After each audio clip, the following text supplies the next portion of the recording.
Jaime stood in his tent and began to remove his armor. The fighting was done, and the rebellion had been quashed. Why the Ironborn had thought they could match the combined forces of most of the Seven Kingdoms was a mystery to him. Did they really think that Robert's rule was that fragile? Did they not understand that with Stark and Arryn, Robert controlled 3 kingdoms, and with Cersei as his wife that gave him a 4th? Even if the Reach didn't join in, which they had, that alone was surely too many for a pile of rocks to handle. His father may have held back during Robert's rebellion, but he'd never hold back with his blood on the throne. Then just to poke the lion even more, they decided it was a good idea to attack Lannisport. Were they really that dumb? Evidently so, as now Balon Greyjoy sits a broken throne with 2 of his sons dead and the other to be a hostage to his good behavior. No doubt Robert would give that dubious honor to Stark, Jaime thought bitterly. Jaime had felt alive in the carnage of the fighting. It was the only thing that actually did make him feel anything since that day in the Red Keep. He had failed his prince that day, and no matter what he did since, that failure always kept coming back to him. "Look after my family, Jaime. Things will change when I return," Rhaegar had said. But Rhaegar hadn't returned, and Jaime could have never known that his father would sink so low. Before his thoughts could get the better of him once again, he was interrupted by a boy at his tent. "Sir Jaime, the king wishes to speak to you," the boy said nervously. "Very well. I'll be there presently," Jaime replied. As he entered the king's tent, he could tell that this was no ordinary meeting. Eddard Stark sat there with the king, his usual serious expression showing on his long face. Wait, what was that look? Was that pity? Who the hell does he think he is to pity me? Jaime thought as he looked at the man. Oh! His anger threatened to rise, but before he could say anything, the king spoke very quietly and very unlike the jovial or even the angry Robert that he was used to. "There have been bad tidings from Harlow. I know no other way to say this other than to say it. Your father, he fell. Sir Jaime, he's gone," Robert said as he looked at him. The rest of the conversation had been a blur, and he wasn't sure if he heard anything after the news about his father. Tywin Lannister, the Lord of Casterly Rock, the Lion of Lannisport, fallen to a damn Ironborn Reaver. Surely this was wrong? Surely the messenger had been mistaken? Jaime clutched his chest, his breathing erratic, and then he fell down onto the ground and looked up to see Ned Stark above him offering him a hand. He brushed it away and forced himself to his feet, and as he turned to leave the tent, the king began to speak. "We need to," Robert began. "Not now, your grace," Stark said angrily, and for the first time, Jaime actually felt something other than contempt for the man. Later, as he sat in his tent, he felt more composed, or as much as he would be this day. He drank so many cups of water since he'd been told the news that he could now feel the results pushing against his bladder. So he walked outside to the nearest empty space and relieved the pressure, each drop making him more relaxed. He laughed at the absurdity of it all. Here he was pissing against the wind while his father lay dead miles away. What a waste, he thought as he placed his manhood back in his breeches. Heading back to his tent, the realization began to dawn on him. His father was gone, and yet where there should be sadness, he felt only relief. Oh, for sure there was pain mixed in there also, but surprisingly, the overriding emotion wasn't what it should have been. His father had been a monster. The events of the rebellion had proved that. And so Jaime barely mourned the man. Instead, it was the monster he thought of. The body was covered in blood, and the red Lannister banner covering it couldn't hide it all, but it was the 2 others that his eyes were focused on. Smaller, and yet equally blood-spattered children. They were only children. Jaime stopped, and the entire contents of his stomach emptied against the ground, though luckily he hadn't really eaten since he had heard the news of his father's death. As he reached his tent, the same small boy was standing there, no doubt bearing another message from the king. "Sir Jaime," the boy began nervously. "Let me guess. The king wishes my presence once again. Very well, lead the way, young man," he said as he smiled at the boy, and they began to walk towards the king's tent. As before, when he entered, Ned Stark was again sitting to the right of the king, but the look in his eyes was different this time. What was it? Hope? No, it wasn't hope. Relief. Was it relief? No, not that either. Whatever it was, Jaime didn't get the time to figure it out as once again the king began to speak to him. "Ha, Sir Jaime, it's good to see you're feeling better," the king said, smiling at him. Feeling better? Was he a moron? Did he think he was sick? His father had been killed, and this was the best this idiot could come up with as a greeting. Jaime noticed that even Stark was looking at him incredulously as Robert continued to speak. "We have much to discuss, Casterly Rock, for one, and we shall need a new Warden of the West." "It seems your time in my King's Guard is at an end, Sir Jaime," Robert said, and Jaime felt his breath catch in his throat at the thoughts of what that could mean. The road to Winterfell was rough, and the terrain dreary, but Jaime found that he didn't mind either of those things. He actually quite liked the peacefulness and the empty spaces of the north. Besides, compared to the grey waste that was the Iron Islands, anything was an improvement. It had been less than 2 moons since his life had changed irrevocably, and he was still coming to terms with the new reality he found himself in. He probably should have headed home with the rest of the Westerland's forces, considering he was their new warden. But the thoughts of having to see his father's body and the inevitable looks he'd have faced from the Lords of the West was something he wasn't ready for just yet. So, to Winterfell, it was that he found himself heading. He'd been surprised when Stark had asked if he wished to accompany the king, surprised even more when, for some reason, he had agreed. "Thank you, Lord Stark. I think I will," he said, and he enjoyed the stunned expression on the wolf's face. They were to stay in Winterfell for only a short time, Jaime thinking that it would be a boon to Stark having the king in his keep, or at least the man would see it as such. From there, it was on to White Harbor and home, and once there, his father's body was to be laid to rest in the Hall of Heroes beside his forefathers. He had already written to Tyrion to explain what had happened, telling his brother that he would return soon and that he was sorry that he couldn't come back more quickly.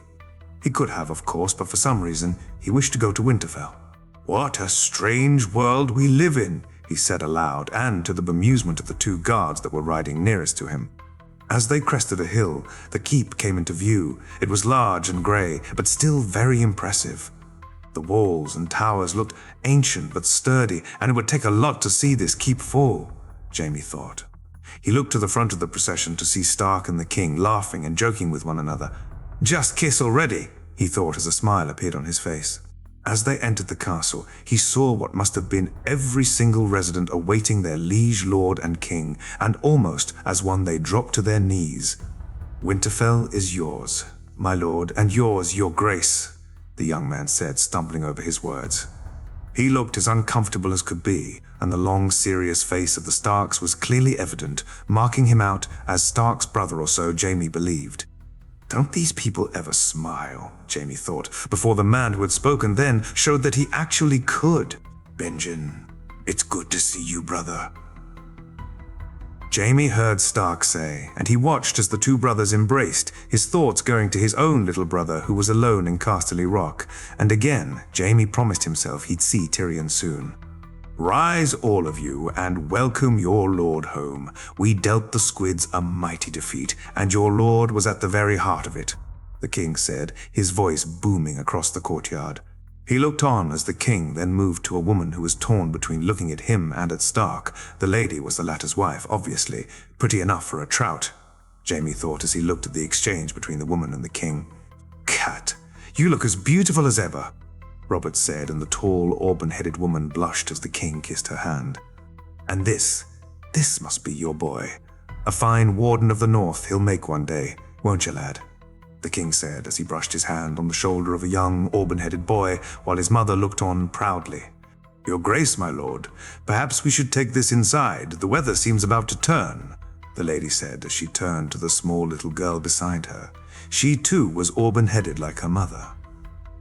"Sansa, won't you say hello to your father?" Stark's wife said, and the girl shyly looked up her father before yelping in joy as Stark pulled her up and swung her around.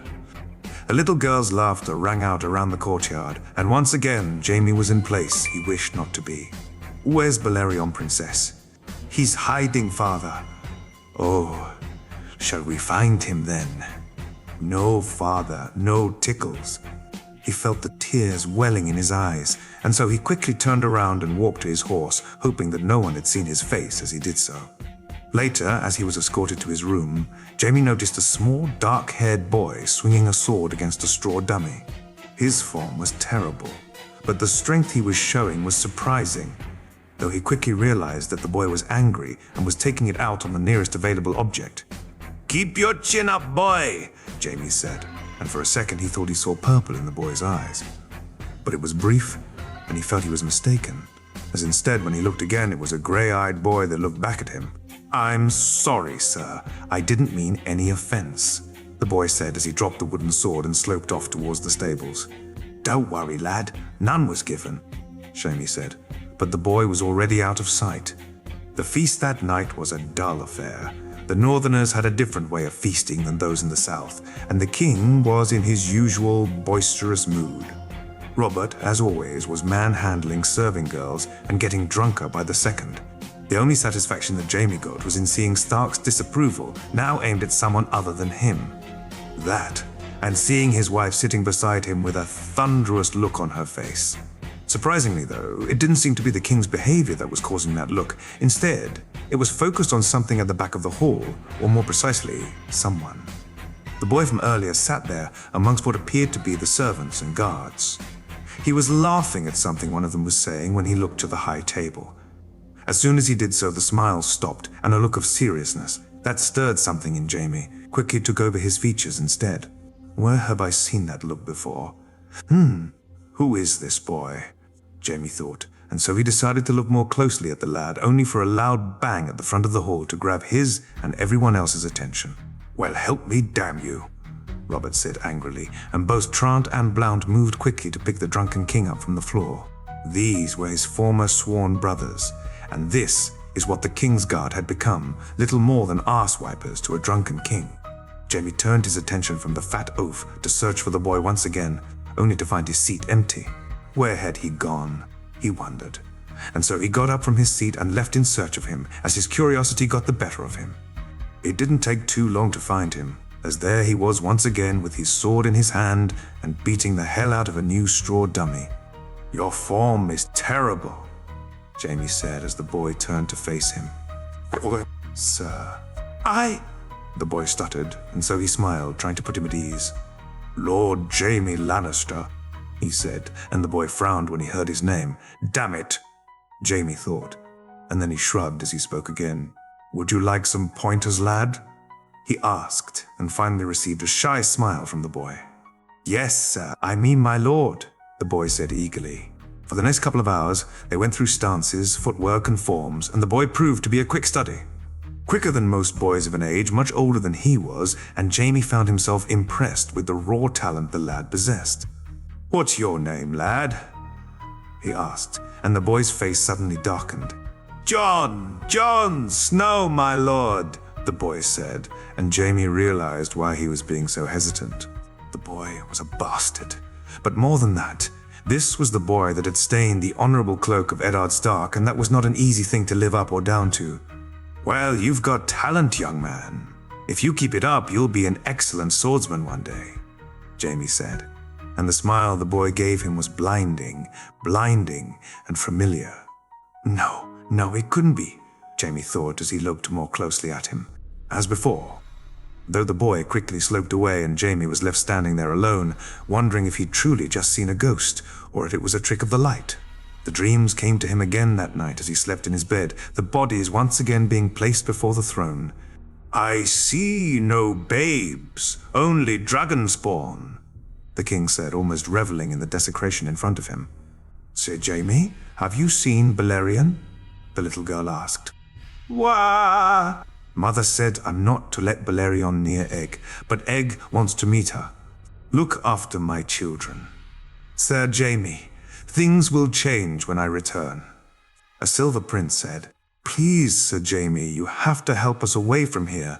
My children and I aren't safe with Aerys," a princess said pleadingly. "Now, Egg, Mother says you're not allowed to play with Balerion, Sir Jamie. Sir Jamie, I found him. He was hiding all the time," the little girl said, laughing. The smile on her face was blinding as she showed off the cat in her arms. Jamie woke up in a cold sweat. It was the same smile. It was Rhaenys' smile. He got out of bed and threw some water on his face, the coldness a welcome respite from the thoughts that were running through his head. The boy was a Targaryen. He had to be, but how? Jamie began to play the events of the rebellion back in his head. Stark had left after arguing with the king. He had stood up for Elia and her children and had called it out for what it was, murder. Then he left to lift the siege at Storm's End. Then what? Damn it. Why couldn't he remember? He quickly got dressed. It was early, but perhaps breaking his fast would clear the confusion from his head and allow him to figure this out, or so he hoped. As he sat down to eat the honey-covered porridge, he smiled. Savages. The Northerners may be, but this was certainly the only dignified way to start the day in this cold land, each bite making him feel better. After he was finished eating, he went outside to the training area, a part of him hoping to see the boy again, though he knew it was too early and that he was alone. Jaime picked up a sword and began going through his motions, feeling the calmness come over him as he always did when he did this. After a few moments, he turned to put the sword back down when he noticed the boy. He'd been watching him for some time and was mimicking his movements as best he could, and it made him smile to see just how close he came to copying them precisely. "What brings you out so early, young man?" Jaime asked, the boy shooting him a surprised look at the sound of his voice. Nothing. My lord, I was just watching," the boy said nervously. "You were doing more than watching. You were copying and doing a damn good job of it," Jaime said, and the guilty look on the boy's face quickly became something different. Was that pride? It was. Good. He was right to feel pride. 6 name days old, and he was already showing more promise than boys twice his age. "My lord, those moves, why'd you do them?" the boy asked, and the question caught him off guard for a moment. "Why do you think?" he asked, watching as the boy pondered the question before answering.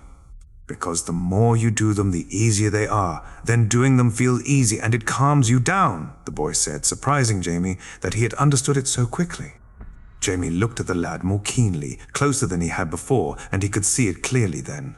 The shape of the nose, the cheekbones, the purple in the eyes when the light hit them a certain way, it all became clear.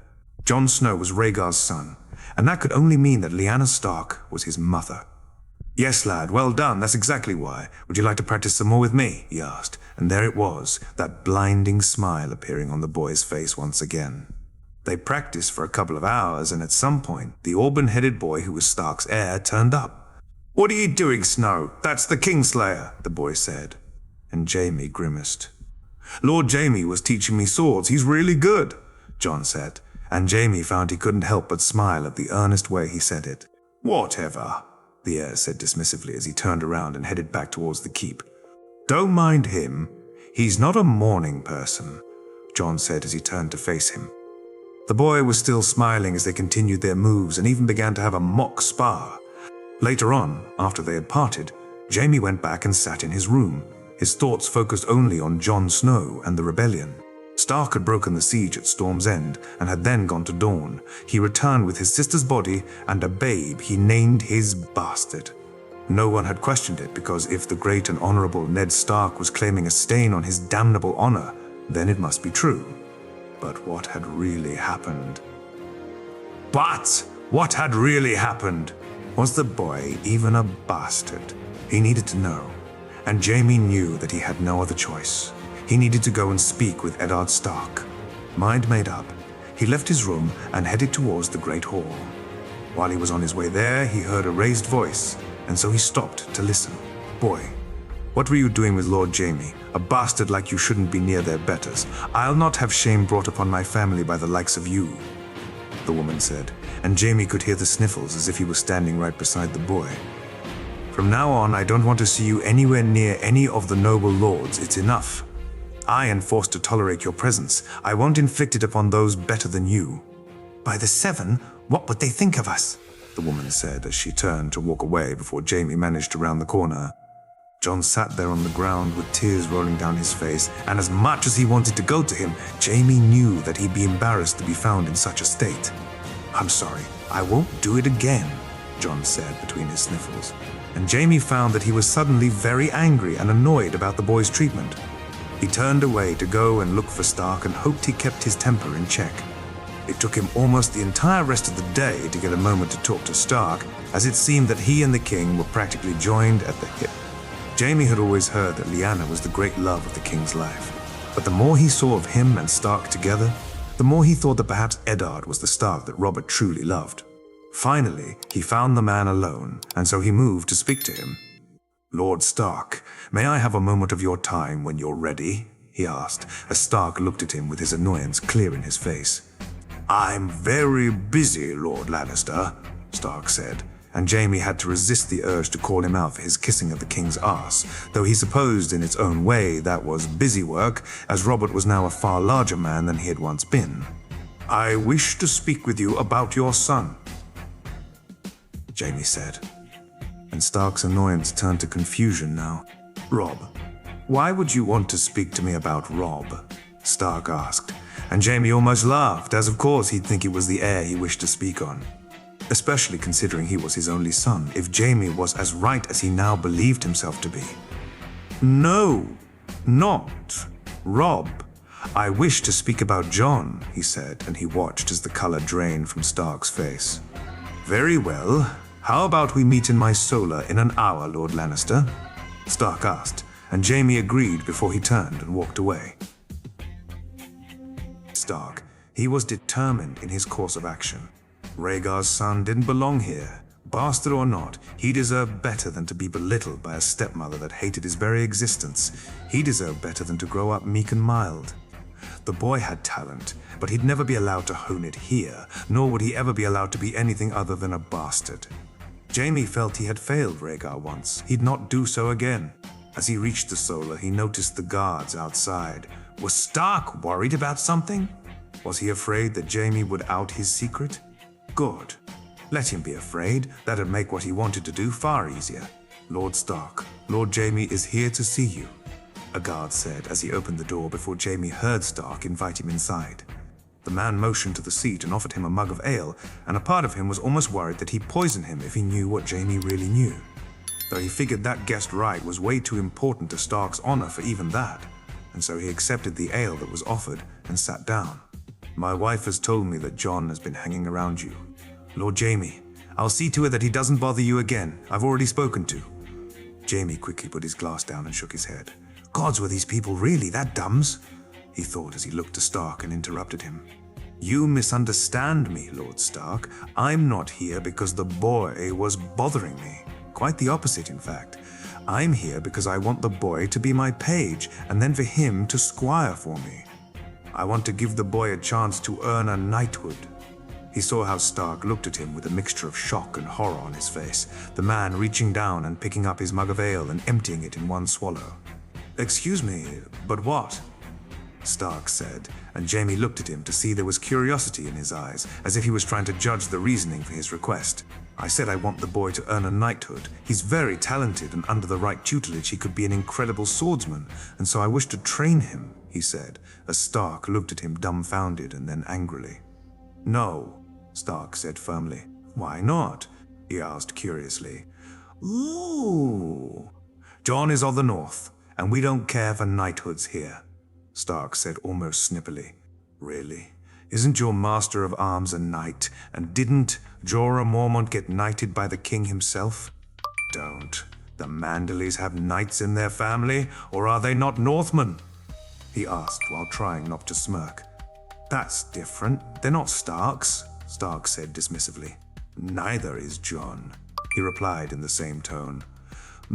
How dare you? He may be a bastard, but he is my son, Stark growled, the man's anger clear now as he glared at him. Is he? Stark looked at him as if he wanted to kill him. His face was red with rage, and then he stood up and gripped the table, looking Jaime directly in his eyes. He is my blood, Stark said, gritting his teeth. He is, but he's not your son, Jaime said. And though the man's anger rose, the panic in his eyes was clear too. Get out, Stark shouted. The two guards rushed in upon hearing their lord's raised voice, their hands on their swords as they looked at them both, and Jaime especially, as he just sat there. Both of them were just waiting for the word from their liege to strike Jaime down. Not that they would have been able to, but they were ready to try all the same. Lord Stark, we should finish this conversation in private rather than have others know of what truths we speak. Stark looked at him, then at the guards, before looking at him again and then sighing. That'll be all, lads. Move to the end of the corridor and make sure we're not disturbed. Are you sure, my lord? The larger of the guards asked, and Stark nodded at the smaller one before they both took their leave. What do you know? Stark asked, as soon as he was sure the guards were out of earshot. I know that Jon is Rhaegar's bastard with Lyanna, Jaime said. He's true-born, Stark said, shocking him. They were married in front of our gods on the Isle of Faces and in the Light of the Seven at a small sept near Harrenhal. Jon is true-born, he asked, as he tried not to lose his temper. Aye, you raised the rightful heir to the throne as a bastard? He asked, his voice calm, and yet he felt anything but. Robert is king, Stark said determinedly. Jon is king, and you raised him as a bastard so your fat friend could sit on his throne, he said angrily, his voice rising ever so slightly. Yet his tone was clear. I protected him, as was my sister's wish. Stark replied, far more defensively than firmly, Jaime thought. You protected your friend, and let your nephew suffer because of it, he said, practically shouting now. He saw how Stark now looked at him with guilt in his eyes, and Jaime felt the anger seep out of him. Rhaegar's son, his true-born son, had been raised as a bastard, but he was alive. In this way, Stark had done something that he had not. He'd saved Rhaegar's child, and for that, Jaime was grateful. What are your plans for Jon, Lord Stark? Aye. You have none. You won't legitimize him or give him his own keep. So, what? Have him be a guard, a master of arms, or will you ship him off to the Night's Watch? The Night's Watch is an honorable calling for a bastard, Stark said softly. But Jon is not a bastard, is he? He's true-born. He was born a king, and you'd send him to a damn penal colony. Why? He asked, and he was glad his voice didn't betray the anger that was rising again. He'd be protected there. He'd be no threat to Robert if he took his vows, Stark said almost pleadingly. You'd damn your nephew to protect that fat fool. You'd let Rhaegar's line die with him. That's how you repay your promise to your sister. He said his disdain for both Robert and for what Stark suggested very clear in his words and his expression. Let the boy come with me. I'll train him and knight him when he's ready. And why would you do this? Stark asked curiously. I made a promise too. Lord Stark, a promise that I failed to keep, but now I have the chance to. Let the boy come with me. Let me give him the future that you could not. He felt that Stark looked drained, Jaime looking at him as he filled his mug up once more and swallowed it again in one swoop.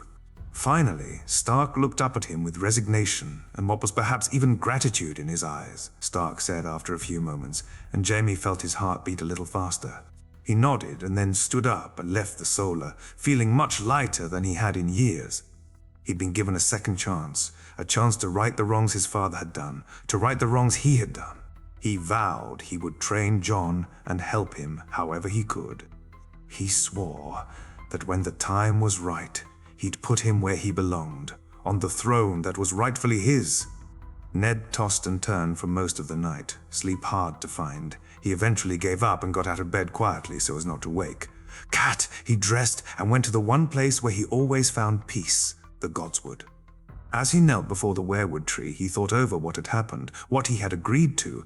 Was he breaking his promise, or as Jaime Lannister had accused him, had he already done so? How would his sister see it? His voice softly carried in the night. He sat there for hours, the cold not bothering him so lost he was in his thoughts. Jaime offered Jon something he couldn't, or was that wouldn't, the feeling of shame at some of what he'd been accused of, too hard to shake off. Had he protected Robert more than he had Jon? He knew.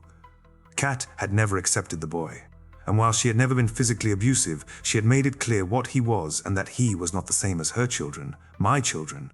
Have I done the same? Have I treated him as my son? The simple answer was, he hadn't, and the thought of it broke his heart. Ned resolved to do better. Jon would have a better life with Jaime away from Kat's disdain and from being reminded constantly that he was a bastard. He'd have a chance at a future, and if come the day the truth outed, then Ned would be there for him. He left the Godswood and went to the only other place he felt. Peace, the crypts, walking past the statues until he found hers, the fierce little sister he loved so much. He looked up at the likeness. The sculptor had tried his best, but no statue could ever capture the light that shone in Lyanna. No sculptor was talented enough to capture the love of life she exhibited. He looked up at her face, the face that haunted him most nights, and he smiled. You'd be so proud of him, Leah. Kneeling down, he began to dig at the base of the statue, moving the dirt aside until he found what he was looking for. The box looked exactly as it had when he found it in the tower so many years earlier. The three-headed dragon entwined, holding a blue rose in its talons, wiping the dust from the wood, made the image come to life, as if it had just been painted yesterday.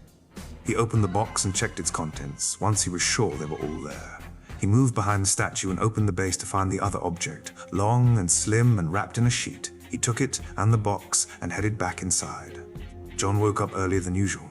He quickly dressed and left the room, figuring he'd have a little time to train before breaking his fast. As he walked towards the training area, he saw a figure enter through the opposite door, moving closer. He saw it was his father, carrying something in his hands. He almost shouted out a hello until he saw his father's face, which made him reconsider. His father looked as if the last thing he wanted was to be spoken to, so John left him be and continued on his way.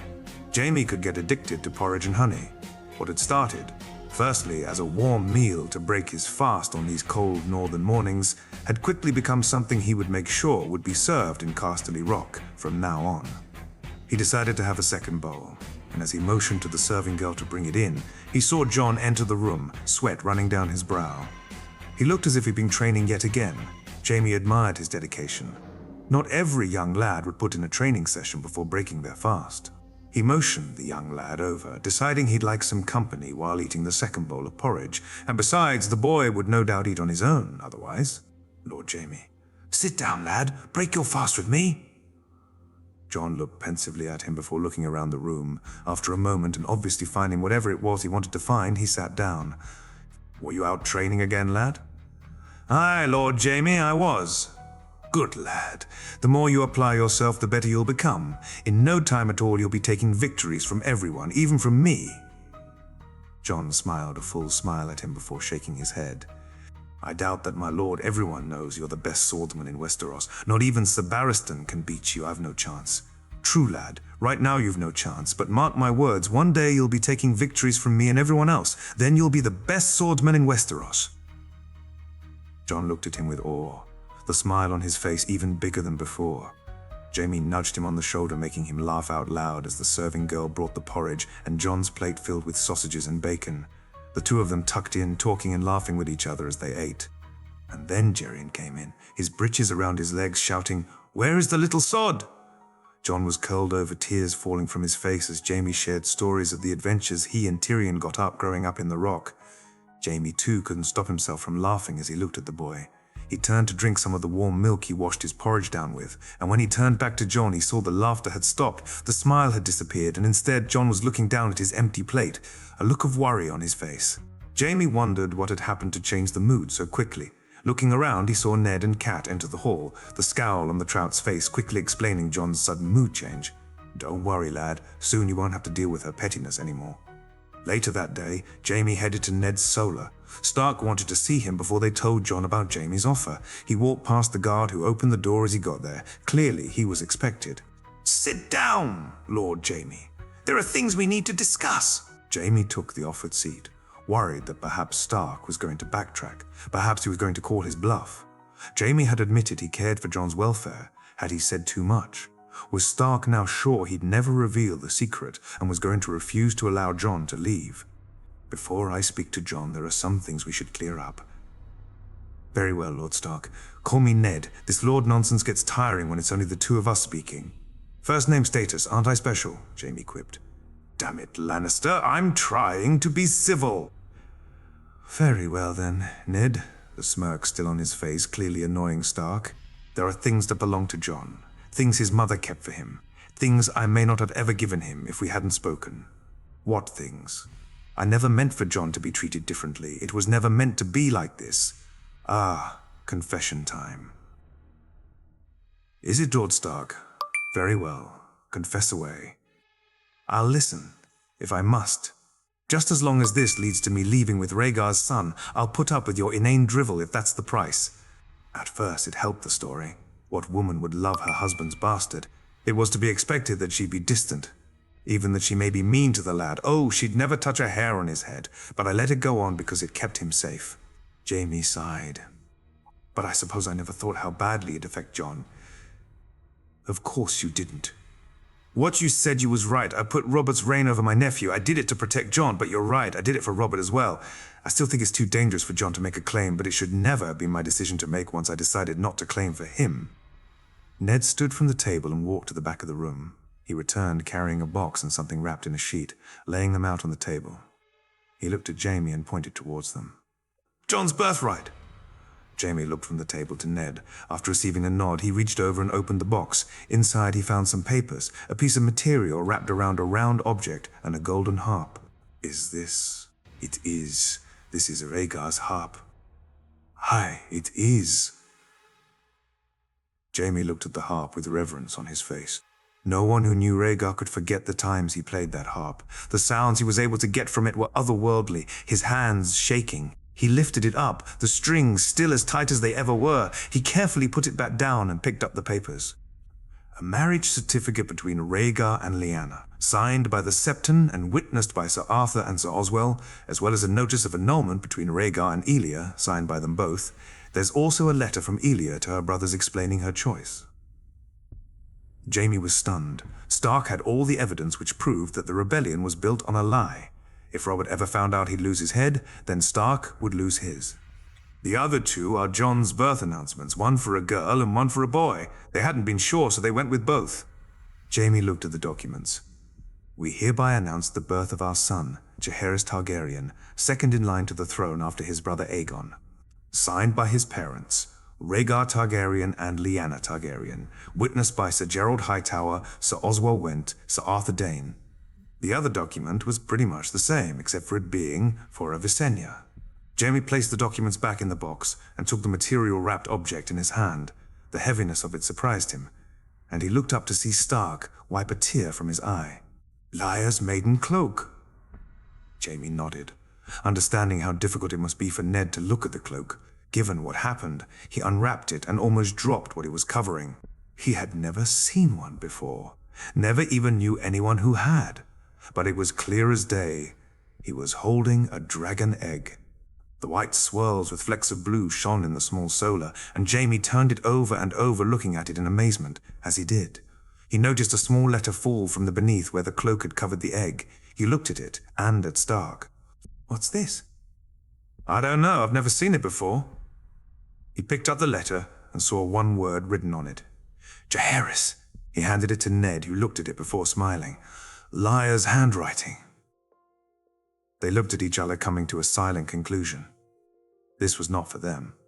It was Jon's between him and his mother, and they would leave it to him to open it eventually. Jamie wrapped the egg back in the cloak, placing both things back into the box. He made sure he got everything inside before closing the lid.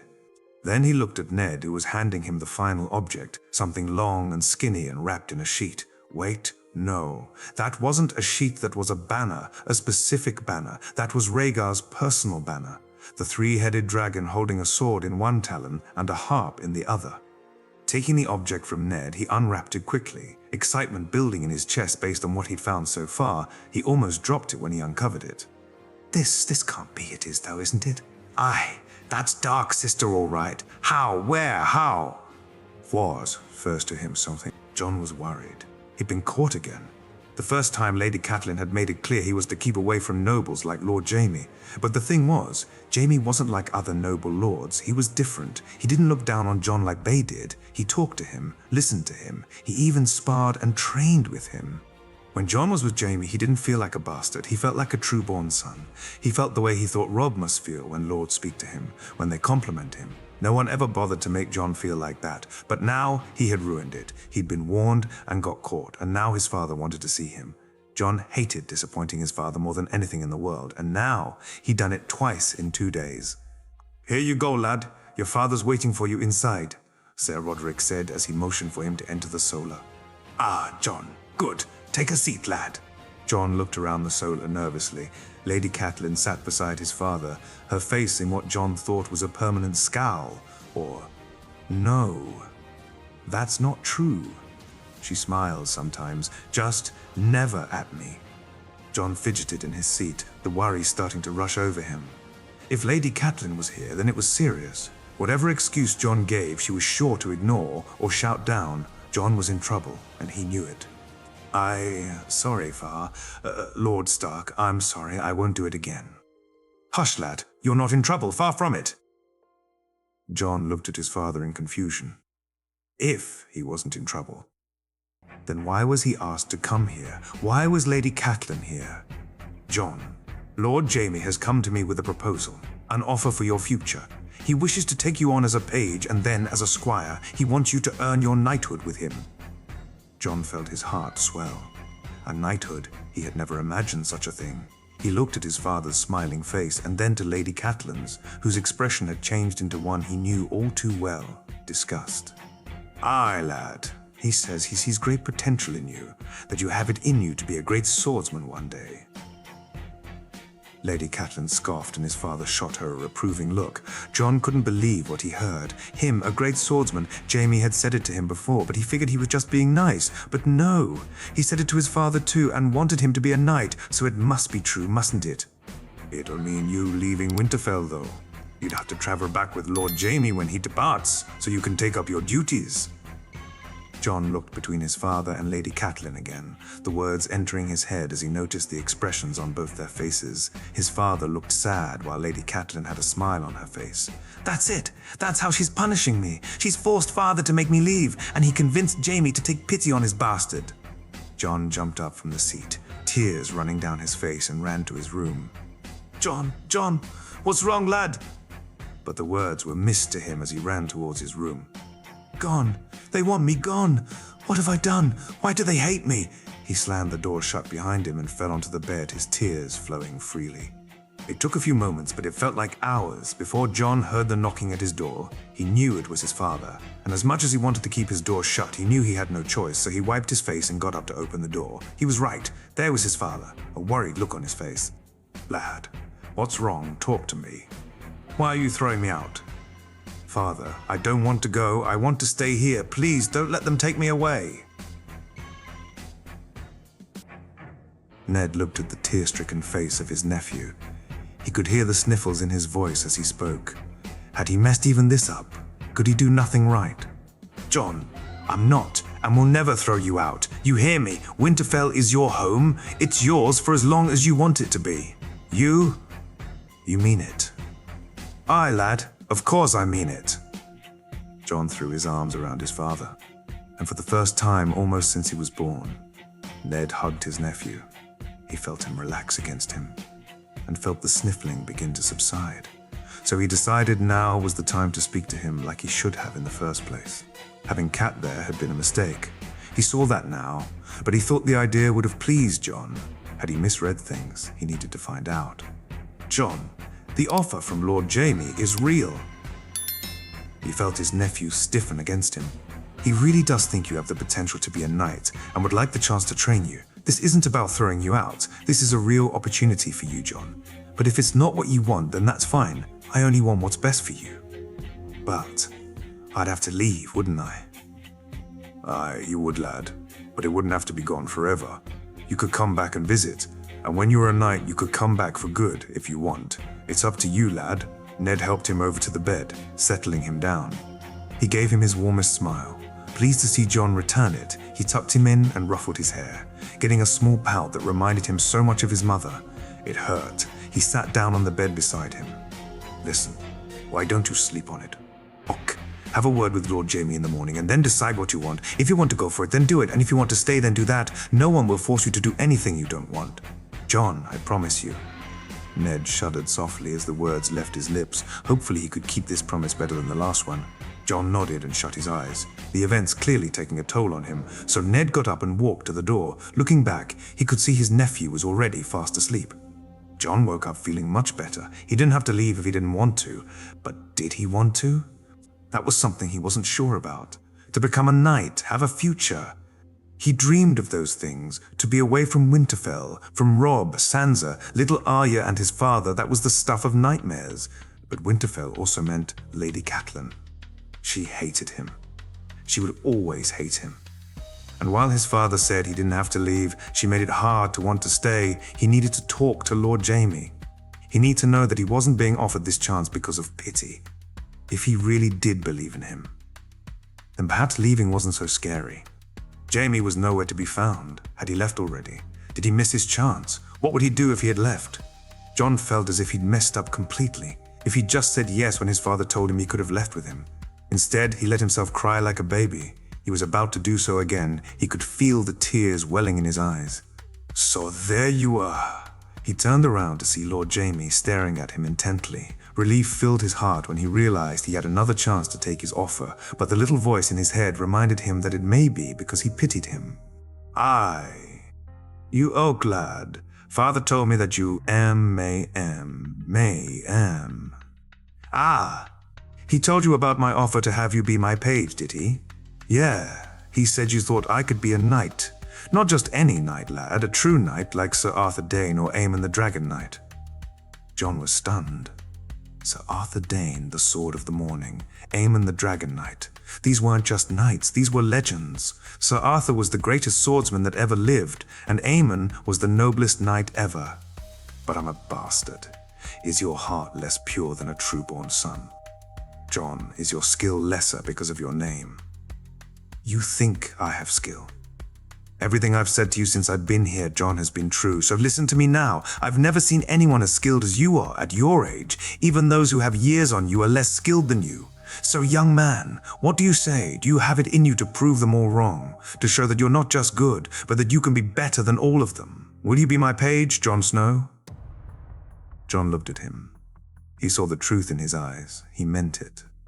It wasn't pity or trying to find favor with his father. He was the white lion of Khan. He wanted to train John because he saw something in him, something he wanted to polish and hone, something he saw in no one else. For the first time, John felt a sense of pride overwhelm him.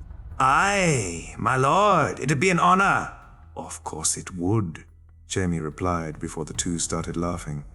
Earlier that day, John and Rob had said their goodbyes, tears shared between them, but both swore to write, and John promised to return as soon as he was able. They hugged, and John went to say goodbye to the rest of his siblings. He walked to the nursery, where little Arya would hopefully be awake. He wanted to look into her eyes as he said goodbye rather than say the words to a sleeping child. Luckily for him, Arya was an active baby. She'd grow to be a wild little wolf, he thought as he approached the crib. "Hello, little one. It's your big brother John. I love you, little sister, so much. Please don't forget me. I won't forget you." He looked at the babe with tears in his eyes. Young as he was, he knew it was hopeless. The chance that she'd remember him was pretty much naught. He doubted even that his name would be spoken if Lady Catelyn got her way. He almost ran from the nursery, his emotions getting the better of him. Sansa was, as usual, by her mother's side, with Septa Mordain hovering in the background like she always did. John nervously approached, the scowl on Lady Catelyn's face easy to read, as always. He didn't even need to look at her to know she wore that scowl. It was her go-to expression when he was around. "What do you want, boy?"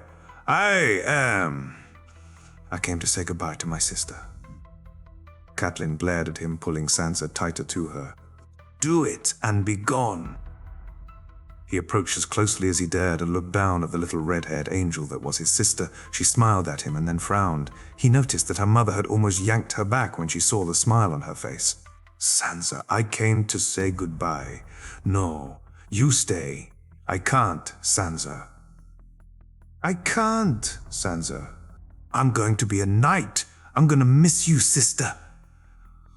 He watched as the little girl nodded before running over to give him a hug, tears filling his eyes as she gripped him tightly. Before he could even begin to let go, though Lady Catelyn was pulling her daughter from his arms, her face a mixture of hate and disgust that John knew only too well. "Very well, boy. You've said your goodbyes. Now go."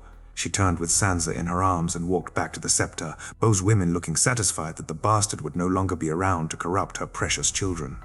He left the room as quickly as he could without running from it, heading straight to the one place he could be alone and not be bothered, the crypts. It was there later that Jamie found him crying in front of the statue of his aunt.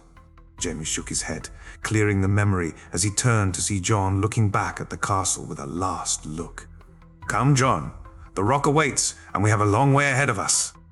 A few weeks later, weeks had flown in. He'd seen places he'd only ever heard about in conversations around Winterfell. They had followed the King's Road and stopped for a night at Castle Selwyn. It was there they and the King's retinue had parted ways. As Jamie said, they moved too slow for him, although John got the feeling that he really just didn't like the King. The Serwins had thrown a feast to celebrate having the king in their castle, and as usual the king had enjoyed himself to the fullest. John sat at the back, stunned that Jaime sat with him rather than at the high table with the king, although given how the king behaved, it shouldn't have been that surprising. "You boy, the king wishes to speak to you," the stern Merentrant said as he tugged on his shoulder. "What does he want?" Jaime asked, annoyed by the presence of his former brother. "He wants to speak to the bastard Kingslayer." Fontfornteth in the hall were upon him. "Ah, let me get a look at you, boy. Aye, you're Ned's bastard, all right, off to be a knight, are you? Hopefully your grace. Kingslayer, where are you? Get up here." Jaime left his seat and reluctantly walked to the front of the hall. A small part of him had worried that the king might recognize someone other than Stark in the boy, but the king saw what he wanted to, and, besides the way he was eyeing the bosom of the serving girl, probably had his mind on other things. "Yes, your grace. So gonna make a knight out of Ned's boy, are you, Kingslayer?" "Undoubtedly, your grace, the boy is talented. Just like his father, then. Indeed, your grace, very much so." "Boy, did you know your father slew Sir Arthur Dane, killed the damned Sword of the Morning in single combat? By the gods, what I'd have given to see that fight." Jaime grimaced at the king's words. There was no way in hell Stark could defeat Arthur, not in single combat, not with numbers on his side. How it had happened he didn't know, but there had to be trickery or underhandedness involved, although given Ned Stark's precious honor, he wasn't sure how that could be. "You'll be just as good, no doubt, won't you, boy?" "I hope so, your grace. Humble, just like your old man. A fine knight you'll be." The rest of the night passed quickly, and they had moved on the next morning. They had seen the mighty moat Caelan, and despite it being in disrepair, John could see why no one had ever taken the fortress. They passed through the neck, and John was delighted to see lizard lions swimming in the swamp. Although he had made sure not to get too close, he liked his fingers too much. Their travels had gone smoothly, and Jaime had taken the time to speak to him and spar with him. He called him his page. But most of his duties seemed to be those of a squire. Although the armor was too heavy and hard to lift, he still did his best and kept it clean, enjoying the words of praise he received from Jaime for doing so. His favorite times, though, were the stories Jaime would tell after they'd finished sparring. Sir Arthur faced down the Smiling Knight, their two swords moving faster and faster, and then with a loud crash the Smiling Knight's sword broke. Arthur, chivalrous as ever, paused the fight and allowed him to pick up another sword. "It's you, sword, I want, Sir Arthur," the Smiling Knight said, pointing at Dawn. "Then you shall have it, sir," Arthur replied. The two blades clashed again and again. The knight was skilled, but Arthur was an artist, the finest swordsman I've ever seen, perhaps the greatest ever. It was inevitable he would win, and win he did, slaying the Smiling Knight and bringing to an end the Kingswood Brotherhood. "He knighted. You didn't, my lord." "Aye, that he did, lad. Proudest day of my life was being knighted by the Sword of the Morning, the finest knight, the finest man I ever knew." Jaime told John more stories as they traveled. He told him of Sir Barristan defeating Maelys, the monstrous ending the Blackfire line. He told him of the rogue prince jumping from his dragon, Caraxes to slay Aemond above the god's eye. But it was the tales of Aemon. The Dragon Knight that caught John's attention the most, a true knight and Kingsguard. Things continued along in this vein as they passed through the Twins. John shuddered as he remembered Jaime dealing with Walder Frey and the toll they had to pay to pass. Finally, they reached Seaguard, where they would take a ship to Lannisport. The Mallisters were surprisingly welcome, considering they were Tully bannermen, and he was the bane of their liege lord's daughter's life. "My lord, why are we taking a ship?" he asked as they waited in a tavern near the docks. "I've been away too long, and it'll be moons more if we travel overland. From here, though, a ship will have us in Lannisport within the moon, and it's just a short ride to the Rock from there." "What's the Rock like, my lord?" "Ah, how to explain it? It's unlike any castle in Westeros, and I've missed it more than I thought I would. But as for the rest, my boy, well, you're going to have to wait until we get there. Wouldn't want to ruin the surprise now, would we?" He smirked, as John frowned at him. He ruffled his hair, forcing a smile, and then nudged his shoulder, nearly forcing him to fall to finally get a laugh from him. The time spent on the ship was something he wished he could forget. He wasn't built for sea travel, and Jaime took great pleasure in doing his best to rub it in, although given how sick he got, he stopped after a while and became concerned for him. It was different for John to have someone look after him and worry as much as Jamie did. He brought the cold water and towels to place on John's head himself, and even though John really didn't want to eat, Jamie made sure he got some food in his stomach every day. When they eventually reached Lannisport, he could have kissed the ground. He resolved to never set foot on a ship again if he could help it, but knew that it was likely to be necessary sometime. Lannisport was incredible to see, especially for a boy who thought Wintertown was large. The streets were paved, and the amount of people was mind-blowing. As he walked with Jamie, they were often forced to stop as people addressed the new shield of Lannisport, just one of the many titles Jamie now held. "Good afternoon, my lord. Pleased to see you, my lord. Best of health to you. Sir Jamie, I mean my lord." Jamie nodded and smiled where appropriate, but just like he could see the frown on John's face. He too was tired of the delays that these niceties caused. He was happy when they finally reached the escort that his uncle Kevin had sent, even more pleased to see Sir Adam was there, but even more pleased to see his uncle Geryon leading it. "Finally, the lion returns," his uncle said, his usual sarcasm evident.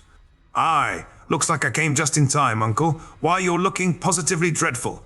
"Little Joy has been unwell. I'm sorry to hear it, uncle."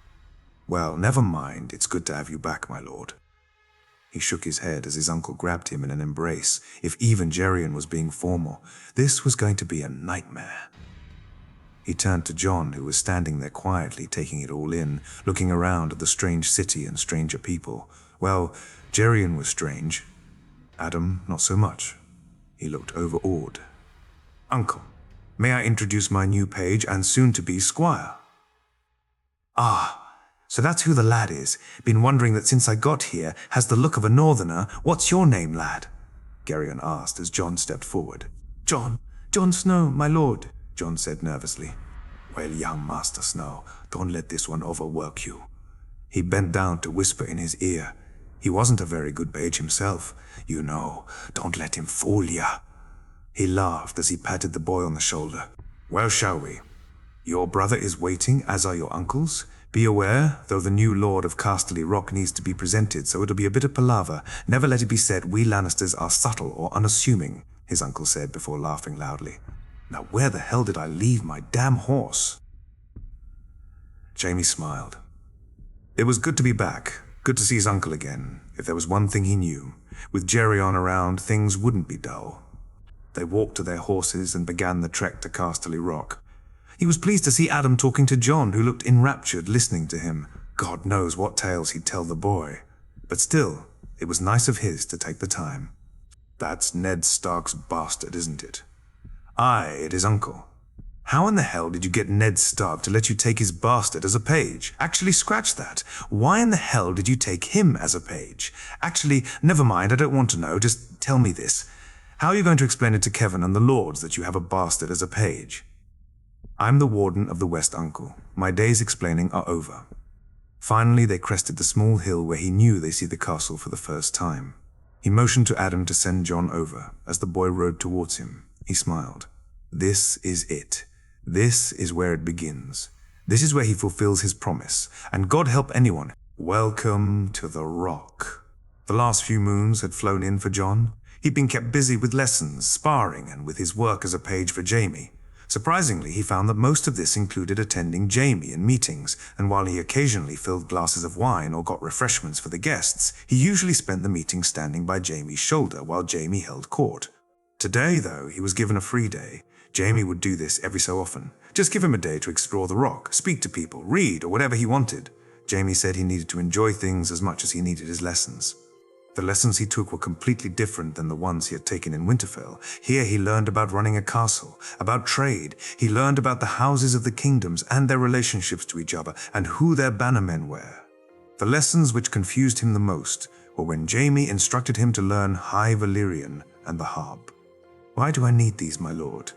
You need to be well-rounded, John. It can't all be facts and figures or warfare and fighting. A man needs to be cultured also. But the harp, my lord. What's wrong with the harp, John? A good bard would have all the ladies of the land swooning. I'm a bastard, my lord. No lady will swoon for a bastard. John, if only you knew. Let me let you in on a little secret. While some will care which side of the sheets you're born on, others will not. Your deeds, your accomplishments, that'll be what defines you, not whether you're noble or true-born. Do you understand, John? Jamie asked. I think so, my lord. Good. Then the harp. It'll be my young friend, and I expect good things from you. So John had taken his lessons and found to his shock that the harp came as easy to him as swordplay, now just a few moons into the lessons, and he could play most of the... He walked down the hall hoping to find Tyrion. They had become fast friends, the older man's wit and intelligence sparking something in John. It was because of Tyrion that he found himself taking books from the Rock's library and reading at night, something he had never done in North. A mind needs books, like a sword needs a whetstone. If it's to keep its edge, that is why I read so much. Tyrion had said, and John couldn't help agree with him. He found that he enjoyed reading, and the discussions and debates he had with Tyrion about some of what he read had brought the two even closer. As he reached Tyrion's room, though he was disappointed to find it empty, he thought about going looking for him, but he heard a muffled sound of crying and headed in that direction instead. The room he entered was some sort of a nursery. There on the ground was a little blonde girl. She couldn't have been more than 2 name days old, and she was sitting on her own, sobbing. John moved over to the girl and sat down beside her. She looked at him, her green eyes filled with tears, but her sobbing had stopped. Hello, my name is John. John, she said softly through her sniffles. Yes, John, are you hungry? No, play, John, play. You want me to play with you? The girl nodded enthusiastically. John looked around the room, finally finding some stuffed lions and some dolls. He moved to go over to them, but the young girl grabbed his arm. No, John, stay.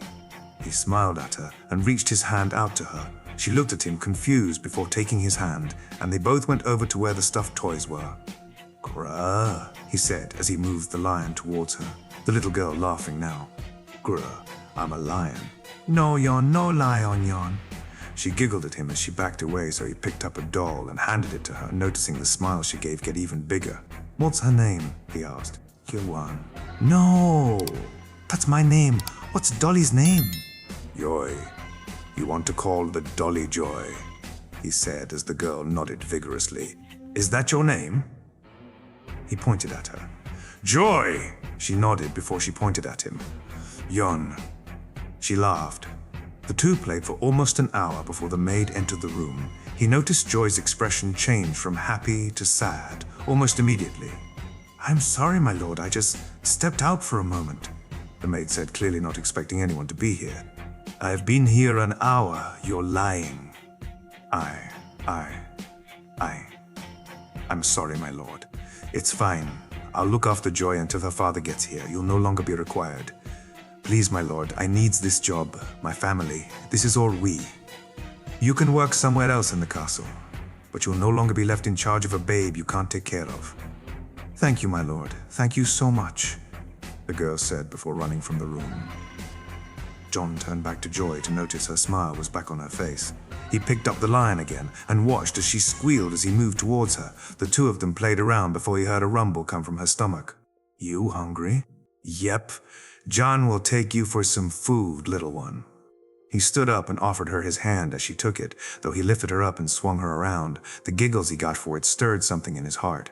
He carried the girl and made his way down to the kitchen, noticing the stares he got from some of the servants and guards on the way. He continuously spoke to her as they walked, and by the time they reached the kitchen, she was resting her head on his shoulder.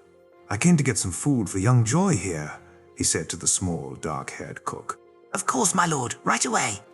I don't really know what she eats, though.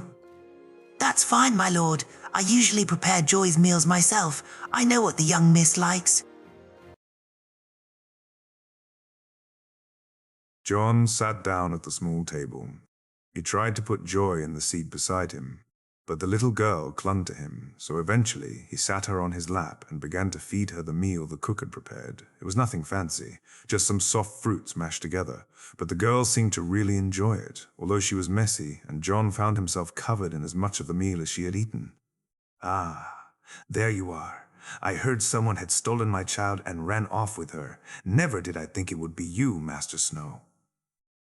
John worriedly turned to see Gerion's smiling face. I'm sorry, my lord, it was just she was. Papa. Hello, my little angel, coming to Papa. No, Papa, Jon. Jon? Jon. Joy emphatically said before Geryon smiled at them both, before he began to speak to John. John, I'm not mad at you. Confused? Not mad? Care to explain? Of course, my lord. I was walking past the nursery and I heard a sound, and when I entered, Joy was alone and upset, so I sat with her, we played, and then the maid came back. I dismissed her and played some more with Joy before she got hungry and we came down here. Why did you dismiss the maid, John? She wasn't looking after Joy. My lord, I was there for a long while, and Joy was on her own when she came back. Joy didn't seem to want to be in her company, so I stayed and sent her away. I'll have that girl's job. She was supposed to look after my daughter, not abandon her. My lord, please don't do that, I promised. The girl should be reassigned. She can work elsewhere. Don't let her go. Very well, John, but I'm doing this for you, not her. Thank you, my lord. After finishing the rest of the meal with Geryon constantly calling John the best nurse, it seems like my angel's ready for her sleep. Master Snow, you must have worn her out. Just how many games were the two of you playing today? Geryon asked, loving the redness on John's face. I don't know, my lord. A lot. Well, thank you, John. She seems happier than I've seen her in a long time. The two entered the room, and Geryon helped John put Joy to bed, kissing the little girl on the head as he laid her down. Night, night, angel. Nini papa. Nini yon. Night, night, Joy. John, I want to thank you for today. You didn't need to do that, but you did, and I won't forget it. I enjoyed myself, my lord. She's very precious. Aye, that she is. My lord, if it's no bother, would it be okay if I visited her again? John, you don't have to. No, my lord. I'd like to, if it's oak with you, that is. Aye, lad, it's more than oak. Thank you, my lord. Thank you, my lord. No, lad, thank you. You have no idea what this means to me, but thank you. You have no idea what this means to me, but thank you all the same. John went to sleep tired that night. The little girl had worn him out, but he'd had so much fun, it made him think of his little sister back in Winterfell. Would he have been allowed to spend time with her, or would she, like Sansa, be taken away from him as soon as her mother or the scepter had noticed him? He resolved to spend as much time with Joy as he could. Like him, she was motherless and a bastard, although in her case her father seemed to only want what's best for her. Jaime sat at his desk listening to his uncle tell him about John spending his time with his niece. It reinforced everything he thought about the young man. After the first day Geryon had found him, John had made time to visit Joy daily. He played with her, read to her, took her for her meals. The little girl had even been taken around the castle by John, and the excitement on her face when anyone saw them together was something most people commented on.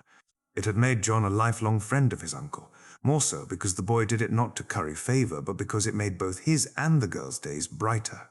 But they had important things to discuss, and as his uncle finished, they waited for Tyrion, Kevin, and John to arrive. Jaime had never seen the benefit of a page before, but having someone to send for people was something he found very useful, especially when that person was John. The boy was dutiful to a fault.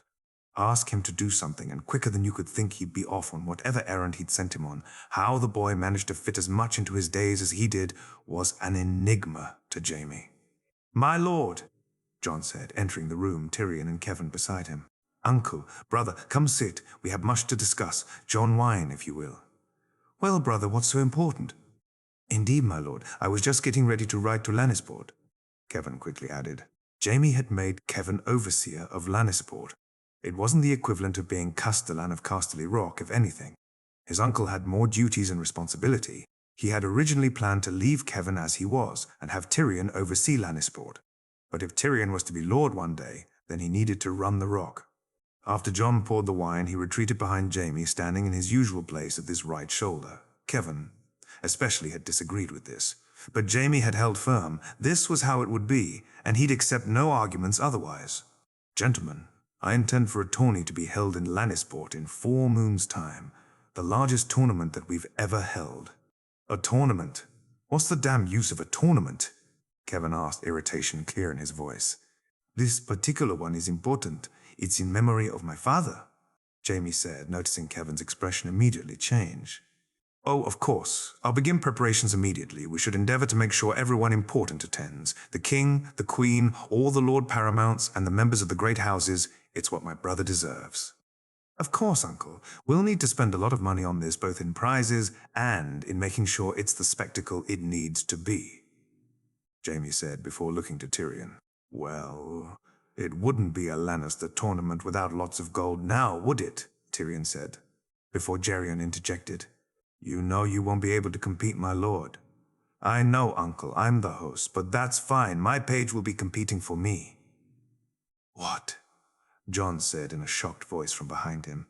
Oh, it's not like that.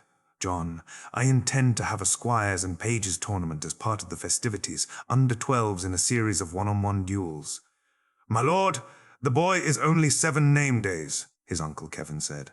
And he already beats most of our young recruits, Kevin, Geryon said, a smile on his face. He watched as Jon stood there, the look on his face changing from shock to something else. He saw the pride that his uncle's words had instilled in him, but that was quickly replaced by a look of determination. Very well then, you all will meet to work together on this, Jaime said before dismissing the others. Jon, a word please. Yes, my lord. This tournament is a big opportunity, Jon. You have 4 moons to train hard. I have faith in you, lad. But you'll be up against older boys, so there's no pressure on you. Just do your best, that's all I ask. I will, my lord. You can be certain of that. Lannisport, a few weeks later. As Tyrion looked out at the ground for the upcoming tournament, he felt a sense of pride. Jaime had practically given him full reign of the preparations, and he promised he wouldn't disappoint. He had brought Jon and a small escort with him to oversee the work. The tilt yard and the pavilions were both coming along really well, which only left the dueling arena to be completed. The idea behind it was a strange one to Tyrion. Usually there were melees. But Jaime had insisted on a separate space for duels. His brother was particularly excited for the squire duel that Jon would compete in. Tyrion had to admit the boy had talent, but to compete against older squires and wannabe knights was a bit too much to expect from a 7-name-day-old boy, even if Jaime had restricted it to 12 name days or below. But his brother insisted, and Tyrion could sense how important it was to him. So he drew up plans, and the arena itself would allow for an uninterrupted views down to the dueling square in the center. Well, Jon, what do you think? I've never seen anything like it. Tyrion is unbelievable. How have you managed to get so much done so quickly? Lots of gold. Jon, lots of gold. Is there much left to be done? It's mostly making sure that it looks good. The major work is nearly done. We need to organize stalls and places for food and drink, but most of the heavy lifting is done. The two walked, and Tyrion noticed the waves he and Jon got from the workers and the people of Lannisport. It was odd to him. He'd always been received politely to his face, but this was different. Ever since Jaime had come back, he'd been allowed to help improve the port. His uncle Kevin was in charge. He and Jon had been regular visitors to the town over the last few weeks, and word had spread about the young lord and his brother's page. As they headed towards the small tavern where they liked to eat, his cousin came rushing up to him. Lancel was an annoying little shit who Kevin had only named as his squire because Jaime had done so with Jon. Unlike Jon, thought Lancel had made no effort to learn and thought his position allowed him liberties, which it did not. Ah, Lancel, what brings you here? My father wishes to speak to you. The boy sneered at him. Well, it'll have to wait. My companions and I were just about to eat. Isn't that right, Jon? Perhaps we can meet with Lord Kevin first, my lord? At least the bastard knows his place, Lancel mockingly said. Careful, Lancel. Remember what my brother did to the last squire who spoke out of turn. Tyrion watched as the boys shuddered. An unlucky squire had been heard calling Jon and Joy bastards when they were walking around the castle. When Jaime heard, he personally took the boy outside for a spar. It was brutal, and since then no one had the nerve to speak that way where it could be overheard. Whatever, imp, the sneering boy said before leaving. What an idiot, Jon said as they walked into the tavern. After finishing their meal and after Jon paid for the meal of a couple of very grateful workers, they left and headed to Kevin's offices in the trade district of Lannisport. Tyrion was looking forward to getting back to the Rock, so hoped whatever his uncle wanted him for wasn't too time-consuming. The building that housed the Lannister offices was, as expected, large and imposing. His uncle's office itself was on the ground floor, which Tyrion was grateful for. They entered the building and made their way to the office. The guard knocked, and his uncle bid them enter, as usual. His uncle frowned, seeing Jon with him, but Jaime wouldn't accept him being sent away from meetings if he was around, and Tyrion felt likewise. He sat down, and Jon nodded to his uncle before moving to the wine and pouring Tyrion a glass. He then moved and stood over Tyrion's right shoulder, exactly as he always did with Jaime. So, uncle, to what do I owe the pleasure? It's this damn tournament, Tyrion. Do you have any idea how much this is costing? I know exactly, uncle. Without prize money, we've spent 93,000 gold dragons. Jamie intends to spend another 150, sound in prizes and refreshments, so by the time we're finished, this will cost near enough 300,000. Exactly. Tyrion almost 300 dragons for a damn tournament. It's not a simple tournament though, is it, Uncle? It's father's memorial. My brother would never have approved these building works, Jamie insists on. No, perhaps not, but Jamie is lord now and his word is law. No! You read it, John! The boy looked at him and Tyrion nodded. Armor sales, 25,000, horse rentals and stabling, 30,000, port taxes, 55W0, license fees, 75W0, nighttime entertainment, 50,000, gambling and sundries, 50,000, miscellaneous, 75,000, giving a grand total of 360,000 gold dragons. Miscellaneous, licenses, gambling, and nighttime activities, which are what exactly, by the way? I think young John her means brothels, Uncle, Tyrion said, trying to keep from laughing both at the embarrassment of John's face and the annoyance on his uncle's. How do we make money from brothels? His uncle asked. We charge them a business fee, the same as we do any other business in Lannisport. They're eager to pay it since we'll ensure, like any other business they're offered, the same protections. You will turn Lannisport into a refuge for whoremongers. Uncle, that's exactly what a tournament is. Now, if that's all myself and my companions are keen to return to the Rock. Yes, very well. I'll have Lancel show you out. No, it's fine, Uncle. We know the way. Come on. John, let's go. I'm sure my cousin awaits the return of her favorite storyteller. Cersei sat in her wheelhouse, Joffrey sitting opposite.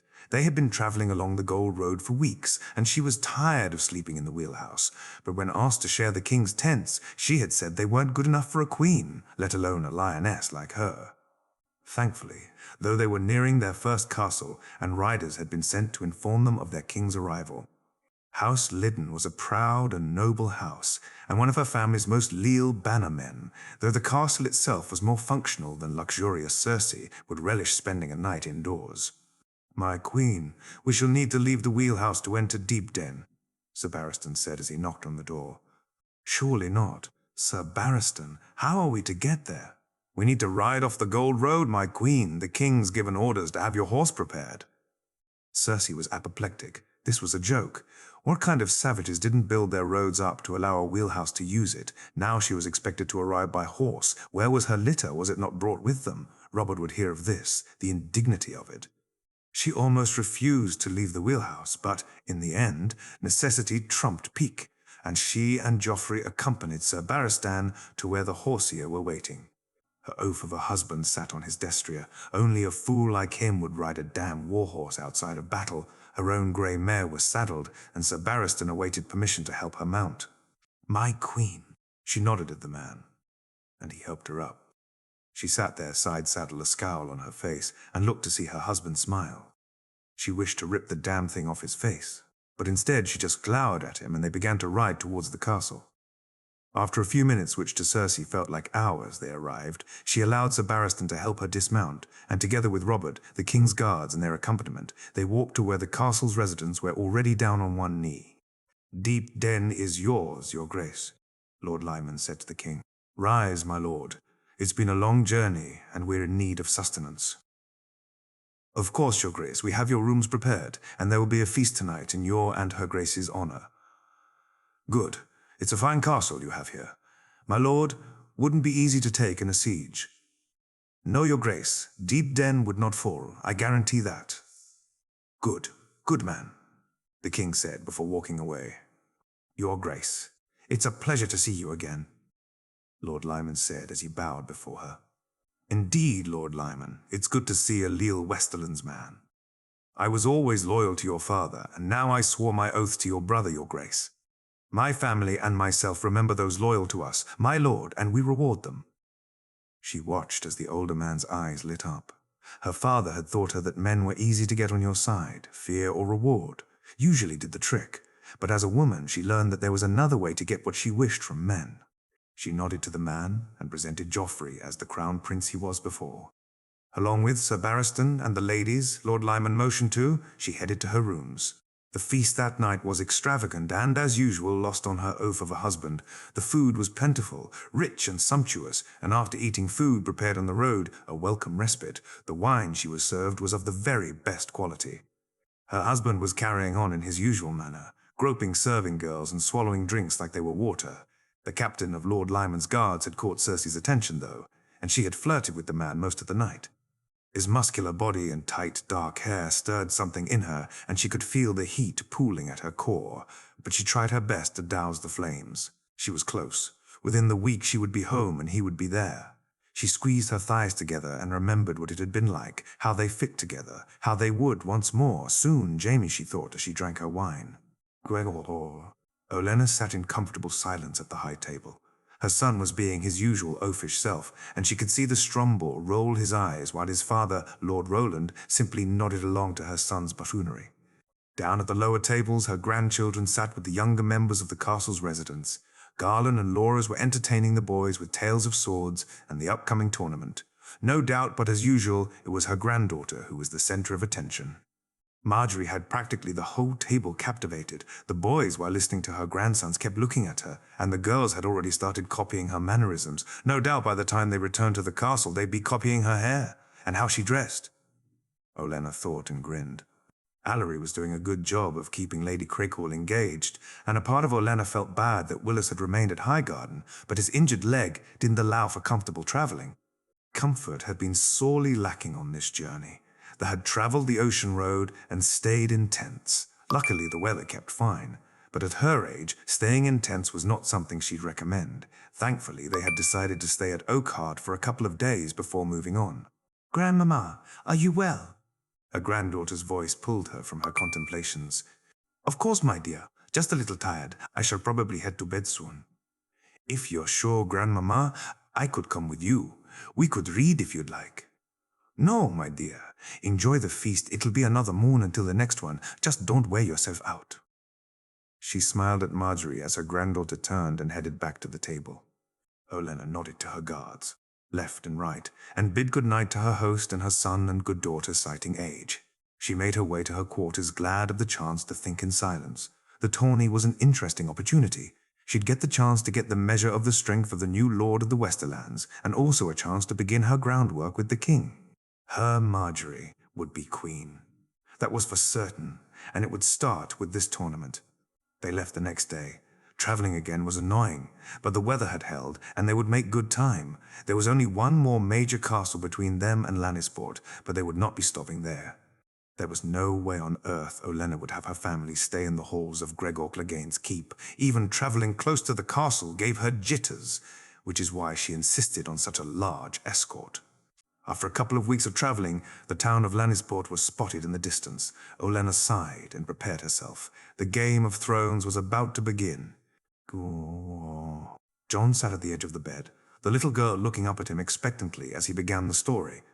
In a faraway land, there lived a little princess whose name was Joy. "Joy!" the little girl exclaimed happily. "Yes, Joy. Her name was the same as yours." The little princess had a friend, a wolf which she called Yon. He smiled at her as they played the same game they always did. He had found when reading stories to Joy that while she liked them, she preferred the ones that she herself was in, so he had begun tailoring his stories. So the girl's name was always Joy. Once he did that, he found she always wanted the friend's name to be John. She could be quite insistent, so he gave in like he usually did where she was involved. Quickly spending time with the little girl had become as important to him as sparring or his lessons. He had missed it one day, as he had been late getting back from a trip to Lannisport with Tyrion, and the girl had sobbed, and it had taken him staying with her the whole of the next day to bring back her usual happy countenance. Joy and the wolf ran through the fields. "No, no," he asked, smiling. "No, ride woofy like horsey," she giggled. "Fine, fine." Joy sat on the wolf's back as he ran through the fields. "Yoy!" She laughed loudly. John continued on with the story. The interruptions grew lesser and lesser, and finally he noticed the girl's eyes begin to close, so he got up and kissed her on the forehead. "Night, night, Joy!" "Nai ni yon." He left the room and walked down to his own, down the corridor, passing Geryon as he did so. She asleep. Yeah. She was tired out after today, still wanted her story, though. You spoil her, John. She deserves to be spoiled. Aye, lad, that she does. Good night, Geryon. You too, John.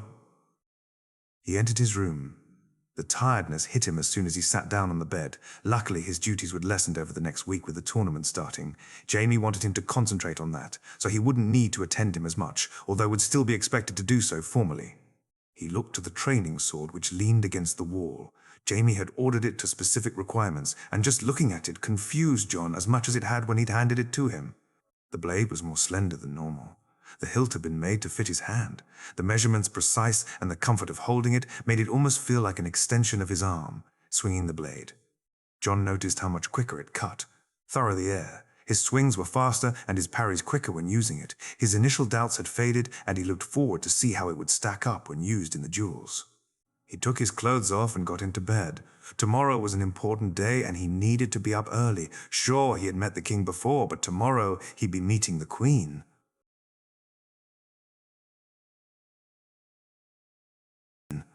Jamie stood alongside his uncles and his brother, John, as usual. To his right side, they waited as the procession entered. The king's guard out front, Sir Barristan leading the way, followed by the king and 2 more of his former brothers. The king looked uncomfortable on his horse, and it made Jamie smirk. This fool spent years telling people if he'd have faced Sir Arthur, he'd have beaten him just like Ned did, and yet could barely sit his horse steady. He grimaced when the wheelhouse came into view. She'd be inside, he thought, and knew that things would be uncomfortable for the duration of the tourney. Before he could let his thoughts dwell, he noticed John Arryn among the retinue, which surprised him, although the lord was a stickler for tradition and showing respect. Turning to those nearest to him, he dropped to one knee as the others did the same. Casterly Rock is yours, your grace. Rise, key, Lord Jamie.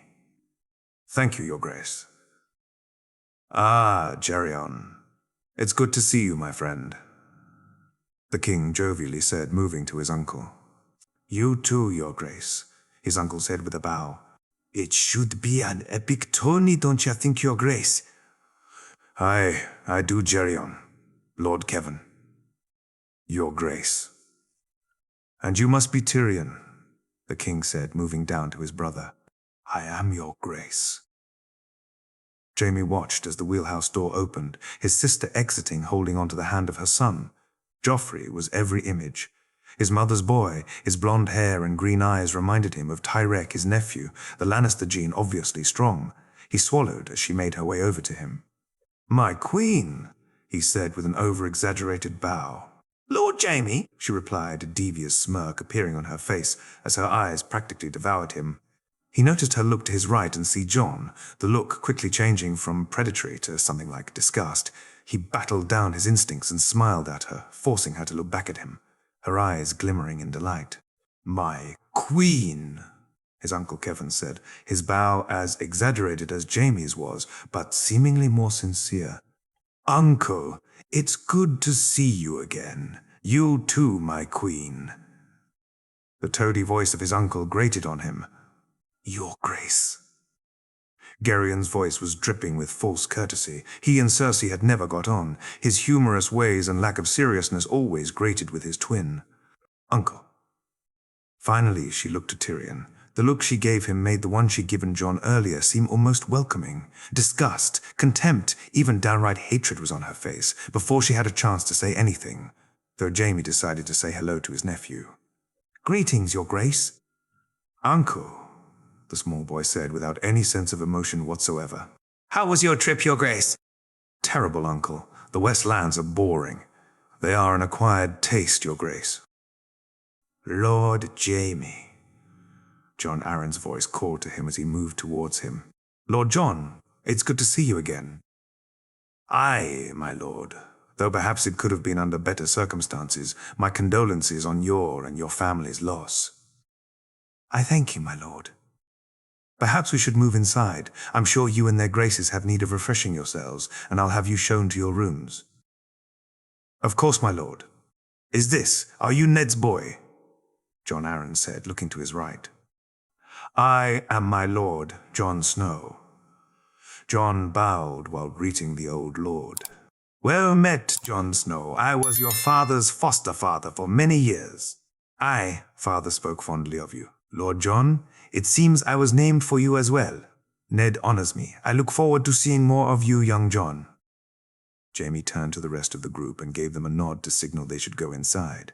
He and Jon walked to where the king and queen were standing and began their journey inside the castle. The queens looked alternating between glowering at Jon and trying to mentally undress Jaime. Ah, Ned's lad, how are you finding the rock snow? The king asked after noticing Jon. It's wonderful, your grace. It's not Winterfell, though. You must be missing the north and your father? Aye, your grace, but Lord Jaime and his family have been very kind. Good. Looking forward to the tourney, are you? Seeing all those knights fighting raises the blood, and who knows, in a few years it'll be you yourself taking part, eh, lad? Aye, your grace. I'm looking forward to competing. Competing? The king looked at both Jon and Jaime confusedly. Competing? The king looked at both Jon and Jaime confusedly. Surely the lad's too young to compete, Kingslayer. No, your grace. We're doing something different this year. A squire's dueling tournament for those under 12. Jaime said, not correcting the king's use of the moniker he hated. Why would you do that, Lord Jaime? The king asked, genuine interest on his features now. These boys we train, your grace. They're the future. They're the ones who'll fight long after we cannot, so let's see them compete. Let's give them something to show their talent, something to aspire to before they're old enough to compete in the lists themselves. The king nodded along, intrigued by the idea. And if it meant more fighting, then it was something he'd definitely be interested in. But the thoughts of young boys' weapons in hands disturbed him. Surely the danger was real. It'll be tawny swords, of course, your grace, not live steel. Ah, well, then I'm all for it. Good luck, lad. I'm sure you'll do your father proud. I have no doubt he will, your grace, Jaime said, smirking at Jon. Cersei glowered through the whole exchange. Jaime noticed, and her looks to Jon intensified as they reached the lift. Though she seemed to relax and turned to smile at him, he shuddered. There was a time when a smile from his sister would cause his breeches to grow tight. It just repulsed him. The feast that night was a raucous affair. The king was in great spirits. The idea of seeing men fighting always stirred his blood, and Tyrion watched as the man groped and ogled, serving girls left and right. Tyrion sat at the high table along with his brother and uncles, far enough away from his sister to enjoy himself, despite the glares she sent his way. Jon sat beside him at Jaime and Gerion's insistence. The boy was basically family at this point, at least to certain members of the house. His uncle's family sat at a lower table, and there was almost a competition going on between him and Jon to see who was getting the most glares, him from his sister, or Jon from his uncle Kevin, a few seats down, and from Lancel at the lower table. It amused Tyrion. No end, as it seemed to make no difference to the boy whatsoever, a stark difference from how he'd been when he arrived, and Tyrion felt a pang of pride that he had played a small part in that. You enjoying yourself, Jon? Aye, Tyrion. Though I notice you're not drinking as much as usual. I can't. Jon, if I do, there'll be none left for the king. He motioned to where the king was swallowing a large tankard, and the two of them laughed together, getting him an even bigger frown from his sister in return. He likes his drink all right. Aye, that he does, Jon. He looked on as Jon got up and headed towards where the king and queen and his brother were sitting. He was about to say something to call him back when his uncle Gerion sat down beside him. The ever-present smile on his face looking a bit different this time, and directed at Jon. Where's he going? Tyrion asked. Ah, it's about that time, all right. What time, uncle? Story time. Tyrion smiled as he watched Jon bid his farewells to the king and queen, and to his brother and Lord Arryn. His uncle was right. It was about time for Joy's story, and there was nothing, not even a feast with a king, that would keep Jon from that. He looked to his uncle as the boy left the room. Yep, Jon was family all right. Cersei sat at the feast on the opposite side of her brother Lord Arryn, to one side, and her uncle Kevin to the other. They were engaged in their usual drivel, and it was driving her mad. She should be sitting beside Jaime. She should be close enough to touch him, to feel him next to her, and instead, she was with these two dolts. Her husband was being his usual oafish self, which tonight was a good thing. It would make getting to Jaime easier if the fool was fucking serving wenches in his room. She looked over the room. These were her subjects, her people, And while they showed her deference, the way they looked at her brother annoyed her. She was who they should love. She was their queen. She hated them all. But as she looked down the table, she saw the figure she hated most of all, the demon who killed her mother, the shame of her family. Valonqar, a voice in her head said, forcing her to shudder. As she was thinking this, the northern bastard her brother had seemingly adopted made his way to the front of the table. The impertinence of the boy, daring to address his betters, he should be whipped. She looked closer at the boy, something familiar about him. She knew he was Ned Stark's bastard, but it wasn't that, it was something else. Your grace, my lords, the boy said. Ah, young Snow, what is it, lad? Her husband moved his head from between the bosom he'd been nuzzling. I came to bid you a good night, your grace, and you to your grace. He bowed, looking from her husband to her. And you too, my lords. Aye, good night to you, lad. John Arryn said, a smile on his face. Good night, John, her brother said, his look foreign to her. What a well-behaved lad, not like what they say about bastards, but then he is Ned's lad, John Arryn said as the king nodded. Is he coming along well, Lord Jaime? John asked her brother. Aye, my lord. John will surprise everyone in a few years, mark my words. Good, good, to see the lad doing well. Ned deserves it, the king said before continuing his debauchery. As the feast ended, Jaime made his way to his quarters. The king had been well into his cups, and he was glad he'd hired 2 whores to serve as his serving girls for the feast. His servants were servants, and servants only, and needed to be treated accordingly, and having a fat oaf grope them wasn't part of their job description. Luckily, Tyrion knew exactly the ladies for the job, and, as usual, his brother delivered. He entered his room and began to disrobe. All in all, today had gone well. He'd managed to steer clear of his sister and kept the king and his retinue entertained. John had been well received with both the king and Lord Arryn. Seemingly happy with the lad, he had been surprised when John left so early, but the boy knew his manners and said his farewell to the king, earning himself some plaudits from those assembled. Others had not been as polite. His nephew was a nightmare, 3 name days old and already full of self-importance and disdain. Jaime placed his clothes on the dresser and walked naked into his sleeping area. A large bed and small table, all the furniture he liked in this room. Too many years in the White Sword Tower. Probably the reason behind his aversion to comforts. As he moved his covers, he heard a soft sound, a murmured breath. No, no, she wouldn't. He thought, his heart racing in his chest. Jaime, what took you so long? The covers fell to the floor, revealing her there, her blonde hair spread across the pillows, her posture deliberate and provocative as she met his gaze, a silent invitation in her eyes. Come to bed, brother. It's been so long. I've missed you. Jaime looked around the room and found her clothes crumpled on the ground. He picked the dress up and threw it at her, the shock of it hitting her. Halting her movement, she looked up at him, hurt clear in her eyes, before suddenly the fury hit her. You dare reject me. I'm your queen. You belong to me. Get out. Get out now, or so help me. Jaime angrily said. You'll what? She asked defiantly. I'll drag you down the halls to your husband's room. Tell him what you've done. How do you think he'll react? You wouldn't dare. Jaime moved towards her, his hand shooting forward to grab her hair before she moved quickly back. She looked to him, her eyes full of fury and hate. But as she got dressed, she began to cry, the tears falling down her face. Jaime, my love, we belong together. Can't you see? We were supposed to be together. We'll never be together, Cersei, never. He left the room and quickly got dressed before heading out down the corridor. He walked as fast as he dared, and very soon he was at the door to the feasting hall. As he entered, he heard voices. His uncle Geryon and brother were there, along with Jon, who had obviously been unable to sleep. Ah, Jaime, come join us. We were just telling Jon here about the time you and Tyrion got lost in the vaults. We didn't get lost, Geryon. Jaime and I were playing hide and seek.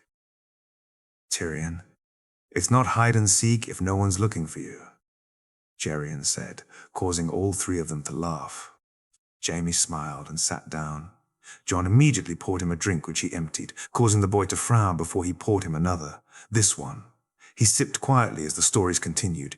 He knew he'd need to get some sleep soon. Tomorrow would be a busy day. The Tyrells and Tullys were arriving along with the rest of the Lords of the Vale, but he'd stay for a while. Perhaps by the time they all went to bed, he'd actually be able to sleep without the image of her in his bed. Daven Lannister was drunk. No scratch that he was more than drunk. He stumbled down the hall trying to find his room when he bumped into a blonde, crying girl. No, this was no girl. This was a woman, a very beautiful woman. Are you okay? He doesn't want me. Why doesn't he want me? Am I not attractive? Who doesn't want you? Whoever he is, the man is a fool. You're beautiful, the most beautiful woman I've ever seen. A line, to be sure, but it was the best he could do in his drunken state. You think I'm beautiful? You are very beautiful, my lady. You want me, don't you? She said as she moved closer to him. Davin could feel his body responding. He was glad he wasn't that drunk, he thought, as he pulled the woman into a kiss and maneuvered her towards his room. He felt her hands on him through his clothes, and all he wanted was to be close to her as quickly as possible. I want you. Lannisport. Olenna was glad the journey was over. She was tired and in need of a good bath and some wine and refreshments served on a proper table and not in a tent. A part of her was miffed that they wouldn't be staying at Casterly Rock itself, but she was comforted by the fact that a large residence had been made available to them. As they traveled through the town, she noticed the arrangements that had been made. Lannisport had always been impressive, but here it seemed transformed. Pavilions as far as the eye could see. Merchants' tents overflowing with merchandise. The tilt yard in the distance looked far bigger than the one in King's Landing, and the seating behind and around it was equally impressive. But one thing seemed out of place to her. A small, domed arena with one side open and three sides made up of seating was built to the left of the tilt yard. What its use could be confounded her. She watched as a group of horsemen approached them. A number of them clearly guards, but the three at the front were obviously important. She noticed the tall, graceful figure of a blond man who could only be a Lannister beside him rode two small boys. One had dark hair while the other's was a dirty blonde as they got closer. Though the blonde's features became clearer, not a boy then, a dwarf, the imp of Casterly Rock. Greetings, Lord Mace. My lords and ladies, I welcome you to Lannisport. Well met, Lord Jaime. May we pass and do the introductions once we're all on our feet? Indeed, my lord. I've just come to escort you to your accommodations. How gracious of you, Lord Jaime. Think nothing of it? My lord, you are honored guests, and men of your importance deserve no less. She watched as her idiot son blew up like the pufferfish he most resembled. Apparently, Lord Jaime knew something of the game after all. Her gaze was drawn to the two others with him. The dwarf was nothing like she expected. Stories of his grotesqueness were legendary, yet to Olenna's wizened gaze, he simply looked like a slightly overgrown. They rode through the town before coming to a large house with a huge courtyard. The people began to dismount, and Olenna turned to her granddaughter and good daughter before they made their way from the wheelhouse. The house was impressive, large and imposing and worthy of her family, she thought, as she moved towards where her son and Lord Jaime were talking.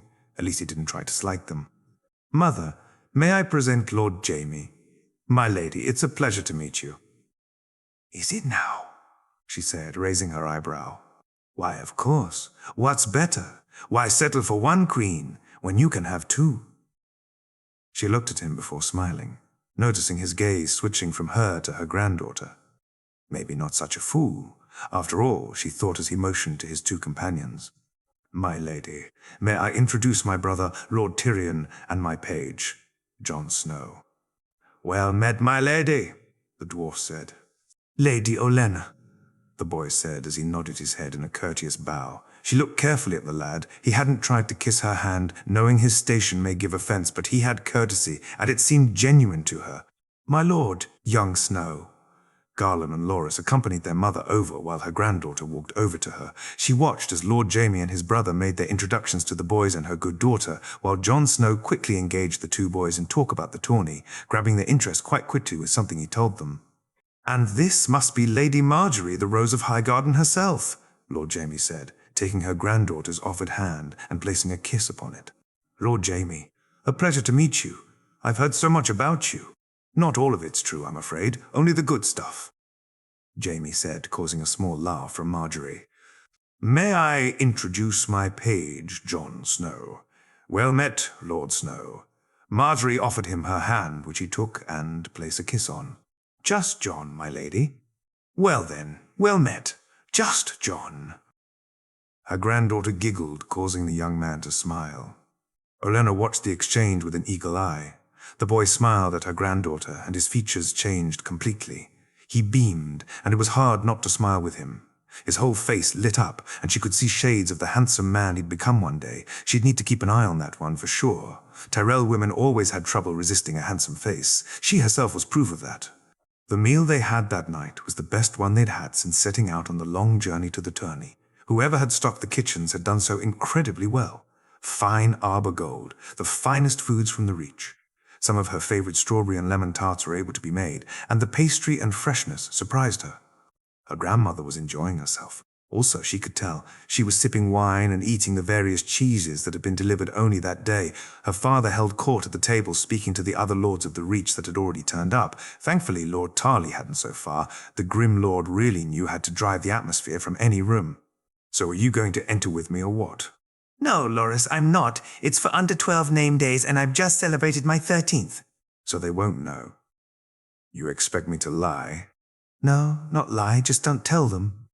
No, that's not something a knight would do. She listened as her brothers argued about something or other. What? Were they talking about how could Loris enter anything? He was too young. She needed to know what they were on about. What are you two arguing over? We're not arguing, we're discussing, Loris said, his smug smile annoying her. Not for the first time. Oh, discussing then. Loris wants me to join up with him and fight in the tourney.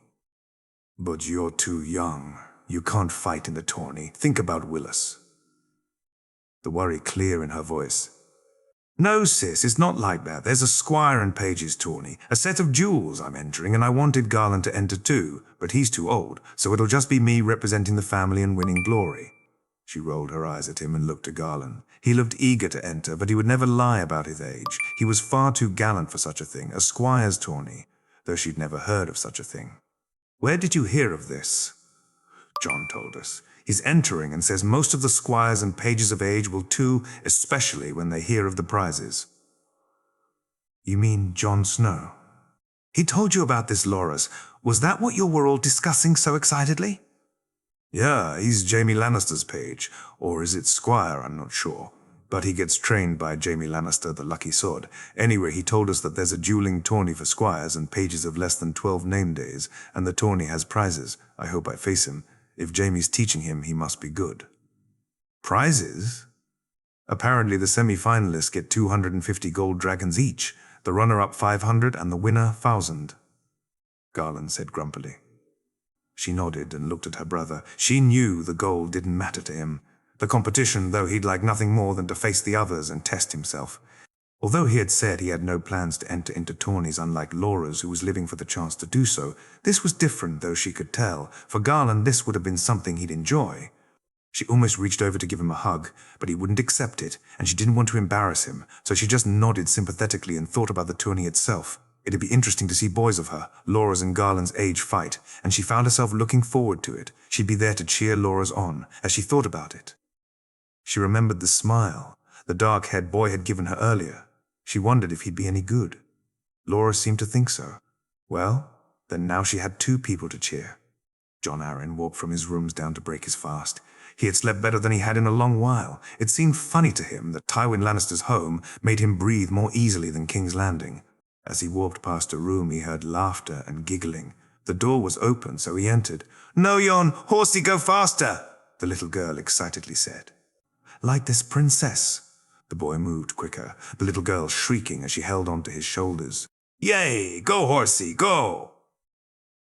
Jon watched as his namesake played with the little girl, her laughter growing louder and louder. He smiled as he looked at the two of them, happy and oblivious to the problems of the world outside. The young man may have had his father's look, but the temperament was much different.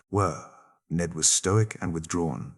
His son seemed more outgoing and, judging by the look on his face, freer with his emotions, although Jon did remember his much straighter face when speaking to the king. "Hello there, lad," he said as the young man looked in his directions. "Lord Jon, I'm sorry I didn't notice you there." "No, not Jon, you, Jon," the little girl said, looking between the two of them. "Aye, Joy, he's Jon too, Lord Jon." "No, you, Jon." She grabbed the boy tightly. "I'm sorry, my lord. Joy's a little shy around new people." "No worries, lad. And who is this little sweetheart?" This is Joy, my lord, Lord Gerian's daughter. Joy, a little voice said, making the old lord laugh. It was nice meeting you, Joy, and seeing you again, young John. Enjoy the rest of the day. You too, my lord. If only that was possible, he thought as he left the room and continued down to break his fast. Robert certainly wouldn't be up this early, and he hoped the Queen wouldn't be either. A simple, quiet breakfast is what he wanted. The work of the realm could wait. He entered the room and saw Gerion and Tyrion Lannister were the only two people he recognized, so he helped himself to some water and made his way over to them. "Good morning, Lord John," Tyrion said before his uncle greeted him likewise. "Lord Tyrion, Lord Gerion." He sat down and waited for the serving girl to come to him. Within seconds she had, and he asked for some bread and fruit and warm milk, his body not conducive to a large meal in the morning. "Did you sleep well, my lord?" Tyrion asked. "Indeed. Very well, thank you, Lord Tyrion." Lord Gerion. "I met you, daughter, a wonderful girl, if you don't mind me saying. She and young Jon Snow seem friendly." "Aye, that they are, my lord. Joy's taken quite a shine to young Jon, and the boy indulges her, well, spoils her, really." "Good. He seems to be settling in well." "Aye, that he is, my lord. Best decision my nephew ever made was making that young man his page."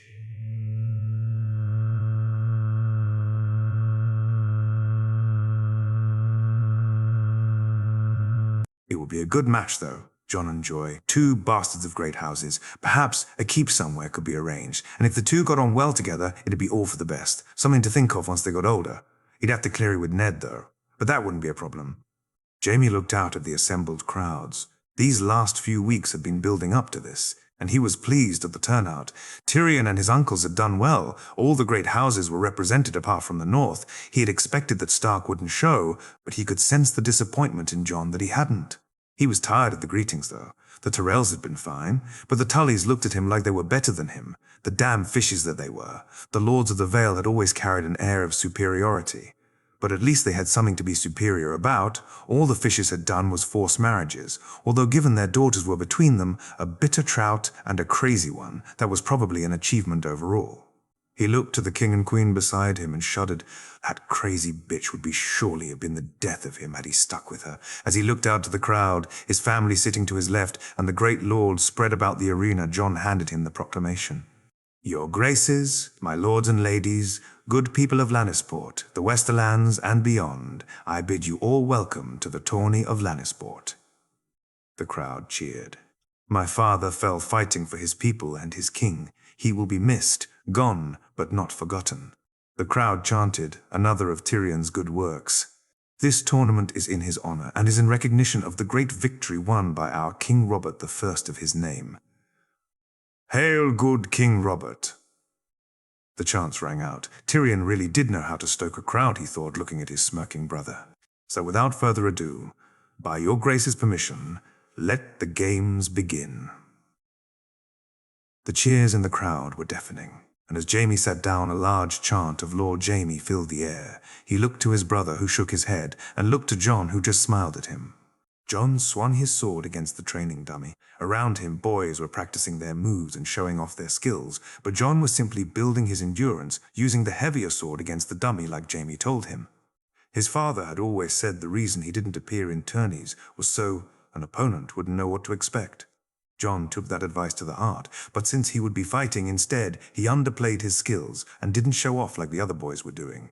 He looked around the field at his potential competition. There were some that stuck out immediately. The young Tyrell boy he'd met the day before. Loras seemed quite skilled, although Jon thought him a little extravagant in his moves. Lancel, while being an idiot, looked much better than he had expected. There was the two Royce boys, Robar and Waymar, both skilled, though the older one also had size on his side. Jon finished up and walked past the Stormland squires. None really stuck out, though there was no shortage of bravado coming from them. The Westerland squires were just as loud, though some of these did at least have the talent to back it up. The Riverlanders didn't interest him. Sure, they would provide competition. But Jon preferred to keep away from them. Suffering their liege's daughter was enough. Ah, Snow, care for a spa. I'm afraid I must decline, Lord Loras. I have somewhere I need to be. Perhaps we'll be drawn together then. Well then, I'll wish you good fortune now, shall I? Jon cheekily replied. Ah, that's the spirit. You too, John. Best of luck. Perhaps we'll stay apart until facing each other in the final. Loris laughed and turned to practice with his brother. John had to smile. Never bet against the confident man was something he heard people say, but being too confident was as much a problem as not being confident enough. He walked over and placed his sword back among the others and made his way to where his guards were waiting. It was strange for John to find himself accompanied by guards, but it was something Jaime insisted on when he was outside the castle. John didn't mind, though. His guards, Alirs and Jaws were hills, bastards just like him, and they built up an instant camaraderie. Finished for the day, John? Bertol Eilers asked. His physique was impressive, but it was the shorter Jaws who John thought the more skilled of the two. He'd watched them spar, and while Eilers was no slouch, Jaws was much better. Aye, Alirs, you two eaten yet? No, John, it's fine though we're not hungry. Jaws replied. Well, I am, and it's my treat. Come on, I'm sure an ale and some food would go down well. The two men smiled, and all three of them made their way to the small tavern John preferred. The food was always delicious, and the patrons had gotten used to John and had stopped making a fuss over Lord Jaime's squire. Jaime sat at his desk, waiting for Tyrion and Geryon to arrive. Jon Arryn had asked for a meeting, and he knew it was about funding the crown, something he no longer wished to do. His father had used their money to increase his influence at court, something to hold over the head of the stag, and the fat king had taken the money like a pig takes swill. His sister wasn't much better. The woman had never been refused anything by her father, and she took the same approach now, luxury items imported at great cost, and damn the expense. Brother, Tyrion said as he entered, Geryon following behind. Tyrion, uncle, sit down. There is much we must discuss.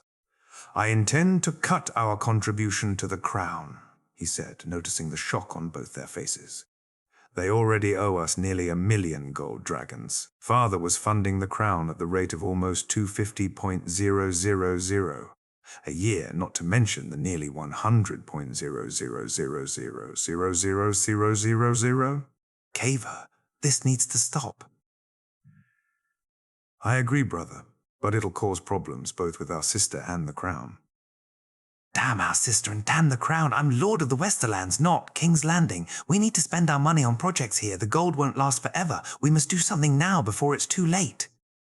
You do realize who'll fill the gap, brother. Let the Tyrells waste their coin on the fat kings. Whimsies, they won't do it for long. And when they realize that it's a Stark he wants as his son's bride, they'll cut their funding pretty fast. His uncle said, a large smile on his face. So, brother, what projects did you have in mind? Castamere. Jaime said, shocking them both. The minds were flooded, but Jon had found a solution thanks to Tyrion's encouragement to read. But how? Jon found it in one of those books you pointed him to. He called it a wind wheel. I'm not sure of the exact details, but Maester Craylan assured me it could work. He has the drawings in his rooms if you want to take a look. Tyrion sat there, dumbfounded. If they could remove the water from Castamere, their minds would almost double overnight. This was huge. To think a 7-name-day-old boy had possibly found the solution that his father could not. He laughed so loudly the others must have thought he had gone crazy. Are you okay, Tyrion? His brother asked. Well, yes, I'm fine. I was just thinking how father would have reacted to Jon. Speaking of Jon, I want you to attend a meeting with him later. Oh, and who are we meeting? Sir Wireless Manderley, I want you to set up a trading agreement with the North. Well, with the Manderleys at least. Nothing huge, just a foot in the door.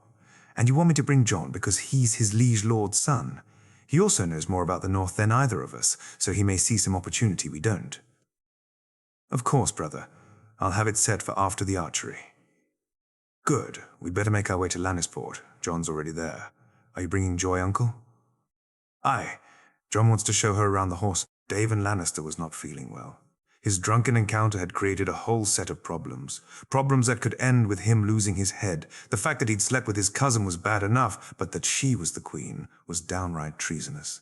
What made it worse was it had happened another 2 times since. Daven never considered himself a weak man. Sure, he was cocky and arrogant like most youths, but he thought he was strong. But just thinking of his cousin's naked body and the noises she made as they fucked was enough to make him hard and undo his resolve to never do it again. Are you okay, brother? His sister, Serena, asked. I'm fine, sis, just thinking about the tourney. You competing in the joust and melee or just one of them? No, I'll be in both. The prizes are way too good not to. His sister nodded along. 50,000 gold dragons to the winner of the joust, 25,000 to the runner-up, 25.000 to the winner of the melee, and 10.00 to the runner-up, along with 10.00 for the archery. And then there was that squires tournament that had everyone excited, young boys competing with a 1.00 gold dragon prize. It was unheard of. What do you think about the squires competition? I thought it odd at first, sis, but then I heard how Jamie explained it to the king. These boys are the future. I'd have killed for the opportunity back when I was squiring, so I get it, and I'm looking forward to see it. Any favourites? Sir Adam's squire and Sir Lyle's are both impressive young men. The young Tyrell is talented, and the elder Royce is a dark horse.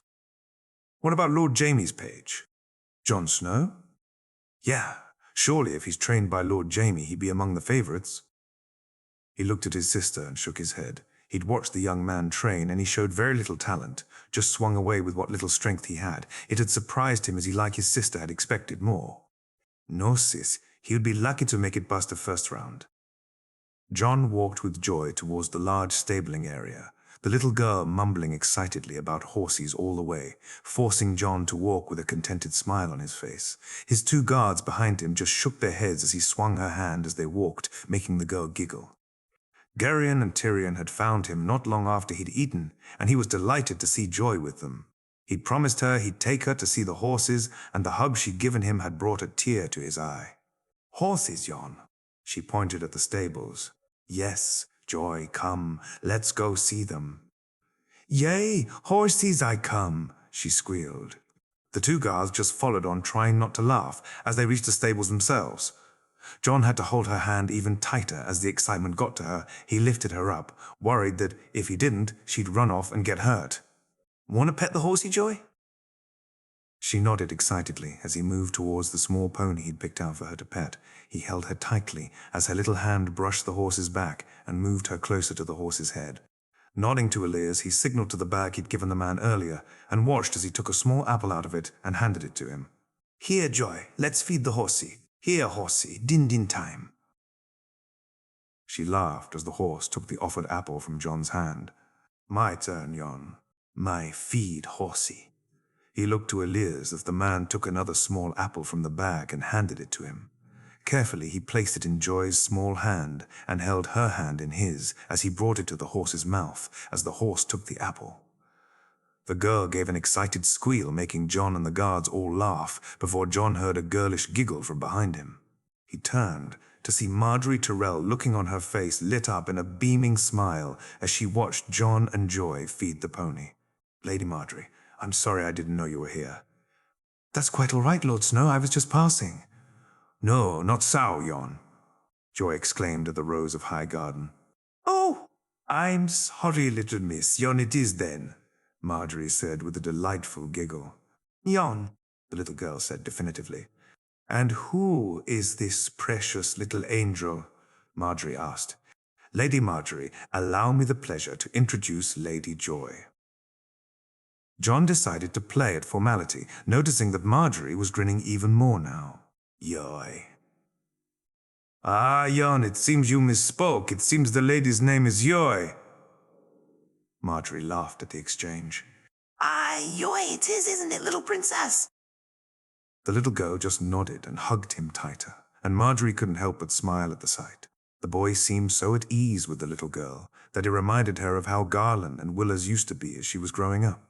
Tyrion waited outside the large tavern where most of the Vale, Riverlanders and the few Northmen had made their base for drinking and eating at the tourney. Jon was late, which was unlike him, and he considered sending one of his guards to find the boy before he saw him and his two guards come jogging towards him. Been busy, Jon? Sorry, Tyrion, petting horses takes a lot of time, especially when an excited young girl doesn't want to leave. Jon said, his voice breathless from the hurrying he'd done to get her. No worries, my cousin enjoyed herself then, did she? Tyrion smiled at the two guards who nodded enthusiastically. Very much so. They made their way inside and took note of who was sitting with whom. The Vale lords sat together while the Riverlanders sat just behind them. The few northern lords, though, sat apart from them all in a small, tight group at the back of the tavern. Tyrion could see Sir Wireless's large frame as the man ate with great abandon. He may not have ever met the man, but John's description of his walrus-like father singled him out immediately. Beside him sat a gruff northerner, his balding scalp, a sharp contrast to his large black beard. His tunic was green and displayed a large black bear, a Mormont. Then he thanked the gods for John's insight.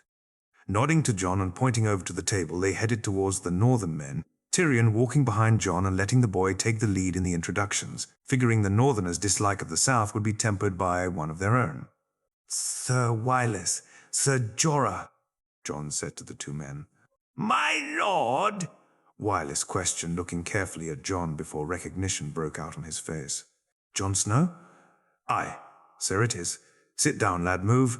Make room for young Snow and his friends." The large knight beamed at him before nudging his companions. "May I introduce Lord Tyrion, Sir Wyllis?" "Well met, my lord. Please take a seat. A friend of young Snow is more than welcome at my table."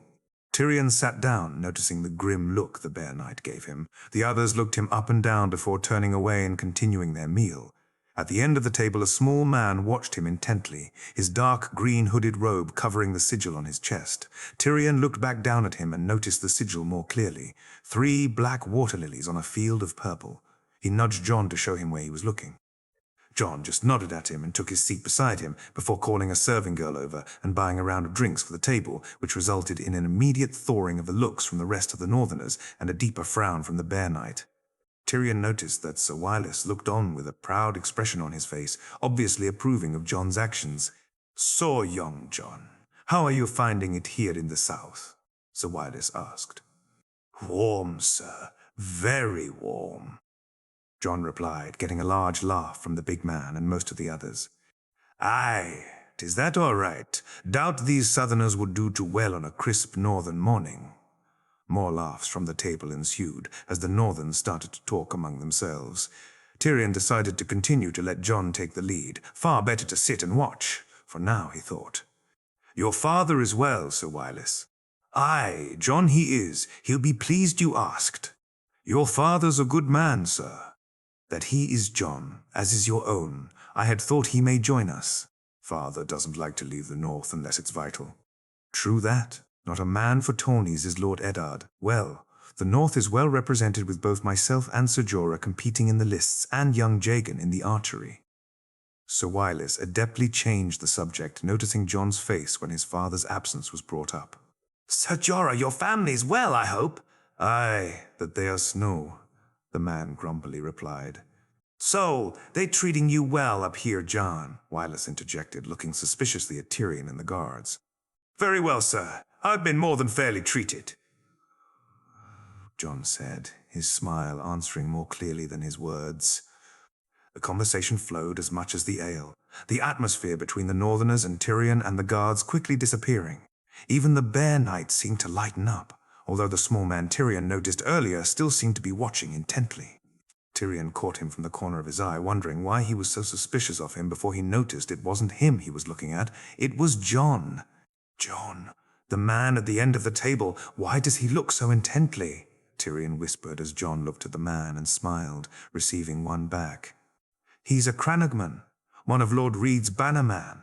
A fen, I think, given the sigil. My father always said Lord Reed was his lealest man, so perhaps he's just being extra vigilant." Tyrion nodded, and after buying another round of drinks for the men, he and John got up to make their leave. He watched as John passed a note to Sir Wyllis. The fat knight quickly took it and put it in his pocket. They bid the men farewell and left the tavern. The archery competition wasn't the most exciting thing Geryon had ever seen, something the king obviously agreed on given his drunken state. He looked to see Cersei staring daggers at Jaime and almost smiled. Some things don't change, he thought. Joy sat in his lap with John feeding her small pieces of mashed fruit, surprisingly without making a mess. He looked to see Jaime and Tyrion in conversation with Sir Adam and Lord Crakehall, all but Tyrion keeping their eye on the archery. He himself would have left by now. But he had gold on this, a lot of it, and hoped John's tip had been right. Put everything you can on Jagan Finn. John had told him so. He had almost 100 gold dragons, and he was almost beginning to doubt it, as the Mallister lad was very talented, as was the young man from the Stormlands. But John had told him that the Fells were the very best archers in all of Westeros, so he placed his bet. The first targets were simple enough. Pretty much everyone made it through, and the field only whittled out 2 from the 64 who started. The second one was only slightly harder. 20 paces wasn't that difficult. Even Geryon could hit the target from there, and he was a mediocre archer at best. It wasn't until they reached 60 paces that things picked up. We now move on to 60 paces, with 22 archers remaining, the herald announced to a few cheers. Joy, look at the arrows, he heard John say. Allows Yon. Yes, joy arrows. They go whoosh. Whoosh. His daughter exclaimed, forcing a laugh from him, and some of the people close to him, he noticed the young Tyrell girl sitting with her brothers. A few seats to their left was laughing and paying attention more to Joy than the competition. 6! Archers eliminated. We moved to 70 paces. The herald's voice rang out. He paid more attention now. 16 left to go, and the fen was still there. He watched as the man hit the target dead center, the young Mallister squire doing the same, the Storm's landlad, a swan, he thought also matched the shot, but very few more did. 10 archers eliminated. The final 6 will move on to 90 paces. Geryon got excited now, as did most of the crowd. He looked to see almost everyone was paying attention to the competition now. Joy was finished eating, and John had taken her onto his own lap, bouncing the girl softly up and down to her delight. Jaime and Adam were intently watching as even Tyrion's apathy was replaced with interest. Had he bet to? Of course he had. Geryon laughed. The first man missed, as did the second. The third was the young Mallister squire, a Rivers who hit the target. The next man was a short, stocky man from the Reach, a squire for the Hightowers. He thought he missed also before young Swan took his aim and hit the target, followed by the fen who hit it perfectly. Ladies and gentlemen, we're down to the final 3. The distance is 100 paces. The herald's voice shouted over the crowd. First up, Dennis Rivers, representing the Riverlands, and Lord Mallister. The young man stepped up and hit the target, but in the outer edge to a groan, followed by applause. Now, Balon Swan, representing the Stormlands and House Swan. He took his shot and finished closer, that the Riverlands lad, but still not close to the bull. Again the crowd applauded. Lastly, representing the North and House Fell, Jagan Fen. He watched as the Cranagman stepped to his spot, his breathing even and calm, unlike Geryon's own, which was quick and shallow. The young man pulled back the string and let loose. Geryon watched the arrow fly in almost fevered anticipation. Whoosh, his daughter said, making him turn and laugh at her. It's a bull. Dead center. We have our winner, my lords and ladies. I give you Jagan Fen, the winner of the Lannisport archery completion of 290 AK. The crowd cheered loudly, and Geryon's heart raced. He just looked at John, who sat there with an annoying, know-it-all grin on his face. He should never have thought him that he thought. He would have hugged the boy there and then, but Joy was hogging him all to herself. Instead, he looked to see Tyrion wearing the same grin, and wait, was Jaime doing so as well? Even Sir Adam and Lord Crakehall were grinning. Had everyone bet on the archery? He just laughed out loud. Cersei looked at her brother with fury in her eyes. He was sat there smiling and laughing with the men of the West. While she was alone beside her drunken husband, she searched the crowd and saw her uncle sitting with the bastard, the boy holding her uncle's bastard daughter and laughing along with the girl. It made her sick. She noticed Joffrey had a bored look on his face and looked at the bastard again. That was the difference she thought breeding. Her golden prince was how true-bred children behave, not like the 2 bastards down there. Finally, she saw Daven, and her expression changed into something more friendly. She had been at her lowest when her idiot brother had rejected her. Had she not been? Then she would never have. Not with Daven anyway, but she was glad she did. He was firm and muscular, and with the right training was a pretty good fuck. She squeezed her thighs together as she felt the arousal stir inside her. The king would be drunk later. She smiled. She would indulge herself fully tonight. Marjorie walked with Loras and Garland and their guards around the town. The archery had been much more exciting than she had thought it would, although truthfully she had spent most of her time watching Jon Snow. And Joy, the little girl, was a treasure, and how attentive and careful Jon was with her made her heart soar. "Did you enjoy the archery, sis?" Garland asked. "Yes, Gar. It was more fun than I thought it would be, although the other events should be even more exciting. What say you, Loras?" "Loras is a little upset, sis. Seems he bet on the wrong man. Who was the small fellow anyway? How the hell did he win?" Loras grumpily said before kicking a small stone. Someone said he was a Cranopman, she heard Garland say. Loras just shrugged grumpily, causing her to smile. They walked contentedly along, stopping at some of the stalls, not buying anything, just passing the time. The melee would be on the morrow, so tonight there was a small dinner for just her family. Her grandmother had wanted to dine with the king, but after seeing him at the contest, she had decided not to push it. The man was drunk far more than he was sober. Marjorie knew her grandmother and father wanted her to be queen. She wanted it too, but after seeing the bored, disdainful look that seemed to be forever entwined on Joffrey's face, the thoughts of him being her husband didn't fill her with any joy. Jaime made his way to the His Solar. The meeting with Lord Arryn was nigh, and he was ready for it. Tyrion and Geryon would be beside him. His uncle Kevin was entertaining the king, well making sure the man didn't fall down as drunk as he was, and he had sent Jon to ensure that the king would have someone to talk to. He found the man enjoyed having Ned's boy around, and while he preferred to keep him close to him, he felt it would be better if he had the meeting without him. When he arrived, he found Tyrion and Geryon already waiting. They entered the room and sat down. A serving girl came in and placed a tray with wine and some glasses on the table. He dismissed her, and Tyrion poured the wine, giving all of them a glass. "So, how well did you do?" his uncle asked. 300. Jaime made 400. And you? 1.00. His uncle replied, making them gasp. You made 1,000 gold dragons on the archery. How much did you bet, uncle? Tyrion's voice carried an air of unavailability in it. I put 100 gold dragons on the man. Jon was certain he'd win, and he was right, his uncle proudly said. You think he made any money himself? Jaime asked. Undoubtedly, although the boy doesn't spend anything on himself anyway, Geryon replied. Jaime just shook his head. He gave Jon an allowance, a generous one. They had argued about it before he told him that he represented the Lord of the West. It was to be expected. Jon had finally accepted it. Combined with the money his father sent and the fact that they paid for all his clothes and equipment, it left Jon with some nice pocket money. But try as they might, they couldn't get him to buy himself anything. Instead, he spent it on his guards, bought presents for Joy. He even got him Tyrion and Geryon presents. It had frustrated the hell out of him, except for it just reminded him he was his father's son.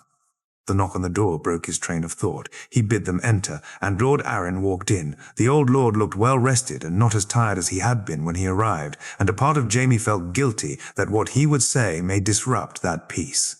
My lord Hand, to what do I owe the pleasure? He asked as the man sat down. I wish to discuss the finances of the realm, my lord. Jon Arryn said before greeting both Tyrion and Geryon.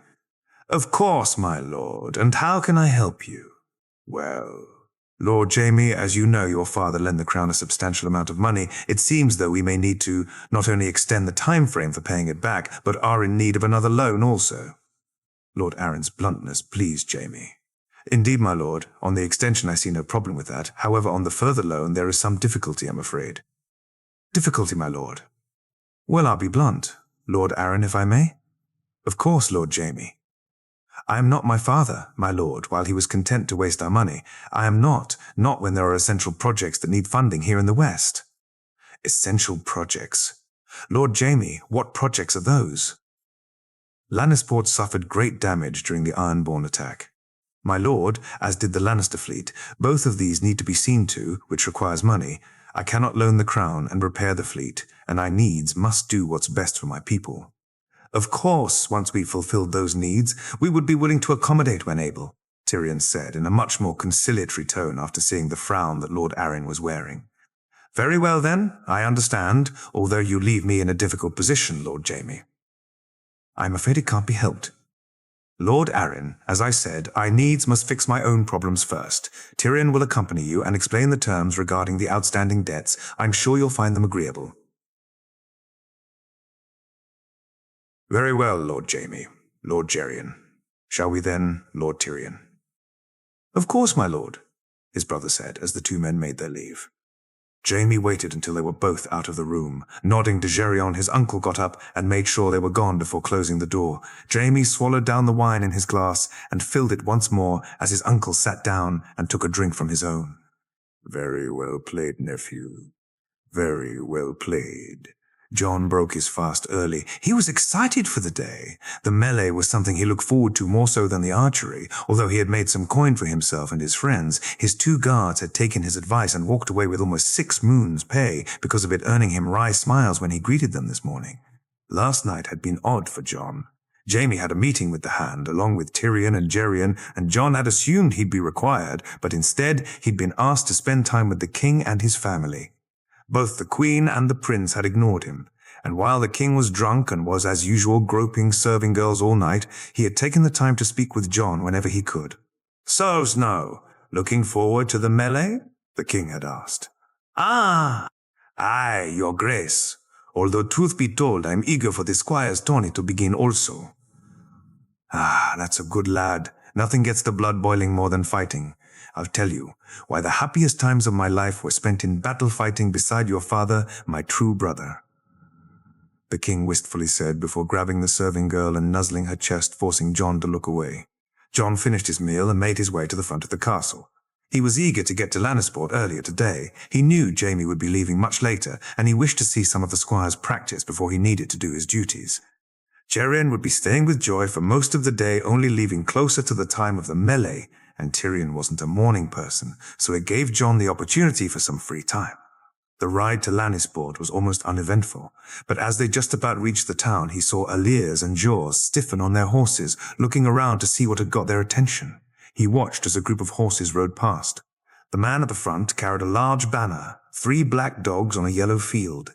John felt himself gulp as he finally saw the man himself, larger than any man he'd ever seen before, his black armor as dark as night. He looked up as the mountain that rides passed him by. The crowd was starting to get excited as the competitors for the melee began to go through their paces. Jaime sat beside the king, who was surprisingly sober and seemingly eager for the melee to begin. His sister sat there with her expression ranging from bored to furious every time she caught his eye. Not that it bothered Jaime. He was just glad she hadn't tried to seduce him again. Her son was an enigma to Jaime. All the Lannister looks, yet none of the characteristics. He sat there with a bored look on his face, and Jaime could see every ounce of his mother in him. His brother had done an excellent job with the preparations. The archery had gone well, and the king had been kept entertained. The meeting with Lord Arryn had gone the way he wanted it, and Jon and Tyrion were meeting with Sir Willis later. Jaime turned to his uncle, who had left Joy behind for today. The melee, no place for a little girl. "Uncle, so who's your money on? Clegane is probably the favorite, but I fancy the crazy priest." "Thoros." "Aye. Didn't you say he was first through the walls at Pike?" "Yeah, although I think he may have been drunk." Jaime laughed. He watched as some of the competitors began to spar with their squires and companions. Just a light workout to loosen the muscles. Watching it made him wish he was down there himself. If there was one thing he hated about hosting this tourney, it was the fact he couldn't compete for his own prize money. He smiled as Jon and Tyrion made their way to the seats, noticing the scowl. Cersei gave Tyrion, "Oh, was it Jon? Hell, the woman was scowling at both of them. What was that all about?" He wondered. "My lord." "Brother," the two said as they took their seats. "So, who'd you bet on this time, Jon?" his uncle asked, making Jaime shake his head. They'd all won good coin on Jon's tip for the archery, but there were few northerners in this fight. "The mountain," Tyrion said, getting a grimace from both Jaime and Jon. "Jon here, however, seems to reckon the Red Priest is the one to watch out for. Isn't that right, Jon?" his brother added. "Aye." The man was the first through the gates at Pike, and he wields a flaming sword. Even if his skill isn't as much as others, that's going to be a big advantage. Jaime nodded while catching his uncle's smirk. He and Jon had become very close due in a large part to Joy and the boy's own nature, making him easy to befriend. Winning the gold had Geryon singing his praises. "God help us if Thoros wins," he thought as he smiled. Marjorie sat with her family, Garland and Loras, barely able to contain their excitement over the upcoming melee. She wasn't as keen on it as she was the joust or the squire's duels. She looked around the crowd and saw the king and queen sitting there. The king looked as excited as her brothers as he began to drink, while the queen wore her usual bored expression. Is that what it's like being a queen? Sitting there bored out of your mind while your husband drinks and gets excited over mock battles, she thought to herself. Almost the entire nobility of Westeros were here watching on. She saw the Tullys and the Arryns sitting together, the family bonds apparently still meaning something. The Lords of the Reach were spread all around her family, her Uncle Paxter sitting with her grandfather's contingent, and Lord Tarly, as usual, sitting on his own. Apart from the few Northerners and the lack of the Dornish, everyone important had come to revel while pretending to pay respects to the old lion.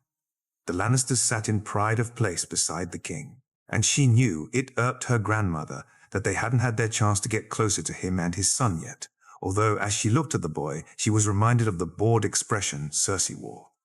The 4 Lannister men sat closely together, although she noticed the older Uncle Kevin kept more to his own company. Jaime, Geryon, and Tyrion all seemed to be much happier than the older man. As she looked at them, she noticed Jon sitting there with them, his face beaming as he smiled and joked along with the lions. She felt herself smile involuntarily. His face really came alive when he was like this, she thought. The boy was an enigma to her grandmother, who couldn't understand why his father let his squire for Lord Jaime, or why Jaime would want him to, looking on at the 4 of them. Marjorie could see how at ease they were. Perhaps that was the reason in of itself. "A stag for your thoughts, sis," Loras said, moving beside her. Sorry, what's that?" "Never mind, you seem to be elsewhere." "Sorry, Loras. You know I'm not a fan of melees." "Looking forward to the feast tonight then, sis?" "Not as much as grandmother," she said, making them both laugh. Her grandmother had been delighted when Tyrion had come to visit earlier with the invitation to sit at the high table with the king, although when Tyrion said his brother would like to meet with them after the melee, it had stirred the thorns her grandmother was famous for. Still, she too was looking forward to wearing one of the many new dresses she had brought along for such an occasion. Wireless. Sir Wireless stood by as his squire readied his charger, the horse bedecked in bright green, the aquamarine figure of the merman prominent. His armor was polished to a glimmering sheen, his helm in his hand, while he waited for the squire to finish his work. Some of the very best warriors of the realm would take part in this tourney, and Sir Wireless was eager to prove his might. The rules were simple, even though it was a fight on foot. Those who wished would ride their horses to the grounds, something most had chosen to do. He mounted the horse, and his squire handed him back his helm. The young man looked as eager for the event as he was, and no doubt was looking forward to his own outing in the duels. "All is well, sir." "Aye, that it is young Arthos." He rode the horse out towards where the rest of the knights and lords were gathering, eager for the procession to begin and the fighting to start, his squire walking alongside him with a proud look on his face. He liked the lad and was grateful his wife had recommended her cousin's boy for the position. The lad was dutiful and honest and had some talent with the sword which he was keen to develop. He was also good-natured and liked to joke, something Wireless appreciated. "Sir Jorah, 'tis good to see you on this fine morn." "Aye, you too, Sir Wireless. I'm eager to show these Southerners what Northmen can do." "That's the spirit. These boys of summer won't know what hit them when winter comes." The 2 men laughed as they received scowls from some of the others. Sandor. Sandor sat on his horse and waited. He cared not what these other fools thought about the damned tourney or how they celebrated winning before even fighting. For him, he had one goal, one objective, and as he sat there, he finally saw him ride in. The destrier he was on was twice as large as most of the horses around her. She needed to be just to carry the large weight on her back. His brother looked around and angrily glowered at the assembled men. "It's me you need to worry about," Brother Sandor thought to himself as the men arrived to lead the procession. The horses began to ride towards the melee arena, the crowd excitedly cheering as they saw them. Sandor kept his eyes on his target. A tourney was his best chance. Accidents happen, and unlike his brother, he didn't have Lannister lords protecting his guilt.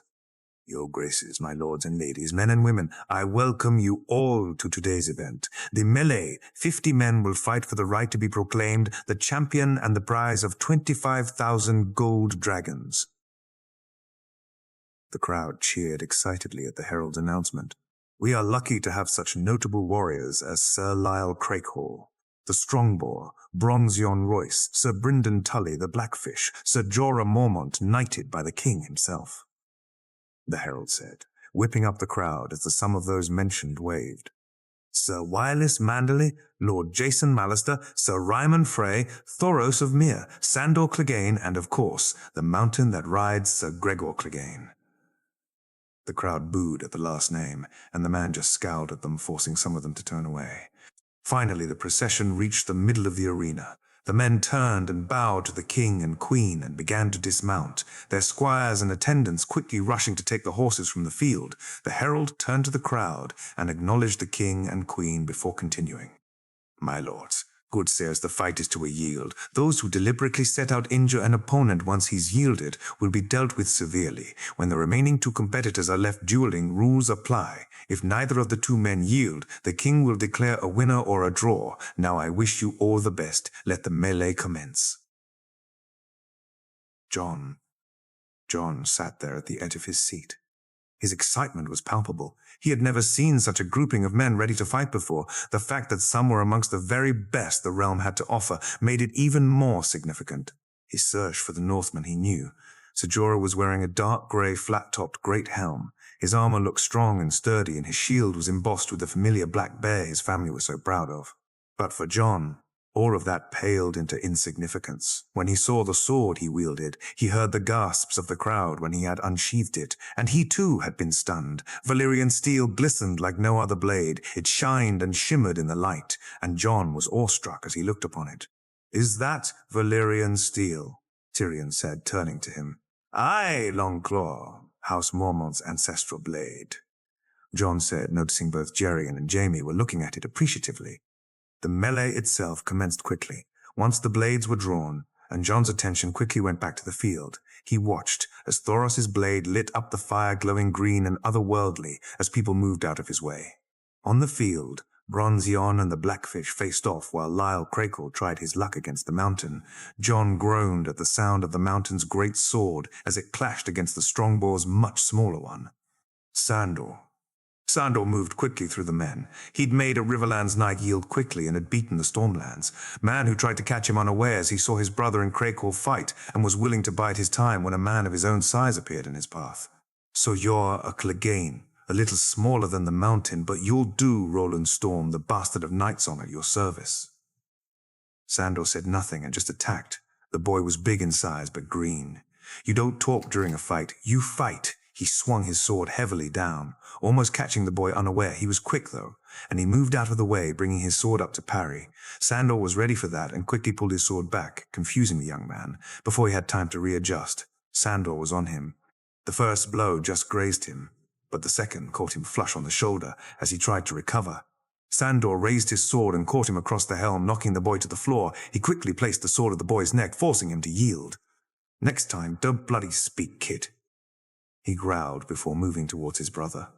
Bronze Yon Royce lived for this, fighting a worthy opponent, a crowd cheering your every move, while there was no better feeling than fighting a man in battle. This came a close second. Sir Brynden was as tough as they came, and Yon didn't know if he could win. But that made the fight even more enjoyable. Win or lose, he'd remember his fight against the Knight of the Bloody Gate for a long time. "Tiring yet, Blackfish?" "No, Yon. I could do this for hours." The man laughed before his face suddenly got serious. Brynden nodded at him and signaled behind him with another man. He may worry it was a trap, a feint. But Brynden was far too honorable for such a thing, so he looked to see a damn fray sneaking up on him. Quickly he turned, and before the man could react, both him and the Blackfish were upon him. Ryman never had a chance, and yielded quickly, both men having easily got past his guard and hitting him with painful blows. He turned back to Sir Brynden and smiled as they began their dance once more. Neither man would win this melee. They knew that now. Their fight would take too much out of them, so they gave it their all instead. Loras barely knew which way to look. There were so many interesting battles happening out on the field. He and Garland had laughed at the beating Sir Ryman had taken. As he sat there, he saw his brother was equally engrossed while he was watching Bronze Yon and Sir Brynden. His brother seemed more intent on watching Thoros as he faced Lord Mallister. "One day I'll be out there, brother," he said as Garland smiled at him. "Well, I hope Thoros won't be. Your face is way too pretty to be burned, brother," Garland japed, causing him to redden in embarrassment. Loras heard the crowd gasp and turned to see what it was that caused it. He saw the mountain had beaten the Strongboar and seemed to be eager to finish the man before his brother quickly appeared and faced him. "Sandor! It's time, brother!" Sandor's voice shouted out as the two blades quickly began to move. Loras had never seen anything like it. The ferocity of the two men was scary. The swords clashed and the sounds rang around the arena, neither man giving an inch. The mountain was clearly the stronger of the two, but Hound had him beat on speed. He watched as the two men put everything into their swings, the Hound piercing the mountains. Guard suddenly sent the crowd into an uproar, but though the blow was fierce, it didn't seem to affect the mountain at all. The Blackfish. Brynden finally got the better of their exchanges.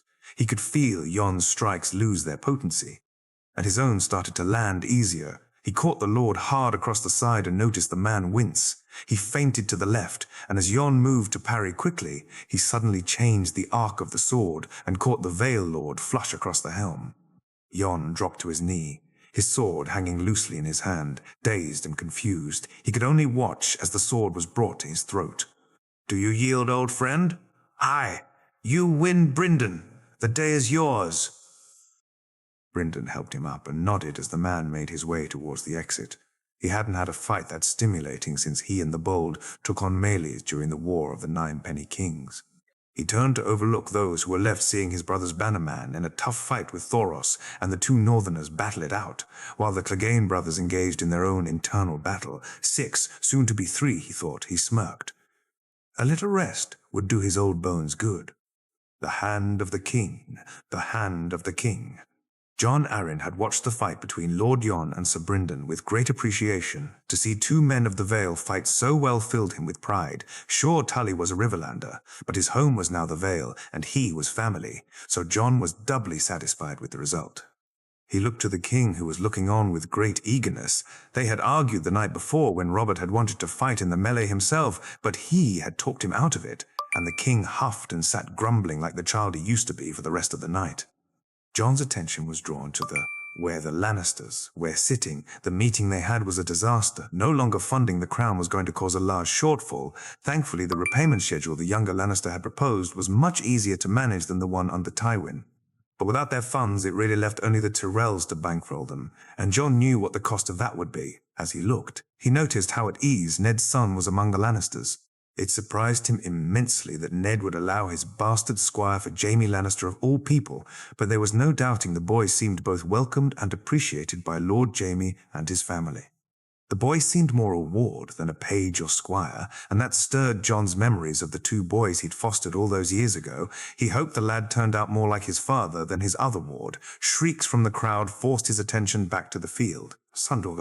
Sandor was tiring his swings, becoming less and less effective. His brother was relentless, but he too was swinging more wildly than he had been. Seeing an opening, Sandor used all his remaining reserves and increased his pace. He swung high to the left, forcing his brother to pivot slightly. He parried the blow his brother gave in return, but did so ineffectively, allowing his brother to assume he was open.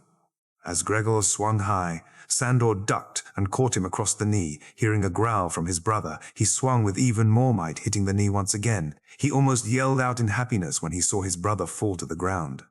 Giving no quarter, Sandor was on him in a flash. A hard blow across the chest was followed by one to the left of his brother's helm. Before Gregor could recover from that, Sandor swung with all his might, hitting his brother's shoulder and forcing his brother's large spade-like great sword to fall to the ground. "Yield, brother. It's over," I said. "Yield," Sandor yelled, pushing his blade close to his brother's throat. Finally, after what seemed like an age, his brother nodded. "Aye, yield."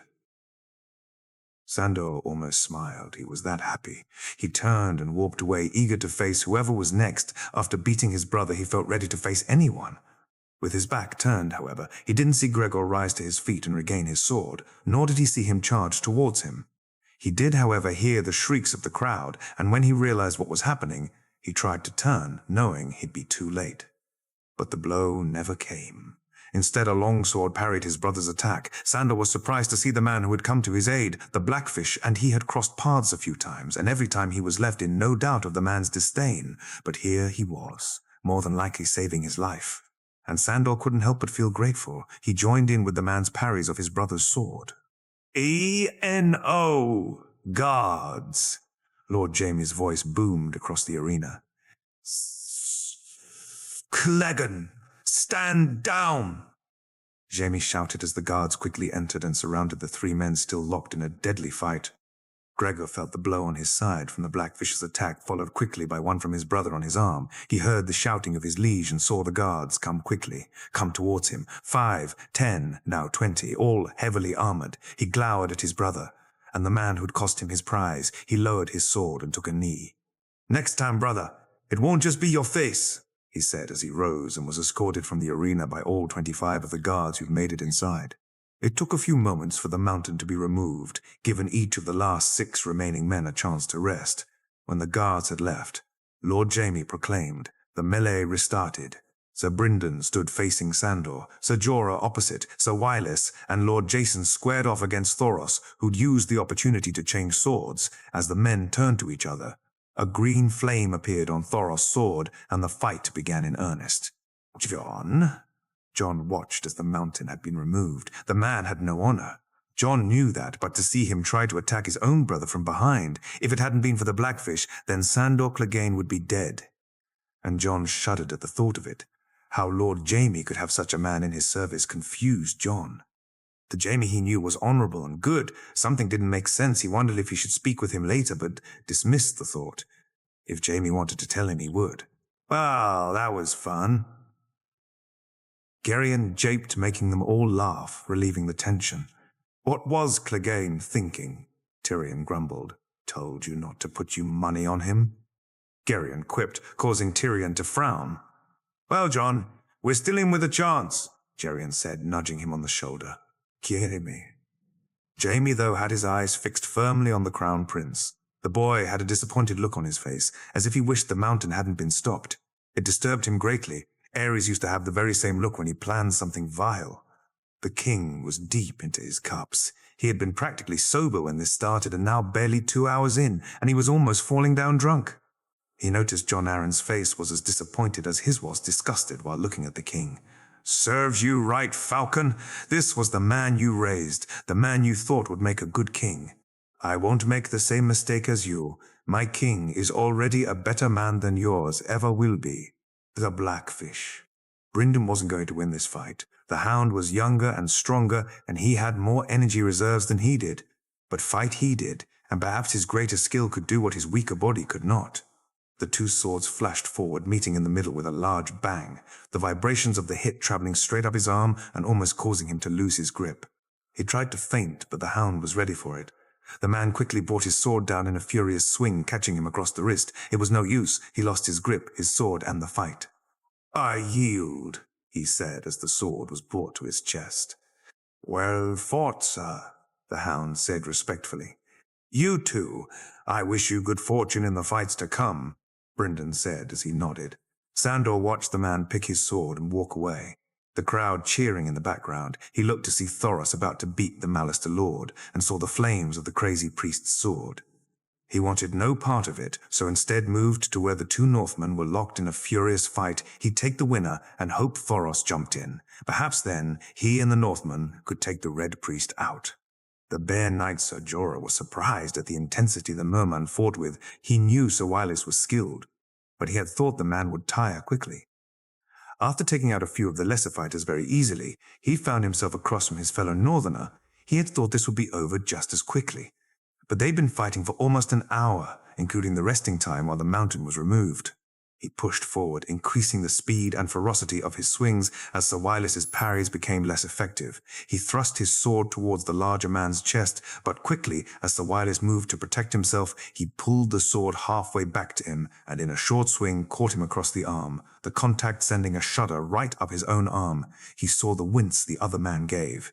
It had hurt for sure, without giving him a chance to move away. Jorah quickly swung again, catching Wylis high on his shoulder. The move was unexpected, and it left no time to recover. As he saw his hand quiver, he quickly struck again, catching him across the wrist of his sword hand. The blow was strong and powerful, and he watched as the sword fell. Do you yield, Sir Wylis? He asked, his sword pointing at the man's heart. Aye, the day is yours, Sir Jorah. Good fortune to you, my friend. Sir Wylis said with a smile as he picked his sword up and began to leave the arena.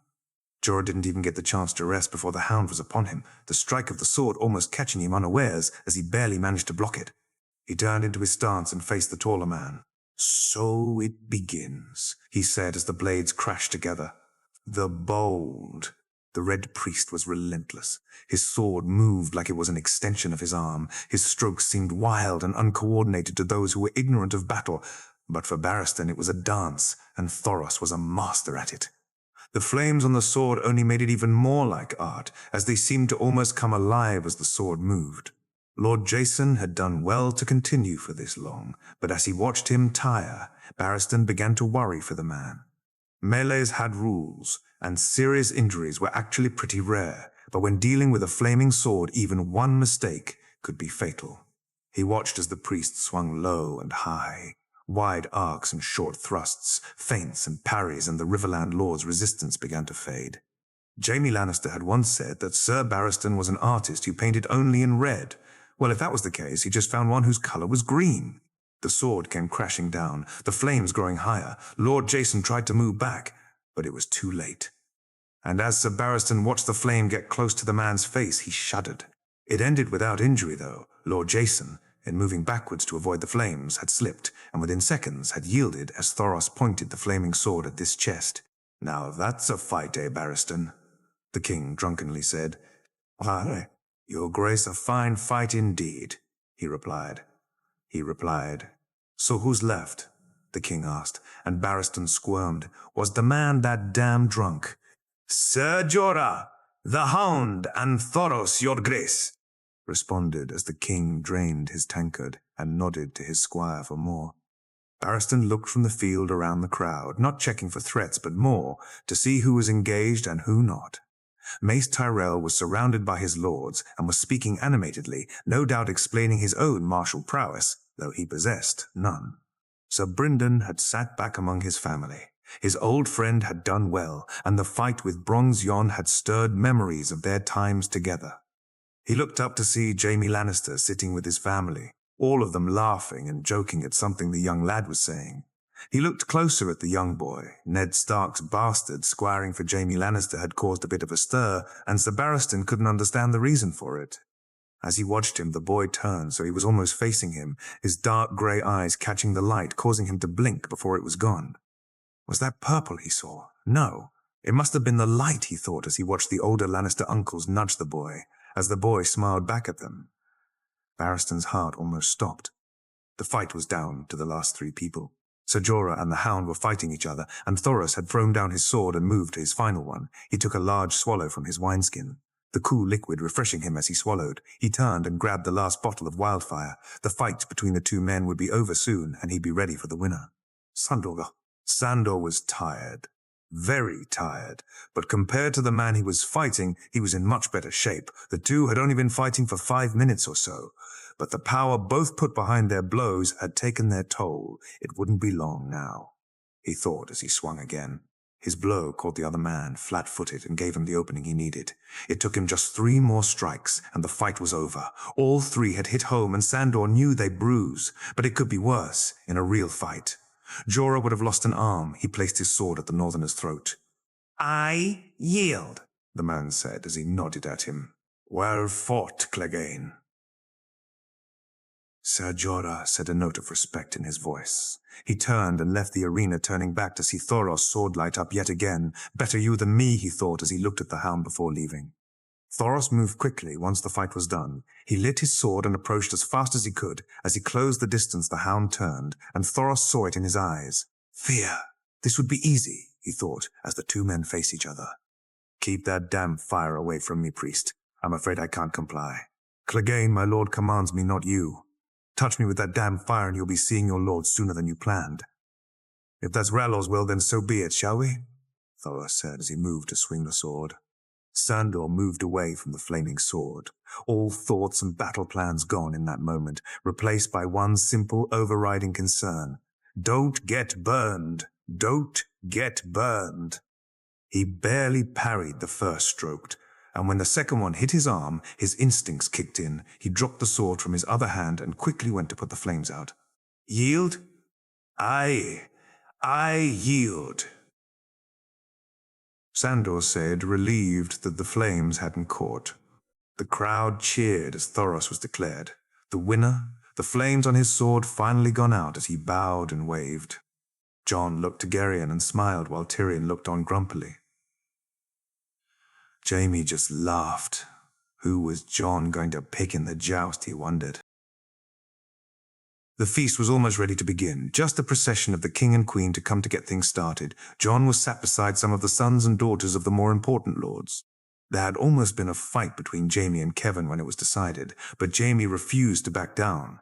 If Jon couldn't sit at the high table, he'd sit in an equally important place, and that was it. If the Tyrells weren't sat at the high table, Jon knew Jaime would have insisted he sat there, and Jon couldn't help but admire Jaime for it.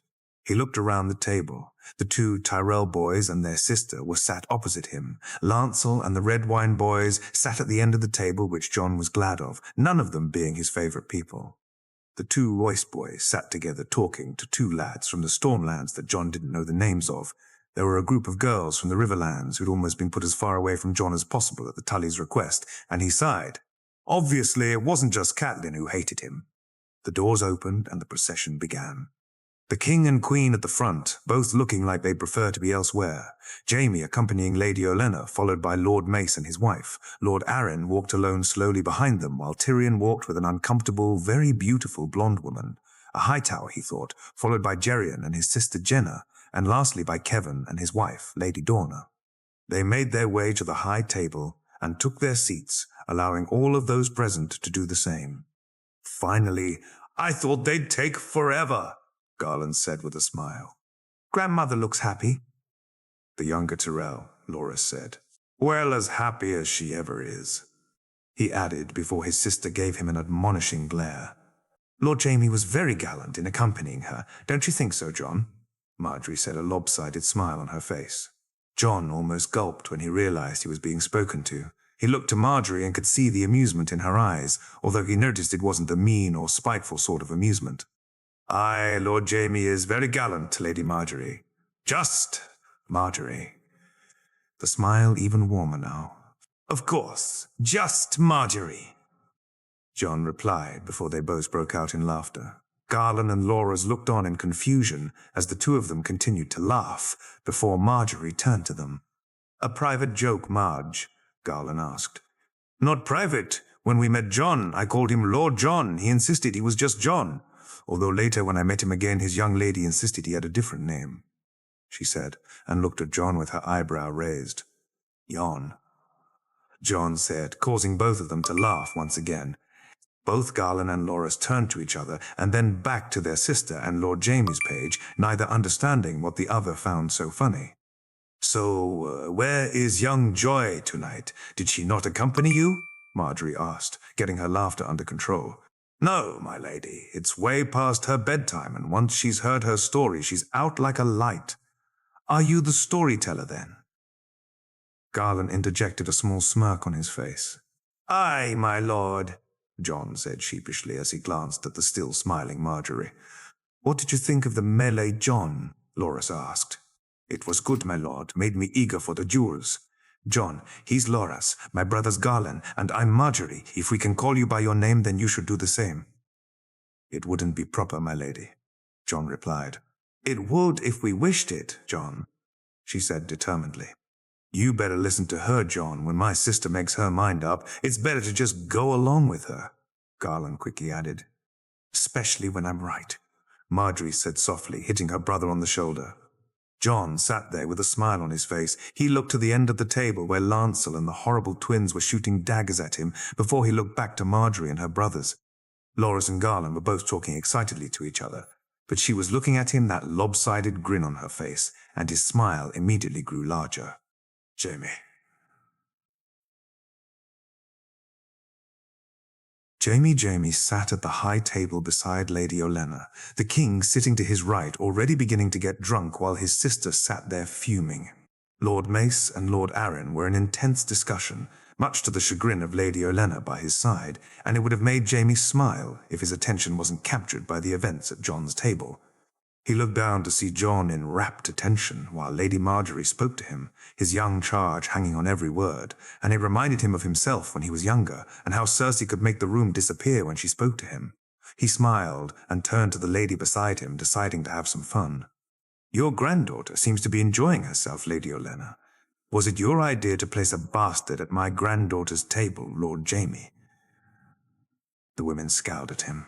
John is an honorable lad, my lady. As my page, my duty is to place him in a position worthy of him, he said, annoyance clear in his voice. And a table with his betters is worthy of him. John has no betters, my lady. You think very highly of the boy, Lord Jamie. I do, my lady. John is a remarkable young man. In spite of his birth? She asked leadingly. No, my lady, because of it, Jamie said, noticing the surprised look the woman gave him. Jamie decided to change the subject before he said more than he wanted to. He needed to get the woman's focus on something else. I wish to discuss some matters with you, my lady, when you have the time. Oh, and what matters are those, my lord? Relations between the Reach and the West have never been, how shall I put it, cordial. Indeed.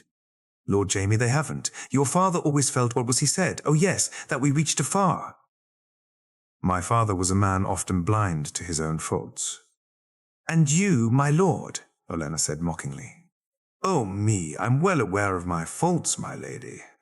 The two of them looked intently at each other, Olenna's look moving from suspicion to intrigued before finally settling on curiosity. Good Jamie thought curiosity was a good thing, as long as it was directed at him and not John. Barristan. Sir Barristan watched the room for threats, but every so often his eyes were drawn to the dark-haired young boy at the lower table. The boy was eagerly engaged in conversations with the Tyrell children, both boys seemingly peppering the boy for information regarding the duels, while the young lady asking questions about Joy, which Barristan found odd. What would a young boy know about Joy? When he saw him earlier, his attention had been drawn to the boy, his frowns, his curious looks, his eyes, and that smile. Something about that smile had made his heart almost stop. Whatever it was, he couldn't quite place it. But there was something familiar about it. As he watched the boy, he again felt like he knew him, like he should know him. It was like something on the edge of his mind, and Barristan was annoyed with himself that he couldn't place it. Of course, Lord. Hand. Anyway, my family can help. We'll gladly do so. Barristan heard Lord Tyrell's voice, and it grated on him. I thank you, Lord Tyrell. The Crown will of course be very grateful. Drunk again, groping the serving girls while his wife sat there disgusted. This was not a man worth serving, not like his prince would have been. A man worth serving. Was he doomed never to find one? Jorah. Jorah sat beside Sir Wireless. He had done well today, both had, but the drunk priest was crazy, he thought as he looked at the man. Thoros had been unstoppable. The Hound had found out to his cost, and Jorah was glad he hadn't faced the fiery blade himself. He turned to look at the high table. There she was, the most beautiful woman Jorah had ever seen, his breath caught in his throat. Was she looking at him? Surely not. He nodded to her all the same, and when she smiled, his heart felt like it would burst from his chest. Isn't that right, Sir Jorah? The jovial tone of Wireless interrupted his gazing. Sorry, Wile. What was that? I was saying that today's fight was one for the tales. 2 Northmen evenly matched fighting for an hour or more. Aye, Sir Wireless, it was. You fought like a true warrior, and I was lucky to take the day. He raised his tankard and crashed it against the other man's. The North remembers, he said loudly. Aye, the North remembers. Sir Wireless replied before they both laughed loudly. Tyrion sat at the table, his head pounding and his uncle being his usual annoying self. All right, Sir Gerion wasn't actually annoying, but by the 7 did the man truly ratchet things up when people were hungover. Gerion never seemed to suffer the morning after sickness, not due to lack of drinking. Tyrion knew, and if his uncle had a secret, well then he kept it to himself. Cheer up, Tyrion. Here, drink this, Gerion said, handing him a small cup. What is it? Trust me, nephew. Tyrion just nodded and emptied the cup. It took only a minute or so before he felt his stomach begin to churn. He looked to his smiling uncle as if to say, "Why me?" before he quickly jumped up and ran for the privy, passing Jon on his way out of the door, the look of surprise on the boy's face almost enough to make him laugh. Running as quick as his stunted legs would carry him, he made it just in time, opening the door. His stomach emptied as he got inside. Within a moment or two he was fine. His stomach stopped churning and he felt somewhat better. He left the privy and headed back to the hall, each step making him feel more like himself. By the time he reached the table and drank a cup of water, his sickness and headache had passed. "What was in that cup, uncle?" "Just a remedy I picked up." Geryon said, his ever-present smirk on his face. "We should market it, uncle. It'd make us rich." "Geryon, we are rich," his uncle said, nudging John. "Well, richer then. Uncle Geryon's morning elixir."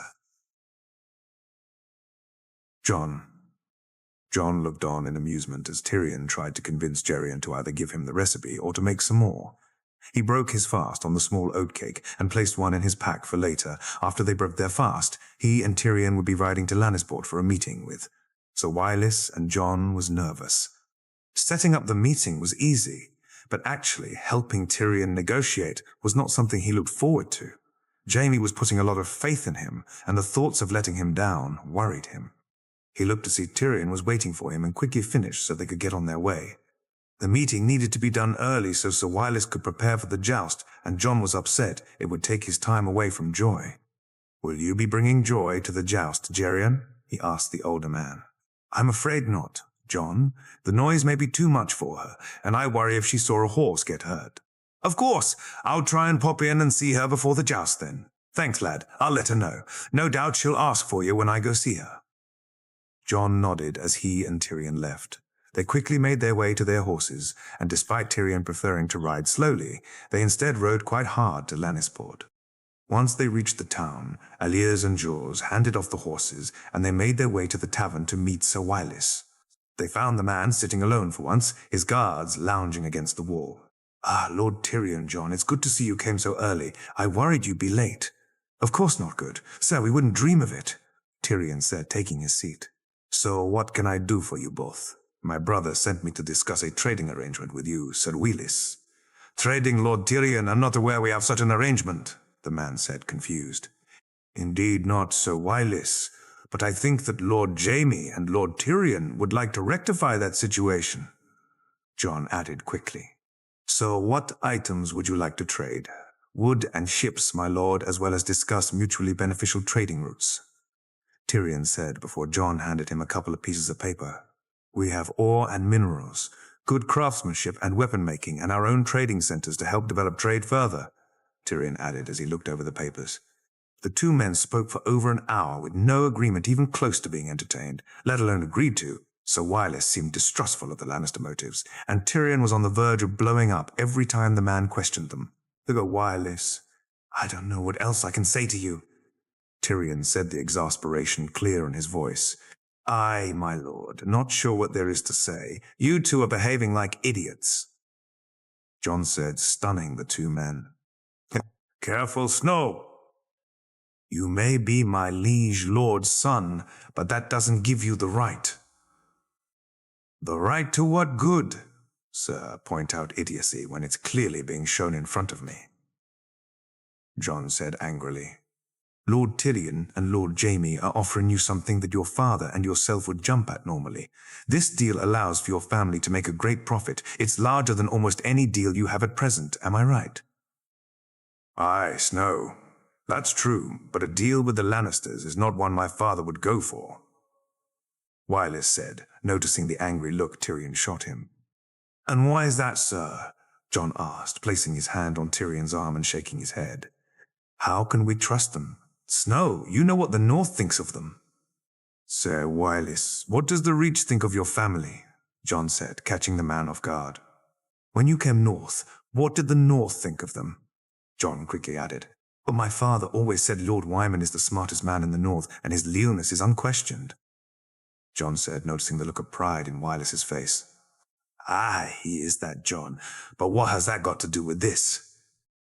"Sir Wylis, you family was once unwelcome in the Reach and suspected in the North, but the word of the Starks was good enough for that to be forgotten, and now you're treated with the respect your family is due. No one dare says a Manderly is not to be respected lest my father hear of it." "Aye." Wylis said, his chest puffed out. "I may not carry my family's name, Sir Wylis, but the blood of the Starks runs through these veins. Is that not so?" "It is, John. Let there be no doubt of that," Wylis said with a nod of his head. The Lannisters have treated me with nothing but care and respect. My father trusted Lord Jaime, as do I. He is not his father. Sir, he is a different man, a better man, and knowing that, and then turning down this deal is not what I'd expect from Lord Wyman's heir." "You shame me, John," Wylis said with a look of embarrassment. "Not my intention, Sir Wylis. I just wanted you to know that like the Manderleys when they came north, the Lannisters are worthy of a second chance also." "Very well. I shall take this to my father. I'll recommend we sign it and let this deal bring our families and regions closer together," Wylis said as he picked up his tankard and watched Tyrion do the same. "To the north and the west," Tyrion said as he cracked his tankard against Wylis's. "Jorah." Jorah walked over to his horse. Its caparison was his house colours and sigil, the black bear covering both sides of the horse. He looked down to the smoke-grey ribbon tied to his hand and smiled, the thoughts of crowning the woman who gave it to him clear in his mind. She had surprised him by accepting his offer of a dance, and even more so by giving him her favour. "My lady, would you honour me by giving me your favour?" "I would, my lord. You would crown me then." "My lady, I can think of no one else more deserving of the title than you, not even the queen. You would be the only queen I'd ever serve, my lady." His squire helped him mount the horse and make his way to the arena. He would be jousting first, facing Lord Jason Mallister in the first round, a formidable opponent, and one more experienced than he was. But Lord Jason didn't carry a favour from a beauty like Lynessie, and would fall today. Of that Jorah was sure.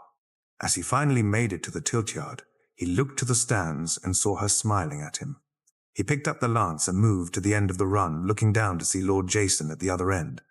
"Your graces, my lords and ladies, welcome to round one of the joust. Our first two competitors representing the Riverlands, Lord Jason Mallister, and representing the North, Sir Jorah Mormont." The crowd cheered as they were introduced. Jorah raised his lance and faced down the tiltyard.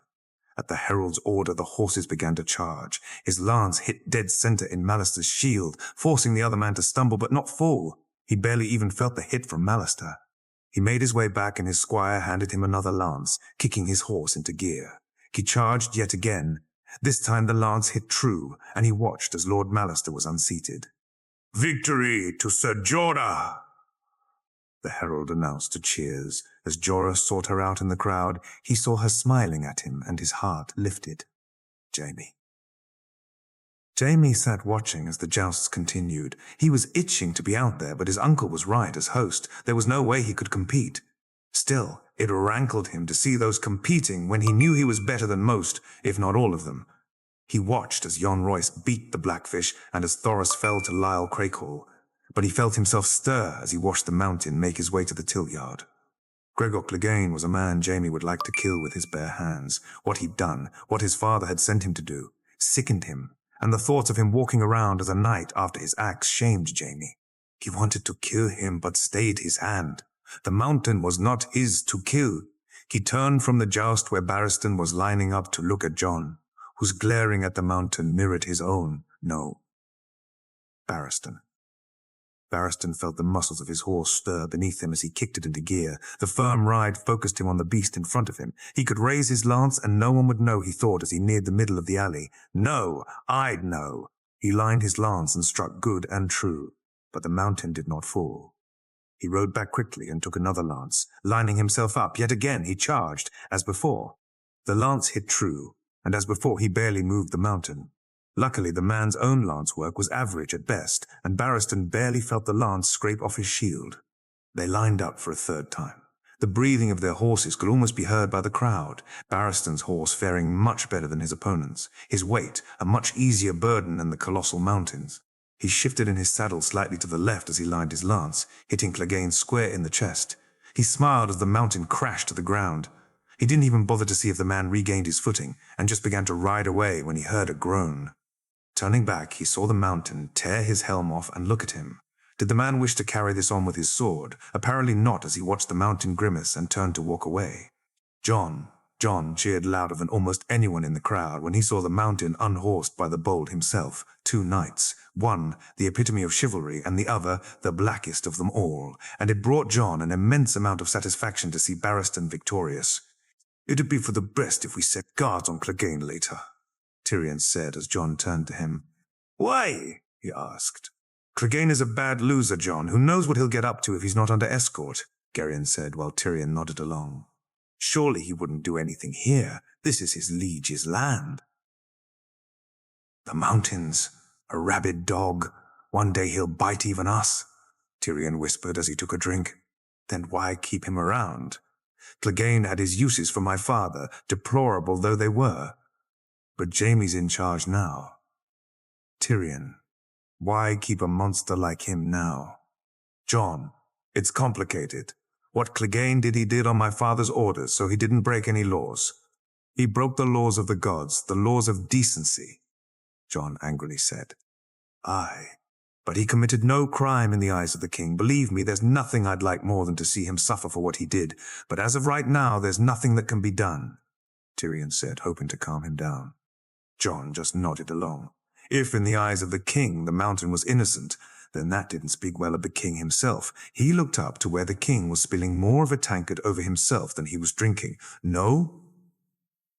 Jon thought this was not how a king should be. Jorah was furious. He'd beaten Hostine and Rymond Frey, and only a few moments ago dispatched Boros Blunt, and while Linesi had cheered him on for all of them, now, as he got ready to face Lyle Craighall, the man's brother Tybalt was speaking to her and making her laugh. He grabbed the lance from his squire and almost had his horse in motion before the signal was given. He charged down the field, his rage focused on the strongbow. The larger, stronger man should have proved a formidable challenge, but against an angry bear he was no match. The lance hit with such force that Lyle's own lance shot from his hand as he fell. The crowd gasped at the sound as he crashed to the ground. Victory to Ser Jorah! He heard the crowd cheer as Craighall staggered to his feet. Jorah nodded at the man, his rage dissipating as he turned his horse to leave. He looked at the stands and saw her looking at him, the look in her eyes one of lust, and he smiled. She motioned to his hand where her favor rested, and he knew it then. She was his. Olenna. Olenna sat beside her granddaughter, watching the joust excitedly. She had never been one who enjoyed the marital pursuits, but the news her son had given her the previous evening had filled her with glee. Mother, we need to speak. What have you done now, miss? Nothing. Mother, I spoke with Lord Arryn. I saw that. What does the old falcon want? He asked for a loan, mother, for the crown. It seems they're in need of help to cover costs. I'm not surprised given how this king spends, so how much does he want? 300.00 gold dragons, mother. Olenna had nearly choked on her wine. 300.00 gold dragons. Why the hell would they need that much? Surely the Lannisters would be willing to bail the crown out unless...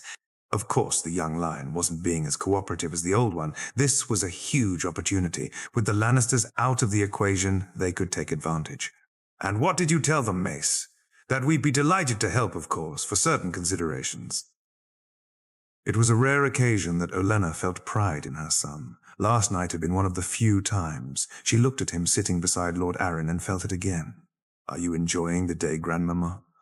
Very much so, my dear. Have you spoken to the prince yet? I have, but he's so young, Grandmother. He's uninterested in everything, Marjorie said with a frown. Of course, my dear, but it's important you engage him, even if he's too young to interest you. I know. I'll do better. I know you will, my dear. We have plenty of time. The joust day, too. Facing him was Jon Royce, and the man was like rock. He'd already broken 4 lances off the man, and nothing, not a budge. He lined up for the 5th tilt and raised his lance. The favor on his wrist waved in the air as he began to charge. The lance caught the man square and true, and while Jorah felt the hit, Jon had landed on him. He was sure his had done more damage, not enough to unseat the man. But it had hurt him, that was clear. He rode back and retrieved his 6th lance and lined up again. The two men faced each other down the length of the field, their horses straining to be set free. At the signal they rode, and the lances hit their marks. Jorah felt his shield fall from his hand. The force it had been hit, almost tearing his arm from his shoulder. He looked to the rider, less hoarse, and realized he'd won. Jon was unhorsed and staggering to his feet. The cheers of the crowd were drowned out, though, as he looked to see the beaming smile on Linesi's face. Cersei. Cersei was bored, incredibly bored, but worse than that, she was incredibly annoyed. Earlier in the day, she and Joff had bumped into the two bastards while breaking their fast. What had annoyed her so much was the fact that they were breaking theirs in the same place. The thought of it, bastards eating with royalty and in her very own home. What was her brother thinking? Not that her brother had been thinking clearly anyway. She had ordered the serving girl to have them removed, and the girl had looked at her like she had two heads. She'd have the girl whipped if she worked in the Red Keep. But here at Casterly Rock, it was her brother who was in charge, and that made her furious. So when the girl didn't remove the bastards, she sent Trant over to do so. Out now, bastard, and take the other little bastard with you. No, you're not Asta. What did you say to me, you little... I wouldn't finish that if I was you, sir. John angrily said as he stood up. And why is that bastard? Because this young lady happens to Lord Gerion's daughter, Joy. Joy, the girl said emphatically. His bastard daughter. Now are you going to move, or do you want me to drag you out? You do, and it'll be the last thing you do, I promise you, John said, moving to the man. What the hell are you doing, Trant? Jamie's voice boomed as he entered the hall.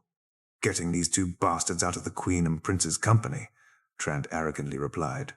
You will leave this hall now, and are no longer welcome in my keep. Is that understood, Sir Meryn? Jamie squared up to the now quivering man. Who do you think you are, Kingslayer? I am the Lord of Casterly Rock, the Warden of the West, and you will be removed from my presence either by your own feet, or I'll have you carried out, Jamie said as his and John's guards entered the room. What's going on here? Sir Barristan said from the door. I want this man out of here now, Sir Barristan. Either you do it or I will, but it will be done. What the hell did you do, Sir Meryn? Barristan shouted at the man. I was following the Queen's orders. She wanted the bastards He never got to finish, the punch from Jamie knocking him to the floor. He jumped up and went for his sword, but immediately 5 swords were drawn and pointed at him. Remove yourself, Sir Meryn. Find somewhere else to stay. I'll take this up with His Grace and Lord Arryn later, Barristan said as Trant was escorted from the room. Her husband had admonished her, the Queen. How dare he force her to eat with scum and then blame her for trying to right that wrong? The man was an oaf, a fool, and that bastard, who did he think he was? The nerve of him refusing his Queen. Was that what Jamie was teaching him? Well, she wouldn't stand for it. Bad enough Jamie felt he could do it. But a lowly bastard. No, he'd need to learn his place. Jorah Barristan. Barristan dismounted to help the man up. Sandor Clegane had proved him wrong both in the melee and the joust. 4 lances he'd hit the man with all, flush in the chest, and in the end, he felt the man had slipped more than been thrown from his horse. The fall had done damage, though. His shoulder clearly hurting, and the man had accepted his hand to help him stand. The two nodded at each other, and Barristan went to ready himself for the final. Your Graces, my lords and ladies, good men and women of the West, I now present to you the finalists of the joust, representing the crown, Sir Barristan the Bold, the Lord Commander of the Kingsguard. The cheers of the crowd were deafening. His opponent, representing the North, Sir Jorah Mormont, the Bear Knight. Jorah's cheers equally as loud. The 2 men sat on their horses beside each other. They nodded and made their way to their respective ends. Once they had received their lances, they turned and awaited the signal, this time coming from the king himself. Good knights, I wish you both good fortune. Begin, the king said before belching loudly and turning to his squire to fill his cup. The horses rode fast and with purpose. The lances held firm as they crashed together, both hitting off the shields. They turned and began once again with the same result, over and over. 4th tilde hit from Sir Barristan, the 5th tilde hit from Jorah, the 6th Jorah again. They lined up for the 7th time, both men clearly exhausted, and yet they rode towards each other once more. Jorah could feel the pain. His shoulder throbbed, his chest heaved, and yet he raised his lance and struck clean, catching the bolt across the chest. But the older man did not falter. He did not move at all. He simply turned and readied himself to ride once more, and Jorah almost collapsed. Was it a show? Was he not hurt? Did it matter? No, he thought, and he steadied himself to ride once more. Barristan had been in epic jousts before, none more epic than the one at Harrenhal. He had broken 6 lances before his prince had unhorsed him, and every time he thought of it, he wondered how different things would have been if he'd have been victorious. Would Ashara been happy being crowned by him? Would his prince now be king? He cleared his mind of the thoughts as his horse charged down the field. The lance feeling lighter in his hands than he thought possible, he struck and watched as Ser Jorah slipped but did not fall. He nodded to the man and lined up once more. As he rode past the pavilion, he looked to see the king drunk as usual, to see the queen looking at everyone with disgust and her son looking like her mirror image. He turned to see Sir Jaime and his young squire watching him intently. The young man gave him a smile, and Sir Barristan almost fell from his horse. He looked at the boy again and saw the light reflect of his eyes. The dark grey, almost looking indigo, made him catch his breath. He rode and picked up his lance and shook his head, trying to clear it for the tilt to come. Jorah had almost fallen, everything he worked for almost coming to an end. He looked down to the ribbon on his wrist and steeled his resolve. This time, he thought as he began to ride down the alley, his eyes focused on the man who stood between him and his prize. He gave it his all. Every ounce of energy he had went into the stroke, and he was rewarded as Sir Barristan fell. Your graces, my lord and ladies, the winner of the joust, Ser Jorah Mormont. He ignored the cheering crowd and barely acknowledged the handshake he shared with Sir Barristan as he made his way to where the garland was laid out, as it was placed on the end of his lance. He rode to where she sat and held out the lance, allowing the garland to fall into her lap. Lady Lioness, I name you the Queen of Love and Beauty, he said, and as the crowd erupted, his heart soared as she smiled and put the crown on her head. Jon had barely slept all night. The nervous excitement he'd felt had been overwhelming. It was only after Jaime had come to see him that he'd managed to fall asleep. Now, though it was time to wake up, Joy would be up early and he wished to see her before he made his way to Lannisport. He was glad Garyon would be bringing her along to the duels, but he hoped she'd have a small nap before then. He got up and washed himself before dressing. He'd taken a bath yesterday and would no doubt need one today, but a quick wash was all he'd give himself time to do. As he dressed, he looked to the small, thin sword. He hoped he'd get away with not using it until he planned, but it depended on the draw. He made his way down to Joy's room and hoped she'd be awake. "Dagon," he smiled as he entered, to find her wide awake and waiting for him. "Morning, Joy," he said as he held his hands out for her. "Manyan, boo-boo." She lifted her arm where a small bruise had formed. He lifted her up in his arms and kissed the bruise, making her giggle. "Now, boo-boo, all better." "Beller," she said as he tickled her, making her laugh. They walked down the corridor together, making their way down to break their fast. This was one of his favorite activities of the day, playing with the little girl. When she woke, usually he'd spar with Jaime first thing and then clean himself and make his way to Joy's room before breaking their fast together. But Jaime had told him when he visited the night before to get some extra sleep, and he'd see him later. He and Tyrion had already left to meet the Tyrells in Lannisport, so it'd only be him and Joy for breakfast, Jerian doing Jaime's lordly work until he too left for the tourney. The serving girl, Lyanna, smiled at him and Joy and went to get their meal. Jaime was nervous. Tyrion and Jon had dealt with the North, and while he'd dealt with the Lords of the West and with Lord Aaron, this was different. Today he'd be dealing with the Queen of Thorns herself. He and Tyrion sat waiting for their uncle before they made their way over to meet with the Tyrells.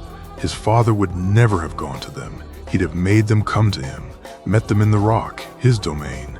But Jaime's goals were different. "Is everything set for tonight?" He turned and asked his brother.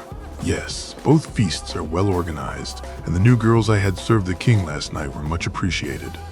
Tyrion replied, "Good work, brother." "Good work, brother." He watched as Tyrion smiled. His brother had done an excellent job. They'd gotten the trade deal with the North, although Tyrion gave Jon the credit for that.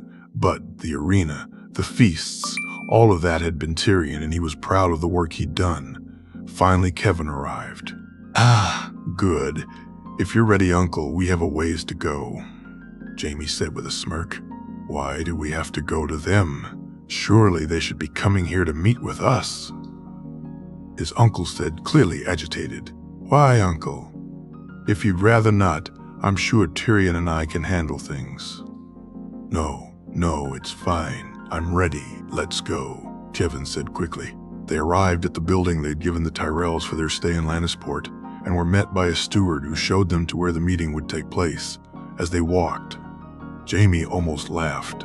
Less than 2 weeks the Tyrells had been here, and they'd already turned this place into a miniature high garden. There were roses everywhere.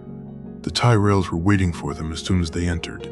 Mace sitting beside his good brother Lord Paxter and the Queen of Thorns sitting to his left, they rose as they made their way to the table. All except Olenna, who no doubt was playing up her old age. Lord Jaime, "My lord's a pleasure, please come sit," Mace said, a large welcoming smile on his face. "Forgive me if I don't rise, my lords. At my age it gets harder and harder," Olenna said, looking directly at Jaime.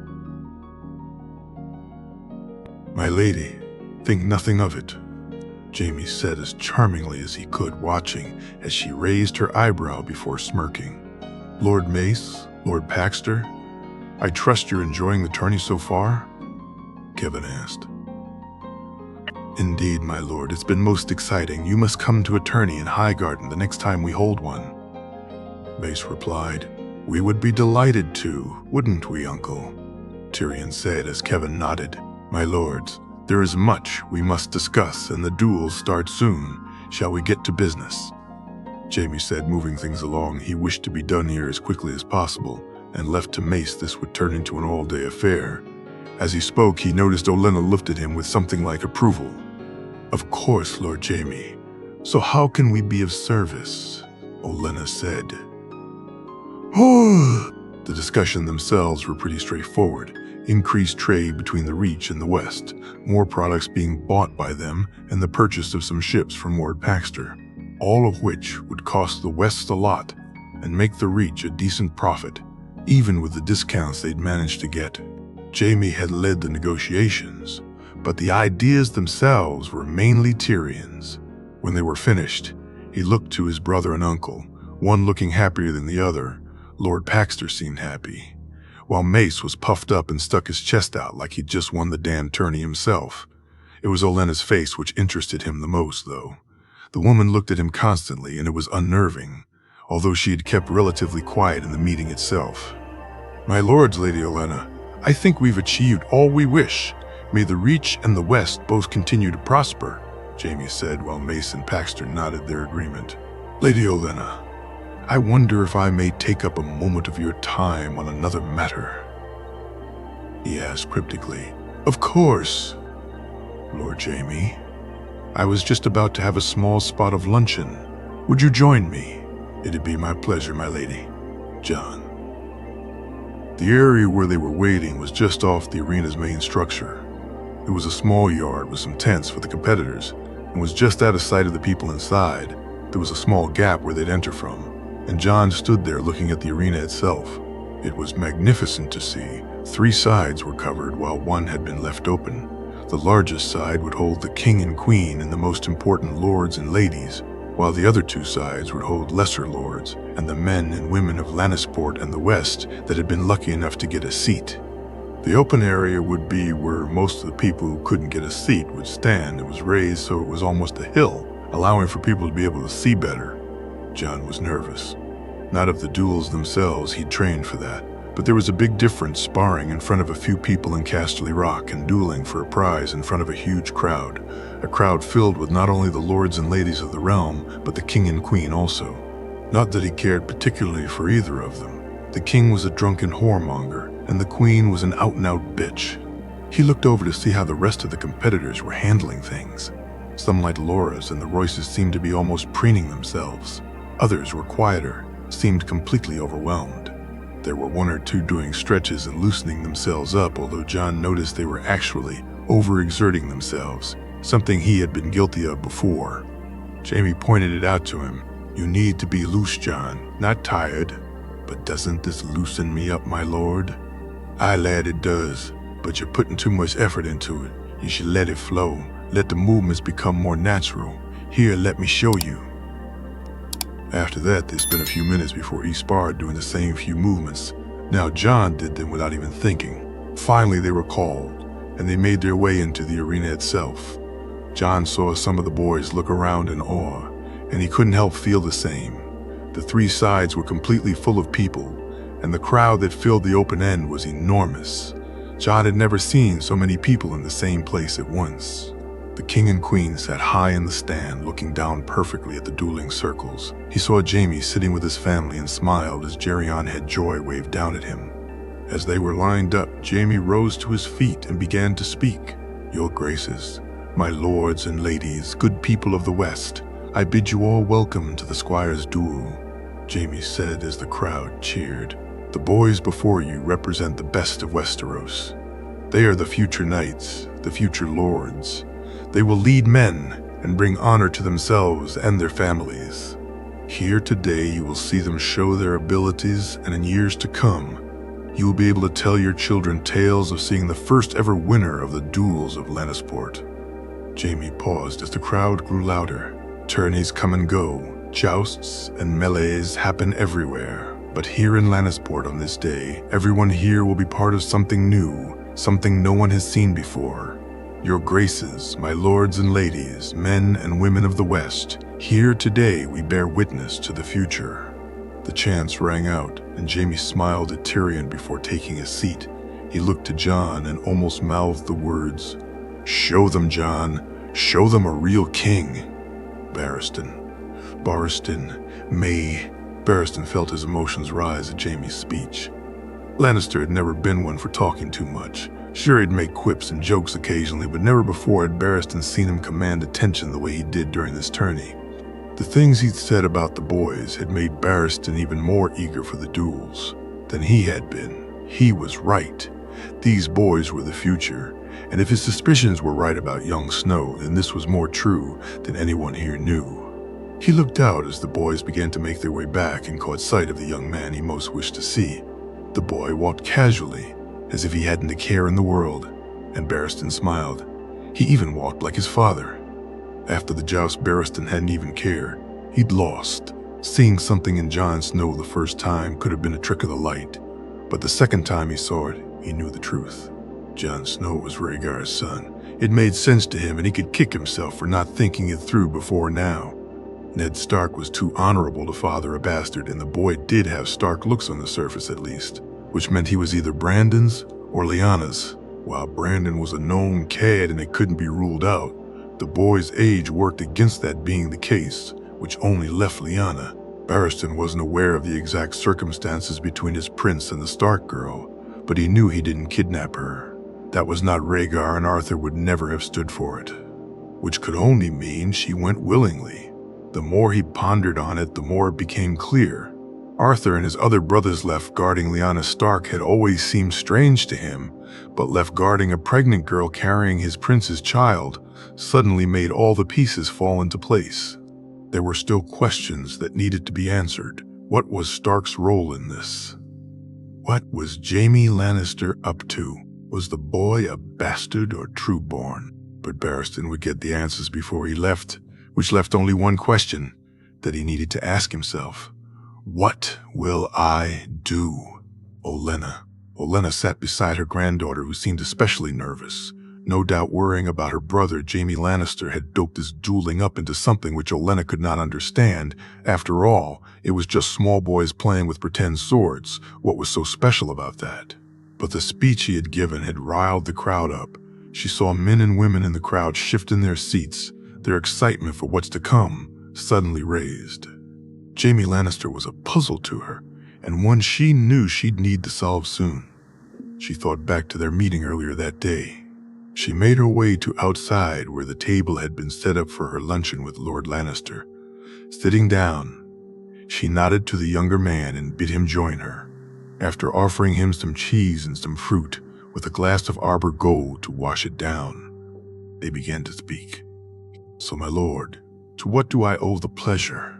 "So it is a pleasure, then," Jaime replied with a smirk. "Why, of course, my lord. Any lunch with me is a pleasure, is it not?" she said as she raised her eyebrow and looked at him. "Indeed it is, my lady." "Ah, to the point. I like that. At my age, time is precious, my lord," Jaime laughed. catching her by surprise before quickly schooling his face. "You play that card well, my lady, but we both know your age doesn't preclude you from being the real power in the Reach, and that you're in no way a less formidable woman because of it." Olenna smiled at him. A genuine one. She really did prefer to play with someone who played back. It made winning so much more fun. "My lady, our two regions are the most prosperous in the realm, and yet relations between us have always been, how shall I put it? Put it whichever way you like, Lord Lannister. We both know the reason for why our relationship is how it is." She quickly interjected. "My father is dead. My lady, I'm the Lord of the West now. I believe that we can have a much more mutually beneficial relationship going forward." "We could, but should we?" Olenna said snarkily. "It does neither of us good to be at each other's throats, Lady Olenna, either in trade or in other ways." I wondered when the lion would roar. "I assure you, Lady Olenna, if you ever hear me roar, you'll know it. But we're getting off track here, my lady. As I said, I think we can help each other, now and more importantly in the future, which is why I'd like to be able to speak frankly to you, if I may." "You may." "I know Jon Arryn has come to you looking for help financing the crown," Jaime said, noticing the quick look of understanding on the older woman's face. "And why would he do such a thing when he has Lannister gold to support him?" Olenna asked, already knowing the answer. "Because I cut off our aid to the king, we no longer support this king's wasteful use of the realm's resources." Olenna looked carefully at Jaime. There was something going on here, something she wasn't a part of, and it annoyed her. It annoyed her no end. "My lady, a word of advice, if I may," Jaime said as she nodded to him to continue.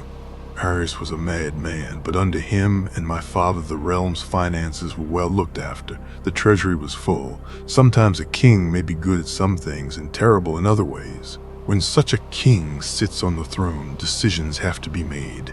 People need to be careful to make the right ones, otherwise they get left behind should things change." "Drond, what are you not saying, Lannister?" Olenna asked in an annoyed tone. "Many things, my lady, many things," Jaime cryptically replied. As she sat there and thought upon the meeting, she felt a headache come on. There was a game afoot. Not only was she unsure of the players, she wasn't completely certain of the game itself, and it vexed her. She had agreed with Lord Lannister that their two realms would work closer together. She needed to know what he did. What was he up to? The duels. Jon. He stood facing his first opponent. The sword felt good in his hand.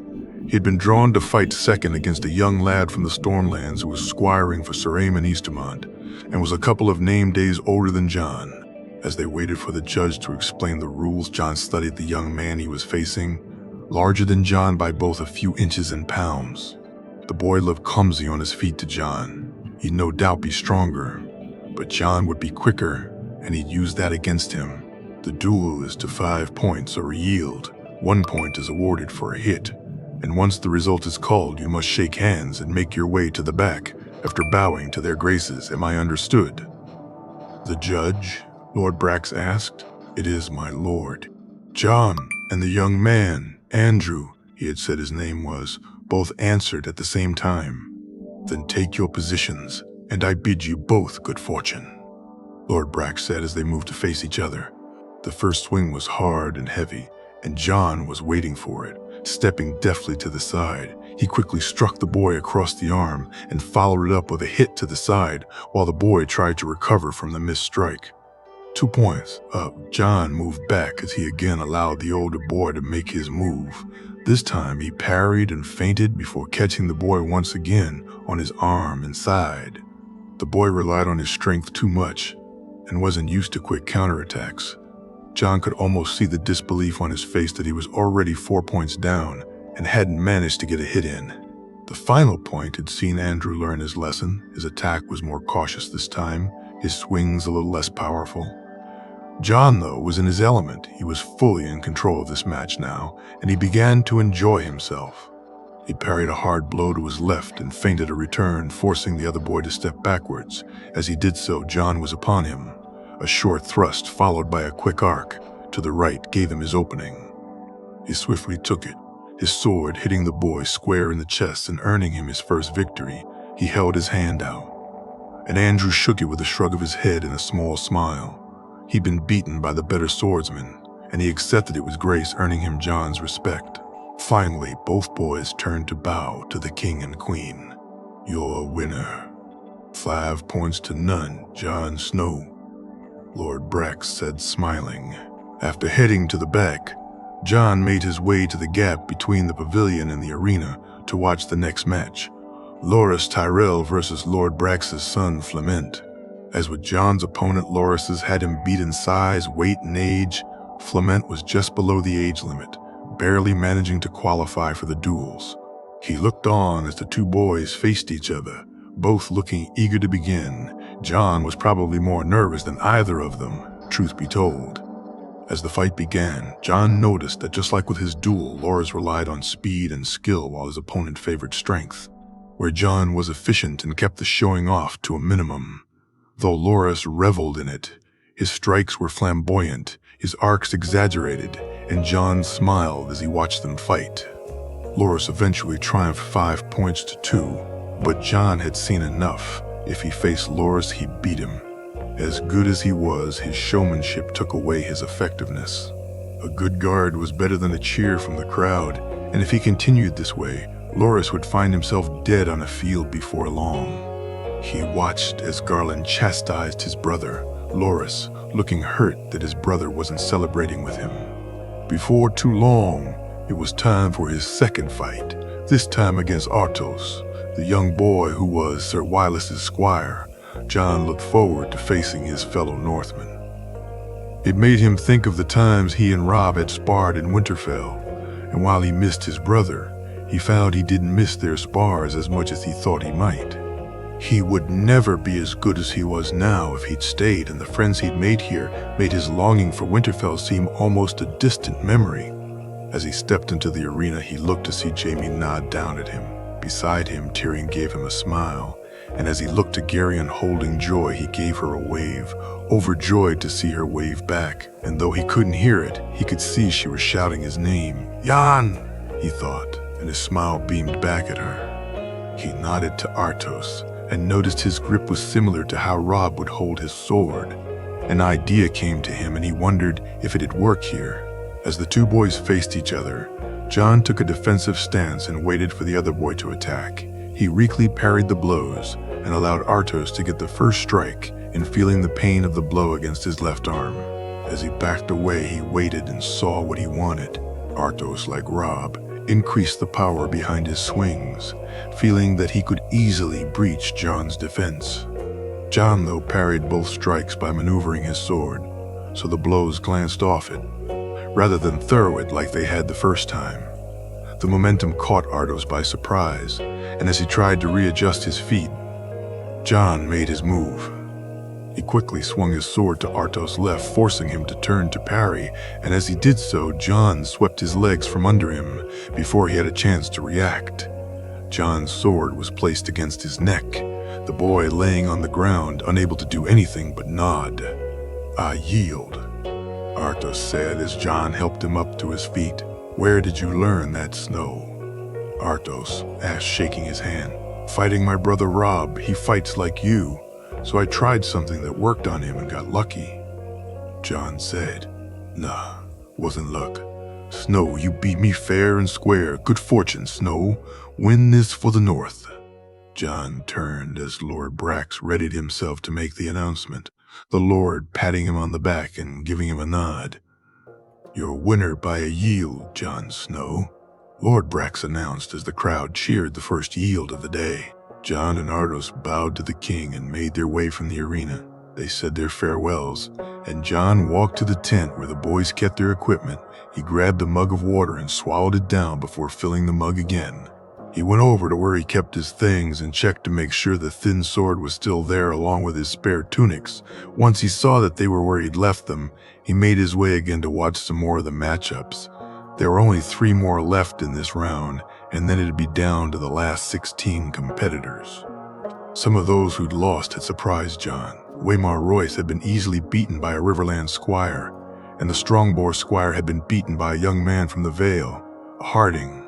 Loras had made it through the second round and seemed to have taken some of his brother's advice, and Robar Royce had won both his fights, 5-0, so John knew he'd be hard to beat. He had watched as a tall, silver-haired boy easily beat a young man he knew to be Lord Farman's squire. The young, silver-haired boy had intrigued John, so he waited to hear who he was, and was surprised to find he was a bastard just like him, Arain Waters the Bastard of Driftmark. John had only recently heard the name during his studies of the allegiances of the houses of Valerian. By birth, if not name, John was surprised the Lord of the Driftmark had even attended the tourney, not having seen any of them here himself. As he looked at Arain, he wondered if this was how the Targaryens had looked, with their own silver hair and Valyrian features. With the matches now over while the next round still to be drawn, John quickly grabbed some food and ate while thinking about his next match. He was sat there lost in his thoughts when he heard his name being called. "John, you're up. Come on. You need to win. I still want to face you in the final after all." Loras jip-headed him. "Aye. Of course we both have to make it to the final to do so," John said back with a smile. "Well, it'll be no problem for me, so it's up to you to keep your end up." Loras joked, and the two boys laughed. John made his way to the arena for his third fight, only to be shocked to see he was facing Arain Waters. He shook his head and laughed. The gods loved their jokes, didn't they? He thought, as he readied himself for the Battle of the Bastards. "Arain Waters," the taller boy said, holding his hand out. "Jon Snow." John replied, and shook his hand, earning a smile from the other man. "Ooh! Well, at least a bastard is making it through to the next round," Arain said as they both laughed. Arain was easily the most skilled of his opponents so far. He edged him in speed, while once again John bemoaned the fact he was facing an opponent that was stronger than him. The first 2 points were split. John had earned the first, quickly, and almost while he was celebrating that fact, had lost the second. As they faced off for the third, John moved quickly. He swung twice rapidly in succession, both to Arain's left, forcing the other boy to slightly turn to protect that side. Once he did so, John used the same exact strikes and caught the boy across his right arm and in his right side, the quickness of his change of direction giving Arain no time to protect his other side. He stepped back and waited for Arain to strike back, parrying the harder blow and waiting for the return one. When it came, he sidestepped and once again struck out quickly. His blows were even faster this time. Left, right, right, before a strike caught Arain on the knee and allowed John to tap him softly on the shoulder, with his blade winning the bout. Arain glared at him in annoyance before he shook his head and offered his hand to congratulate him for the win. John shook the offered hand, and the other boy patted him on the shoulder before they both turned to take their bows and make their way from the arena.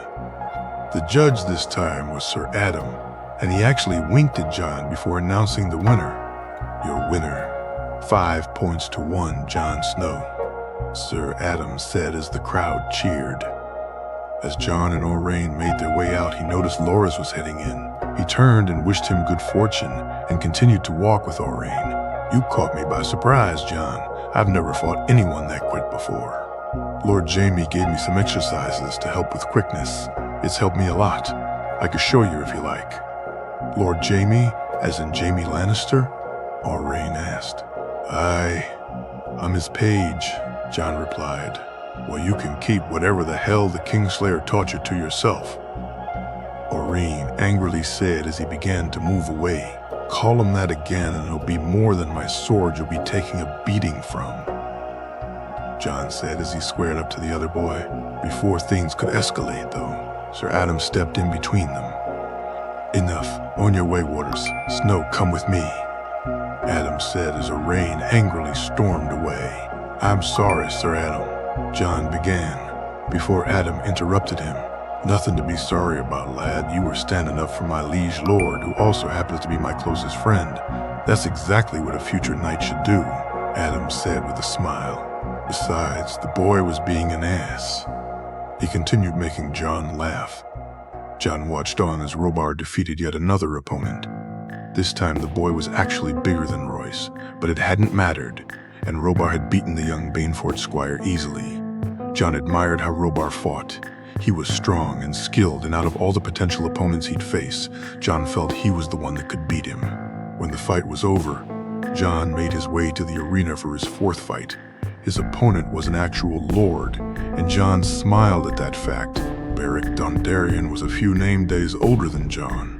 In fact, if the tourney was held in just a few more moons, he'd have been ineligible to participate in the duels. John had seen the lord speaking with Thoros of Myr after the melee, and wondered if the two men were friends, or if, like John, Beric just wished to see a flaming sword close up. "Ah, Lord Snow, ready for your run to come to an end?" Beric said, smirking at him. "You know I was just wondering the same about your own run, my lord," John said, smiling back. "Ah, that's the spirit. Care for a wager.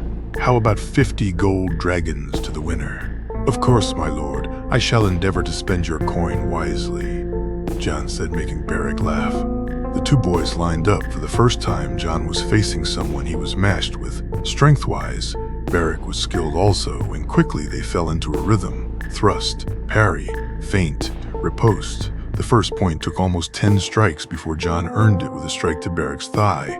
He had put so much power into the strike that he noticed the other boy immediately wince before favoring his other leg. John quickly struck again. This time it took only 6 blows before he once again caught Beric on the same leg, this time with even more force. After that, the rest of the duel was pretty easy. Beric's movement was limited by the strikes to the thigh, and he was clearly worried about receiving another one, so he protected it at the cost of protecting other parts of himself. John caught him on the arm before catching him on the side, and then the arm yet again, each of the strikes enough to win a point, but none of them with the force he'd hit the boy's thigh with. Beric looked almost relieved that the fight was over. He actually smiled at John, probably after realizing that John had pulled his strikes to avoid any more injuries. "Well fought, Lord Snow. I shall wear that bruise with pride. You're a fine swordsman, John, and it's no shame to lose to a better one than I," Beric said, holding his hand out. "Aye, my lord, today was my day, but it's been a pleasure to duel against you," John said, smiling at him. "More for you than me, John. It's a warm bath and a rub-down I'll need after that." "I'm sorry, my lord." "Don't be. You won and taught me a fine lesson. Perhaps one day we'll spar and maybe I'll teach you one back," Beric said, his lack of malice clear by his smiling face. "I have no doubt you would, my lord." John and Beric both turned to take their bows as Sir Adam once again declared the duel for John. They both made their way to the back as Robar Royce and another boy John didn't know made their way out. John nodded at Robar, who ignored him and walked past, almost hitting him in the shoulder. "Grumpy fellow, isn't he?" Beric said. "Must be all that mountain air in the Vale," John said as they laughed. "Aye, it's been good to meet you, John. I wish you good fortune in the battles to come." John thanked him and turned to watch as Robar easily beat his opponent. He stayed where he was as Loras made his way out to face his opponent, a Florent. John smirked. This would be interesting. There was no love lost between the Tyrells and the Florents, and while Loras didn't seem the malicious type, John had no doubt the other lad would feel some of the strikes he'd receive. He was proved right. Loras was way more skilled than the other lad, but given how hard he'd hit him, and the scowl on Loras's face, the boy had obviously made things worse by saying something to annoy him. As they both made their way over to where John was standing, he noticed the Florent had taken a hard knock to the head that would surely leave a bruise, and he'd be lucky if his nose hadn't been broken. "Loras," John said, following him out of the arena. "Loras," he shouted as the other boy stopped. "What? Oh, sorry, John. I didn't realize it was you." "Sorry. What happened?" "What? Oh, nothing. He's just an idiot." "Loras," John said softly. "He insulted my sister John, called her a... Never mind," Loras said, shaking his head. John felt his anger bubble up inside him. How dare he? The big-eared fool Marjorie was sweet and kind, and who did he think he is? He's lucky he only got a bruise. If I'd have been facing him, I'd have knocked him on his ass. "You did the right thing. You clobbered the big-eared fox," John said, making Loris laugh. I did, didn't I? Aye, Loris, you did. Come on. It's time for the draw. Hopefully you won't clobber me when we face in the final, John said, smirking. The two boys walked to where Lord Brax, Sir Adam, Lord Craighall, and Lord Serret standing, the four judges arguing over who got the final and semifinals.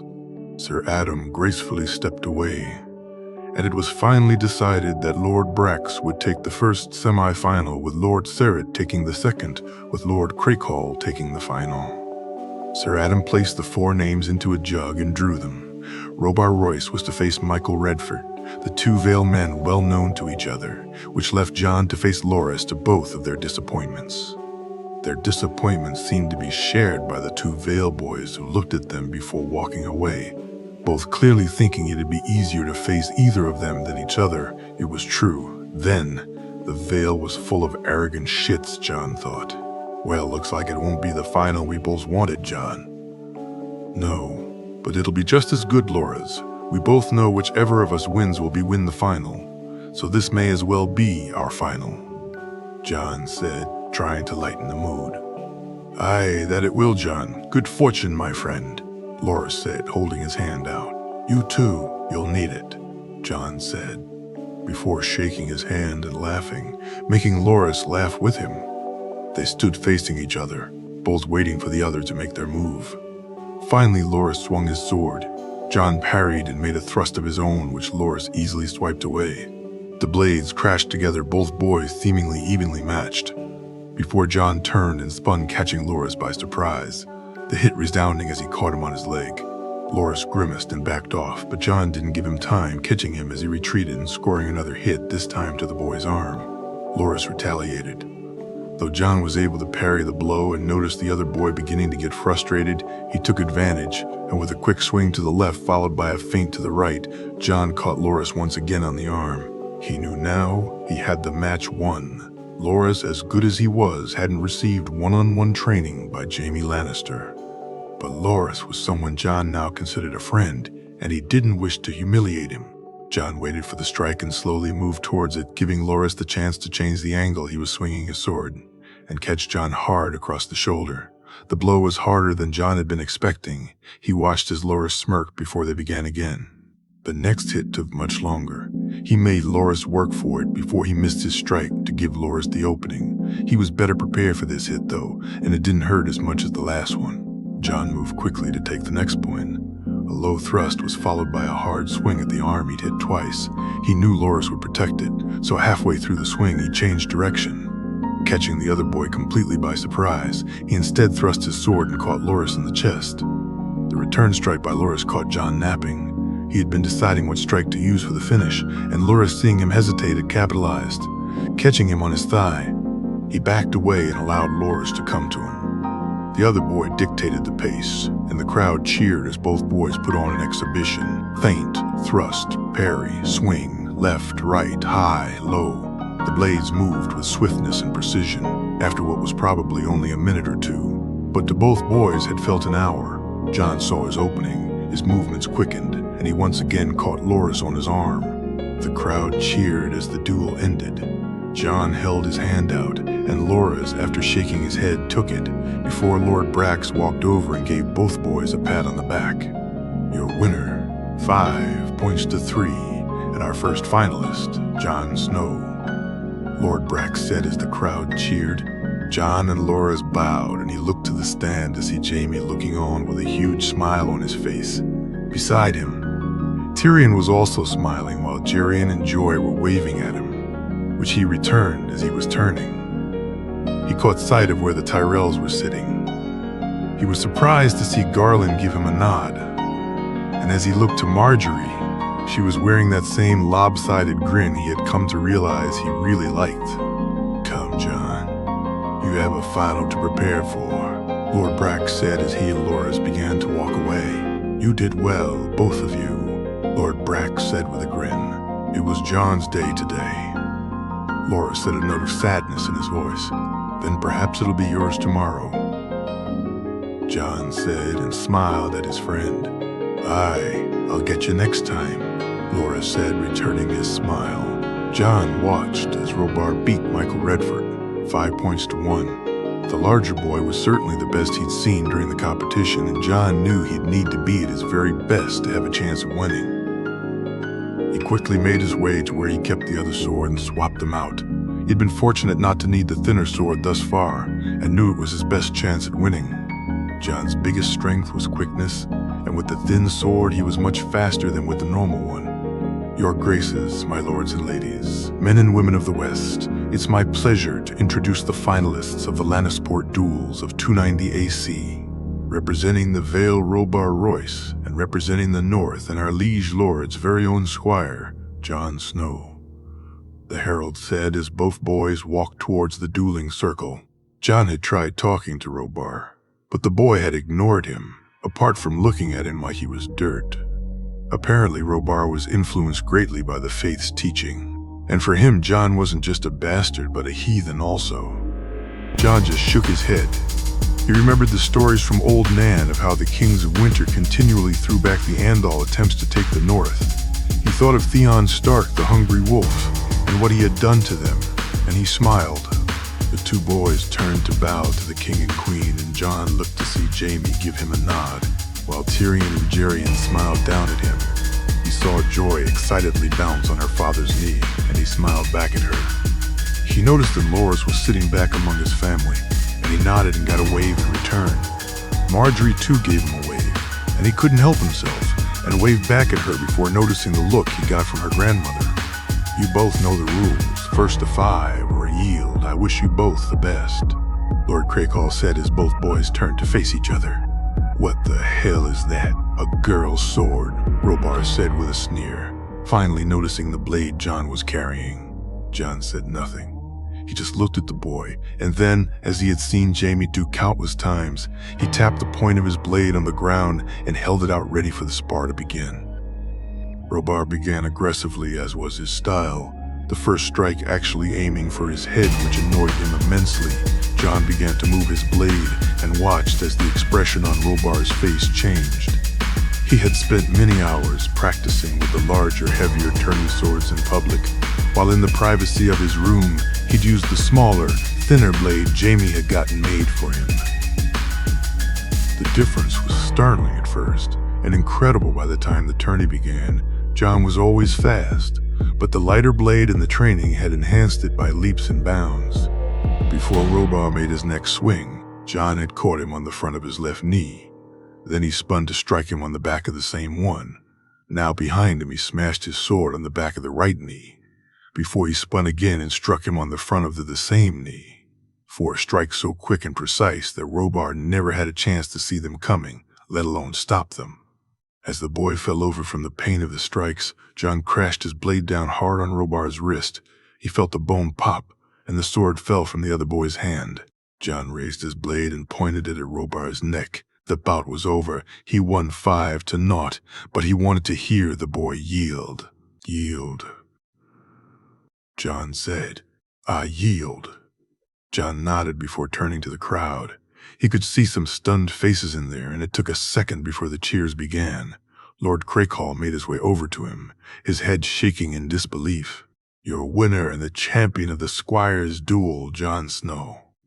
Lord Brack said as Jon looked to see Jaime watching him, the pride on his mentor's face mirrored by the feelings bubbling in his chest. Jaime looked down as Jon took in the cheers from the crowd. He had won. He had actually won. As much as he hoped he would, believed he would. When he saw the Royce lad fight Jaime, had thought it would be a step too far for Jon at this time. He had been surprised during the duels that Jon was wielding a normal tourney sword. He had thought it odd, as he knew Jon was much better with a thinner blade. But as he watched Jon beat his opponents, he had come to the conclusion that maybe he wasn't comfortable enough with the thin blade just yet. How wrong he was. Jon had been playing them all along, and Jaime felt an enormous amount of pride that the lessons he had with the boy had yielded such incredible results. When he brought the thin blade out to face Royce, Jaime had been confused, though. If he wasn't comfortable then, what was he doing with it now? He had thought he didn't have long to wait for the answer. Jon had been magnificent. His speed, his movement, All of it had been enhanced, using the thinner, lighter blade, and the Royce boy didn't know what hit him. It was over so quickly that even Jamie wasn't sure he'd seen what he had. The move John had used was one he hadn't taught him, but he had seen it before, and he smiled and wondered if the gods were watching. "Did you see that?" he heard a voice to his left say. "I've never seen anything like that before," another voice said. "Bite, how was he so quick?" Yet another. Jimmy smiled as he heard the voices speak about his king, how they praised the boy and compared him to other great swordsmen. Arthur Dane, reborn, he's another Barristan the Bold. You can see he's been trained by Lord Jamie, all variations on the same theme. John had done what he wanted him to do. He'd made a name for himself here today. Sir Wylus. Wylus really looked forward to the duels. They were something he'd never seen done before, and for him that gave him a reason to watch them.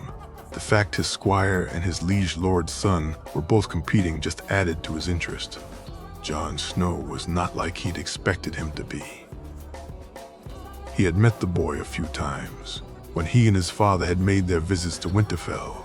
There the boy was quiet and carried himself as if he thought that at any minute someone would object to his presence, something his father Wyman had commented on, and while they were there had insisted on the boy being placed at the high table, as any son of a Stark should be. Wylus admired his father for that. There were those who looked down on bastards, but not his father. His father treated everyone the same.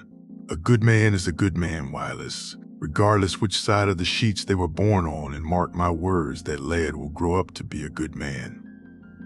His father had said when he asked him about the young Jon Snow. But here, Jon Snow didn't carry himself like that scared boy he'd met at Winterfell. He strolled around, easy to smile, and not afraid to point out where he thought you were making a mistake. He'd shamed him at the meeting and had done it because it was right, and he had been acting a fool. The deal he'd agreed, which he knew his father would be happy with, would make House Manderley a lot of coin, and in the end, he had Jon Snow to thank for it. As the duels took place, he almost wished he was a boy again. He'd have loved to take part in a competition like this one. He saw Jorah was as enraptured as he was. Ardos was no match for Jon Snow. But then neither was anyone else, as soon became clear, and as the young lad beat all his opponents. He felt a sense of pride in his lieges. Son, he was representing the North and showing these Southerners what everyone in the North already knew. A wolf was not to be taken lightly. The lad's doing well, eh, Jorah? Aye. He may have trouble with the Royce lad or the Tyrell, though. Wylus didn't think so, and soon he was proved right. The boy easily beat the Tyrell. He almost looked to be playing with him to Wylus's eye, but it was the final that showed just how good the boy really was. Neither Wylus nor Jorah had ever seen anything like it.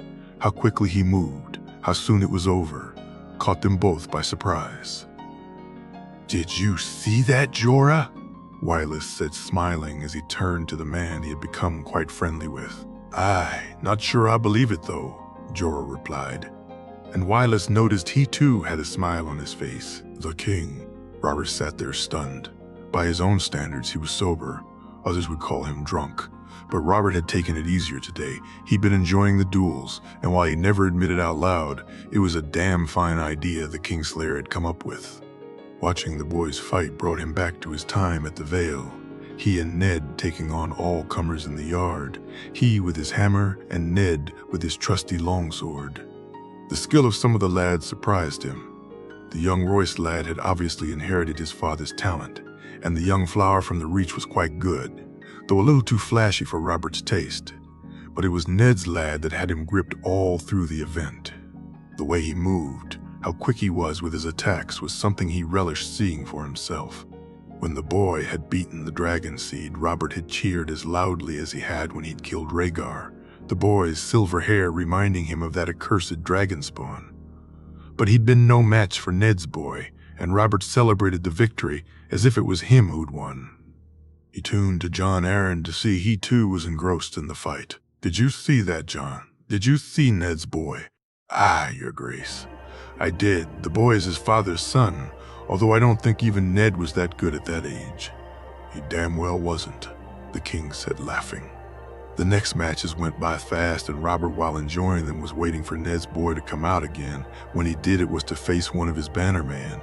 The young Stormland's lord would, on another occasion, have had Robert's favor, but here he was facing his brother's son. Ned was the brother he chose, and his son would have his favor. Damn anyone who thought otherwise. He watched as Lord Beric was soundly beaten and couldn't help but smile, his drink all but forgotten while he'd been watching the two boys fight. Beric was skilled, but Ned's boy was better, and Robert wished his friend was here with him to watch it. That was how it was supposed to be. Ned sitting here beside Robert and Lyanna, he and Ned laughing and joking while watching his lad beat them all. He reached over and grabbed his tankard, swallowing its contents in one gulp, before motioning for it to be refilled, his thoughts filled with the loss of his love and the absence of his friend. The bouts continued, and Robert paid them little mind, until suddenly he was there again, this time fighting the flower. He pushed his squire away when he wanted to refill his tankard, and tuned to speak to John Arryn again. "This should be good, eh, John?" he said with a large grin. "Aye, your grace. Young Loras is very skilled. His father speaks very highly of him. Who cares about the damn rose? John, Ned's boy, will beat him, mark my words," he said loudly, causing a nearby Mace Tyrell to grow red in the face. He was right, though. Ned's boy had shown that roses are no match for wolves, and Robert laughed loudly at it. He looked down at the Tyrells. Mace was flushed and shaking his head, his mother sitting there with her usual scowl. "Serves you right for supporting the damn dragon spawn. That's what happens. A wolf comes down and pisses over your damn flowers," he thought, and laughed again. As he watched the final, he was actually nervous. He couldn't remember the last time he'd felt this way. He watched as the two boys faced off. John would be happy, he thought, seeing a representative of the Vale in this fight. The other lad was much bigger than Ned's boy and seemed to be laughing at him. The nerve of him. He's lucky Ned's not here. I'd not tolerate my brother's son disrespected in his presence. He noticed the sword in the boy's hand, a thin blade. What was he thinking? He wanted to shout down to the lad, to tell him he had the wrong blade. But before he got the chance to, the fight had begun. As quickly as it had, it was over, and Robert was shocked. Like most of the crowd, the boy had moved so fast, the blade barely seen in the air. And then in seconds it was over, and not content with winning, the boy had made the other lad yield. "Did you see that, John? Did you damn well see that?" The king shouted loudly. "Aye, your grace. I did," John Arryn replied. "Oh, if only Ned was here to see his boy, John, he'd be so proud of him. I want to talk to the lad." "Of course, your grace. I'll arrange it for later," John Arryn said exasperatedly. "No, John. I want to see Ned's boy now. His king wishes to reward him." Robert set a large smile on his face. Marjorie. The duels were everything she'd hoped they'd be. It was so different to watch boys her age fight in a competition. In Highgarden, she'd watch her brothers spar, and while it was entertaining and she and her friends would enjoy it, she always knew it was almost playing with swords. They trained and they played, her grandmother would say, and Marjorie had agreed with her. But this was different. The way they moved and fought was so much more intense than they did when they sparred, and Marjorie felt her excitement rise with each bout. She cheered her brother on and was so proud of him as he won fight after fight. But what surprised her was how much she looked forward to watching John fight. Each time he came out, she felt herself edge forward in her seat. She felt her palms sweat just a little, and her heart would beat a little faster. Watching him fight was something special. He made it look easy as he moved so well, so gracefully, that he made it look like an art. And Marjorie wondered if he danced that well also. When it came time to watch him face Loras, it caused her to worry for them both. Please don't hurt each other, she thought as she watched them face off. Each blow that landed was one she almost felt herself. She watched as Garland moved in his own seat, as if he was actually out there fighting also. As the two blades met in the air, she sat there hoping that whichever of them won, they'd still be friendly at the end. She had been upset to see that some of the boys seemed to take a loss so badly and hoped that Loras or John would show her how a true knight would react, because to her, that's what they were, true knights, chivalrous, look light and friendly. Finally, John got the win, and Laura shook his hand and her heart pounded in her chest. She looked to see Garland give John a respectful nod, and as she looked at the dark-haired boy, she couldn't stop the grin from appearing on her face. As she watched John and her brother walk from the field, she was happy to see both boys laughing and joking with each other. She turned to Garland as two boys from the Vale made their way out to begin their fight.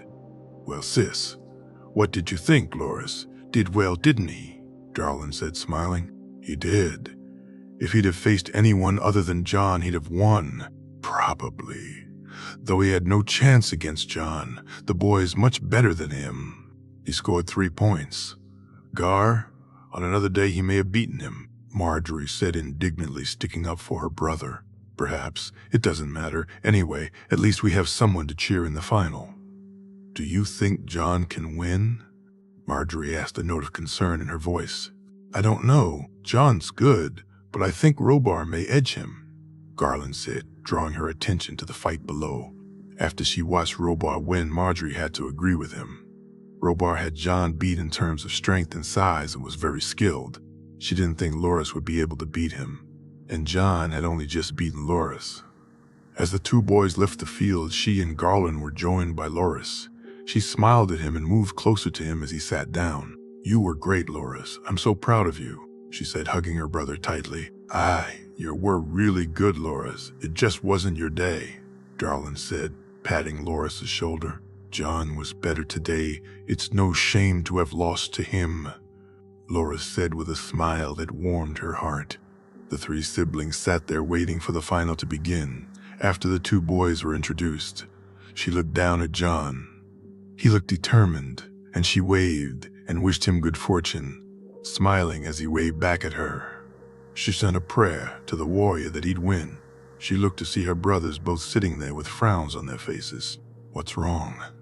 she asked worriedly. "What's he thinking?" Yarlin said. "I don't know," Loris replied. "What is it? What's wrong?" Marjorie said, her voice full of worry now. "The sword. Marge, look at his sword," Loris said as she tuned to see what it was they were on about. John's sword was thinner than normal, but she couldn't see how that would be a problem.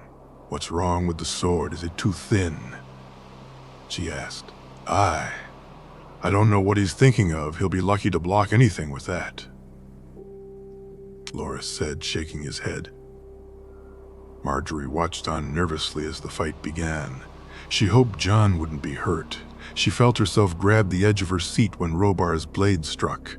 What she saw next, though, left her amazed. She knew John was fast, but suddenly he was a blur. Before she had time to see where he was moving to, it was all over. He'd won. He'd actually won, and done so quicker than anyone had in any of the duels so far. She found herself cheering loudly along with the crowd, Loris and Garland looking on with shocked faces.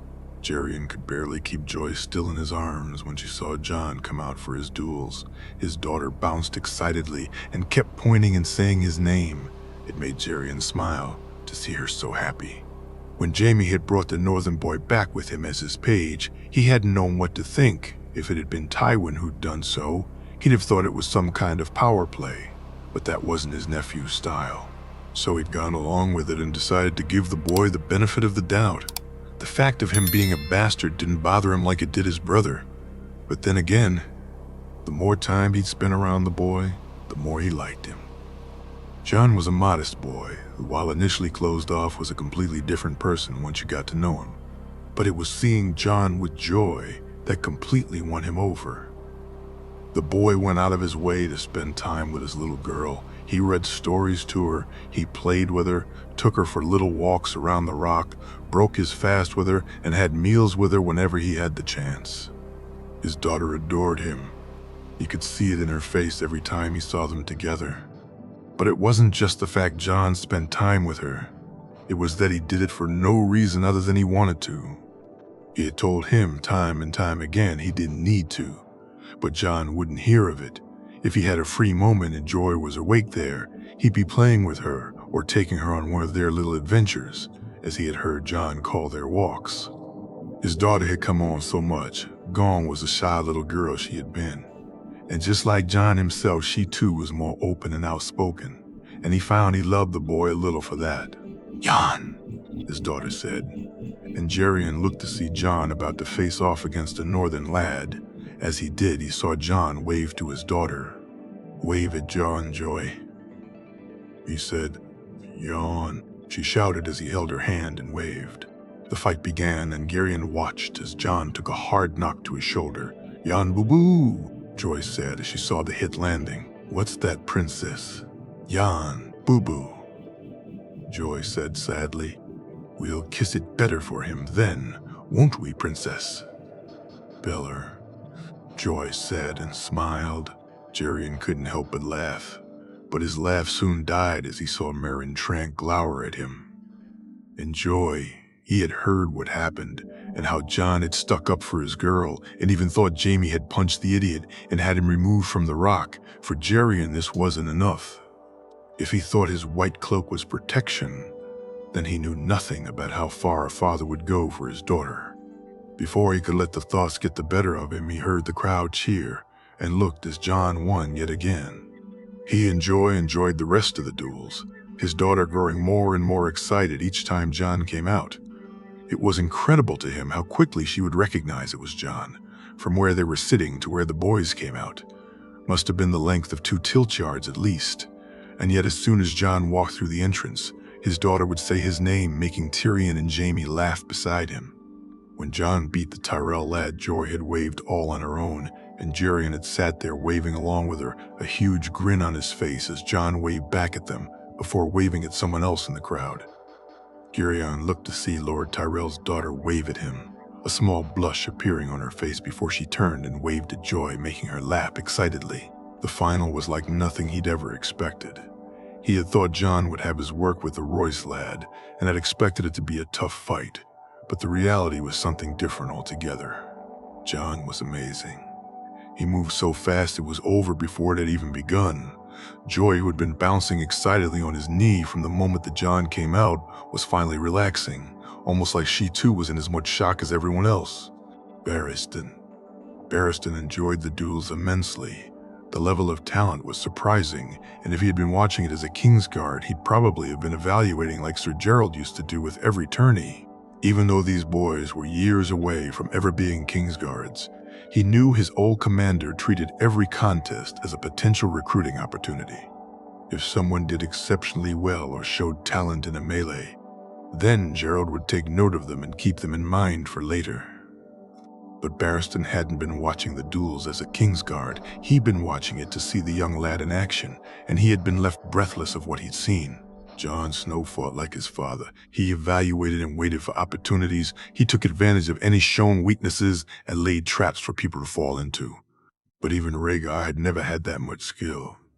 With him, it had been his will and desire to be a swordsman that shone through. With his son, it was his natural talent. He could see some of Jaime's training shine through, and the boy's fundamentals were sound.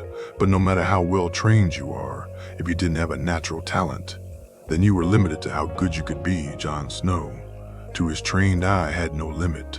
With the right training, there was no telling just how good he could be, combined with the boy's speed, and Barristan felt that when he was ready, neither he or Jaime Lannister could match him. Apart from Arthur, he didn't think anyone would be even close. What had surprised him most watching the lad was that he didn't limit himself to one style. Like most of the others, the Royce lad was an impressive swordsman, but he fought one way only, and when he faced Jon Snow, he was dismantled. The quickness of the bout had stunned the crowd and Barristan himself.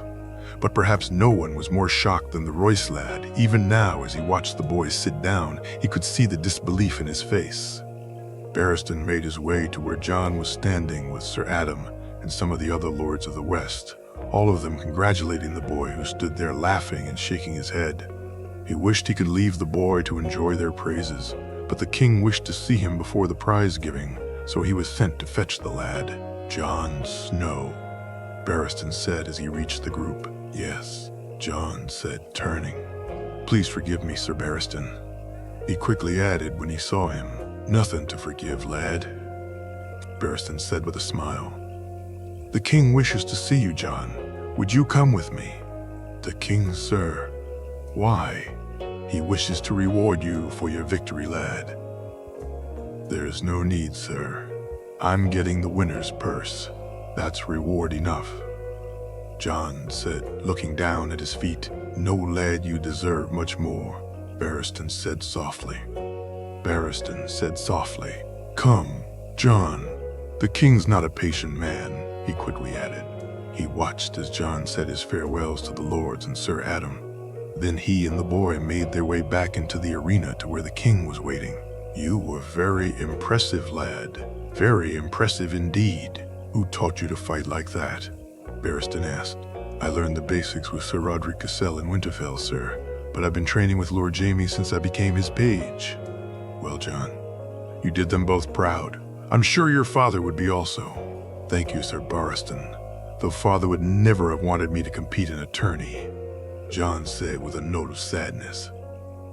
Oh, why's that, John? Father thinks tourney's a waste of time, Sir Barristan. He thinks you should never show an opponent how skilled you are. While I understand the reasoning, John, I have to disagree with Lord Stark on this one, Barristan said. Sometimes showing someone how good you are, John, is more important than not. Do you think more people or less people wish to cross blades with me because I compete in tourneys? But you're Barristan the Bold. You killed Maelis the Monstrous. You're a living legend, sir. Aye, which stops a lot of fights before they begin, John, while Lord Stark is right to an extent about not showing off your skill. At the end of the day, an opponent knowing or not knowing how good you are only gets you so far. In the end, if he's more skilled than you, he'll beat you more times than not, whether he's seen you fight beforehand. He watched as the boy nodded his head. It was a lesson he hoped he'd take to heart. Lord Stark's dislike of tourneys was well known, and while, as he told John, there was some merit in the argument, the truth was in battle. It made no difference. Skill and luck trumped knowing how an opponent may fight. It was far better to be feared than to be unexpected. People in a battle stayed away from the man they feared, Cersei. Cersei couldn't believe the bastard won. She was sure he'd be beaten by a trueborn sooner or later, but round after round he kept winning. Her husband was falling in love with the boy. He was his best friend come again, according to him, although Cersei didn't see it at all. Ned Stark was a dour, dull man. His bastard was much more outgoing, and he even smiled, something his father never did. It was even a nice smile, despite it being on a bastard's face.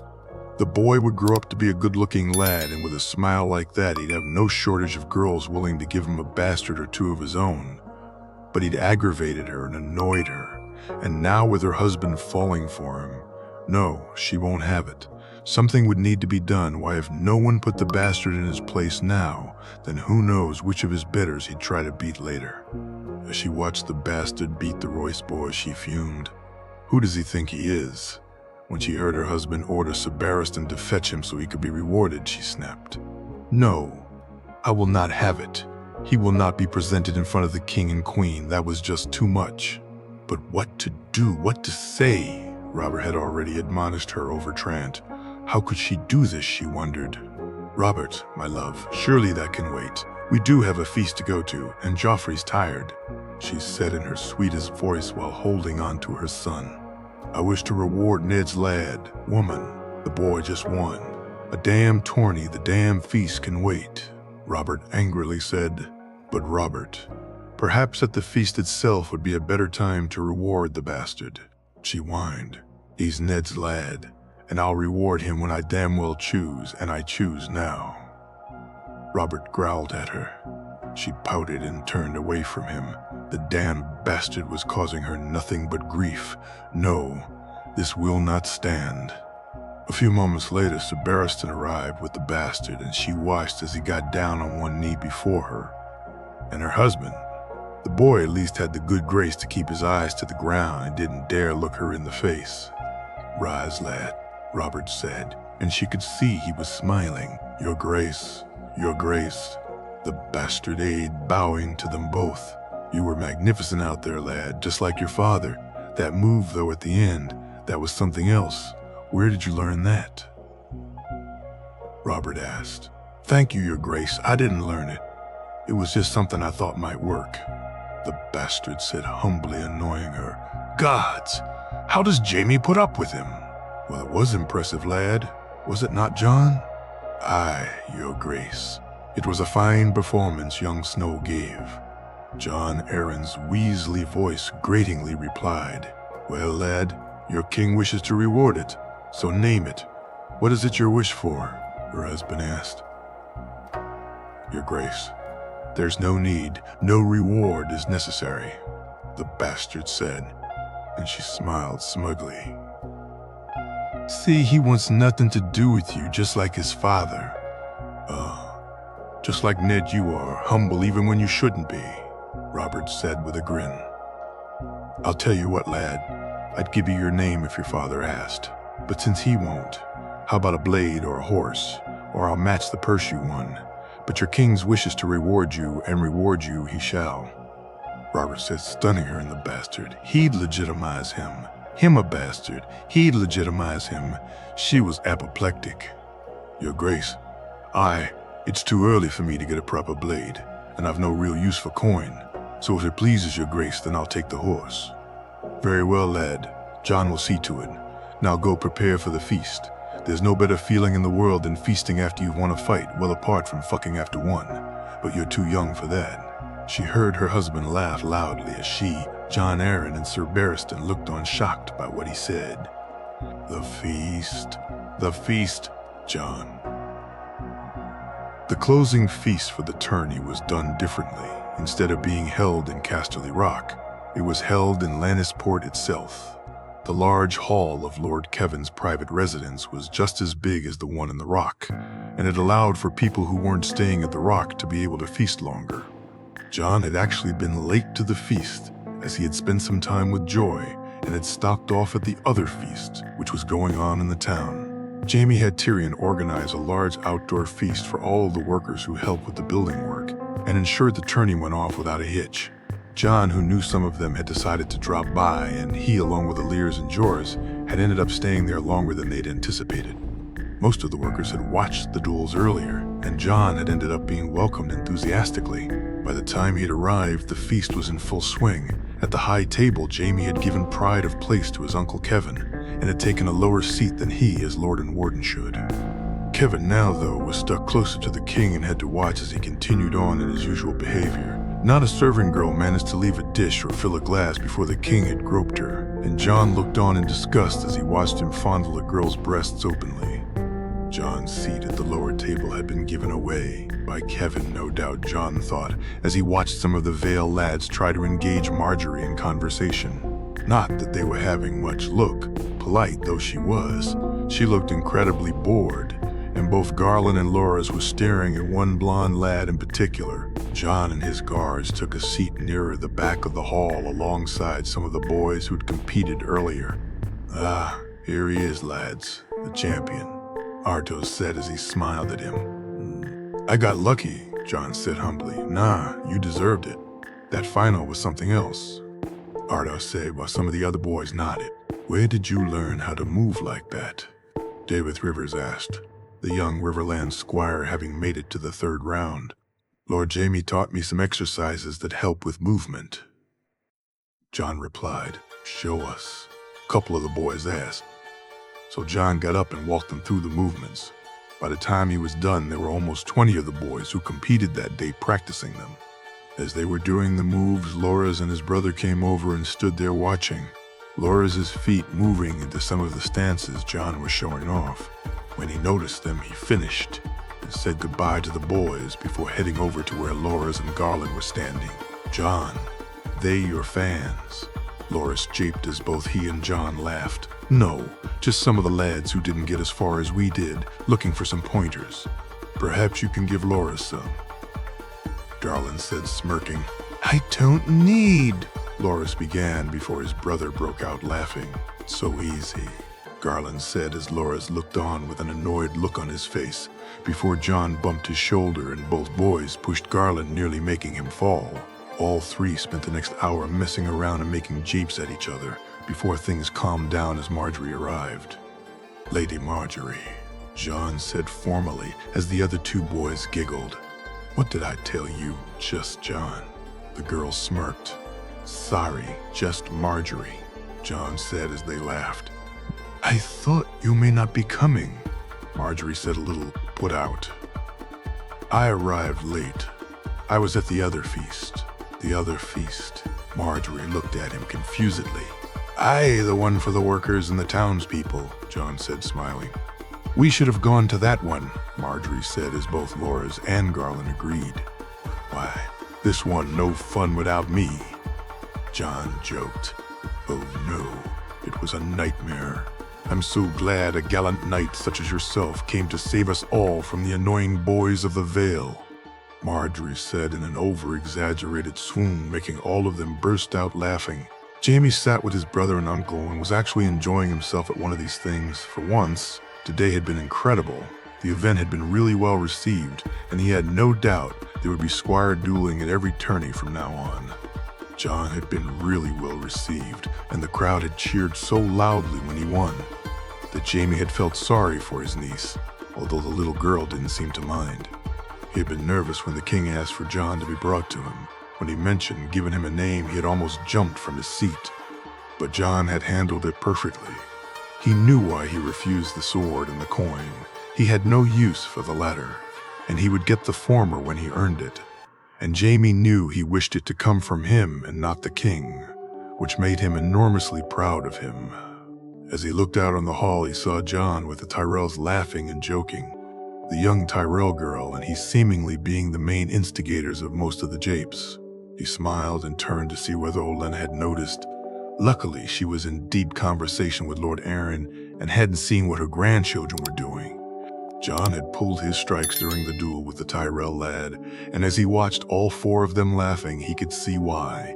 He would bring it up with him, but wouldn't over-chastise the boy. He'd at times done the same in his early spars with Adam, so he could understand burgeoning friendships. He turned to speak to Tyrion, who was drinking with his uncle only to be interrupted by someone who had barely spoken to him for years. "Lord Jamie, I was wondering if I may have a word," Sir Barristan said as he looked at him. "Of course, sir." "Here, or would you like to go somewhere else?" he replied. "I think it's better if we speak in private. It's about Sir Meryn," Barristan answered. He nodded to his uncle and brother, and he and Barristan made their way out from the hall. They were about to enter a small side room when Sir Barristan put his hand on his arm and stopped him, before turning around to look up and down the corridor. "I think we need somewhere more private, Lord Jamie. It's not Meryn I wish to speak to you about. It's Jon Snow." Jamie gulped. "He knows," he thought. He nodded, and the two walked out of the building and down into the small garden around the back. He checked his tunic and felt the dagger he carried was safely inside. If it came to it, he'd have no problem using it. He had put his king at risk. It was his job to fix it. "You know," Jamie said when they reached the garden. "Aye, I do. So now what?" Jamie asked. "My sword is yours, Lord Jamie." Jamie looked at Barristan incredulously. Was he really saying what he thought he was saying? If so, this was a boon he had not expected, but he had to be sure. He couldn't take the chance that Barristan's honor would preclude what needed to be done. "Sir Barristan, you pledged yourself to Robert. You know what I'll have to do." "I know, Jamie, but what I saw today, I saw something special, Jamie. Not just in the duels, but after it. How he acts, how he is with people. He's his father's son, Jamie.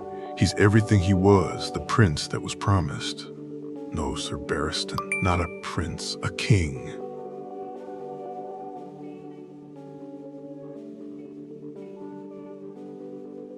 Tyrion. Tyrion was laughing and joking with his uncle when he saw Jamie leave with Sir Barristan. He thought it strange until he heard the older man mention Trant. What that fool had thought he was doing, trying, was beyond him. But he knew it wasn't Trant's idea to try have Jon and Joy removed while they were breaking their fast. No, that idea could only be his sister's. He had smiled when he heard of Jon standing up to the man, stupid though it was of the boy. But Jon was protecting his cousin, and Tyrion would have expected nothing less of him. He wished he'd been there to see Jaime punch Trant, but he'd heard, and the story was being spread now, how his brother had knocked Trant on his ass and had him removed from the rock was something he'd heard with varying degrees of truth from more than one lord. "Where's Jaime going?" Garion asked. "He and Sir Barristan are off to discuss something." "Uncle," Tyrion said, hoping Garion wouldn't pry more. "What?" his uncle asked. "I heard Sir Barristan mention Trant," Tyrion said, and awaited for the storm that would surely follow. Garion had to be talked out of gutting Trant when he heard. Kingsguard or not, it wouldn't have made a difference. He had heard when Joy spoke that Trant had raised his hand. The only reason the man wasn't dead right now was that Jon had warned him off, and Jaime had arrived a few minutes later. If Trant had actually struck the girl, or Jon for that matter, then nothing anyone would have done or said would have saved He-Man's life. His uncle was rarely angry. Garion was perhaps the most easygoing man Tyrion had ever known. But he was a father, and a protective one at that. It was why he'd taken so completely to Jon, seeing him with his daughter. Seeing the two interact was something that even Tyrion couldn't help but smile at. So he could imagine how it felt for Garion to see it. "Trant will get his, that I promise," Garion said, and Tyrion felt a chill run down his spine. This was so much worse than he had thought, and he almost felt sorry for Meryn Trant. "Jon's having fun," his uncle said as he pointed to the back of the hall. Tyrion looked out to see he was indeed having fun. Jon was with the Tyrells, and all four of them seemed to be having the time of their lives. They were laughing and joking, and he could see the smile on his uncle's face as he watched them. Today had been something he never expected. The duels were the highlight of the tourney, just as his brother had hoped, and seeing Jon win made even he feel proud of the boy.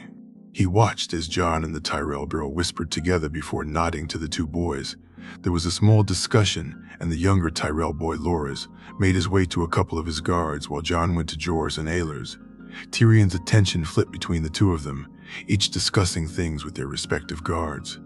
Jon seemingly being more persuasive, as after a moment Jorah's and Aelir smiled and nodded. Whatever they were up to, Loras was having no luck, and Tyrion watched as his sister made her way over to him. Within a few seconds, the guards seemed to get on board with what she asked, and Tyrion saw them follow Marjorie and Loras back to their older brother, where they were joined by Jon and his guards. They all spoke for a moment or two before leaving the hall. "Just where are you going?" Jon Tyrion wondered, before laughing and turning back to his uncle. Olenna. Olenna was enjoying the feast. This trip itself, though tiring, had been very productive, and the opportunities they'd encountered would ensure they would be growing strong for a long time to come. Lord Arryn, though a dull man, was not slow-witted, and she had enjoyed the conversation they had. After Mace had told her the terms he'd offered for the loan, she felt no need to renegotiate. Her son had actually done an admirable job during this tourney, and barring her conversation with Jaime Lannister, she'd barely gotten involved in anything directly. Jaime Lannister was a conundrum, though. They had agreed a good deal with him, one which gave the Lannisters better terms than the old agreements with Tywin had. But with the increase in trade, the deal overall meant they'd come out better and make far more coin from the arrangement. But with the increase in trade, it was the conversation she had privately with him that concerned her. She had looked at it from every angle she could. His sister sat the throne, and his nephew would follow Robert and be king, married to her granddaughter if Olenna had her way. Yet Jaime Lannister had insinuated that he may not be in full support of the crown, and had actually signaled it explicitly by removing their financial support. Why? What was his game? What was he up to? These questions had been giving her a headache ever since she spoke to him. "Are you all right, Mother?" she heard her son say. "Ja!" "What? Oh yes, I'm fine," she replied, and saw her son look worriedly at her. Normally she'd have scolded him or hit him with some of her famous barbs, but he had done good work, and she felt no need to undermine him. Besides, she had bigger fish to fry. She turned her gaze to the hall, trying to take her mind from Jaime Lannister for a moment. The Tully heir really was a floppy fish, she thought as she saw the red-headed man hold court with some of the other fools from the Riverlands. Although as she looked at how the Blackfish was looking at his nephew from his seat at the table with the Vale Lords, she smirked. Now there was a real man, she thought. The Vale Lords themselves were the usual arrogant, entitled people they always were. These fools wouldn't mix business with participating in a tourney, not the thing we do. She'd heard Jan Royce say to a trader who tried to organize a deal with them. She had actually cheered Jaime Lannister's bastard squire when he was fighting Royce's son, knowing a defeat to a bastard would be something they'd hate. Although when she him wave at her granddaughter, she immediately changed her mind and hoped the Royce lad would beat him senseless. The older boy, though, had stood no chance, and she watched as the bastard beat him in no time at all. A part of her had felt happy. Loras had taken the boy all the way, while no one else came even close. She had searched the hall for the bastard from the moment she came to this feast, and was glad to see that he was not sitting with her grandchildren this time. Kevin Lannister's work, she assumed. Thoughts of her grandchildren drew her gaze to their table, only to find they were not there. She quickly searched the hall and couldn't see them anywhere. Turning to her son, she asked him if he knew where they were. "Mace, where are Marjorie and the boys?" "What's that, Mother?" Her son said, turning from his conversation with Jon Arryn. "Marjorie and the boys. Mace, do pay attention." "What about Marjorie and the boys' mother?" he asked, bewildered. Gods, her son could be an insufferable fool at times. "Where are they, Mace?" The agitation very clear in her voice now. "Why, they're over at the table." Mace said before finally realizing they weren't there. She quickly sent left, or was it right to find one of their guards? Finding her grandchildren was a top priority. This was not like them. Marjorie wouldn't just leave without telling her. Her granddaughter was more considerate than that. The Blackfish. His nephew was a fool. Brynden realized as he heard the boy speak. He feared for the day when the boy was making the decisions as the Lord of Riverrun. Given how the boy was, now he'd need a good kick up the arse before he'd ever amount to anything. Damn you, Hoster. If you weren't such an old fool, I'd have been teaching the boy, he thought, before he shook his head while his nephew made another stupid statement. The boy hadn't taken part in the melee, had been beaten easily in the joust, and yet was sitting there speaking like he had won the damn tourney himself. What irked him most was his disparaging of the young man who'd won the duels. While he held no love for Ned Stark's bastard and felt the boy a stain on his family's name, the boy had shown great skill and talent today, and he deserved credit for that if nothing else. It wasn't just his nephew and the other Riverland lordlings, as he had begun to refer to Edmure's group of useless heirs and spares who were disparaging the lad.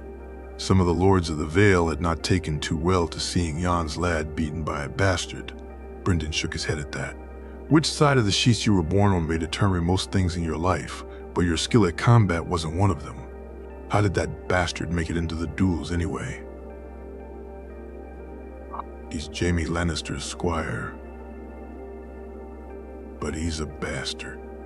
Brynden listened to the moaning lords of the Vale and had enough. He got up from his seat and went to sit beside his friend Jan Royce. Perhaps he'd get a decent level of conversation out of the one man in the Vale he completely respected. As he walked past the table where Jan's two sons were sitting, he heard more of the same from that table. "How did you lose to bastard Robar? I mean seriously a bastard." Harold Hardying said smugly. "At least I made it to the damn final, Harry, you arse," Robar replied, only to be beaten in a blink of an eye. "How's your hand, by the way?" Waymar said with a smirk. "It's fine," Robar grumbled. The Bloodfish smiled as he walked past them. The boy's wrist was badly bruised. He was lucky it hadn't been broken. When the bastard had brought his sword down on it, he'd used the flat side rather than the edge. If he hadn't, then Robar wouldn't be sparring again for a couple of moons. As it was, he'd be out for a sennight at least. He made it to where Jan was holding court, Lord Redford and Lord Corbray listening on as he talked about the tourney. He smiled at the man, and Jan moved a seat from the table for him to sit on. "Ah, Brynden, I was just telling Horton and Lionel here of our fight and how you managed to best me." Jan said, a large smile on his face. "I got lucky, old friend, that's how." Brynden set the laughs all round. The four men continued to talk about the melee and how lucky neither of them were to have faced Thoros' flaming sword, about the joust being won by a northerner of all things. Finally, they got around to talking about the squire's duels. Robar was unfortunate in that final yawn. That bastard tricked him. Orton Redford said. Aye, we all know they're tricksters, Jan, Lionel added. The lad was better than Robar. It's that simple, my lords. There's no shame in being beaten by the better man, Jan said. And Brendan smirked, but he's a bastard, Jan. Orton Redford said, shaking his head. A lord's bastard, he's Ned Stark's natural son. Jan said before quickly realizing his error. Oh, I'm so sorry, Brendan, I didn't mean, he said apologetically. It's fine, old friend, you speak the truth. I have no love for the boy. He's a shame on our sweet cat, but the boy's talent is beyond question, and he won fair and square. The Blackfish said, and Jan nodded in agreement to the two other men's amazement. Jamie and Barristan walked to the back of the garden. It was a small, clear place and wasn't overlooked. What they needed to speak of now could cost his king his life, and Jamie could no longer take any chances. But the cat was out of the bag and plans would need to be made. Firstly, Jamie knew there were some things Barristan would need to know, and then they would need to decide just exactly how he'd fit into their plans going forward. So what do you intend to do? Barristan asked. Crown my king, of course. But what? How? Barristan stumbled, trying to come up with the question on his mind. One at a time, Barristan, Jamie said. And after shaking his head, Barristan laughed. Can you prove he's Rhaegar's son? True-born son, Barristan. What? How? They were married on the Isle of Faces and at a sept in Harrenhal. But Elia. Rhaegar and Elia had their marriage annulled. She wanted to go home to Dorne. What about the children?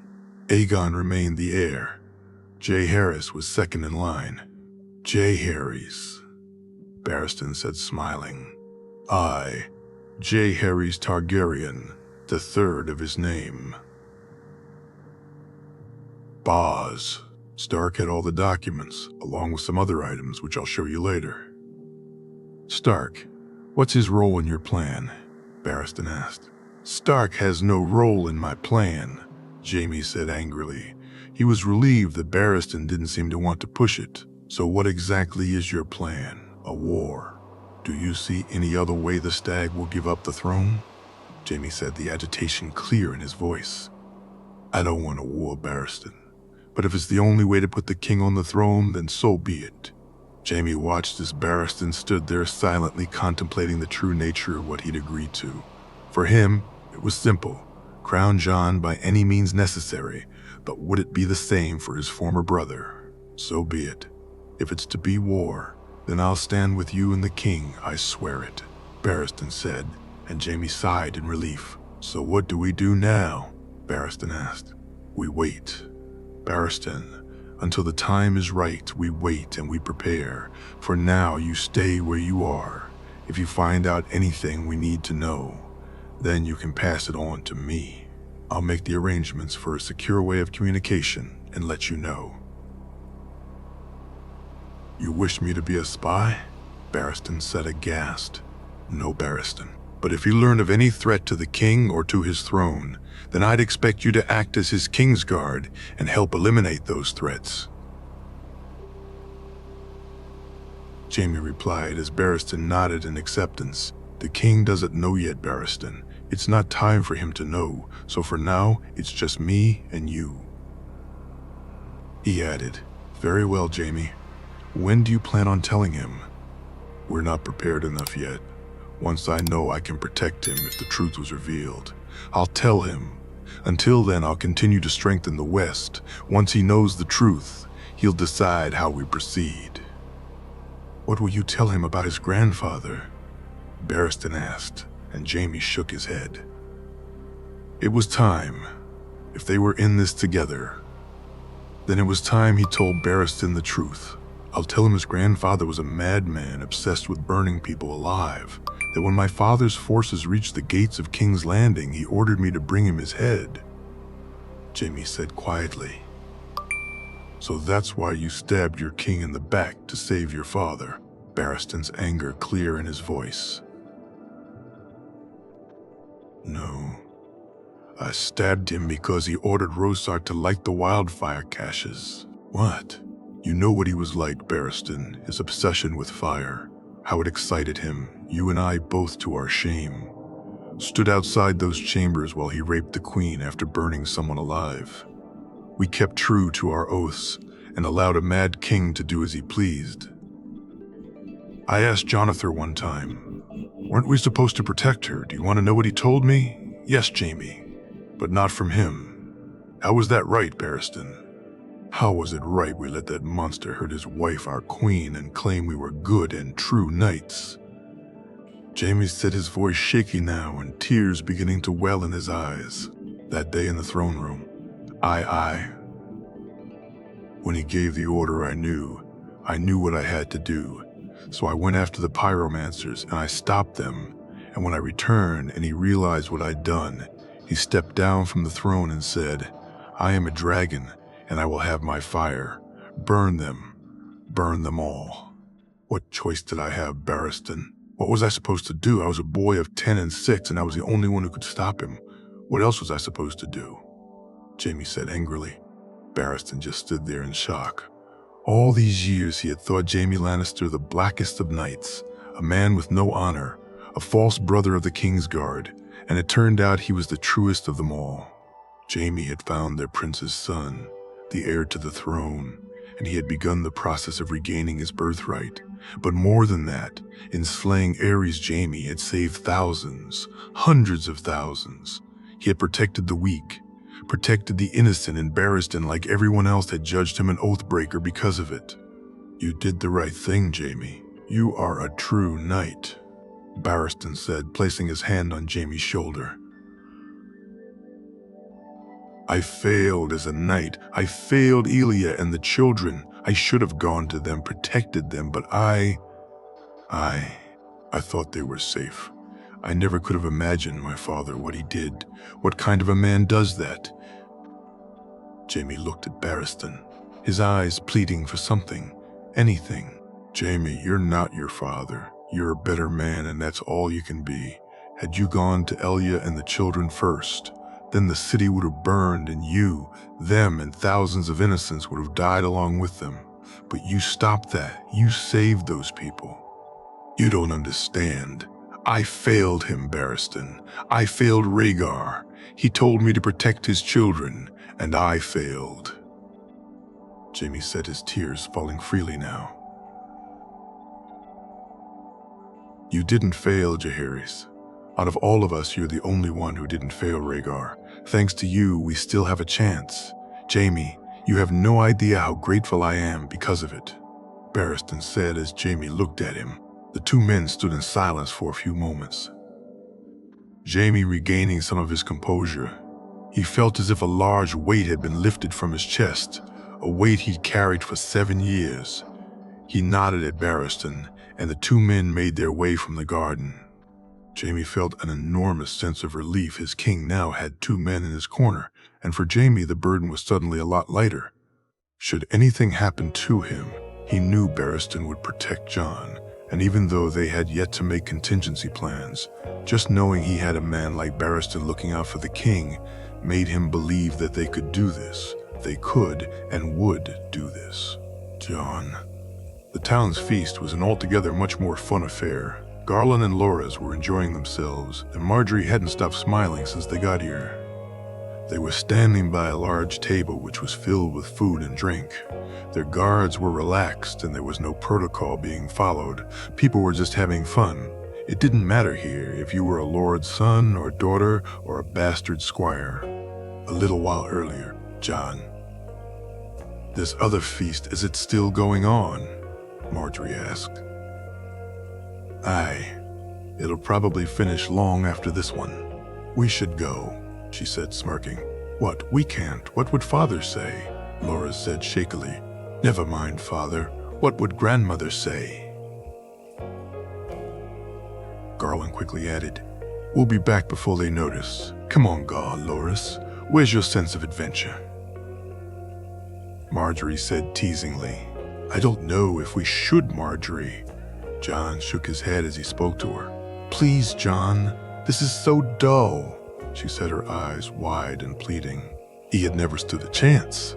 He thought Joy was easily able to get him to do as she wished. It seems Marjorie had the same ability. She sent Loris to get their escort, and he had gone to get Jors and Alirs, finding them easy to convince. Loris had been not so lucky, it seemed, and he had watched, as Marjorie had done what he had failed to do.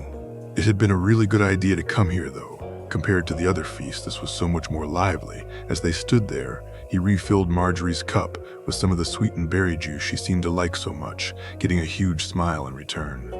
Suddenly, chairs were moved and tables pushed to clear a large space in the middle. John was confused. What was going on? What were they doing? He turned to Marjorie, whose smile, if anything, had gotten bigger. Oh, lovely dancing, she said, and John gulped. John had never really danced before. It was not something someone of his station was supposed to take part in. He'd heard Lady Catelyn say when his brother had asked why he wasn't part of the lessons. He watched as a blonde girl came over to ask Garland to dance and turned, hoping to see Marjorie ask Loris, but found to his dismay, Loris wasn't there, and instead was talking to some boys at a different table. He turned to see Marjorie look at him expectantly. I haven't really done this before, but would you like to dance, Marjorie? I'd be delighted to, John. Don't worry. You'll be fine. Just follow my movements. Think of it like a duel. Marjorie said, that lopsided grin clear on her face. They moved out into the clearing. John looked around at where people were placing their hands on each other before trying to copy them. He moved closer, and his hand slipped, forcing him to lose his balance. As he corrected himself, his head lightly clashed with Marjorie's, forcing a small grunt from the girl. He turned to walk away, embarrassed, but she grabbed his hand and smiled at him. As the music began, he tried to follow along. His movements were not quite right, though, making a boy behind him snigger. He smiled as Marjorie looked at the boy and gave him a scowl, stopping the boy in his tracks. She turned to him and smiled, and they began to move to the music, this time finding it much easier. See, I told you, you'd be fine, Marjorie said, her smile beaming at him. I'm just lucky you're so good. You are, aren't you? Marjorie said, and the two of them laughed. They danced another 3 times, John finding the moves easier as they danced more. By the time they finished the 3rd one, the smile on Marjorie's face was constant. He too was enjoying himself, but they had to call it a night and make their way back to the other feast, as they were already in danger of being missed as it was. Did you have fun? John asked her as they walked over to Garland and Loris. Very much so, thank you for dancing with me, good sir, Marjorie said with a giggle. It was my pleasure, my lady, John said with a bow as they both laughed. They didn't stay long after that. Once they reached Garland and Loris, all 4 of them made their way back to the hall where the other feast was going on. As they reached it, John saw Jaime and Sir Barristan walk towards them. John, my lords, Lady Marjorie, Jaime said with a nod.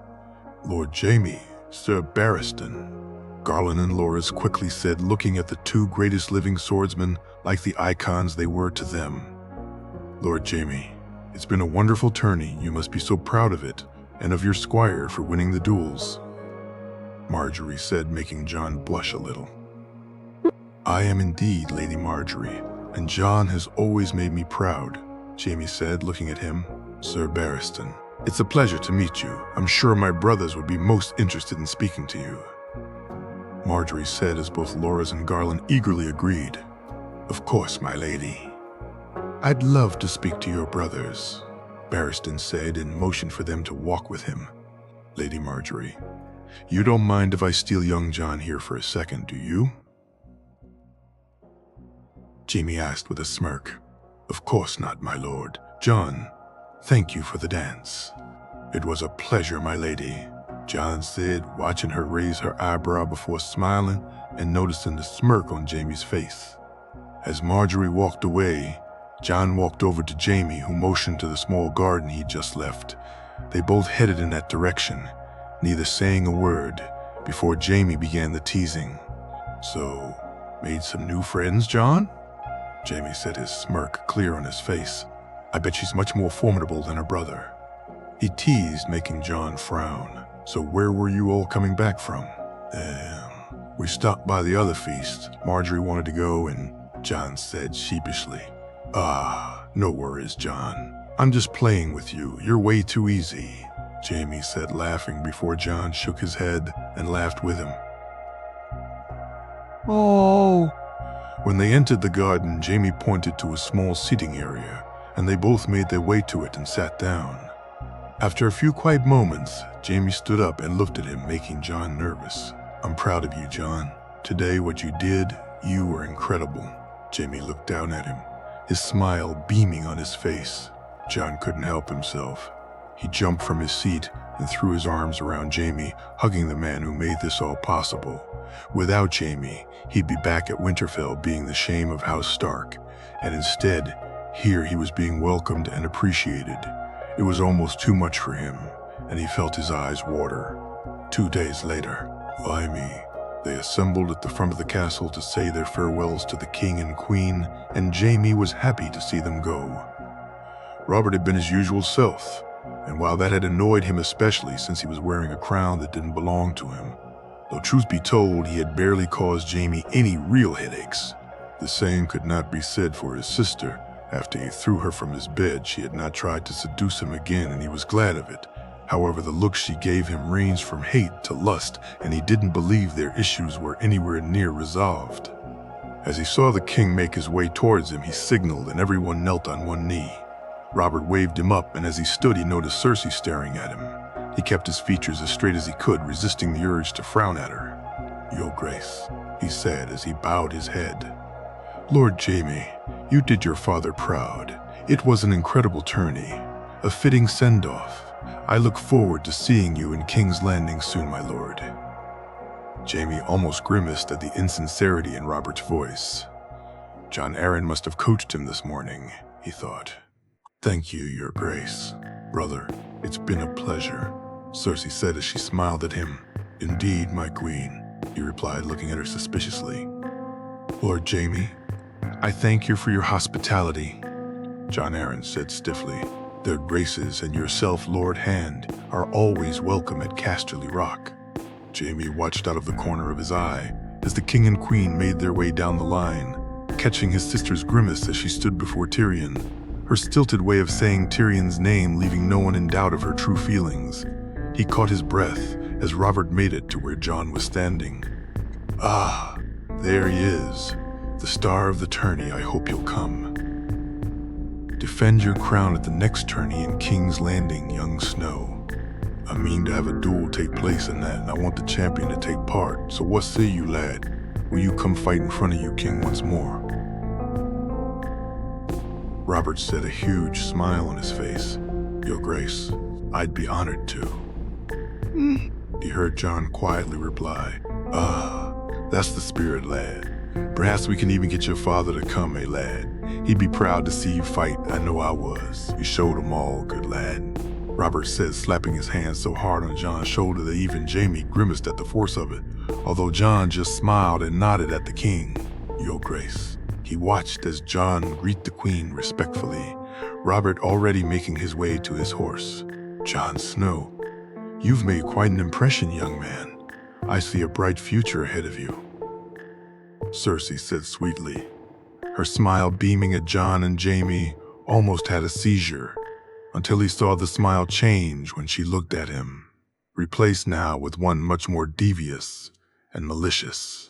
Jamie almost felt like choking the life out of her as she turned back to Jon. "A bright future indeed," she said before walking to her carriage, while Jon just shook his head in confusion. "Ah, young Jon, it's been a pleasure to meet you. When next I speak with your father, I shall tell him what a credit you are to your family." "Jon Arryn," said the smile on his face, genuine at least. "Thank you, my lord," It's been an honor to meet the man who fostered my father," John said, smiling at the blue-eyed Falcon Lord. Jaime smiled as Sir Barristan nodded from his horse. He had shown him the heirlooms that Stark had held on to for the king, and the older man was as stunned and awed as he had been when he held Dark Sister. He had read the letters and seen the proof, and if there was ever any doubt in his loyalty to Jon, that had ended last night. Finally, the signal was given and the king's procession moved out. Jaime wasn't the only one glad to see them gone. The sense of relief around the castle was almost palpable. Most of the other lords had already left, and it was just the Tullys and the Tyrells of the major lords that he'd need to see off. "Good, now this place can get back to normal," he said as Tyrion, Garyon, and Jon walked towards him. "Normal, nephew. When has this place ever been normal?" Garyon said as he laughed. Mace watched as Garland beat yet another boy in the temporary sparring area he'd set up in the yard of their residence. It was a shame his oldest son had not been able to compete in the duels. He'd have won for sure, although Mace was incredibly proud of how well Loras had done. Considering what the bastard did to the boy in the final, Loras had been very unlucky to have drawn the bastard early, stopping him from making it to the final. After all, he'd given the boy his hardest match in the duels, and that was something to be proud of. He was looking forward to going home to Highgarden. While he loved tourneys, this one had been quite taxing. He'd made deals and held meetings, and that was not how he preferred to spend his time at a tourney. Tourneys were for enjoying, and this one had been entirely too much work. Although his deal with Lord Aaron would probably not have happened if he had decided to just enjoy himself, and his mother had been more friendly than usual since then, something Mace was very glad of. His children had given him all a scare last night, but when he saw them enter the hall accompanied by Sir Barristan, he had been extremely relieved. In fact, looking at how at ease his beautiful Rose was walking with Sir Barristan beside her only made him more determined she be the queen she was born to be. When his mother chastised the children, Mace had wanted to interject, but it was far better to let his mother handle such things. It was a woman's work after all. "Good show, Garland," he shouted down as his son won another round. He looked to where Marjorie and her friends were watching on with great interest and smiled. But then he saw the bastard and his guards enter the yard. He was confused. What did they want here? He was about to go down to ask them to leave when he saw Loras rush over to shake the bastard's hand. "You made it. We thought you might not," Loras said, smiling. "I promised, didn't I?" The dark-haired boy replied. "Garland's been so eager to fight you, Jon. I've never seen him this excited." He watched as his son and the other boy, Jon apparently, went to where Garland was waiting with a determined look on his face. The two boys shaking hands before Garland showed him where the sparring swords were kept. "What's this? Are they to fight? This should be fun," he thought as he nodded to the servant to bring him some wine. "What's going on, Mace?" Ellery said as she and his mother finally came outside. "Garland and the bastard who won the duels are to have a spar, my dear." "Oh, isn't that fun? The young lad is quite talented." Ellery said, her smile beaming at the thought of seeing her son fight a quality opponent. "His name is Jon, Mama," his daughter said as she joined them. "What's that, dear?" Ellery asked. "His name is Jon. He's our friend," Marjorie said, a tad annoyed to Mace's surprise. "Your friend?" he heard his mother ask. "Yes, he's our friend, mine, Loras's and Garland's. He's been so kind to us all and has told us so much about Lannisport, where and where not to shop and who can be trusted to be fair, and he's been nothing but pleasant to all of us," his daughter said, and Mace couldn't help the small feeling of pride he felt as his daughter defended the bastard to his mother, although he was still a bastard and he'd need to have a talk with her later because of it. Everyone sat down as the boys returned. A sense of anticipation bubbled in his chest as he watched Garland and Jon face off. The two boys moved quickly, the swords crashing together. On and on it went with, neither getting a clear hit on the other. Finally, after quite a few minutes, Garland began to get the upper hand, his parries and ripostes just that much sharper than the younger boys. The two backed off, and he watched as they readied themselves for another flurry. This time it looked like John was getting the upper hand until his son spun and caught the younger boy completely by surprise, the force of his swing almost causing him to lose his sword before Garland managed to catch the boy's arm. Forcing him to drop his sword, he watched his son point his sword at John's throat and heard him yield, before he smiled at his son and held his hand out to be shook. It seemed the boy was a good loser, and Mace felt a little bit of respect for the lad for it. Garland was an excellent swordsman, and the boy was no slouch. It was no shame to have been beaten. He reached over to grab his glass and smiled, a proud smile at his wife. He didn't notice the small, lopsided smile on his daughter's face. John broke his fast with Joy sitting beside him, the two of them eagerly waiting for Jamie to have them called to make the journey to Lannisport, both for different reasons. Joy loved the ride in the carriage. She'd look out the window and point things out while either John and Garyon would play along with her. For John, he wished to say his goodbyes to the Tyrells, and though he was sad to see them go, he wanted to make sure he didn't miss them before they did. He noticed Geryon enter the hall and gave him a smile. "You two ready then?" "Aye, we are. Aren't we, Joy? Ready?" "Lady Yon, go on, adventure, Joy," John said as he leaned down to face her. Winter, the little girl said excitedly. "Come to Papa, Princess," Garyon said, holding his arms out as she ran to him. He grabbed her up and spun her, making her laugh. They made their way down to the yard, and John and Joy got in the carriage, Geryon riding his horse this time, since John was coming with them. As they sat there, John pulled down the blind and held on to Joy as she moved to the window. "Going to say bye-bye to Marjorie, Joy?" he asked playfully. Bye, Argy," Joy said, making him laugh. The journey into Lannisport seemed to take no time at all. The time spent in the carriage divided between Joy looking out the window and shouting at the horses, and John trying not to have a heart attack when she occasionally tried to open the door. "No, Joy, door bad. Here, look at the horsey, Joy. Horsey pretty, say hello to the pretty horsey," John said as he tried to divert her attention from the door handle she was getting fascinated with. "Horsey, pretty horsey, Lolo horsey," Joy said in a sing-along voice, and John felt his heartbeat slow down, thankfully. When they reached the building, the Tyrells were already in the process of leaving, and John heaved a sigh of relief that they'd made it.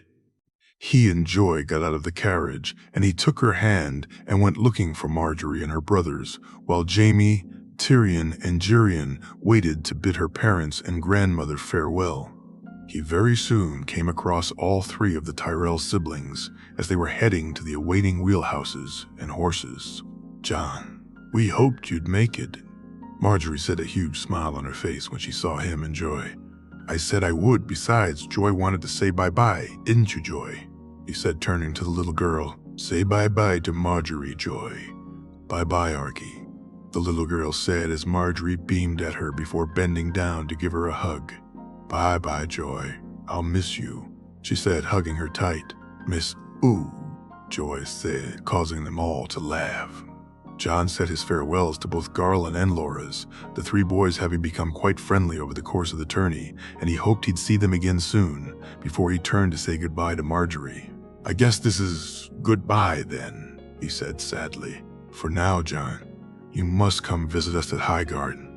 I'm sure both Garland and Loras would love to see you there, and I would too. No doubt we'll be having a tourney in the future. Father does love his tourneys," Marjorie said with a smile. "Besides, we both want rematches," Garland said as Loras nodded. John shook both their hands before Loras hugged him, and Marjorie did likewise. Joy put her arms out, eager for a hug of her own, which Marjorie once again was quick to do.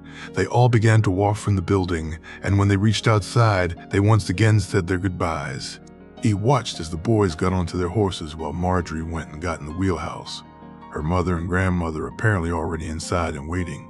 Heading back over to where Jamie and Geryon were talking animatedly about something which they obviously found hilarious, he wondered where Tyrion was before he noticed him walking towards him.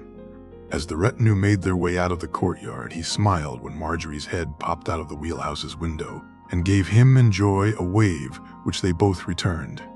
A week later, Jamie. Things had quickly gotten back into routine. At the Rock, once everyone had left, he and John both returned to their schedule of sparring early in the morning and again in the mid-evening. John had seemed even more determined and asked Jamie for pointers and where he could improve. Apparently, the loss to the older Tyrell irked him, and Jamie couldn't help but admire his willingness to try and make sure it didn't happen again. He had tried to tell John that the boy was older and more experienced and that he hadn't used the thin sword he'd used in the final. But John insisted the boy was better than him, and if he wanted to beat him, then it was up to him to improve. So Jamie had begun training him on different lessons to even further improve his strength and speed. As he sat there breaking his fast after a particularly strenuous sparring session, he worried if he was pushing the boy too far. But each time he'd slacken his intensity, John would insist he work him harder, so he had done. Now, though he watched as the determined young man he'd been training was gone and the young boy had returned, he was sitting there, and he and Joy were eating and playing, or playing and eating, whichever way you'd call their version of breaking their fasts. His uncle and Tyrion were alternating from breaking their own fast to watching Joy wrap the boy even further around her finger, as instead of eating from her own plate, Joy had been attempting to eat from John's. So intent was she to take food from his plate that John had in the end moved some of his own and placed some of hers to the side of it so she would at least eat the food she was able to. He watched as John took a quick small swallow from his cup while Jerian and Tyrion fell around in complete hysterics as Joy reached her little hand to drink some too. He saw John grimace, and he too began to laugh as he wondered if this too was a battle he'd lose. "No, Joy, yucky," John said as he tried to place the cup on the table, the grimace even clearer on his face. "Me drink, Jan," Joy said as her hand grabbed the cup and pulled it towards her, causing it to spill all over John's tunic. The whole table laughed loudly as John grimaced even more before Joy spoke softly. "Boo-boo, Jan," Joy said as John gave her a forced smile.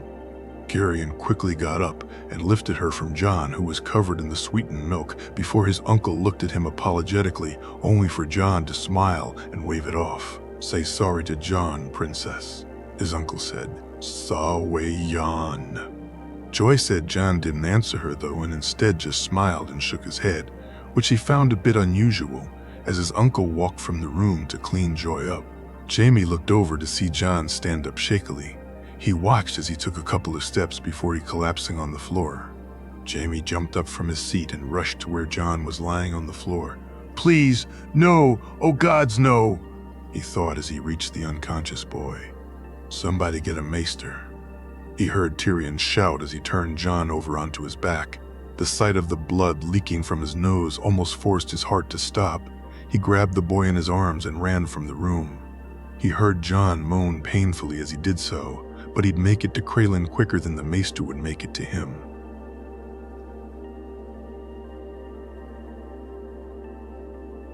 Howland knelt before the weirwood and prayed to the old gods. The vision he'd gotten had been clear, and he wondered why the gods had decided to speak to him now. As a younger man, he'd traveled to the Isle of Faces and spent some time among the weirwoods that grew there. The feeling of closeness with the old gods was intensified, and Howland could feel the magic on the isle. He had been plagued by visions and strange dreams since he was a child, but they were all too hard to comprehend, and it wasn't until the events had already occurred that their true meaning had become clear. By then, though it was too late. Had he been given a vision as clear as this one, then maybe he could have saved her. Maybe things would have turned out different. After the rebellion, his wounds had been severe and Howland had retreated back to the Greywater Watch. The visions had subsided, although the more he now thought on it, the more sure he was that they really hadn't, and he'd instead ignored them. A few moons ago, though, they had returned, and these he could not ignore. He had failed the mother, he would not fail the son, so he had sent Jagan to see how Jaehaerys was doing. He needed to make sure the boy was safe and happy. "Jagan, I hear there is a tourney in Lannisport. I would like you to go."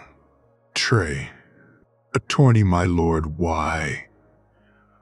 "There's someone there I wish you to see for me, someone I want to know more about. Will you do this for me?" "Of course, my lord." So his friend's son had gone to participate in a tourney, and Howland eagerly awaited his return. He needed to be sure that her boy was safe. It was the least he could do for the woman who had meant so much to him. Howland had been furious with his friend when he told him his plan for Lyanna's son. While it protected his life, he knew it could damage the boy's sense of self, and after meeting his new liege lady, he had known he was right. He had argued with Ned, offered to raise Jaehaerys in his home, and to give the boy his name if he wanted it.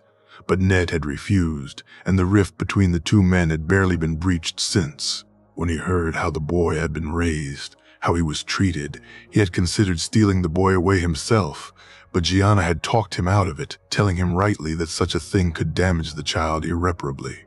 When he had heard that Jaehaerys was squiring for Jaime Lannister, he didn't know what to think. But the images of his vision began to make sense. A wolf cub standing in the shadow of a lion, both fiercely growling at something unseen before, as one they attacked, the two then walking away side by side. Howland had understood the sigils and the significance of them, of course, but the context was something beyond him, until he had heard the news. So, he had accepted that this was a good thing, and the visions had gone away for a time. When they returned, though he couldn't make sense of them at all, it was images that lasted a split second, and there were so many that when he woke he could barely remember them. It had plagued his thoughts, and had been the main reason he had sent Jagan to check on the boy, worried that perhaps he had been wrong about Jaime's intentions. Father, Howland turned to see his wife swinging his son's hand, making the boy laugh. His daughter Mira beside them trying to do the same with Jojen's other hand. My love, my children, Howland said as he got up from his knees and kissed Gianna and then each of his children on the forehead. Howland, my love, it's time to eat. Harkin and Carl have arrived also, Janna said, and Howland smiled at her. Very well. Come, children, Howland said, and the four of them made their way back to the keep. After dinner, Howland sat with Harkin and Carl in the great hall. The two men were amongst the hardiest of the Cranning men, fierce fighters with their spears and both excellent bowmen. The two men were the second sons of House Blackmire and Boggs respectively, and both of them had earned Howland's trust over the years. Harkin, Carl, I have a job for both of you, Howland said softly while the two men sat drinking the warm cider his wife was famous for making. Howland said softly, anything you need, my lord. Carl and me are glad to do it. Ain't that right, Carl? Harkin said quickly while Carl just nodded. I need you to deliver some letters for me. One to Lord Wyman and the other to Benjen Stark at the wall, Howland said, noticing the frown on Carl's face while Harkin kept his expression much more schooled. I know it's a lot to ask, and I wish it could be left to a raven, but I need to know the letters were placed in the hands of both men by people I can trust. Of course, my lord, Harkin replied. Good men. I've arranged travel for you in White Harbor. Lord Manderley is sending some supplies to the Night's Watch, so his men will accompany you to Eastwatch, and then Castle Black. Once you're their hand, the letter to Benjen Stark, no one else, do you understand? Aye, we get it, my lord. Very well. Once you've given him the letter you're to wait, Benjen will give you something which you will bring with you and hand to Lord Wyman personally. The Manderley men will be instructed to wait along with you, and once you've received the item from Benjen, you can leave and make your way back to Eastwatch. What is it we're collecting, my lord? Charl asked inquisitively. Wait! You'll know when Benjen hands it to you, Howland said, leaving no room for further discussion. When both men nodded in acceptance, Howland reached behind himself and grabbed a small pouch filled with coins and handed them to Harkin. There's no need, my lord, Harkin said, a little put out by the gesture. I know, lads, but accept it anyway. I'll not have you out of pocket on this, Howland said as Harkin and Carl reluctantly accepted the coin. Jaime ran as fast as he could, cradling Jon in his arms and allowing nothing or no one to slow him down. He had ran up the steps leading to Kralen's rooms and practically kicked the door open. The maester had been so stunned that he dropped the bottle he'd been holding in his hand and shrieked in a very unmanly way. "My lord," Kralin said shakily, "you need to help him. You must help him."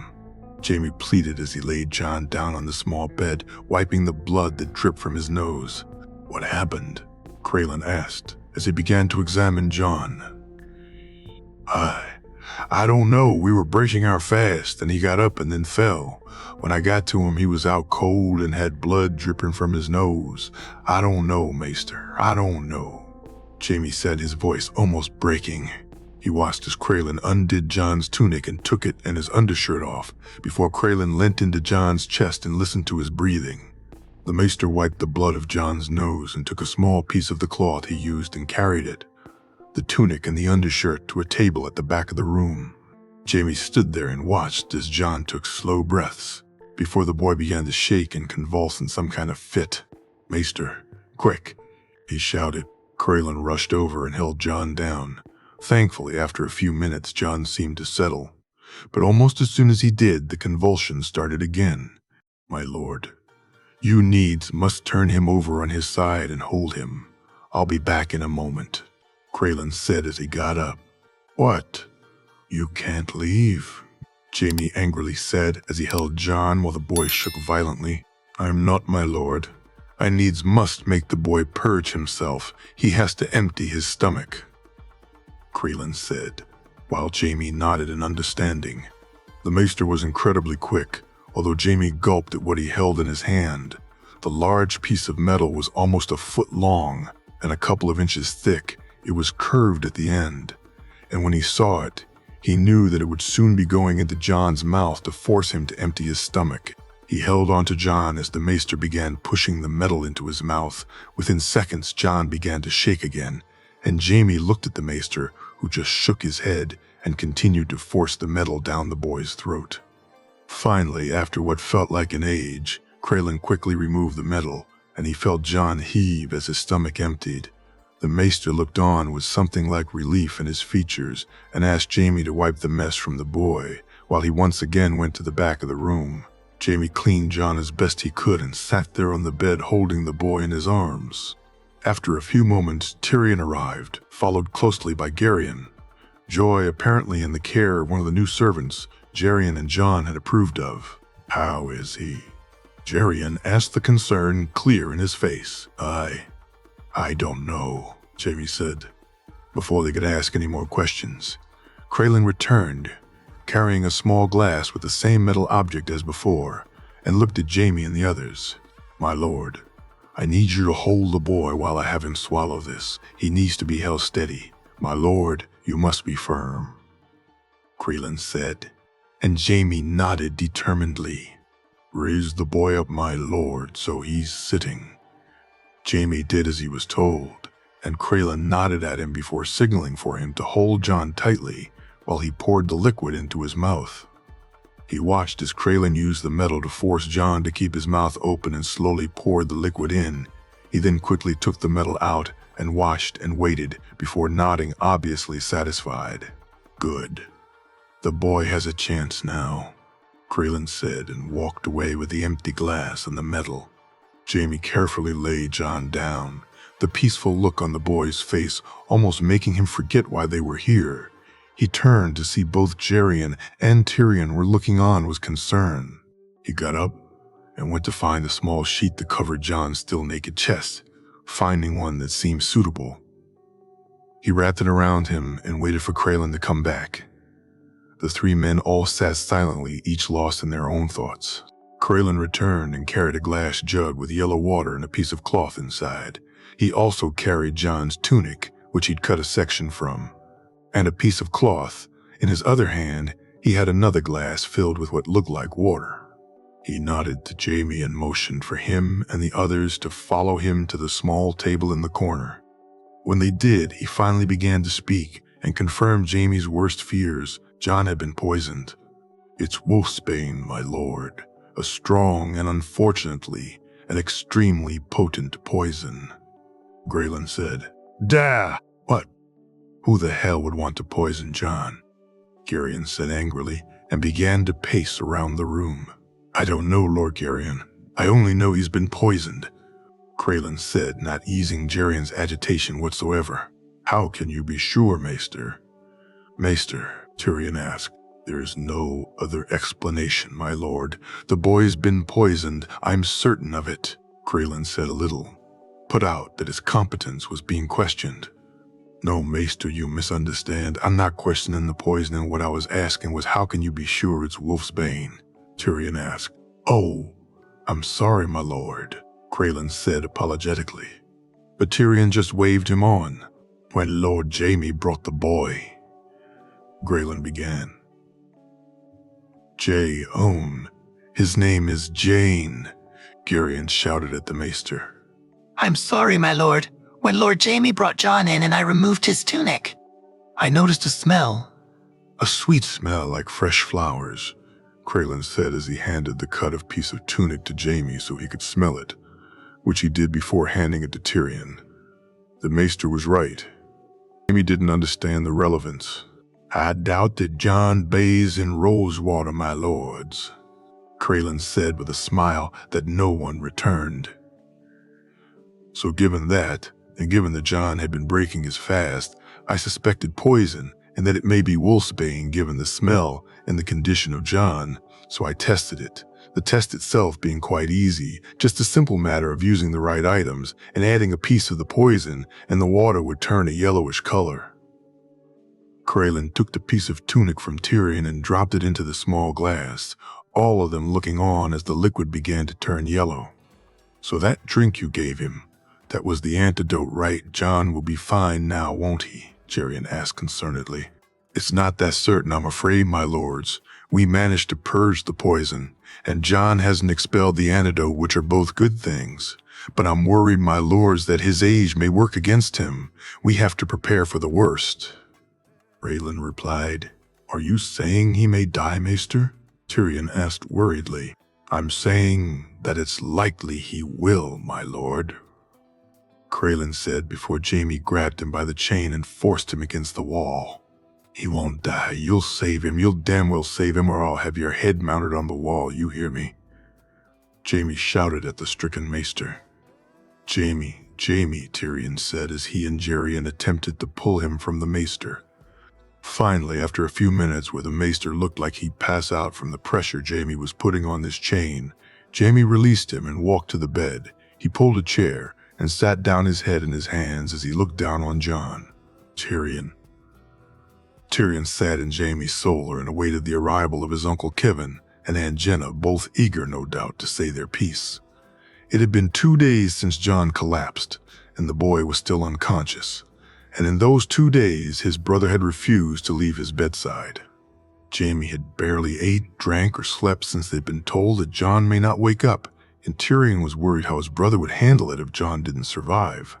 Yesterday, he and Geryon had decided that Tyrion would take over the Lord's duties, which, even though Jaime had only been neglecting them for a day, had piled up, and so Tyrion had spent the entire day and night sending missives, organizing taxes, and assigning duties. He had just finished when the servant came in saying his aunt and uncle wanted a meeting, and now, as he sat there, he could feel his head begin to pound. He had sent the servant to escort them in, and had just swallowed a quick glass of wine when they entered. What's the meaning of this? Where's Jaime? Kevin angrily said, not even bothering to sit down before starting. Jaime is busy. Now, please take a seat. Uncle and Jenna, if you would.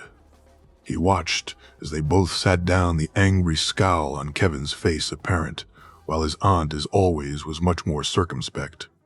He poured each of them a glass of wine and refilled his own glass and sighed before turning to speak to them.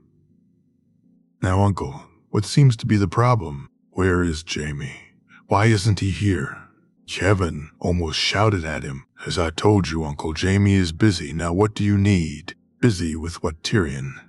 His aunt asked softly. Personal matters, Aunt. What personal matters? Jenna's voice a little more insistent now. His squire was poisoned, and Jaime's trying to get to the bottom of why. Now again, what is the problem that so urgently got you absolutely needing to see Jaime right now? Tyrion said, his voice hard. You're telling me that he's with the bastard rather than meet for our weekly meeting. Kevin said indignantly. No use, Tyrion said angrily, shocking them both. Weekly meeting, you're here causing all this fuss over a meeting of no import. A meeting you have every week. A meeting that can damn well wait. Tyrion said, his voice rising with each word. How dare you? Who do you think you are? Kevin shouted back. Who am I? I'm the heir to Casterly Rock, uncle. Or haven't you yet figured out that Jaime is not like father? Oh, that much is clear, Kevin snorted. Which you should be thankful for. Which you should be thankful for, Tyrion said, smirking, knowing that had his father still been alive, that Kevin would have remained a lackey rather than been in charge of something as important as Lannisport. Now, as I said, if there's nothing important to discuss, you can bring this up at your next weekly meeting, he added, smiling now at the look his uncle was giving him. Kevin jumped up, and for a second Tyrion thought that perhaps he may strike him. Instead, though, he turned and stormed out the door, leaving Tyrion alone with his aunt. Was that necessary? Jenna said resignedly. You saw him. He came in here looking for an argument, he replied. Kevin's not handled the loss of our brother. Well, you know that, Tyrion, yet you and Jaime provoke him. Provoke him? How are we provoking him? Tyrion asked, genuinely curious. The bastard. The bastard. What about Jon? That's what provokes him. How friendly you are with the bastard. All of you. But especially Jaime. He's a bastard. Tyrion. Yet you all treat him like he's a true-born son.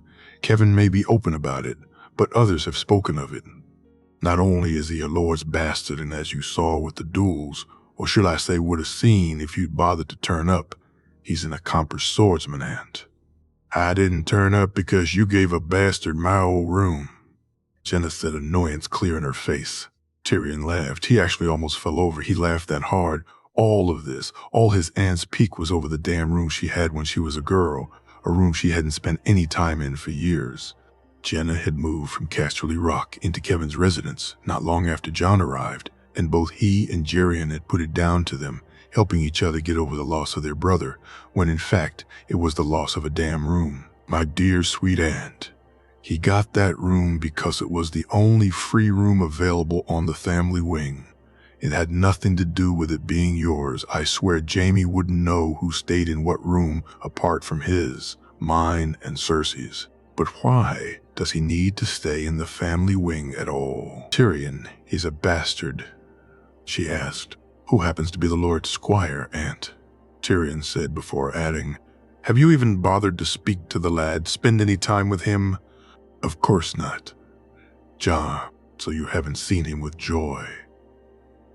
He spends time with Joy? His aunt said in a surprised tone. Spends time with, aunt. The boy is basically her guardian at this point, he reads to her. Takes her out around the castle. Spends his free time playing with her. You should see them together. She's like a different girl. Tyrion said with a small smile on his face. So that's why Jerian likes him so much. Jenna smiled back at him. Aye, aunt, it is. That and the boy himself. There's something about him which makes you like him. I can't explain it, but he just, when he's around, it's just better, he said as Jenna nodded. How bad is it, Tyrion? It's bad, aunt. He may not recover. Then I shall say a prayer to the mother for him, she said as she stood up. You can tell the servants to make up my former quarters. I shall be moving back in the next couple of days. Tyrion watched as his aunt left the room. It was good she would be returning. He had missed his aunt, and with her back here, Kevin would be less of a problem. He finished the wine in his glass and walked out of the room. He was tired, but instead of heading for his room for a quick nap, he walked to the maester's chambers. Jerian played with his daughter as he'd done for most of the morning, but neither his nor Joy's heart was really into it. Mostly, he had been going through the motions and trying to keep his and Joy's mind off Jon, and unfortunately for both of them, failing miserably. Ever since his collapse, Joy had asked after John almost constantly. When he told her that John would be down soon, he had felt like the worst liar in the world, and the longer it took for him to awaken, the more Jerian worried he would not. "Want John, Papa?" Joy said sadly, looking up at him. "John's sleeping, Princess. He'll be here when he wakes up." "No sleep? No, nah. Joy said, shaking her head. "Do you want to come see the horsies, Princess?" No yawn. "Let's go see the horsies. Then maybe John will be awake." "Ok, Papa." Horsies yawn. He picked his daughter up and brought her to the stables. Luckily, once she was around the horses, she forgot about John for a while, and he was happy for the respite. Although for himself, it wasn't that easy. When he had changed Joy's clothing, after she spilled the cup, he had walked back towards the hole, only to find everyone rushing around, asking what had happened. He had been shocked. He had Alessia take Joy and had rushed to Kralen's, meeting Tyrion on the way. Seeing the boy laying there, Jerian had felt more scared than he could ever remember. The boy was always pale, but as he looked at him, he had practically no color in his face whatsoever. When Kralen had explained he'd been poisoned, Jerian had been furious. Whoever it was, whoever did this, he'd find them, and when he did, God help them, he'd make them suffer. When it had been explained what poison had been used, and that it had most likely been used in a drink, he'd almost keeled over. Joy almost. John had stopped her from drinking it? Did he know something was off with the drink? And was that why he wouldn't give her some? He knew when it came to his daughter, John was generous, with not just his time and affections, but with giving her things she wanted. Nothing that would hurt her, of course. But he'd share things with her. And his daughter knew it and took advantage of it. But when he refused her the cup, it had seemed strange. He'd seen John allow her little sips from his cup before, but he had thought nothing of it at the time. Now, though, the more he pictured it in his head, how John had been a little off, how his face had been, he couldn't help but think the boy knew there was something not right with the drink and had kept it away from his daughter. In doing so, he had probably saved her life. "Horsey, Papa, horsey, pretty." His daughter's voice took him from his thoughts. "Yes, Princess. She is a pretty horsey. Do you want to pet the horsey?" Joy. He watched as Joy smile while her hand rubbed the horse's neck, and he sighed. He had never brought her out to see the horses before. John arrived, he barely ever brought her out of the castle itself. The boy had changed his and his daughter's life from the moment he'd arrived, and the thought that someone had deliberately hurt him made Jerian angrier than he'd ever been. "Sleepy, Papa," Joy said, and he smiled. He hugged the little girl tightly before they made their way back to her room, feeling her breathing slow. Down, he held her softly against his chest. When he made it to their rooms, he placed her carefully in her bed and kissed her on her forehead before making his way to the door as quietly as he could. He smiled at Alessia as he left and made his way up to the maester's rooms, hoping that when he got there, he'd receive better news. Jamie was not a man who prayed often. He could barely remember the last time he'd even set foot in the sept that was of his own choice. But today he had come and prayed to each of the 7. He lit candles, and as he stood before the statues, he resisted the urge to scream and shout, to rant and rave at the injustices that these so-called gods allowed to happen. John was innocent, a boy who'd never harmed anyone, and yet these gods had seen fit to allow his sister to poison him. Oh, he knew it was her. Ever since she'd smirked at him, he'd known she would do something. But this he could never imagine. Poisoning a boy just to get back at him. She was just like their father, a monster. "Lord Jamie," Septon Artist said as he moved towards him. "Septon," Jamie said gruffly, "it's not often we see you here, my lord." "No, it's not. I'm very busy." "Of course, my lord. As was your lord father, we of the faith understand such things," Artist said, and Jamie just wished he'd go away. Septon Artist was the latest in a line of annoying Septons Jamie had met and hated dealing with, although the man himself wasn't the worst, nor the ugliest, that honor resting with the High Septon himself. But like the rest, the air of sanctimony around him was something Jamie didn't care for. And knowing why Jamie was here and what the sanctimonious man would say about it, he got up to leave, lest he do something to the man. "If you'll forgive me, Septon, I needs must get back to my work." "Of course, my lord. I hope to see you here again soon," the man said, his face making it clear. He felt put out by Jamie's reticence to stay. Jamie, though, didn't care what the man thought. While he held little faith in the gods, he held none whatsoever in their so-called representatives. Having seen at firsthand what these so-called pious men actually got up to, he made his way out of the sept only to see Jors run towards him. Jamie felt his chest constrict, his heart threatening to burst from it. My lord, my lord. Jors. The smaller of the two guards he'd assigned to John shouted, "Lord Jerian sent me, my lord. It's John he's awakened," Jors said, and Jamie let out the breath he'd been holding, not even waiting for the other man. Jamie set off running towards the lift. It had already begun its ascent when he realized he'd left the guard behind in his eagerness. When it reached the family's floor, he immediately made his way to the stairs and ran up them to the maester's chambers, the two guards standing outside quickly moving to allow him enter. When he did, he was relieved to see John sitting up while Craylan examined him. His uncle and brother were standing and sitting respectively, and he made his way to the bed as John noticed he had arrived. He waited until the maester was finished before he made his way to the bed and looked down as John leaned back against the pillows. He turned to the maester and gave him a questioning look. "I've examined him, my lord. All seems well. He'll need some rest, of course, but I think he'll be fine," Craylan said, and Jamie could hear that he wasn't the only one in the room who breathed out in relief. "How do you feel, John?" he asked, the worry clear in his voice. I'm fine, I think. My throat feels dry," John answered, his voice gruff and choked from the examinations and throwing up. "Here, John, drink this," Garion said, handing him a cup of water. John drank the water eagerly and asked for another, which Garion quickly gave him.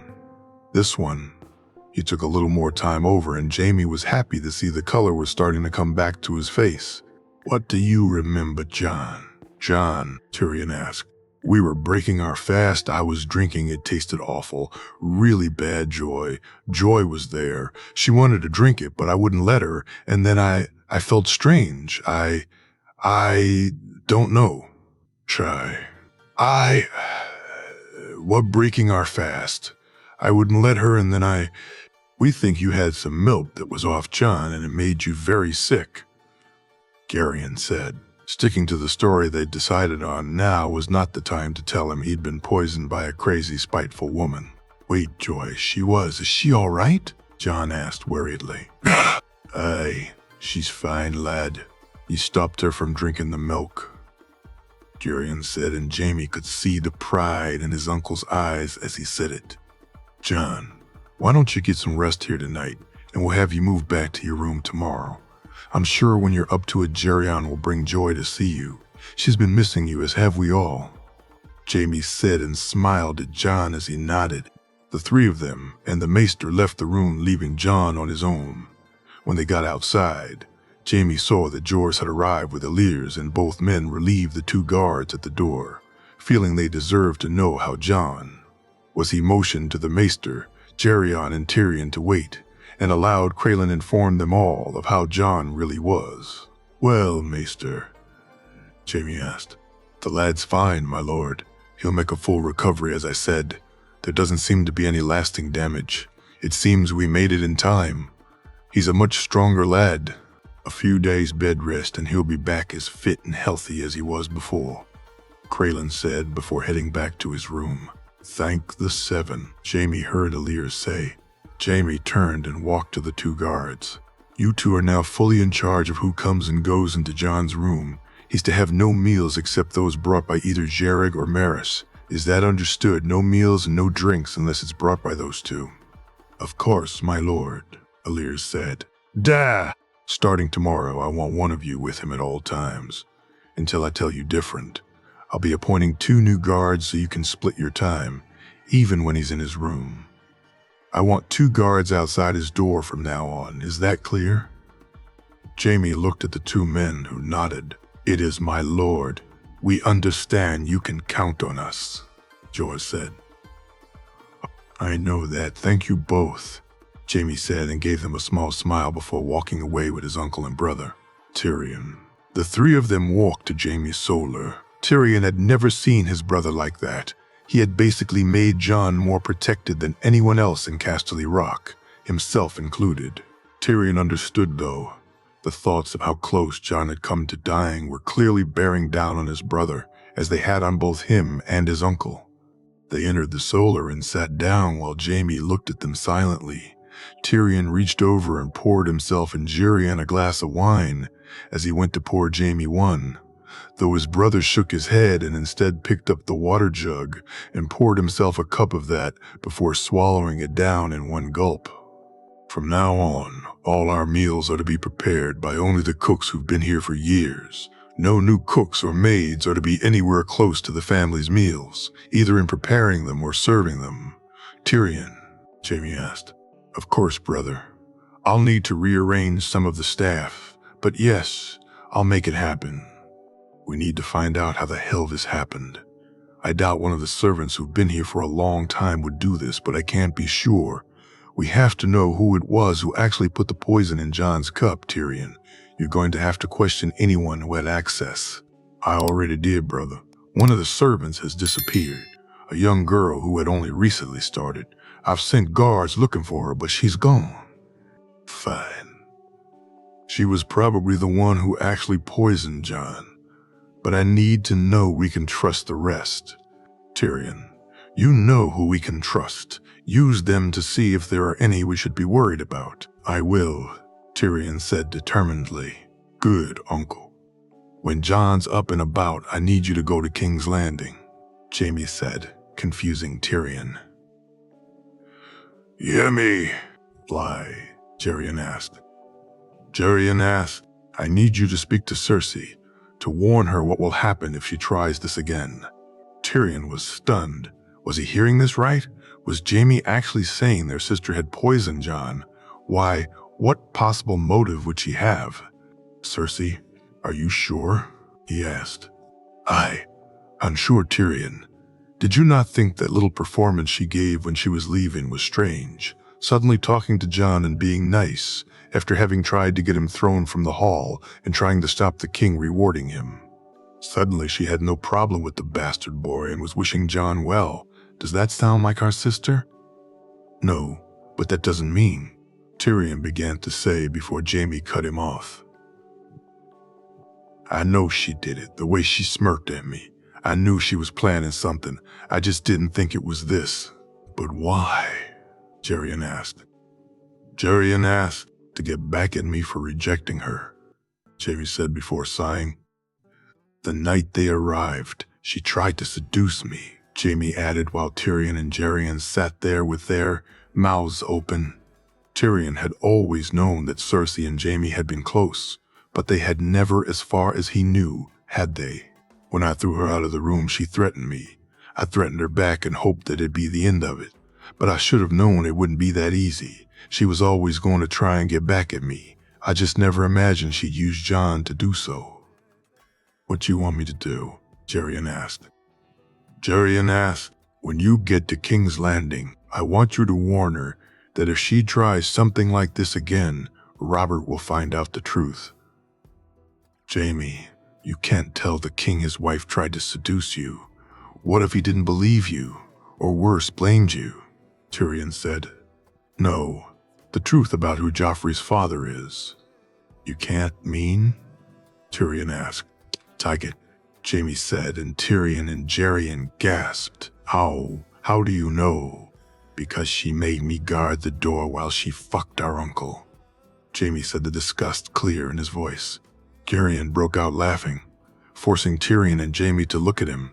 He didn't stop, just continued laughing for a few minutes before finally turning to look at them both.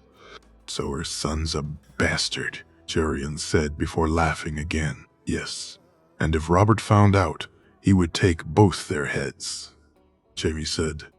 Tyrion shook his head.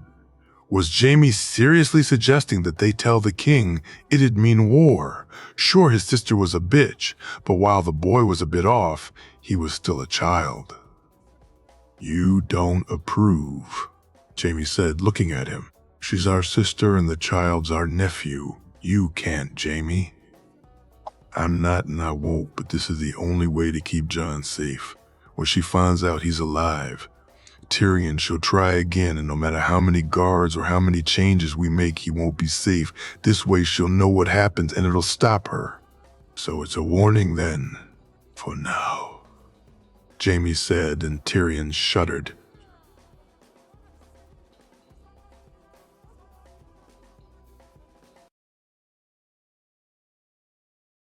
Jon was feeling better.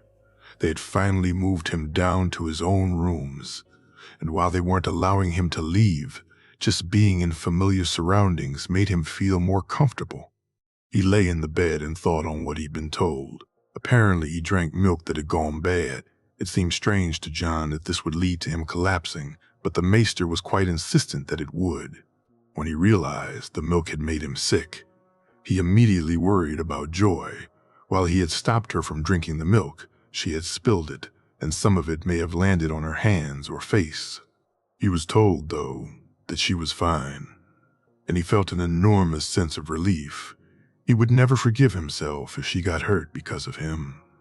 The boredom of laying in his bed and doing nothing was incredibly annoying. He felt fine now and just wanted to get back to his routine, to train and take lessons, to spend time with Joy and serve Jamie.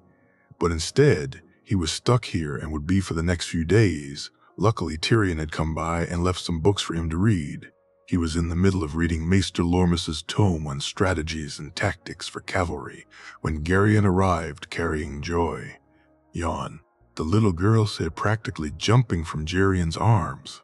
Joy, missed you, Jon said as Geryon gave up the struggle and placed the girl on the bed beside him. Miss. Ooh, Jan. Joy squealed as she gave him a hug. Jon just held the little girl and smiled, while Geryon tried not to laugh. He watched as Geryon pulled a chair closer to the bed, and as he did so, Jon made Joy comfortable, the little girl leaning against the pillow beside him. Enter Jan, Joy said excitedly and grabbed his hand. How about a story instead? Geryon said as he shook his head. No, Papa. Yenchur. Horsey's Yun. Joy looked at him, her eyes wide and pleading, and despite being confined to his rooms, Jon would have gotten up and left with the little girl, but Geryon glared at him, making it clear that was not going to happen. Jon resignedly pointed to the small book by the side of the bed. It was a book about the great castles and keeps of Westeros, and was filled with some incredible drawings of Storm's End, the Rock and Winterfell. Geryon handed it to Jon, who pulled Joy beside him and showed her the book. Want to look at the pretty pictures, Joy? Joy, Jon asked. Wetty Ictors, Joy said as she tried to grab the book from him, making Geryon laugh. Jon proceeded to spend the next hour or so showing Joy the castles and making little stories about them. When he got to the Rock, though, was when the girl got most interested, especially when he told her that Princess Joy lived there. This is where the princess lives, Joy, he said, pointing at the picture. Me, Princess Jan. Yes, you are, Jon said, his smile beaming at the girl. Whoa.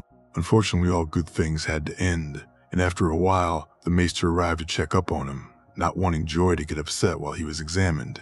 He nodded to Geryon, who went to pick Joy up from the bed, something the little girl was not happy about. No, Papa Jan. Jon needs sleep, Princess. We'll come back to see him later.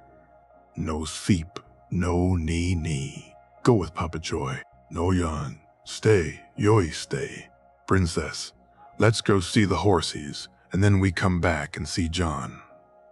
Jon smiled as the little girl looked between her father and him, and got a confused look on her face, almost as if she was weighing her options. After horses, we can have more stories.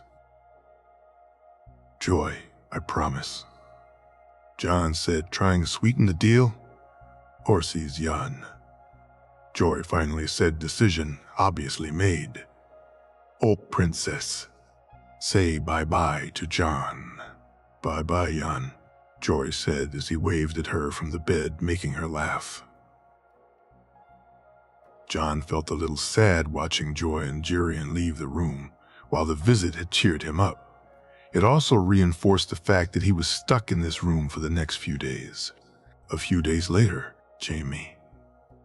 The days after his conversation with Tyrion and his uncle passed quickly. He had so much work to do, and his time was split between his duties to his people and his duties to his king. Jamie had made Tyrion practically change the whole way Casterly Rock operated. They'd created basically two staffs, one for the close family members and one for everyone else. They'd moved the stores for each and limited access to the family wing to those who they felt were completely loyal. Jamie had held a meeting with the staff who'd been chosen and had been explicit in his instructions. He felt that Cersei had used not only her position as queen to get someone to poison Jon, but her status as a Lannister, something that had been made clear when they had found the person who'd actually placed the poison in the cup. The female servant Tyrion had suspected had turned out to be innocent. She hadn't actually left their service, but instead had needed to return home when her mother got sick. Instead, it had been a man who'd served them for a number of years who was the culprit. When they caught up with the man, he was drunk in a tavern in Lannisport. It had actually been Geryon who noticed the man was missing, remembering seeing the man a few times when Jon and Joy were on their adventures. After asking around, they found out he had disappeared not long after Jamie had changed the guards' routines. Jamie had allowed Geryon to deal with the man after his uncle had said he shouldn't be anywhere near the situation. But while Jamie allowed Geryon to deal with it, he had made sure to see justice was done. "What do you have to say for yourself?" Geryon angrily said as the man cowered in front of him. "Nothing, my lord. The Queen's man told me to do it. He pays me the gold. My lord, I needs the coin." Harris said, the tears falling freely from his eyes. "Which man?" Geryon asked as he punched the man in the stomach. "Don't know his name, my lord. He was one of them white cloaks. The one that Lord Jamie punched, my lord. He told me the Queen would be happy to see the bastard dead, my lord," Harris said as he tried to catch his breath. "Please, my lord, mercy. Please, my lord. Mercy. Mercy's a swift death, and that's all I'm going to give you." Geryon grabbed his knife and within seconds had thrust it through the man's throat, the gurgles of his last breaths the only sound in the room. Jamie hadn't shed a tear for the man or felt the slightest bit of sympathy for him. He had almost killed his king, could have killed his cousin, all for a pouch of gold. If the man had struggled for coin and needed it for a valid reason, then perhaps Jamie may think differently, but he was drinking and whoring with the money. He had almost killed Jon, so he could get drunk and whore. It made Jamie furious. His uncle's fury was even worse, though. Jamie hadn't been surprised like Tyrion was. His uncle may seem like an easygoing man, but he had a steeliness about him, an inferno that he kept inside, and God's help anyone who was in his way should that inferno be released. Geryon had taken to Jon like a son, and they had tried to kill him. They had almost succeeded. They had also put his daughter in danger, and his uncle would not allow that to go unpunished. As he made his way to his uncle's rooms to bid him his farewells, Jamie could think of no man better to send the message to his sister. Geryon would deliver it far better than even he could, and his sister would do well to heed not only his warning, but Geryon's own warning as well. Tyrion stood beside Jon as they waited to say their farewells to Geryon and the men who'd be making the trip with him. The ship was ready, and he watched as Jon showed Joy the birds that landed near the docks. "Look, Joy, birdies. Birdies, Jan, pee-weedy birdies." Tyrion just smiled at the two of them. It was so good to see them back to normal given what had nearly happened.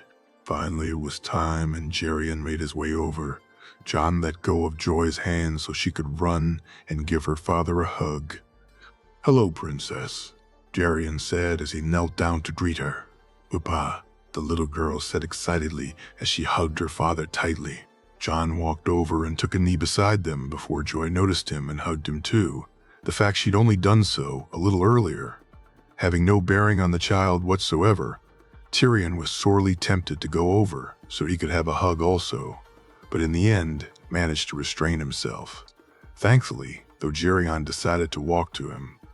"Is everything set, Uncle?" "Aye, all set, Tyrion. I should be gone for a couple of moons or so. I trust you'll manage without me," his uncle said with a smirk. "You wound me, Uncle. How would I ever manage without you?" Tyrion said, over-exaggerating the sigh that followed. Both of them looked at each other before breaking out in laughter, only stopping when John came over with carrying Joy on his back as she squealed happily at her new horsey. "You stay safe, John," Geryon said as he rubbed the top of Joy's head, making her laugh. "I will, Geryon. I'll make sure this one is kept well entertained as well," John said as he bounced, making Joy laugh loudly. I know you will." "Bye-bye, Princess," Geryon said as he leaned in and placed a kiss on his daughter's cheek. "Bye-bye, Baba," Joy said happily, not understanding that her father would not be back for more than 2 moons. The three of them stood there watching as Geryon made his way up the gangplank of the ship.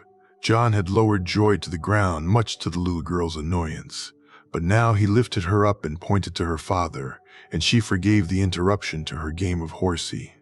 "Wave bye-bye, Joy," John said.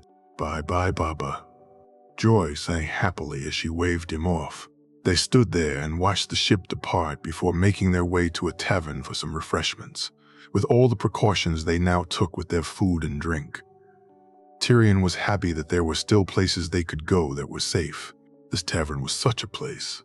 The owner and the servant staff were all people Tyrion could trust implicitly, considering he bought the place and filled it with his own workers. He and John both missed the tavern they used to go to, but needs must, and until Geryon returned, they could take no chances. The rest of the day passed quickly, and before long they were back at the Rock, John putting Joy to bed and Tyrion sitting down with a glass of Dornish red. Howland read. Maul. Howland looked over the Raven scrolls. Harkin and Carl had made it to White Harbor without any problems and were about to head to Eastwatch, but the one from Winterfell confused him. Robb Stark's name day celebrations was not something he'd been asked to attend before. He hadn't even set foot in Winterfell more than once since the rebellion. What was Ned thinking, he wondered. He let his mind wander and tried to make sense of things. During the Greyjoy rebellion, Ned had called his banners, and Howland had as always responded. However, he himself had not made the journey to Winterfell. His wound from the fight with Sir Arthur, though cleared up, didn't allow him to travel more than short distances. Instead, he had given command to Jagen's father Jorgen, who had told him that Lord Stark understood and wished him well and was happy to see the Crannogmen, even if he had missed their lord. For him now to send a raven asking him to attend a name day celebration was most odd, and he wondered what was behind it. Could Ned have forgotten about his injuries? No, surely not. It must be something else. Before he could think on it more, though he was interrupted, the Rods, his steward, knocked on the door of his small room. Whereas most lords had a big solar, Howland preferred solitude. So the room was small, its only furniture, a table and a chair. Most meetings took place in the Grand Hall. Here, though, was where Howland came to think. He got up and unlocked the door and allowed Larrods to enter. "My lord, Jagen Fenn has arrived," Larrod said, and Howland smiled at him. "Good. Did you show him to the hall, Larrods?" "I did, my lord. He awaits you there." Howland quickly made his way to the Grand Hall, a silly name he thought to describe. A rather basic, big room. Well basic compared to the other keeps he had visited, he supposed. To those in the neck were the rooms. Like the people were much smaller. It probably seemed an apt name, and so it had stuck. He saw young Jagen standing, and he gave the young man a large smile. The boy had showed the rest of Westeros just how good Crannogmen could be, and had won the archery, and a purse that would set his family up for life was his prize. He nodded to the man who bowed before Larrods entered, carrying a tray with 2 jugs of ale and some bread and cheese. "Sit, Jagen. Have some refreshments. You deserve it, lad, Howland said as the man sat down at the table. Thank you, my lord. You did us all proud, Jagan. When your father heard he was overjoyed, I think the feast he threw went on for a week. Howland japed while the younger man laughed. In truth, they had gotten drunk, and it was back to the normal the next day, though the pride in Jorgen's eyes was true. I got lucky, my lord, Jagan said humbly. Nonsense, lad, you won because you were the best, and let no one say otherwise, Howland said, patting him on his back. The two sat there for a few moments, drinking the ale and taking small bites from the bread and cheese. So did you see the lad? Howland asked. I did, my lord. Why? He's a good lad. My lord seems very happy and the Lannisters are treating him well. Very well. He holds himself differently than I expected him to, though. How do you mean, Jagan? Well, my lord, I'd heard he was a shy lad, quiet-like. That he was from what I'd been told. Well, he's not like that, my lord. He's confident. He bought the lads a drink when he arrived, spoke to Sir Wireless like an equal. I even heard he called him out during some meeting or other. Called him out? Howland asked, confused. Aye, my lord. Apparently they were discussing some trade between the Lannisters and the Manderleys, and Sir Wireless wasn't keen, when suddenly young Snow pointed some things out to him. After that, the deal was done, was what I heard, Jagan said. Anything else, Jagan? Aye, my lord. There was a squire's duel as part of the tourney. A squire's duel? Howland asked confusedly. I'd never heard of it either, my lord. But it was the last event. Squires and pages of 12 name days and under took part in a series of duels. What's this got to do with Jon Snow? Howland asked. The lad won it, my lord. He did what? The shock clear in Howland's voice. He won it. My lord. Beat them all. The last fight in the final, I'd never seen the likes of it. The lad won so quickly, the crowd was stunned, my lord. Howland couldn't stop the smile on his face, no matter how hard he tried. Lyanna's boy was proving to be the best of both his parents, his mother's fierceness and his father's skill with a sword. But what made him even happier than that was the boy seemed to be coming out of his shell. He was growing, and for Howland, that was even more important. He had wanted the boy to have the chance to grow into the man he should if Ned had allowed it. Then it would have happened at Greywater Watch. But it was not to be. But now with Jaime Lannister of all people, it seemed that it was happening, and Howland was incredibly happy because of it.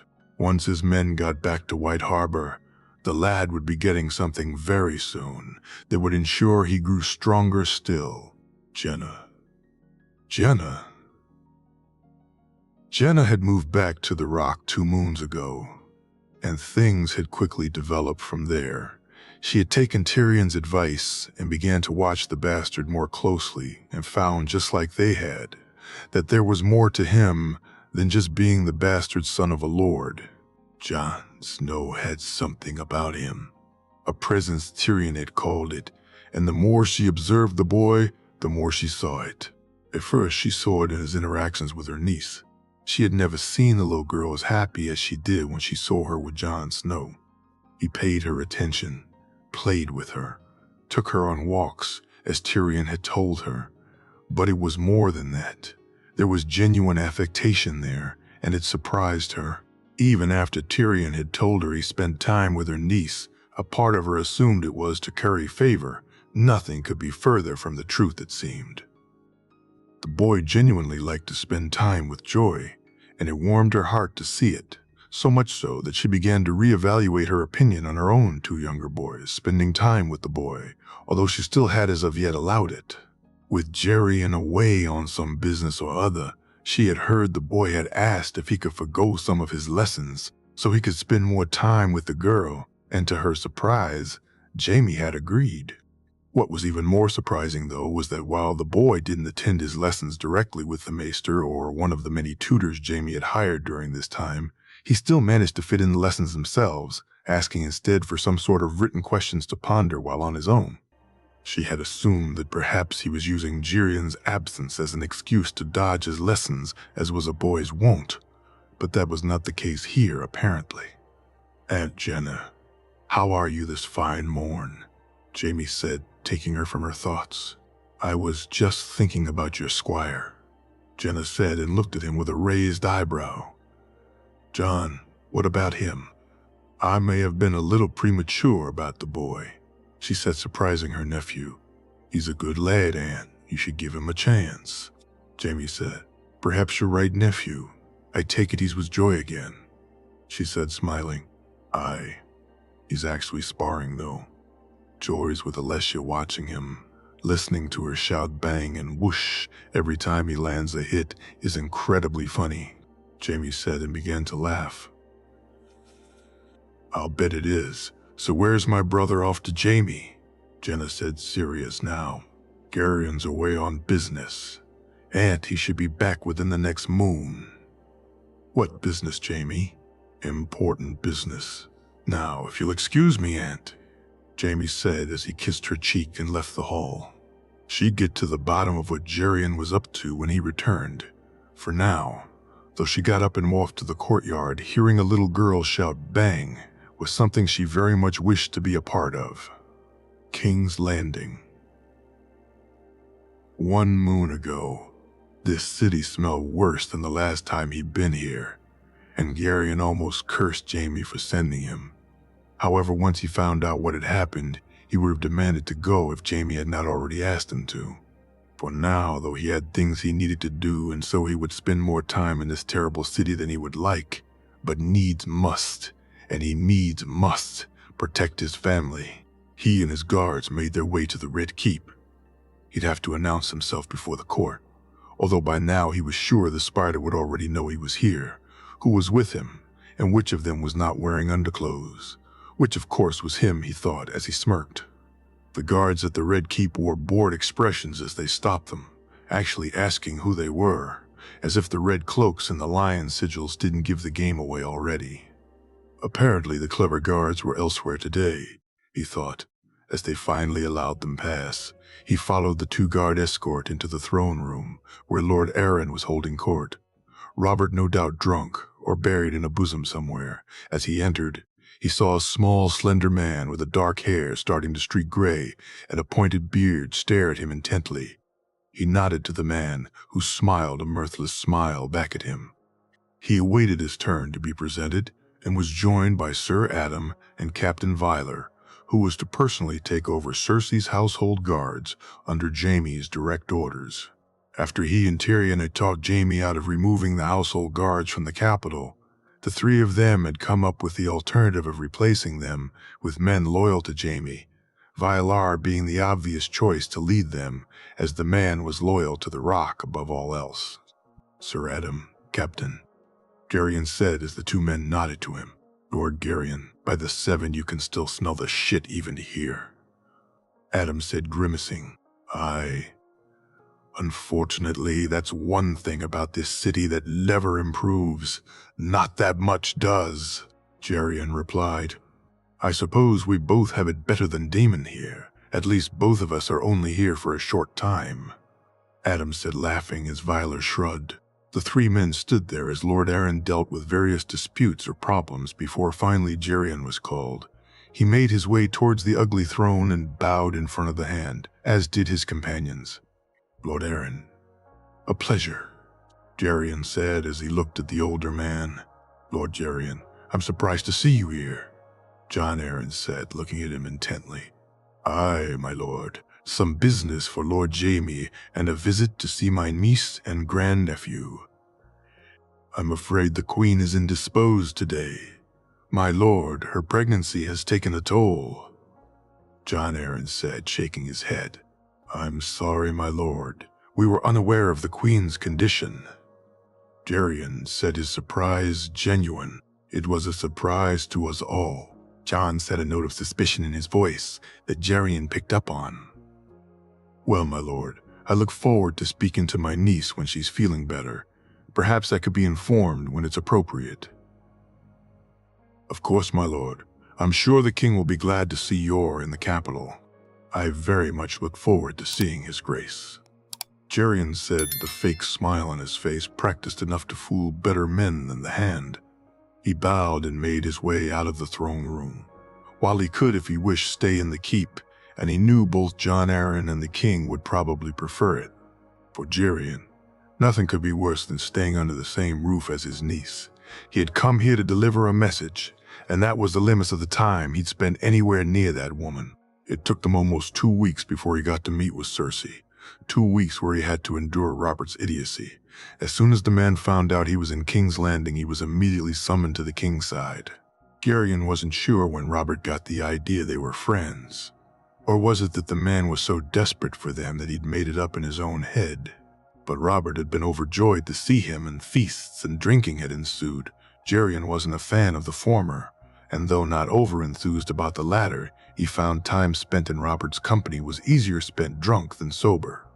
Finally, though, he had received news from Adam that he had an audience with the Queen.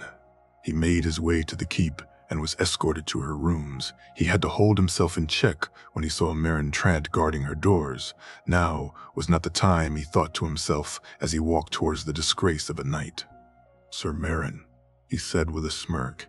"Lord Geryon, her grace is expecting you." Trant replied, the disrespect clear in his voice. What an idiot, he thought as he entered the rooms. "Uncle, an unexpected pleasure," Cersei said, her smile full of false pretenses and courtesy.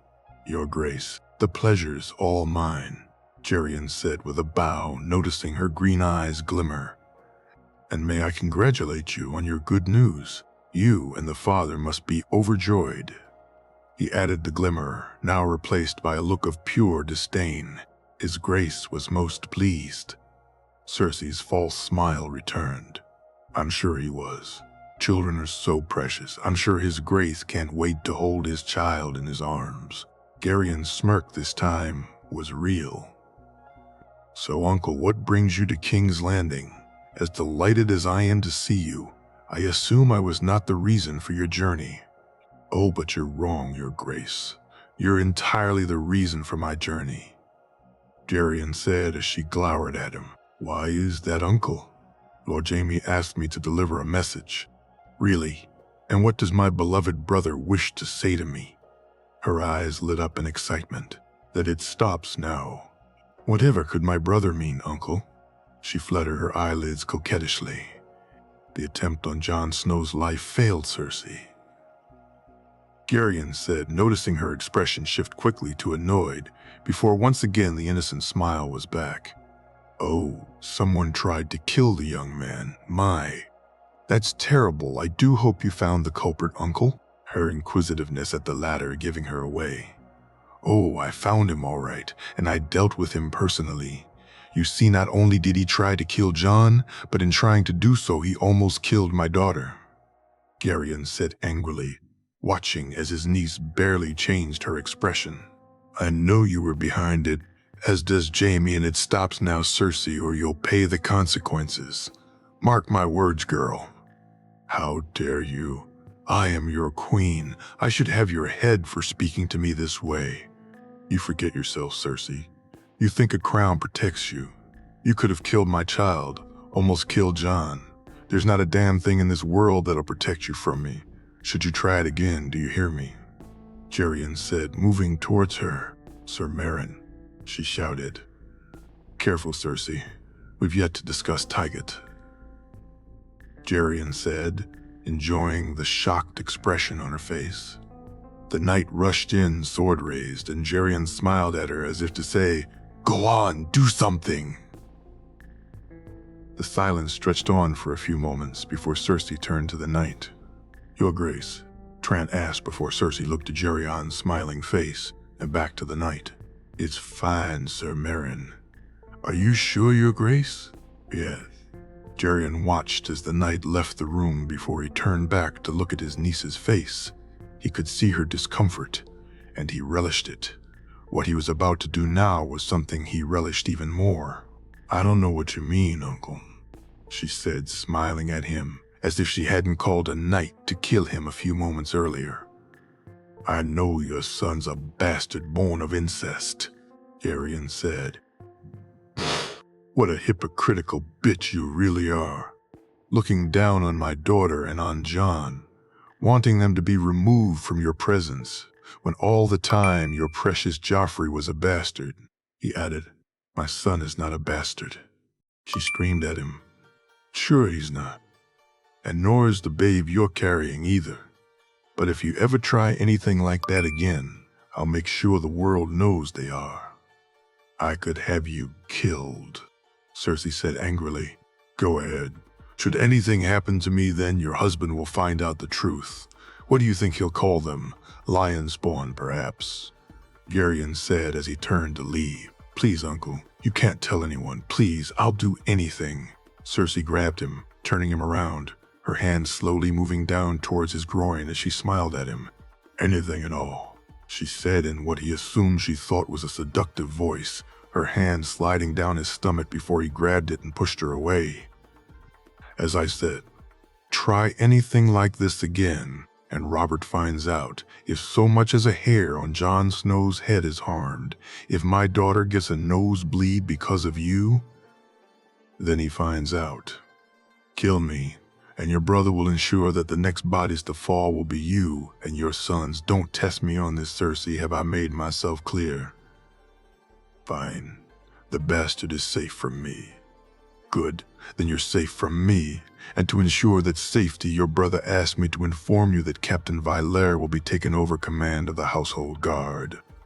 He could hear the sound of glasses breaking as he left the rooms, and as he looked at Trant, he smirked.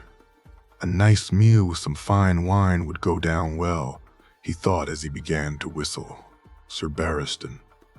Barristan had been surprised to see Tyrion Lannister arrive in the capital so soon after the visit to Casterly Rock, but had not had a chance to catch up and talk to the man. He found himself eager to know of his king, even though it had only been 2 moons since he'd saw him. The last 2 moons, though, had been enough to convince him that he had made the right choice. Spending time with the king or queen was bad enough, but guarding the crown prince was starting to become a chore. The boy, though only 4 named days old, was already self-absorbed, inconsiderate, and entitled, all of which, rather than being curbed by his parents, were actually being encouraged. Not that the king actually spent any time with the prince. He instead left that to the boy's mother, much preferring to drink and whore his way into an early grave. The queen, though, overindulged the boy. She made sure his every whim was catered to, and the boy took advantage of this and sent servants scurrying on meaningless tasks just to see them follow his orders. Those who failed were treated most harshly, and though the boy had never had any of them beaten, he instead seemed to relish making them beg to keep their positions, and would randomly fire them if they hadn't begged to his satisfaction. Barristan shuddered as he walked through the streets of King's Landing, his destination getting nearer every moment. The note he'd been passed by the new captain of the Lannister Guards had said they were to meet at Tobho Mott's shop, and as he finally made it to the Street of Steel, he felt excitement rise in his chest. When he reached the Koharik smithy, he was surprised to see Sir Adam Marbrand waiting just inside the door. Ah, Sir Barristan, come to spend some coin on some fine armor, Sir Adam said as he reached his hand out. Be shaken. You'll find, Sir Adam, that no matter how much you buy, you always need more. Barristan replied as he saw the letter Adam was hiding in his hand. He shook the younger man's hand and took the letter, quickly placing it in his cloak before the smith himself appeared, carrying an impressive gray helm with an orange burning tree emblazoned upon it. Fine work, Master Mott. Fine work indeed, Sir Adam said as he took the helm and handed over a pouch filled with coin. Master Mott, Sir Barristan. Oh, Adam said as he nodded to them both before leaving. Sir Barristan, a pleasure as always. How may I help you this fine day? Mott said, his smile predatory. After ordering some new pauldrons, Barristan bid the man farewell and quickly left, eager to get back to White Sword Tower so he could read the letter Sir Adam had given him. It seemed to take an age to hurry through the streets, but perhaps that was down more to the letter he was carrying than to the actual amount of time it took. Finally, though, he made it to the tower and rushed to his room to sit down and read the letter. Barristan, I hope this letter finds you well. As you can see, I've arranged a way for us to communicate that should allow for us to be able to speak freely and as frequently as needed. I wish this letter carried better news. An attempt was made on the king's life. Worry not, as he is completely fine and suffered no real harm. However, who made the attempt and how it's to be handled is what's important. The queen was behind it. However, not for the reasons you may think. John's true identity remains unknown to her. My sister is a spiteful, hateful woman, and in her mind John showed her up, so she decided to have him poisoned. Luckily, it failed. I've taken steps to ensure she will not try again. What these steps are is of no import. Suffice to say, I believe she will not try again. However, it may be prudent for you to keep your eye on her. Should she not fall into line, more extreme steps will need to be taken. The king's life is of paramount import, and while I feel the threat is contained, if I find out I'm wrong, then I shall do whatever it takes. I expect you shall do the same.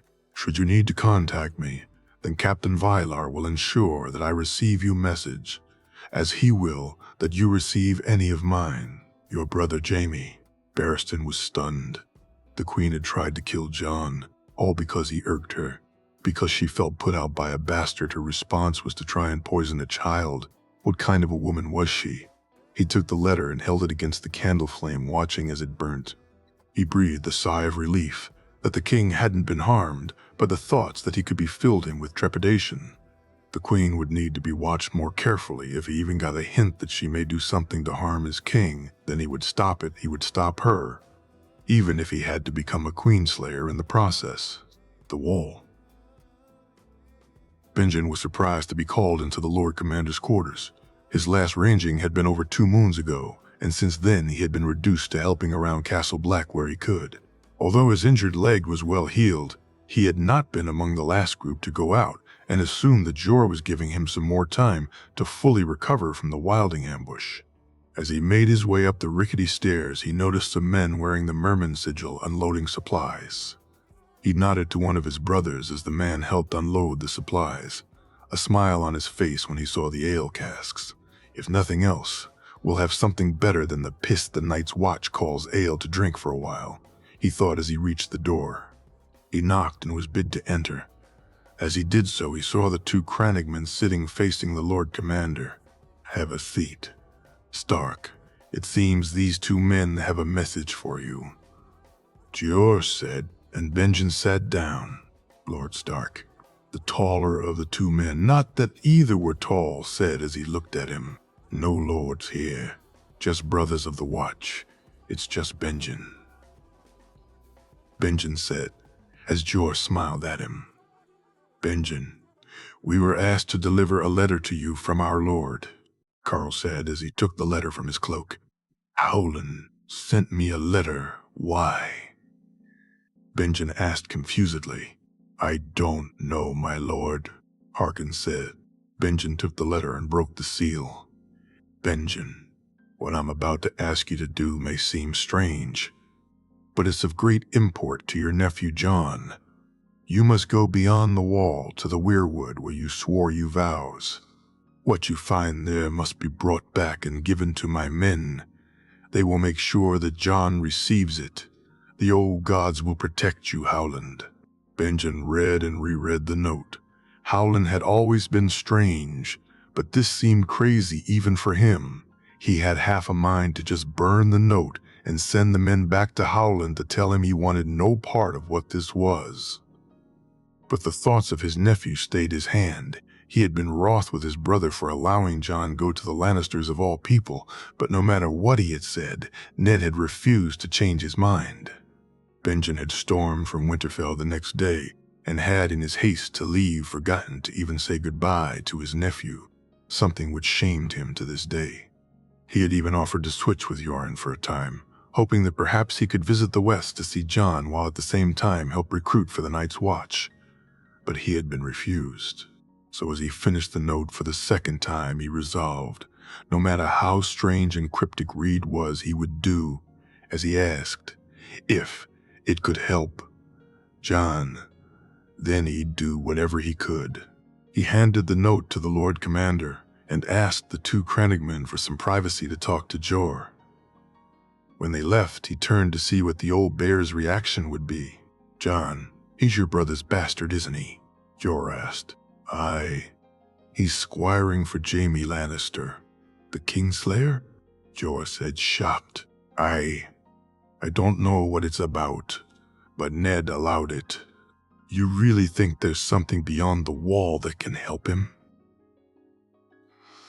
"I don't know, Lord Commander, but Howland's different. He knows things. It can't hurt to see if there's truth in what he says."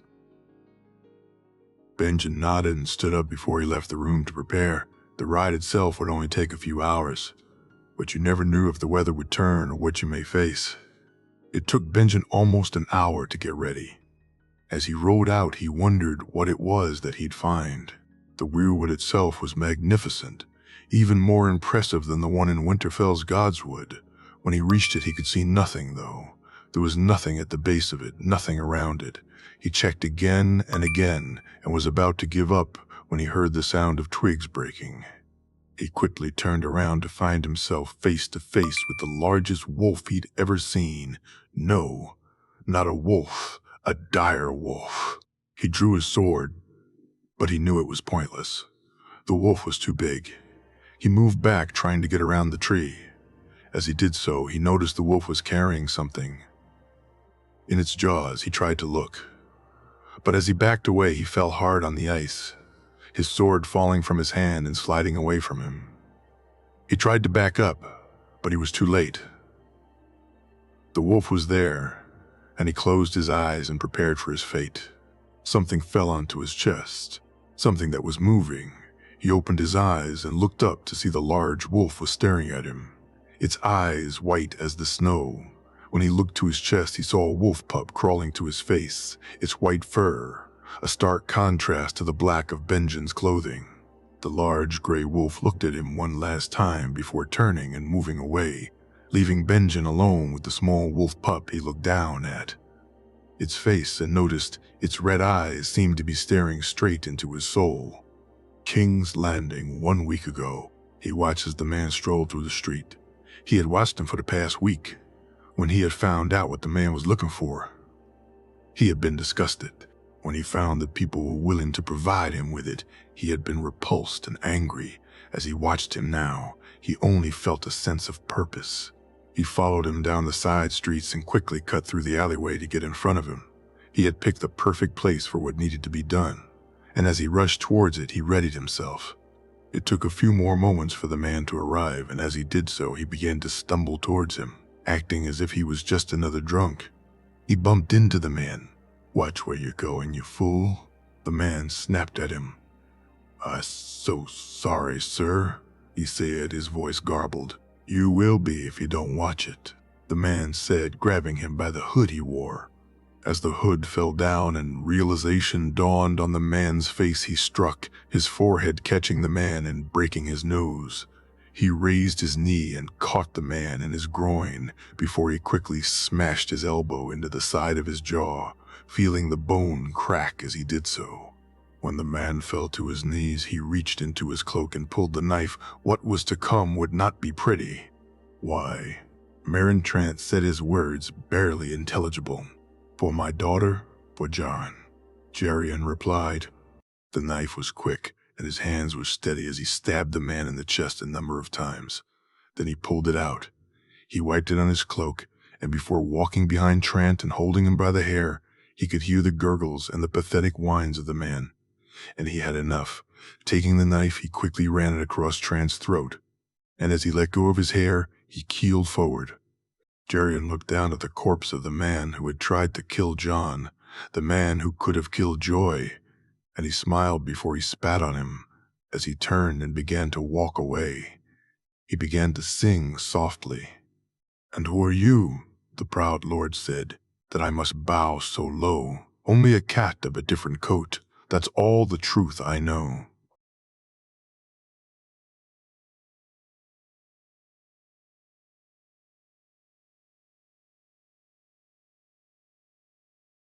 The horse was magnificent. John thought as he looked at it. Its coloring was a black so dark that he was certain it would be impossible for anyone to see the horse when night fell. John had been sparring when he received the news that the king's gift had arrived for him. He had completely forgotten that the king had rewarded him for winning the duels, and now, as he stood looking at the horse, he found himself very grateful that the king had not. "She's a fine mare, is she not?" the man said as John turned to look at him. "Aye, that she is. I thank you for bringing her," John said as he handed the man a gold dragon. "No need to, lad. My lord sent me, and we're well paid. We'll have a drink on me then. Surely your lord won't mind," John said as the man took the coin and nodded his thanks. The men had been sent from Highgarden, the horse having been bred by Willis Tyrell, and as John noticed the colors and sigils some of the men wore, it made him think of his friends. He had spent most of his time with Joy, since the tourney, especially with her father away. But since Gerion's return, and despite the increase in his lessons, he had found himself missing the times he'd spent with Marjorie and her brothers. As the men left, though, John put these thoughts to one side and began to pay more attention to the horse in front of him. He could feel an instant connection with the courser. She was young, perhaps only a couple of name days old, and she felt inexperienced. But John could sense her eagerness for a rider, and he too was eager to put her through her paces. Unfortunately, however, that would not be today, as he instead was to accompany Joy to her first lessons with her tutor. He led the horse away to the stables. He intended to ride her tomorrow no matter what, and he needed to have a new saddle and reins made for her specifically. He had the coin after all. As he walked, he could feel a tingling in the back of his mind, almost like a presence trying to make itself known. It had been something he had felt on occasion, but this felt different somehow, more intense. He looked to the mare, and she looked to be staring intently at him before she turned her head and the feeling dissipated. "Now that's a fine-looking animal, Harlow," the stable master said as he walked over to John. "Aye, she is," John replied, his hand stroking the mare's head gently.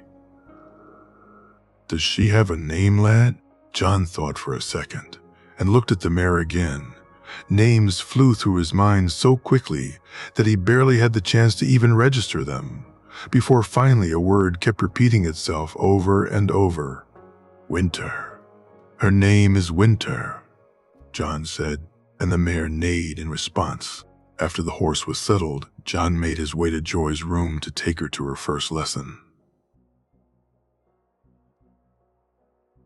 It was just simple stuff, more to give the girl something to do than to actually teach her anything yet, but John knew she'd be nervous, so he'd volunteered to sit with her the first time. "Yawn," Joy said excitedly as he entered her room. "Hello, Joy. Ready for your lessons?" John said as the little girl looked at him confusedly. "No sons, Jan Yencher. Lessons first, then we'll go on adventure. We'll go see the birdies. You want to see the birdies, Joy?" "Birdies, pretty birdies," Joy said with a beaming smile, and John couldn't help but join her. He walked over and held her hand as the two walked the short distance to the room put aside for her tutor. Geryon had been back almost a moon now, and the news of Trant's death had yet to make it to the Rock. Not that he really cared. Killing the man had been incredibly satisfying. Truth be told, he deserved it. But if the news hadn't reached him by now, then it meant that Geryon wasn't suspected. He had planned it out well, though, so he really shouldn't be surprised that he wasn't. Since he came back, he'd found his sister had moved back in and taken over, which brought a smile to his face. Jenna really was a mother hen, and he'd missed her while she'd stayed with Kevin. Kevin was another matter, and it was he that Geryon was on his way to speak to. He understood his grief, although his own was much more muted. Kevin had always been closest with Tywin. While he and Tyget had continually butted heads with their older brother, Kevin had instead completely went along with all his schemes and plans. As he reached the Lannister offices, he braced himself and walked in. This distance between them would be resolved today, one way or another. Lord Geryon, "Allow me to show you to Lord Kevin," a young man said as he entered the building. "Very well," he replied, following the man. Kevin's office made Garion smirk. It was an almost faithful copy of how Tywin's solar had been before Jaime had changed it. Whether it was a nod of respect to their older brother, or Kevin was simply trying to portray the strength Tywin had, Garion wasn't sure, but he found it funny all the same. His nephew Lancel stood by Kevin's shoulder, and Garion couldn't help but shake his head. The boy was no Jon. That was for sure. He watched as Lancel poured him some wine before he took his seat and got ready to begin. "I think we should do this alone," Garion said. "Why? Our Lord insists on having his page present. Why should I not have mine?" Kevin said smugly.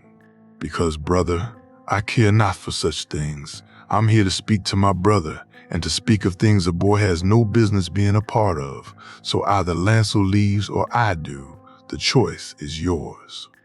After a few seconds, Kevin nodded to his son, and the boy turned, before giving Garion a glare, which he returned with a smirk and a nod before the boy left the room. Someone needed to teach that boy a lesson, and soon, he thought. Otherwise, he'd end up an arrogant sod, and there were enough of those carrying the Lannister name already. "So to what do I owe this visit?" Kevin asked. "I've come to try and help you pull your head from your arse," Garion said as Kevin looked at him angrily. "What did you just say to me?" "I said you've got your head up your arse, Kevin, and it's time to remove it. Get out now. I will not be spoken to this way," Kevin said as he jumped from his seat and slammed his hands down on the desk. "Sit down, brother," Garion said, looking Kevin directly in the eyes. For a few moments, both men just stared silently at each other, Kevin standing while Garion sat, neither of them seemingly willing to give in, before finally Kevin took his seat. "I'm sorry, brother. That was a bit much of me," Garion said as Kevin nodded. "I've come because there's a rift between us, Kevin. Between Jaime and you, and because of that you're cutting yourself off from the rest of the family. Even Jenna has seen sense. It's not me who put it there, Garion. I never wanted anything but our family to be united." "Then why, Kevin? What is it that you find so troubling? Is it Jaime's way of doing things? Is it Jon? What is it? Tell me, and together we can fix it, brother." "I don't know, Garion. I honestly don't know. At first it was the bastard, but since that I don't know. It's like every time Jaime does something, there's a voice in my head telling me Tywin wouldn't approve." Kevin shook his head resignedly. "I get that, brother. But perhaps it's a good thing that he wouldn't. Tywin was too hard. Kevin too inflexible, just like father was too soft. There needs to be a middle way. Tywin's way would have been the downfall of this house in the end. We were hated, Kevin, and fear only gets you so far. I know that. God's help me, I know that. But it's hard, Garion. I feel like I've been pushed aside, and it's hard. You haven't, though, brother. You've moved yourself aside. It's time for you to come back. Back to the family. Back where you belong." Garion stood up and walked to the other side of the desk before placing his hand on his brother's shoulder. "Go?" Kevin asked hopefully. "Easily, brother. Come have dinner with us, you Dorna and the children. Joy and Jon will be there, so they'll have someone to speak to, and you rooms are always available," Garion said, noticing how Kevin flinched at the mention of Jon. Why does the bastard have to be there?" Kevin said in an annoyed tone. "Kevin, his name is Jon. If this is going to work, you'll need to get used to it. He may not be blood, but he is family." "Why, I don't get it. What's so special about this boy, Garion?" "You'll see as you get to know him. Please, brother, give him a chance. Forget what you think of him for now, and you'll see, trust me." Kevin nodded, and Garion felt relieved. Jon had told him that in the north, there was a saying, when the snows fall and the white winds blow, the lone wolf dies, but the pack survives. while the snows rarely fell in the west and winds were never white. Jenna had missed this. Running a household as large as the one at Casterly Rock was a full-time job, and anything which meant she spent as little amount of time with Emmett as possible was welcome. The man had given her 4 children and countless headaches. To put it bluntly, he was an idiot, someone who, no matter the simplicity of the task he was given, would in some way manage to make a complete mess of it. So Jenna spent as little time with him as she could manage, given how curt her tongue could be and how she would berate him when he annoyed her. It was probably for the best. Jamie appreciated her counsel. She knew, and she and Tyrion got along splendidly. She was glad to see her nephew spend his time pursuing things other than the whores and drinking he had only started with to annoy Tywin. While she missed her brother and wished he was still with them, a part of her welcomed his death. She feared how far he'd have pushed his youngest son had he lived. "My lady, we've replenished our stores completely since the tourney, and the supplies the king's visit used up have been restocked." "Thank you, Elaine. We shall be having a feast within the moon. Please ensure the stocks are suitably prepared." "Of course, my lady," Alan said as he bowed and walked out. Now she was back. There were things which needed to be resolved, and among the first of them was to find her reticent nephew a bride. Oh, no doubt Jamie would excuse himself by saying how busy he was, and that he didn't have time for courting, but he put it off long enough already, and while the lords weren't grumbling yet, it was only a matter of time. A feast and a ball would be the perfect place to start. There were many houses in the Westerlands with daughters who'd love to be the Lady of the Rock, not to mention the wife of a man as handsome as her nephew. Yes, she would ensure that all of them would be invited, even if they didn't find a match. At least they needed to be seen trying. "What are you planning?" Jerian said as he walked towards her. That annoying smile of his present as always. "Me planning something. Whatever could you mean?" "Brother," she replied as innocently as she could. "You forget I know you better than that sweet sister." Jerian kissed her on the cheek as he sat beside her. "If you must know, I was planning to hold the ball sometime in the next moon. It's time our dear nephew did some courting, brother." "You should leave it alone, Jenna. He's not ready to settle down yet. He won't appreciate you trying to marry him off," Jerian said, his voice more serious now. "He needs must be seen to be at least trying, Jerian. The lords will talk otherwise." "Very well, on your head be it. So where have you been, brother?" "Visiting our dear brother and trying to remove the stick up his arse," Jerian said, and she couldn't help but laugh loudly. "Any luck?" I think so. I've convinced him to come to dinner anyway, him and the family, so feel up to a large family dinner?" "Does it have to be our family?" Jenna said dryly as they both began to laugh. The two sat there laughing. She missed this Jerian. While occasionally being incredibly annoying, always brought out her inner child. No matter how hard a day it had been or how much was on her mind, he never failed to make her laugh like a little girl. Tyrion stood beside Jon and Jamie as they looked at the contraption the builders had made. The wind wheel was impressive on its own, but the accompanying pumps and trays were unlike anything he'd seen before. The system was simple. Just as water pushing against a wheel created power to grind wheat into flour, a wind wheel would operate on the same system except with wind.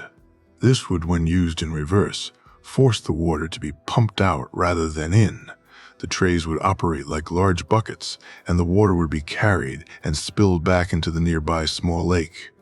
But would it work? That was the question that Tyrion needed answered, and why he'd only had a smaller version of the apparatus made up. The ones they'd need for Castamere would be almost 4 times the size. As they stood looking out into the rocky cove, the construction had finished, and they were ready to begin. "Should we start, my lord?" Airge, the chief builder, asked. "Aye, go ahead," Jamie replied. "Well, here goes nothing," Tyrion said, getting a small smile from Jon while Jamie looked on intently. The wind wheel began to spin, and the trays began to move. Into the sea they went, and a few moments later they returned, the pulleys and levers carrying the extra weight with ease. Tyrion watched on in awe as the tray flipped and emptied before continuing on to refill itself and repeat the same journey again and again. He could see the builders were shaking their heads, probably figuring that this was folly. But as he watched it, ideas began to form in his head. This would be an incredible boon. Not only would it work in Castamere, but the wind wheel itself offered up so much potential. He looked at Jon and smiled. How the boy had come up with it was beyond him. He'd taken a look in the book Jaime said he'd found it in, and while there were plans for water wheels, this was not even close to that. How had he made that leap? Well done, Jon, that's incredible. Jaime said, a tone of pride in his voice. Aye, it is. I've never seen the like of it, Tyrion said while Jon looked on. Tyrion would need to carefully consider the other applications of this. Windmills and water wheels were common in the West, but this was different. It could be housed in a keep with no access to water, or used to power bellows for forges. Tyrion's mind was working 1,000,000 miles a second as the various uses came to him. Finally, he shook his head. They'd need to design the larger ones for Castamere and be prepared for what they'd find once they removed the water. He shivered at the thoughts of all those bodies. As they made it to the castle, they were surprised to see some of Lord Manderley's men had arrived, the Green Merman's sigil being worn openly. They had received their first shipment from the north, a moon ago, and it was too early for their second, so Tyrion wondered what had brought the men here so soon. He didn't need to wait too long for the answer, as 2 of the men made their way over, accompanied by Jon's guard Allyrs. My lords, these men say they have a gift for Jon, Allyr said. For me? Jon replied confusedly.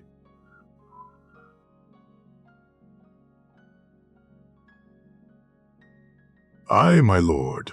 Lord Wyman asked us to deliver it to you personally, the Manderley man said, holding out a white ball of fluff.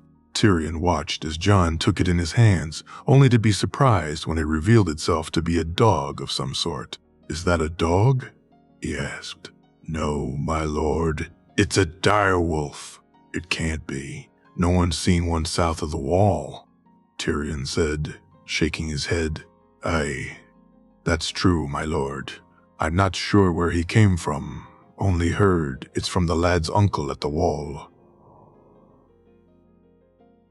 Benjen sent you, Jon said to the man before smiling as the little wolf licked his face happily. Aye, my lord. Some Cranach men delivered it, and we was asked to bring it to you. I has a letter here from you, uncle, the man said as he handed Jon a letter. Is that thing safe? Jaime said, looking on concernedly. Aye, I believe so, my lord. We've had it with us for almost 1.5 moons, and it's been as good as gold. Doesn't even make a sound. Thank you so much for bringing him here for your troubles, Jon said, smiling at the men while holding out some gold dragons. Thanks, my lord. But there's no need for payment. Lord Wyman asked us to deliver the wolf, and that we did, the man said, walking away without taking the money. Tyrion and Jaime just stared at Jon and the wolf pup. They looked so right together, like this was meant to be, and Tyrion couldn't help but smile. The boy now had the living, breathing sigil of his house, and if anyone was in doubt he was a northerner, they surely wouldn't be ever again. Jon lay on the bed with a large smile on his face. The last few days had been some of the very best of his life. He'd rode his new horse at great speed in the fields outside Casterly Rock. He had never felt such a connection with an animal before as he did with Winter. It was as if the mare knew exactly what he wanted, when to quicken up, when to slow down. At one point they'd been riding so fast that Jon had almost slipped off, almost as if she could sense he was falling. Winter slowed, allowing him to correct his positioning. But as close as he felt with her, it was nothing compared to how he felt when he held Ghost in his hands for the first time or every time he spent with the wolf since.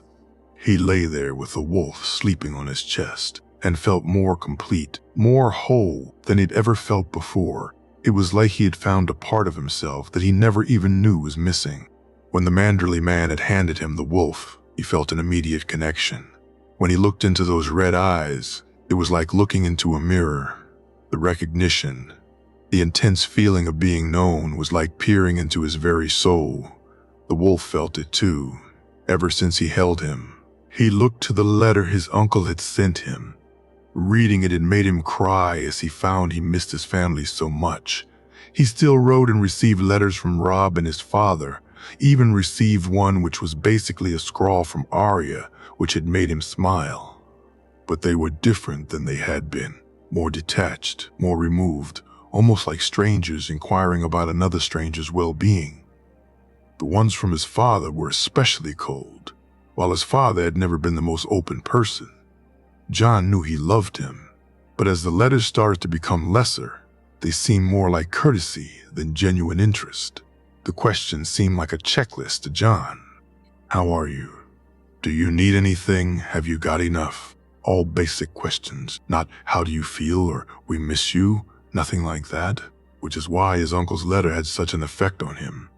He reached over to read it again. My dearest nephew, I hope you are well and being treated fairly. I miss you, John. Miss seeing your face when I would come to visit. I miss talking to you and seeing you smile. I hope you can forgive me for not saying goodbye. I was upset at my brother and it cost me the chance to say farewell. I hope you like your new friend. He can protect where I can't. If you get the chance, send a thank you to Lord Reed. It was he who told me where to find him. Wherever you are, John, you carry the North with you. You are a Stark, no matter your name. You are my nephew and I love you dearly. Your uncle, Benjamin.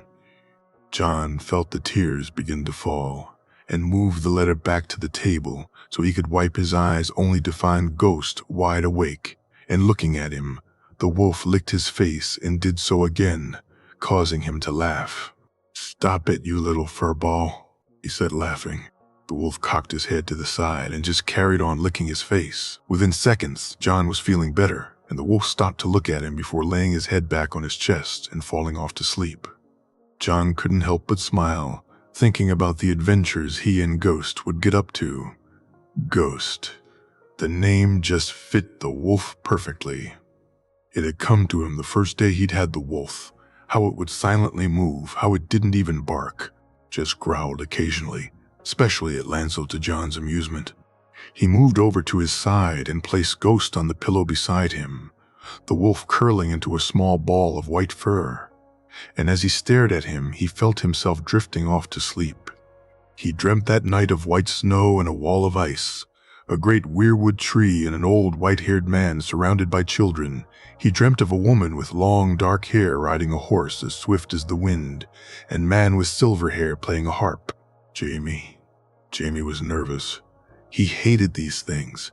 Feasts were bad enough, but balls were so much worse. He knew he'd have to be a good host and would be required to dance with some of the ladies in attendance. As he struggled to get his coat closed, he heard John laugh behind him. Turning, he saw the white wolf was trying to grab one of his boots and smiled before turning back to fix his coat.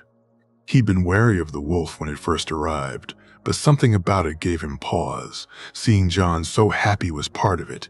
He knew, but it was more than that, something he couldn't put his finger on.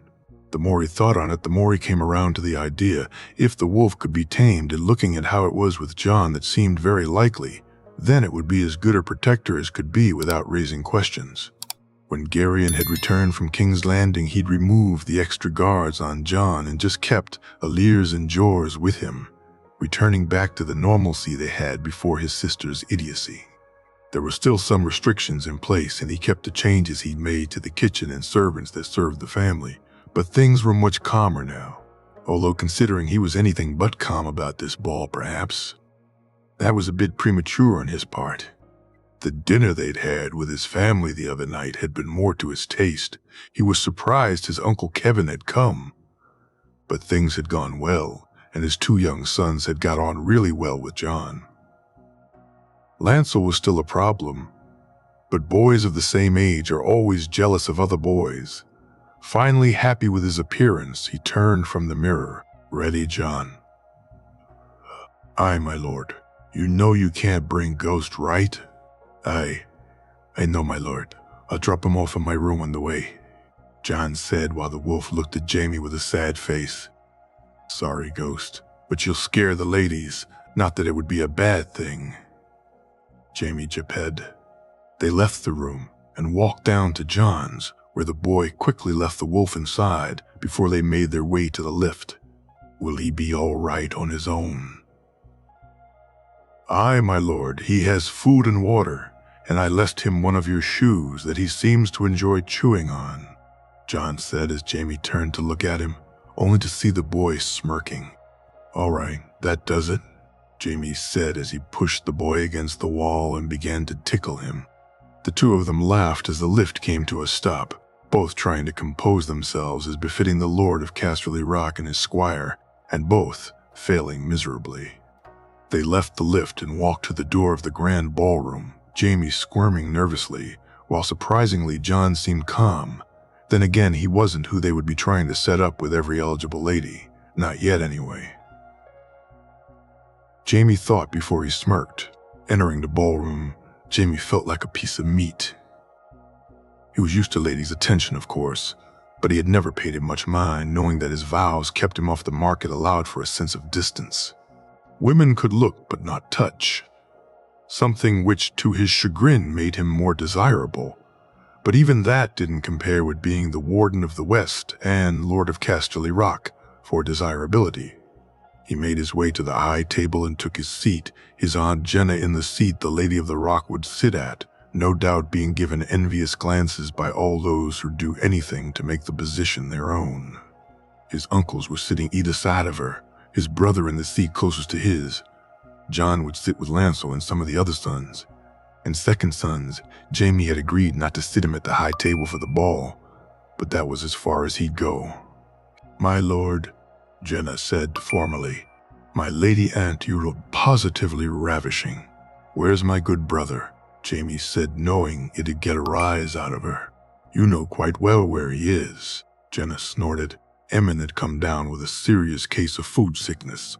No matter how many times he or Jerian had inferred it, his aunt had continuously said she had not been the one who gave him the dish, and that it was his own damn stupid fault. But still they knew it irked her, so they kept pretending that she had. So which ladies have you set your heart on, Aunt? Jamie said resignedly. Lady Alisane, Lady Jaina, Lady Sybil. Isn't Lady Sybil married, Aunt? Jamie said. Not Westerling. Lady Sybil Bainfort. Lefford, Bainfort, and Farman. Not the largest of houses, are they, Aunt? I doubt Father would approve, Jamie said haughtily. Your father would have approved of anyone you married, as long as it would have brought him an heir. Aye, but he'd have set his sights higher, don't you think? He would. What makes you think I haven't also? Peas, Jenna said, smirking at him. Jamie gulped. He had hoped this would be the end of it, but apparently not. This was only the beginning. His aunt would no doubt be sending invitations and requests to some of the more eligible ladies of the realm soon. He looked down and saw the three ladies in question were all looking eagerly towards the high table, no doubt getting ready for the dancing to begin. Lady Sybil was a pretty girl, dark black hair and blue eyes, although she was far too young for Jamie at only 10 and 7 name days. Lady Jaina was a redhead with green eyes, and was tall and coltish, and more age-appropriate. Jamie felt but still younger than him at 1 and 20, while Lady Alisane was a beautiful blonde with green eyes, who reminded Jamie way too much of his sister for him to be interested. Eventually, the time for the dancing came, and Jamie reluctantly made his way and asked the First Lady to dance, trying not to show favoritism, and really not wanting to do this anyway. He asked Lady Sybil, as she was the one nearest to him. The lady unsurprisingly graciously accepted, and she and Jamie made their way to the middle of the room. The dance itself was pleasant enough, and he found Sybil to be quite charming, but she had no effect on him whatsoever.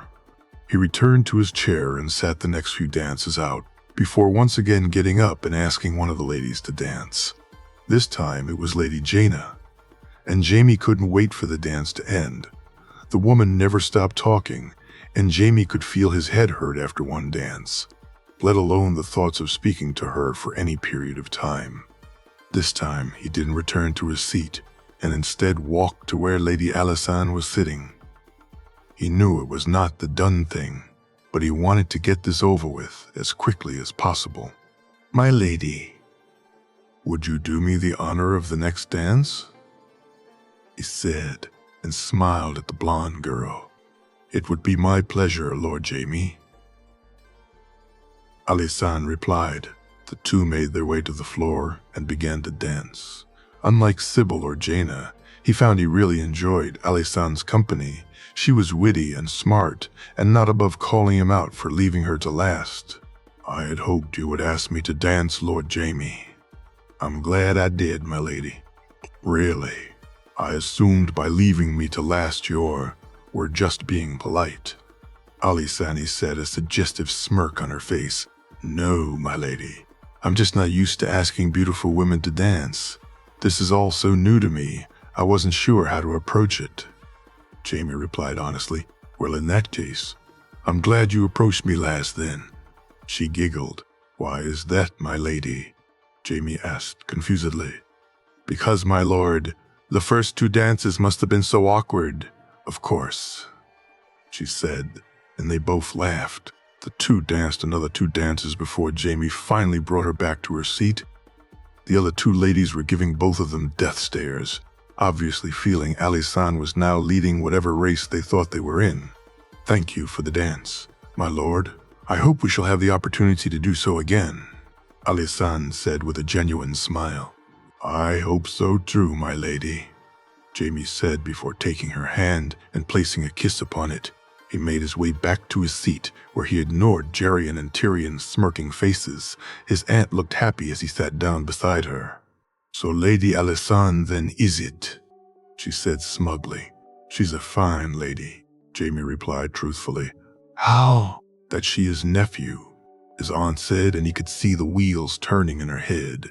He wished he could tell her the truth, and hoped she wouldn't spend her time trying to push him and Lady Alysanne together. She was a fine lady, and in other circumstances who knows what could happen, but it could never be. Marriage was off the table for him. He was what he always had been, a Kingsguard. Winter fell. Wyman had looked forward to this trip ever since Wylis had returned from the tourney. He had been surprised when his son brought back news of a deal with the Lannisters of all people, and that it was Jon Snow who had pretty much sealed it. When he had looked over the proposals, he'd been stunned. This would be an incredible boon for his family, and in turn, the North itself. The more he'd heard of Jon Snow, the more surprised and delighted he had been. The young man had always been so sullen, and kept to the background when lords visited Winterfell. On his last visit, he had insisted the boy join them at the high table, and the smile and gratefulness on the lad's face had convinced him he'd done the right thing.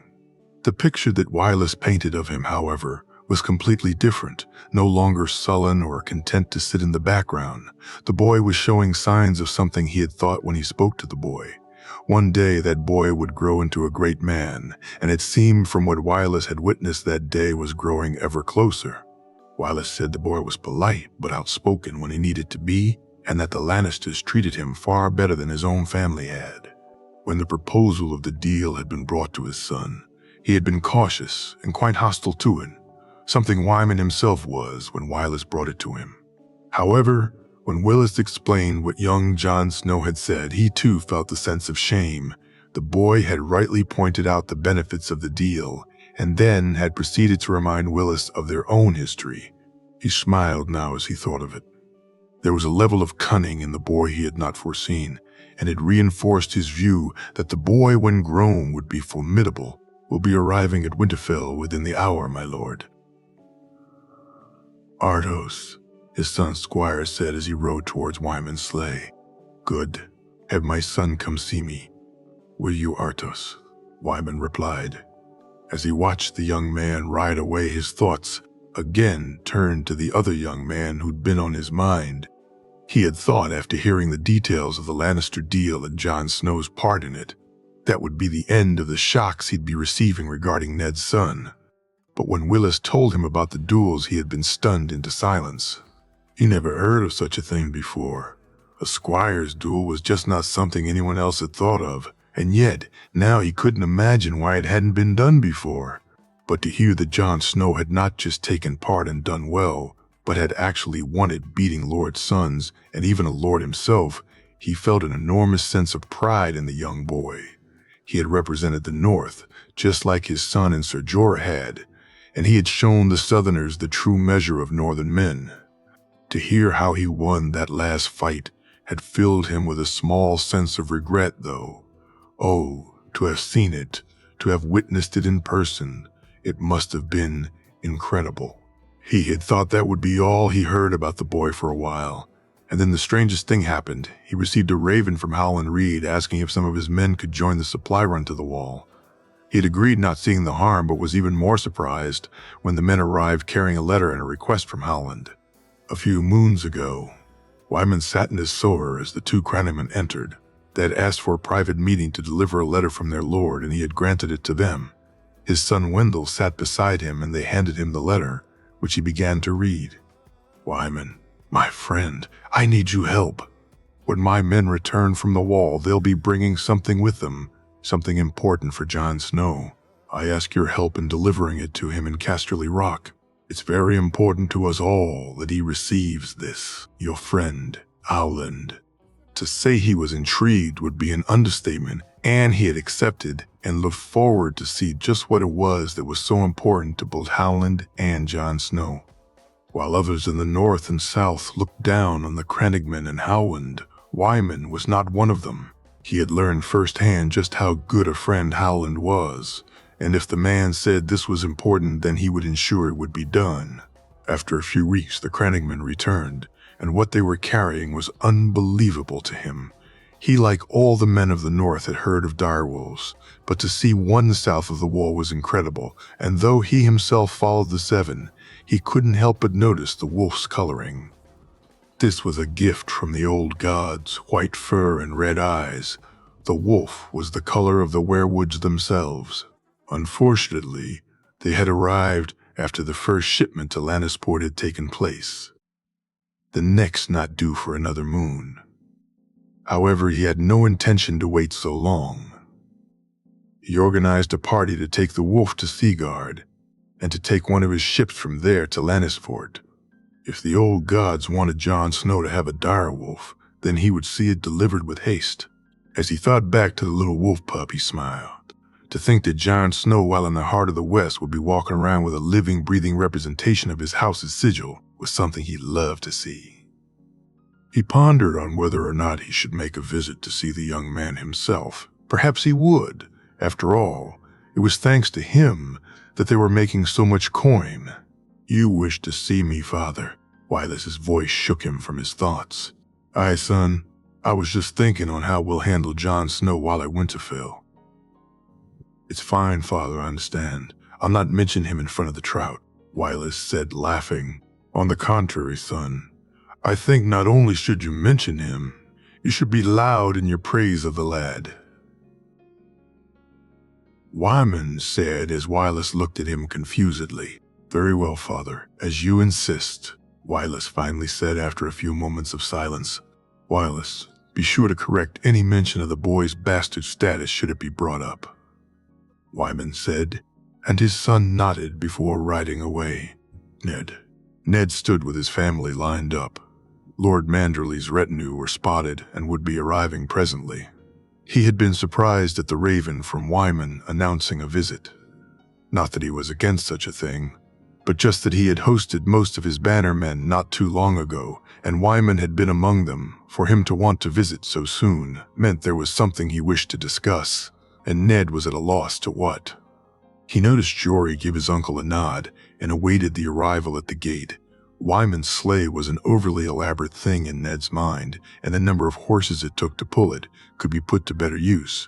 But he put that from his mind as he watched the man step from it with some help and walk towards him, his son Sir Wylis following behind him. "My lord, it's good to see you. Winterfell welcomes you as always," Ned said while Wyman smiled at him. "Lord Stark, it is my pleasure to be here," Wyman said with a bow.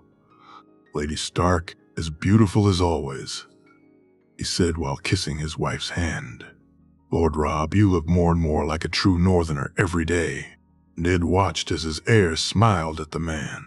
Sir Wylis made the same greetings his father had, and Ned couldn't wait until it was over and they were inside. He hated this part of things, the formality that even here in the north had to be kept up. Finally, they were finished with the formalities and made their way inside.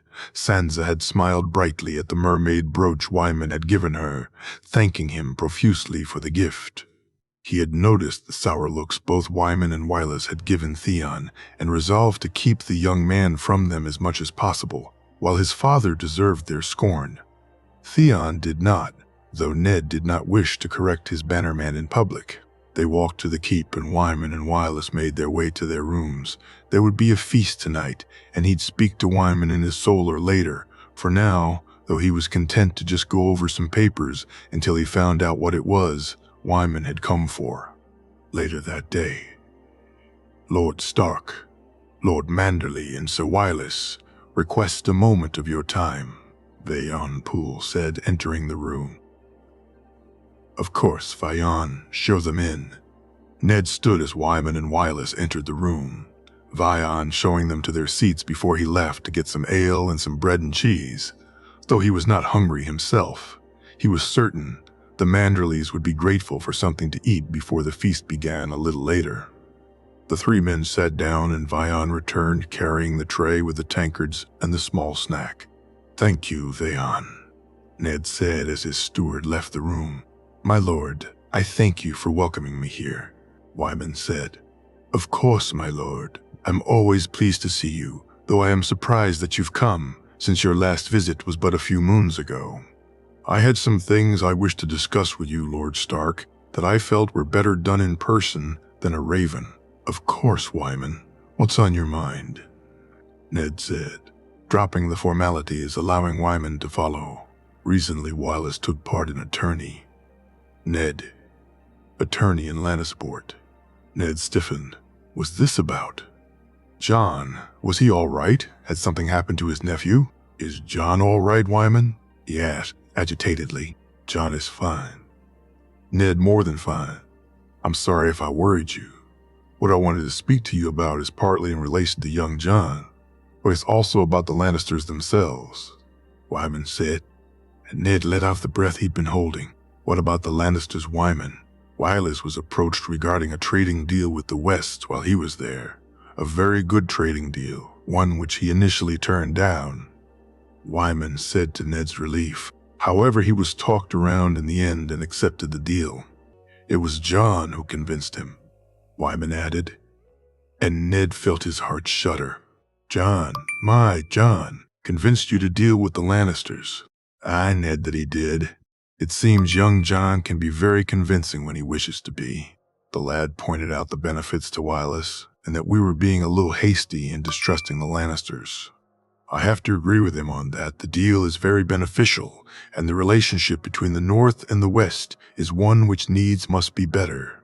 Ned nodded along, not sure how he felt either that the North was now dealing with the Lannisters, or that by all accounts it was his nephew who'd brokered the deal. On one hand, he felt pride in the boy, but the larger part of him worried what the Lannisters were teaching him. There were also some events that took place in the tourney. Wylis managed to make it to the last 5 in the melee, Wyman said as he looked at his son with pride. "Well done, Sir Wylis," Ned said, smiling at the man. "I take it you heard about Jorah winning the joust, Ned," Wyman said. "Aye, that I did, it seems," Ned said as all three of them laughed. "Aye, what the young lady will think of Mage will be interesting," Wylis said, causing them to laugh more. "Did you hear of the squire's duel, my lord?" Wylis added. "No, Sir Wylis. Can't say I've ever heard of such a thing." "Aye, neither had I until Wylis returned," Wyman said, shaking his head. "It was a new thing Lord Jaime came up with. Squires and pages below 12 name days competing in a series of 1-on-1 duels," Wylis said, smiling. "Young John was one of those who took part, Ned," Wyman said as Wylis nodded along. "What? Why would John take part in a tourney? Ned's annoyance clear in his voice. It was open to all squires and pages. My lord, for him not to take part would have shamed the boy. Wyllis said determinedly. Aye, 'tis true, Ned. Wyllis' own Squire Artos took part also, not that he lasted long when he faced your boy. John beat him, Ned said incredulously. Not just him, my lord. He beat them all. John won the thing. Wyllis said proudly. Ned just shook his head. He was proud of the boy, but this was worrisome. Taking part in trade deals, fighting in tourneys, just what the hell was Jaime Lannister playing at? He knew the man had intended to knight John when he was old enough, so perhaps he should have expected him to take part in tourneys. But trade deals? What else was he planning? Had he made a huge mistake? Was Jaime planning on pushing John's claim? Ned felt his breath grow shallow. His heart was racing in his chest. What would happen if he did? What would Robert do? Who would he support? The brother he chose, or his nephew? The boy was his blood, but was it right to go to war for him? Wasn't that what he tried to stop all those years ago? Ned, are you all right? Lord Stark. The voices were far away. All Ned could hear was his sister's voice. Promise me, Ned, promise me. He shook his head and took a deep breath, turning to the two men. He nodded that he was fine and reached to the tankard and took a large swallow of the ale. I'm sorry, Wyman, not sure what came over me. Perhaps we can speak more later, or better yet, on the morrow. Of course, Ned, we'll see ourselves out. Do you wish us to send someone to see you, the maester, or your steward, perhaps? No, I'll be fine, Wyman. I probably just need some fresh air. I'll take a walk to the Godswood. Ned waited until the two men left before he leant against the desk, his head in his hands, the voices in his head gone. For now. But he knew they'd return. What was he to do? If Jaime Lannister pressed Jon's claim, it'd be war, and the truth would be out. How would Robert react to it? Would he call for Ned's head? He needed to think. He got up from the desk and headed to the Godswood, picking up ice as he left the room.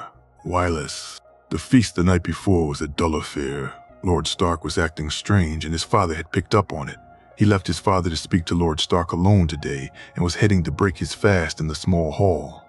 When he entered, he saw all of the Stark children sitting at a table with their mother holding the youngest boy, and made his way over. He ignored the Ironborn hostage who smirked at him, and resisted the urge to slap the smile off his face.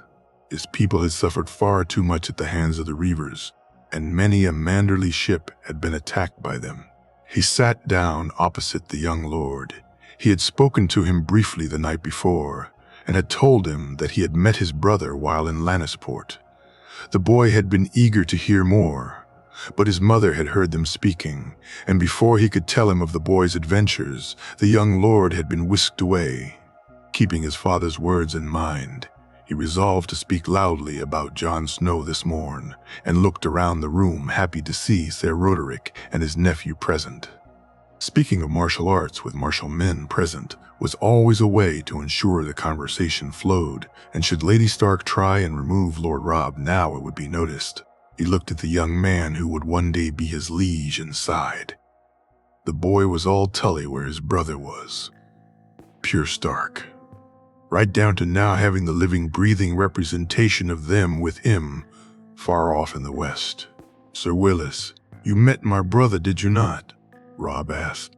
I did. Lord Robb, I'm happy to say that Jon is doing well. He's doing really well, though I'm sure he misses you and his brothers and sisters. Wyllis said, noticing that while Lady Stark cringed, her children seemed to be happy to hear this. What does he do there, sir? Sansa asked with a look of shock from her mother.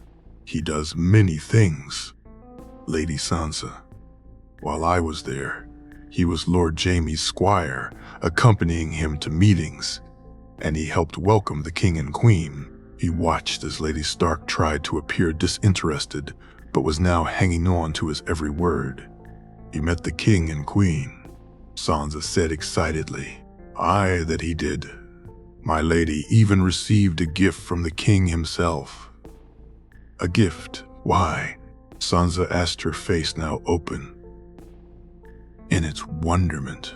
There was a series of duels, Lady Sansa, for squires and pages, and Jon won them. He beat them all, Wyllis said, while the children looked on in awe. He noticed Sir Roderick and Jory paying more attention now. Why would they have a duel for bastards? Who ever heard of such a thing? Lady Stark said mockingly. No, my lady, you misunderstand. The duel was open to all squires and pages of 12 name days and under. Surely they didn't allow a bastard fight against true-born sons? Lady Stark said aghast. Aye, they did. My lady, which side of the sheets you're born on matters not in determining your skill. Not only did Jon fight them, he beat them all. I've never seen the like of it before. The boy's incredibly talented, Wyllis said while the woman shuddered. He really beat them all? Robb said excitedly. He did, my lord. The last lad he beat was Robar Royce, a fine swordsman if I do say. But your brother, he beat him in seconds. My lord, the lad never knew what hit him. It was a wonder to see. Wyllis looked around the room. The Stark children were enraptured at the tale, the men and women breaking their fast equally so. Sir Roderick looked on with pride in his eyes, while his nephew just kept nudging the older man as if to say, You trained him, uncle. Lady Stark, however, was reacting quite differently. The look of anger on her face was chilling to Wyllis. No wonder the boy was miserable here. He would be too if he had to face the lady of the house when she was like that. He decided now was the time to add the finishing touch. He knew what he said would not stay in this hall for long. The story of Jon Snow winning the duels would be spun around Winterfell, then Wintertown and through parts of the North and Moons. But what he'd say now would be spread around the North quickly and would be spoken of for years to come. As I was saying, the king decided to reward your brother after the duels with a gift. Jon chose a horse, which I'm sure has arrived by now. But when I returned, I found out it wasn't the only gift Jon was getting. What else did he get? Robb asked eagerly. A dire wolf, my lord, Wyllis said to the gasps of the room.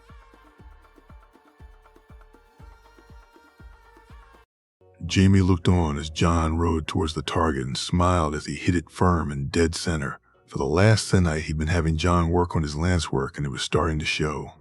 His horsemanship was incredible, but his handling of the lance still needed some work. While it would be years before he rode in the lists, it was better to start as early as possible. And though some found using rings a good place to begin, Jaime preferred to use targets. Rings allowed for precision, but there was no feel for how much force hitting something required. Far better to get used to the fact that when your lance hit something solid, your arm was going to feel it. He watched as Jon began to make the run again, once again hitting the target dead center, and this time, even firmer. He made his way over to the targets themselves to judge just how firm Jon had been hitting them. He was happy to see that they were marked, meaning Jon had been giving his all. He nodded to him and signaled for him to dismount, watching as Jon patted and whispered to Winter, the horse's name itself, almost causing him to laugh. Jon led Winter to the water trot and made his way over towards him. Ghost, his ever-faithful shadow, catching Jaime by surprise, as he usually did. To say Ghost had a habit of sneaking up on people would be an understatement. Not only was the wolf silent, but he moved more quickly and stealthily than any animal had a right to. The only constant was that wherever Jon was, the wolf was sure to be close by. It reassured Jaime to see it to be truthful. Not only was Jon completely taken with the wolf, but the wolf, it seemed, reciprocated. The two were so close that to Jaime it felt like they had been together forever. How did I do? Jon asked as he reached him. Good, very good, you're getting better. How's the arm? It's fine, Jon said as he stretched it. Jon? All right, it hurts like hell. I didn't realize how hard I was hitting the targets, Jon replied sheepishly. We'll take a rest for a few days. No sparring or lancing. Jamie said as John nodded. Go get something to eat, we'll speak later. And John, no sparring, is that understood? He added before smiling and walking away. Earlier that day, he received an invitation to Lord Hightower's daughter's wedding in Old Town. He originally was going to ignore it. But the more he'd thought about it, the more it seemed like a good idea. He'd been going a little crazy spending all his time in the Rock, and while he had found he actually enjoyed his duties now, it was time Tyrion ran the place for a while. Besides, it would keep his aunt off his back. Ever since the ball, she'd been pressuring him to invite Lady Alizan for dinner or a ride or anything at all, really. And Jamie had no wish to lead the lady on. By going to this wedding, he could at least pretend to his aunt he was going to see which eligible lady took his fancy. But mainly he was doing it because it would be good for more of the realm to get to know John. Jamie casually walked back to the lift. He had no pressing business today and was actually at a loss for what to do. Normally, he'd have spent the time sparring or perhaps going for a ride, but he found he didn't like to do so alone as much as he had once used to. With John practicing his lance and Jerrine and Tyrion and Lannisport, he really didn't know what to do with himself. When the lift reached the family floor, he headed to the small dining area, figuring he'd grab something to eat and head back to his room, perhaps do some reading, or catch up with some of the less important correspondence he'd put off. As he walked into the dining area, however, he knew he was done for. There was no escape, no chance to duck back out. He'd been seen. Poor Jamie. Come join us, Emmon Frey said loudly. Ah, Sir Emmon, I was just going to grab something and go, Jamie said, trying to retrieve the situation. No, stay, talk for a while, Lord Jamie. I haven't had the chance to speak to you for an age. Jamie reluctantly went and sat beside him, and dwarfing the smaller man by more than a head and a half. It wasn't that he hated the man. More, the man was a complete and utter idiot, and like most Freys that Jamie had been unfortunate to meet, Emmon thought way too highly of himself, although given the match his father had made for him. Perhaps in his case there was more merit in it than in those of his kin. Or Jamie, I was wondering if you'd given any thought to who may take over Castamere if your plans work out. Emmon said, surprising him, I haven't. Sir, none at all, to be frank. I think it's better to see if the plans actually work first, don't you? I do, my lord.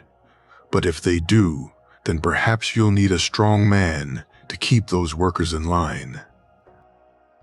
Emmon said, puffing out his chest. Jamie had to resist the urge to laugh, while putting Jenna in charge would accomplish a lot. Emmon as a strong man was just too funny an image. The fool had been laid up in bed for nigh on a week, because of a rotten piece of fruit he'd stupidly consumed. Not to mention he cowered when Jamie's aunt came into the room. A strong man and the name Frey did not belong in the same sentence. I shall consider it, sir, Jamie said and smiled as he saw John come into the room with Ghost following behind him.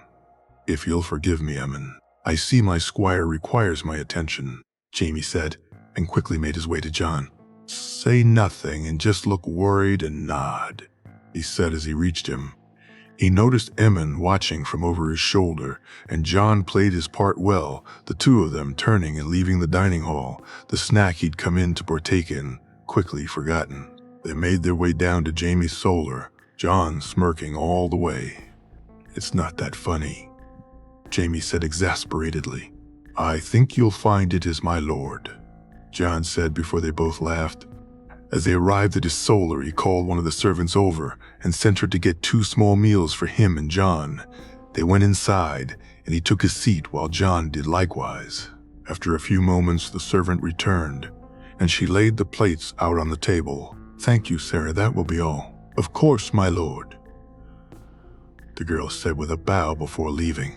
Jamie found that once away from Sir Emmon, he was suddenly more hungry than he thought he'd been. He noticed John seemed even hungrier, although he stuck to the fruit and cheese while feeding the meat to Ghost, who eagerly ate it up. When the meal was finished, Jamie decided he'd bring up the trip with John. We'll be heading on a trip soon. John, Sir Jorah, and Lady Liness are to be married in Old Town, and I've been invited. Jaime said. You want me to come with you, my lord? Aye, John. You're my squire. And besides, you should visit the realm when the opportunity arrives. Have you not wanted to visit the citadel or see the high tower? I never gave it much thought, my lord. Just assumed I'd stay in the north. But I'd like to see more places. Storm's End, King's Landing, High Garden. But if I had a choice, I guess I'd really love to visit Dragonstone, John said, and Jaime felt a shudder down his spine. One day, my king, one day, Jaime thought. Cat was furious. Breaking her fast had been bad enough, but listening to Sir Wireless sing the praises of the bastard had almost forced her to scream and shout. Only the fact they were in public had stopped her. When he had said that the boy had been given a direwolf, she'd almost lost it, though. Bad enough, he looked more like Ned than Rob did. But to have a living symbol of the house also was just too much. But what had actually tipped her over the edge was what Wireless said about the king. When she heard that he had offered the bastard a prize for winning a tourney in which he had obviously cheated or used some trickery to do so, she had been beside herself. How dare he? How dare the bastard take what should be her son's by right? Rob was trueborn. He was Ned's heir. It should be him receiving gifts from the king. After all, the king was Ned's best friend. Surely he should favor his trueborn son. But hearing that he offered to legitimize the boy was just too much. No, she would not have it. She wouldn't stand for it. Neither her nor her family would allow a bastard usurp her trueborn children. Winning favors from a king. Getting legitimized. She had never thought there could be anything worse than having the boy here in her home. But him out there using his bastard nature to ingratiate himself to his betters was much worse. She needed to speak to Ned. They had to put a stop to this now, before it was too late. She stormed through the castle servants, giving her a wide berth. After obviously seeing her expression, she finally made it to Ned Solar and walked in without knocking. Ned, we need to discuss the bastard, she practically shouted. Cat, what are you talking about? Ned replied, his voice strained. He's doing it. He's doing exactly what I told you he would. He's trying to steal Winterfell from Rob. Maybe I should leave, my lord? Cat shuddered and turned her head. Wyman Manderley sat at her husband's desk, and the look he was giving her was anything but friendly. He looked disgusted, and for a brief moment Cat felt shame. But it quickly passed, and the Lady of Winterfell shrugged it off. Why should she feel shame? It was the bastard who was trying to steal her son's birthright. She was only doing what a good mother would do, protecting her son. Thank you, Wyman. I'll speak to you later, Ned said as Wyman nodded to him. My lady, the lack of respect clear in Wyman's voice as he left. She waited until the door was closed before she got ready to speak again. But she never got the chance to. What are you thinking, Cat? What's wrong with you? Ned said angrily. Your bastard is trying to steal Winterfell, she shouted at him. John would never do such a thing, and my bannermen would never stand for it. You have to stop this foolishness. It's not me being foolish, it's you. Your bastard is out there ingratiating himself with Jaime Lannister and now with the king. Did you know your friend offered to legitimize him? That he now has a direwolf? Your bastard has a direwolf, Ned, while your trueborn son does not? What are you talking about? I'm talking about the fact that your bastard was given a direwolf. Ned, it's bad enough I'm reminded he looks more like a Stark than Rob. Now he has a direwolf too. You need to take it off him. It should belong to Rob. He's your heir. I have no idea what you're talking about, Cat. When did John get a direwolf? Ned asked. Sir Wireless was talking while we broke our fast. He said, they delivered a direwolf to John. You need to have it returned. Ned, a bastard shouldn't have it. It should be Rob's. Cat, enough. If John has a direwolf, then so be it. I didn't give it to him, and I will not be taking it off him. How could I, even if I wanted to? What am I to do? Send someone to Casterly Rock and demand they hand over a John's direwolf? Are you even listening to yourself? So you'll just allow your bastard to keep it? Are you going to allow Robert to legitimize him as well? Robert would never legitimize John without speaking to me first. You're being irrational, Cat. Am I? He offered it to him. Ned offered to legitimize your bastard. What's next? Will he give him Winterfell too? When will you realize bastards are covetous by nature? They want what trueborns have. He'll usurp Robb, and I'll not have it, Ned. If you won't do something about the bastard, I will.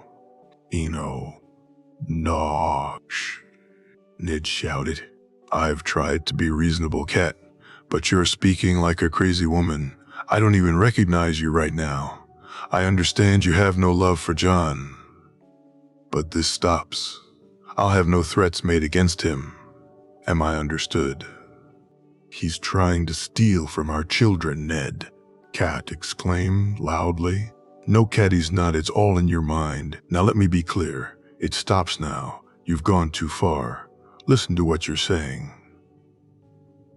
Even if Robert offered to legitimize him, which I doubt he did, then by all accounts Jon refused and accepted the gift of a horse instead. What do you mean? Cat asked confusedly. Wyman was just speaking to me about Jon. The king gifted him whatever he wanted, a blade, coin, or a horse, and Jon accepted a horse and even did that reluctantly. So you see, you're worrying yourself over nothing. Cat said nothing more. It was clear to her that she wouldn't get through to Ned. His love for the bastard and his mother was still too strong. She'd send a letter to her uncle and to her brother. They'd see what she did, that the bastard was not to be trusted, that he needed to be dealt with before he usurped her son, Jon. They were leaving today, and he felt a little torn about it. On one hand, he was excited for the trip, though not the ship journey to get there. On the other, he would not see Joy for a moon at least. And he felt sad about that, with her lessons. And now that Martin and Willem were back living at Castle Rock, Joy had more people around her, and Jon's absence wouldn't be felt as much as it would have been just a few moons earlier. But they had a routine, and no matter what, Jon spent time with her almost every day. He read her bedtime story, and the little girl found difficulty sleeping without it. He knew, of course, that as she grew older, the time they'd spend together would change. The nature of what they did would evolve. But still, he wasn't ready for it to change just yet. He had thought about leaving Ghost with her, but the looks the wolf had given him when he suggested it had changed his mind. The wolf would be coming to Old Town with him after all. Joy had loved Ghost from the moment she met him. The little wolf was patient and gentle when around her. The first day he'd introduced them, he'd thought that he'd lost the wolf. Such was Joy's connection to him. Joy, this is Ghost. Say hello to Joy, Ghost, he said as the wolf strolled towards her. Lolo, host. Joy, said, bending down and grabbing the little fur ball. Look yon Peewetty, she said as she held the wolf tightly. Yes, he is pretty, isn't he? Jon said while the wolf looked back at him indignantly. They spent the next few days getting used to one another. And Joy loved throwing things for Ghost to chase after. He never brought them back to her, though he was a wolf, not a dog, Jon thought as he smiled at the memory. He and Geryon had agreed that he wouldn't say goodbye to Joy before he left. Instead, he'd spent as much time with her as possible until then. He headed towards the lift, getting ready to join Jamie and the others who were waiting on him. He'd been a little late joining them as he'd grabbed the last look at Joy before leaving, finding the girl sound asleep. As he was about to enter the lift, a servant arrived and handed him a note from the maester. Jon, your package will be ready when you arrive in Old Town. Just seek out the Mermaid's Tail and speak to Captain Flint. All the best, Sir Wylis. He smiled as he entered the lift. Ghost already there waiting for him when Jamie had told him they were going to a wedding. He decided he'd need a gift. He thought about it long and hard before finally deciding what to bring. But there was no way he'd get what he wished for anywhere in the West, and certainly not in Old Town. He realized quickly that the only hope he'd have of getting it would be using the Manderley's sew at Center Raven with a drawing, and a request more in hope than expectation. It seemed that he had been luckier than he thought, and as the lift made its way to Courtyard, he resolved to pay the Manderleys back in more than gold. His father's bannermen had come through for him quite a lot since he had arrived in the Rock. They passed letters to his siblings and father when he asked them. They'd delivered one of the presents he'd found for Sansa, just in time for her name day. And they had brought him Ghost, he thought as he looked at the white wolf beside him. He owed them a lot, and would pay them back as well as he could. As he left the lift, he found that Jaime and their accompaniment were already ready to go. He saw Alirs and Jors mounted already, and Jaime was saying goodbye to Geryon and Tyrion.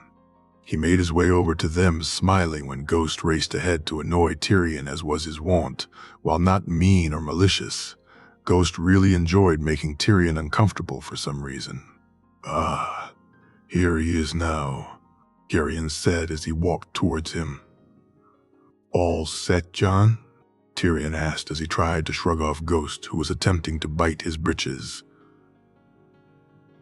"Oh, aye, my lord," Jon said, grabbing the wolf much to Tyrion's relief. "Shall we then, Jon?" Jaime said, nodding to the two men. Jon said his goodbyes and made his way to the cart carrying their things. The journey to Lannisport wasn't long, but it was still too far for Ghost to make on foot, and carrying him on Winter wasn't really possible. The wolf had grown incredibly in the 2 moons. Since he'd arrived, he was now the size of a small dog, and given that he was less than 5 moons old, by Jon's estimate, he wondered just how big he'd grow to. The journey to Lannisport was dull and boring, Jon thought. Ghost. It seemed agreed as he'd fallen asleep on Jon's lap. When they arrived, they wasted no time boarding the ship. They'd be at sea. At least a sennight. And Jon was hoping the weather would stay fine. It would be bad enough if he got the sickness of the sea. He shuddered to think what it would be like if Ghost did also. Tyrion was relishing being Lord of Casterly Rock and acting as Warden of the West. When Jaime had told him he was going to the Hightower wedding, he'd been surprised. His brother was not one for social occasions. But when he told him that as Lord he needed to care about such things more, Tyrion had agreed. It was one thing to dislike such events. It was another to ignore them. And Tyrion was glad his brother was starting to realize that. He had spent most of the morning working in Jaime's solar and had missed both breaking his fast and a midday meal, yet he wouldn't change what he was doing for anything in the world. Tyrion enjoyed the daily grind of being a lord more than he'd ever thought he would, perhaps because he in some ways never thought he'd be given the chance. His father would have never given him the rock. He knew that now, and while Jaime could marry and have heirs, Tyrion knew even without the rock Jaime had plans for him. That was all he had ever wanted, really, to be important, to serve his family to the best of his abilities and be appreciated for it. Jaime certainly did that, always quick to give him credit whether Tyrion felt it was due or not, placing him in charge of things that needed to be done, things that actually mattered. Which is why, as he looked over the reports of their trading deals, he was glad to see they were making a tidy sum. Most of their coins still came in from their gold and silver mines. But with the changes Jaime, he, and Jon had made, they were starting to see a larger return from trade also. They'd increased it by more than treble, since Jaime had taken over, and Tyrion was a large part of the reason why. With that, and the possibilities from the wind wheels, they would soon be earning more coin than they had in their father's best year. "My lord, Lord Geryon and Lady Jenna have come to see you." "Alec," his guard said as he entered the room. "Send them in, Alec," Tyrion said as he moved to place out 3 glasses. His aunt and uncle entered and sat down. Tyrion pointed to the glasses and they nodded, so he filled them, the Arbor Gold. A nice vintage, but nothing special, he thought as he sipped his own. "We wish to discuss something with you, Tyrion," Jenna said as Geryon smirked beside her. "Of course, dear aunt. I'm yours to command," Tyrion replied as his uncle tried not to laugh. "We think it's about time you considered your future commitments." "Wow," Jenna said. "I'm sorry, aunt. I'm not following. She's talking about marriage," Geryon said as Tyrion almost spat his wine out. "Surely you jest, aunt. I'm a dwarf, in case you didn't notice, not exactly marriage material." "You're the heir to Casterly Rock and a Lannister," Any lady would be damn lucky to have you for a husband, his aunt said, leaving no room for argument. But Tyrion felt a sense of pride well up in his chest. His aunt and he had always got along. She had never agreed with his father's treatment of him, and had stuck up for him and called his father out many times. To hear her say he was marriage material was something he loved her for, but she was wrong, despite the points she raised. He may even one day be Lord of Casterly Rock, but that would never wipe the shame of being a dwarf from the eyes of any worthy lady. Very well, Aunt. I shall leave it in your capable hands, Tyrion said, knowing it was a fruitless task. Good. I shall endeavor to find a suitable lady. Old Town. Jon. Arriving at Old Town, Jon was amazed to see the high tower itself. The structure was majestic, and he almost got a creak in his neck from trying to look up to the top of it. They said it stood even higher than the wall, and Jon would agree with them had he ever actually seen the wall. They departed their ship and quickly found their accommodations, Jaime having purchased all the rooms in an inn, despite the innkeeper's protests, which had unsurprisingly disappeared once he was presented with Lannister gold. After a warm bath and a change into his second-best set of clothes, a black tunic, black breeches, black leather boots with a white shirt being his only concession to color, his best set kept aside for the wedding itself. He made his way to Jaime's room, as they would soon be heading to present themselves to the High Towers and thank them for the invite. When he arrived at Jaime's room, he found he was already leaving, and they made their way from the inn. Walking through the streets of Old Town, Jon paid attention to as much of it as he could.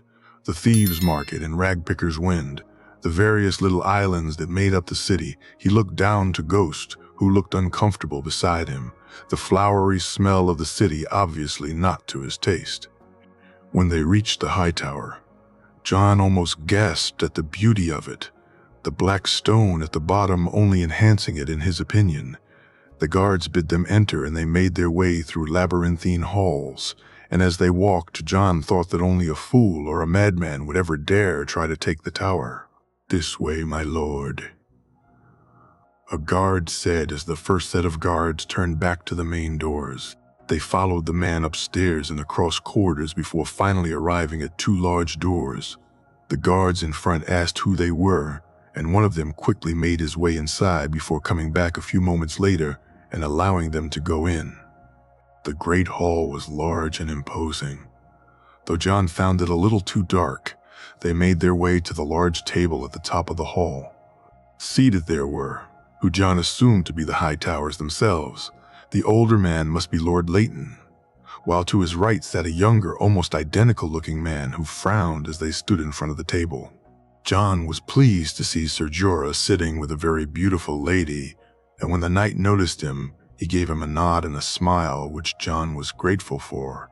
As he looked down the table, he saw Lady Olenna and Lord Mace, and who he assumed was his wife, and he felt his heart race just a little.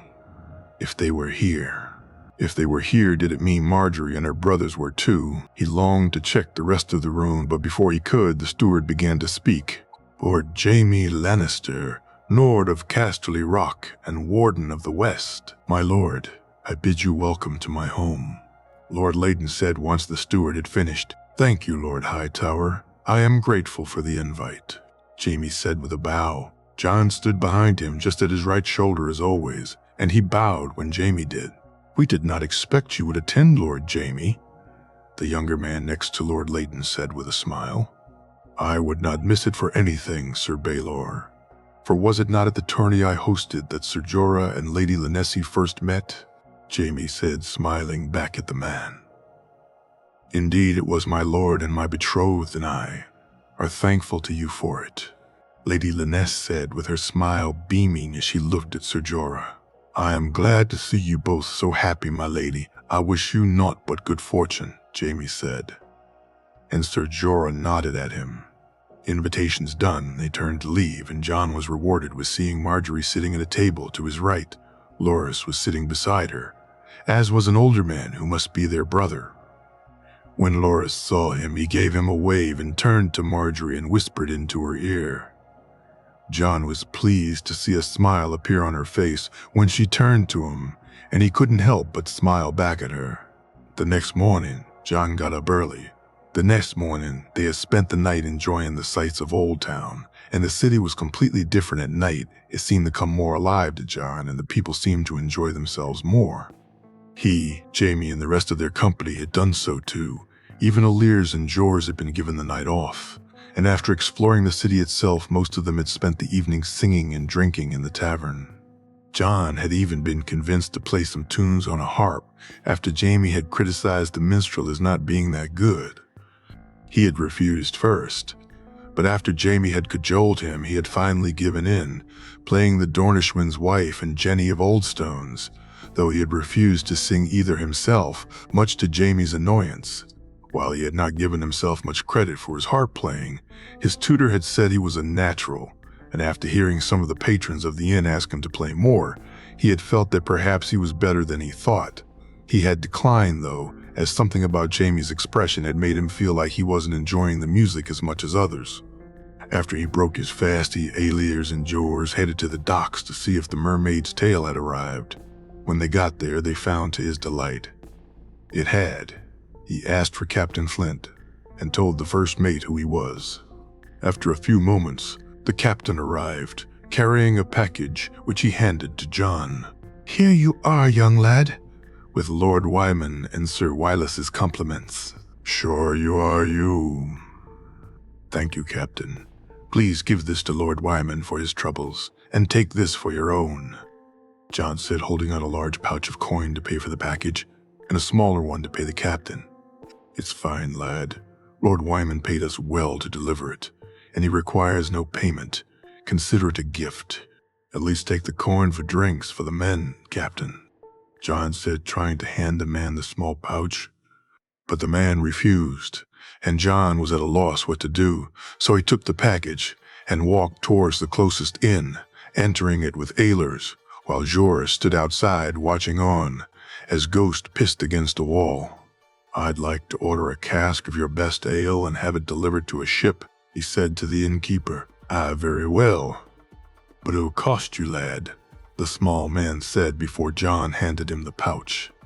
"Deliver it to the Mermaid's Tail, to Captain Flint," John said as the man counted the coin and nodded enthusiastically. Aliers smiled at him as they left, finding Ghost thankfully finished. They decided to make their way back to their lodgings. Although, as they walked, the wolf seemed to get a second wind and rushed off to mark somewhere else. Before he could follow, John was startled as he heard his name being called. He turned and was happy to see Marjorie and her older brother walking towards them, the older brother using a cane. "Lady Marjorie, my lord, a pleasure," John said before Marjorie raised her eyebrow at him in that way of hers. "Sorry, just Marjorie," he said quickly, earning a smile. "Much better. Just John," she replied. "Allow me to introduce my brother Willis. Willis, this is John Snow, Lord Jamie's squire." "My lord, a pleasure," John said with a bow. "I've heard a lot about you, John. Loris and Darlin both can't stop talking about the tourney and the squire's duel, and Marjorie said you were most kind to them during their visit," Willis said, and John smiled sheepishly. "I was lucky in both cases. My lord, the tourney, and in meeting Marjorie and your brothers, they made it more bearable." "Nonsense, John. You give yourself too little credit. You won the tourney due to your skill, and you were very gracious to my brothers and I," Marjorie said, and John smiled at her. "What kind of dog is that?" Willis said loudly as Ghost strolled towards them. "No, a dog, my lord, a direwolf," John said as Marjorie looked on in wonder. "Ghost, say hello to Marjorie," he added as the wolf made his way towards her and licked her hand much to her delight. John watched as she began to pet the wolf and could see her growing more and more comfortable with him. "Oh my, his fur is so soft," Marjorie said, her smile beaming as the wolf lapped up the attention. "Is it truly a direwolf?" Willis asked. "Aye, my lord, it is. From north of the wall, my uncle Benjamin sent it to me." "I never thought I'd see one," Willa said as he leaned down to pet the wolf. Ghost looked to John and then to Marjorie. Seeing them both smile, he allowed the man pet him. The three of them played with Ghost for a little while, Marjorie giggling adorably as Ghost repeatedly grabbed John by the hand. After a while, though they had no choice but to take their leave. "I shall see you at the wedding then, John?" Marjorie asked. "You will. I'll look forward to it," John said. "It was a pleasure meeting you, John, and you too, Ghost," Willis said while looking at the wolf in awe. "You too, Lord Willis and I. Thank you for sending me Winter." "Winter?" Marjorie asked confusedly. Lord Willis sent me a fine courser. I've named her Winter," John said, smirking. "Winter, of course you did." Marjorie laughed. "You're more than welcome, John. I hope she serves you well," Willis said, before they said their goodbyes. Jamie. The morning of the wedding was upon him. Jamie checked to make sure his gift was ready. He'd spent a lot of time and effort trying to find what could be considered a suitable gift for the bride and groom.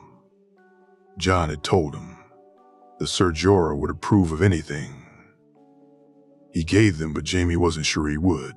The necklace, though, was exquisite and was worth a small fortune, so at least they'd know he had made an effort. When he was ready, he headed for John's room. He'd been surprised John had bought a present for the wedding, but then again, he really shouldn't be. Not only was the groom one of his father's bannermen, but John was the kind of person who preferred to give presents rather than receive them, as the number of stuffed animals his cousin had would certainly attest to. Finding the room empty, he walked downstairs to see John talking with their guards, dressed and ready to go. "Morning, John. Lads, you ready?" "Aye, my lord. Shall we?" John said as they left the inn. They arrived at the reception hall with moments to spare. The gift-giving just about to take place. It would no doubt be done in both closeness to the family and then order of importance, so they had some time to go. Sitting down, he called a serving girl over and got her to bring him wine and some juice for John, smiling as he saw John ask for some meat for Ghost. Much to the wolf's pleasure, judging by its expression. Sometimes, looking at the wolf, Jamie felt as if it was far more intelligent than any animal had the right to be. He had noticed already that when meeting with people that may prove untrustworthy, the wolf immediately raised its hackles, and though it did not bark or make a sound, its teeth would show, and it would seem to be growling. After what to Jamie seemed like an age, he was called, and he and John made their way to the high table to present their gifts. He wondered what was in the package John carried, as it seemed rather large and quite soft, some clothing of some sort, perhaps. He walked to the table and handed his own gift to Lady Linnessie, who opened it and thanked him before John moved to do the same. Jamie stepped back to watch. "My lady, our homeland is beautiful and wild and will be enhanced no doubt by your presence. However, if there's one thing that can't be changed about it, then it is that the weather takes a lot of getting used to. Speaking as someone who found when moving to the west that he was unprepared for the change, I offer you this, so you'll be more prepared than I," John said as he handed her the package. Jamie watched as both the lady, her betrothed, and the room itself seemed eager to see just what it was that this young man had gifted her. As she opened the package, he, along with the lady herself, gasped. The coat was beautiful. White fur lined its collar, hood, and cuffs, and the fabric itself, though obviously warm to wear, seemed light and airy. "I thank you, young man. It's a wonderful and very thoughtful gift." Linnessie said, her smile beaming as she turned the coat over in her hands. "I thank you as well, John, for making my bride smile this day." Sir Jorah said, his smile as large as Linessie's. "You're more than welcome, Sir Jorah. My lady, I wish you both the best of fortune and many happy years to come." Jamie smiled as he looked around the room. The lady and her betrothed were more than happy, but it was the expressions on other faces which interested him. Lord Layton was looking on with approval, while Lady Olenna's expression seemed more intrigued. He looked to see most of the room whispering to each other and knew they'd be speaking of this for the rest of the day. Whatever other gifts the lady received today, none would match the thoughtfulness or simplicity of the gift John had given her. And Jamie felt the pride well up in his chest at what his king had done. Marjorie, the wedding was beautiful, the starry set magnificent. Her aunt had looked absolutely radiant, and yet, as the feast began, Marjorie couldn't help but think of Jon Snow. The gift he'd given her aunt was like nothing she'd seen before. When she finally got the chance to see it up close, she'd been amazed at how beautiful it was. It was as soft as ghost fur, and just as warm, she'd wager. But it was the little details which stunned her. Little beads that sparkled had been built into the coat to make it shine. John had somehow understood that practical didn't have to mean ugly, and her aunt adored it. She looked around trying to find where he was but couldn't see him anywhere. Loris had been sitting beside her but had disappeared somewhere a while ago, and Willis was speaking to their father, trying no doubt to get permission to leave before the dancing began, which made her feel so sad for her brother. He deserved so much. Yet he'd feel terrible sitting there while around him people danced and made merry. Her father, though, was not in the mood to agree by the looks of things, and Willis reluctantly took his seat back at their table. She had hoped John would be placed with them as he had in Casterly Rock, but apparently her grandfather felt a bastard shouldn't sit with trueborns. So instead she was sat at a table full of idiots like her cousins and Dick and Tarley. At least if his brother Sam was here, she'd have someone to converse with. When the dancing began, she saw Lord Jamie take to the floor with one of her older cousins, the look on his face priceless. He clearly seemed to want to be anywhere but here. She nodded to him as she reluctantly accepted Dickon's offer and made her way onto the dance floor. He must have stepped on her toes 5 times during the dance, and his conversation was dull, but she smiled and bore it well, just like the lady she was. When the dance was over, she made her way over to Lord Jamie's table. Perhaps John would be over there. But when she got there, she saw he wasn't and moved to go back to her own. As she did so, though, Lord Jamie smiled at her and nodded with his head to the door on the left. She looked to him again to be certain she had understood him, and he nodded again.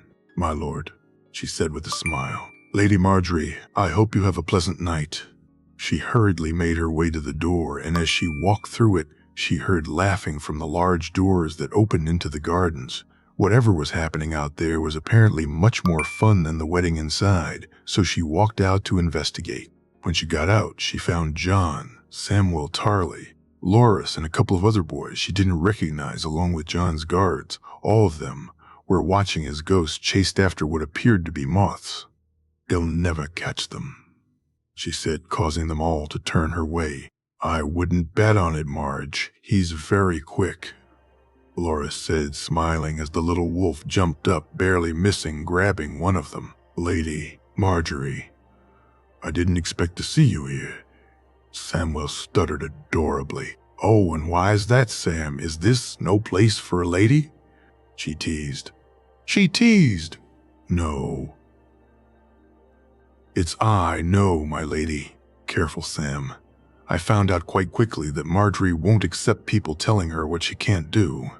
John smirked at her. "Oh, did you now, just John?"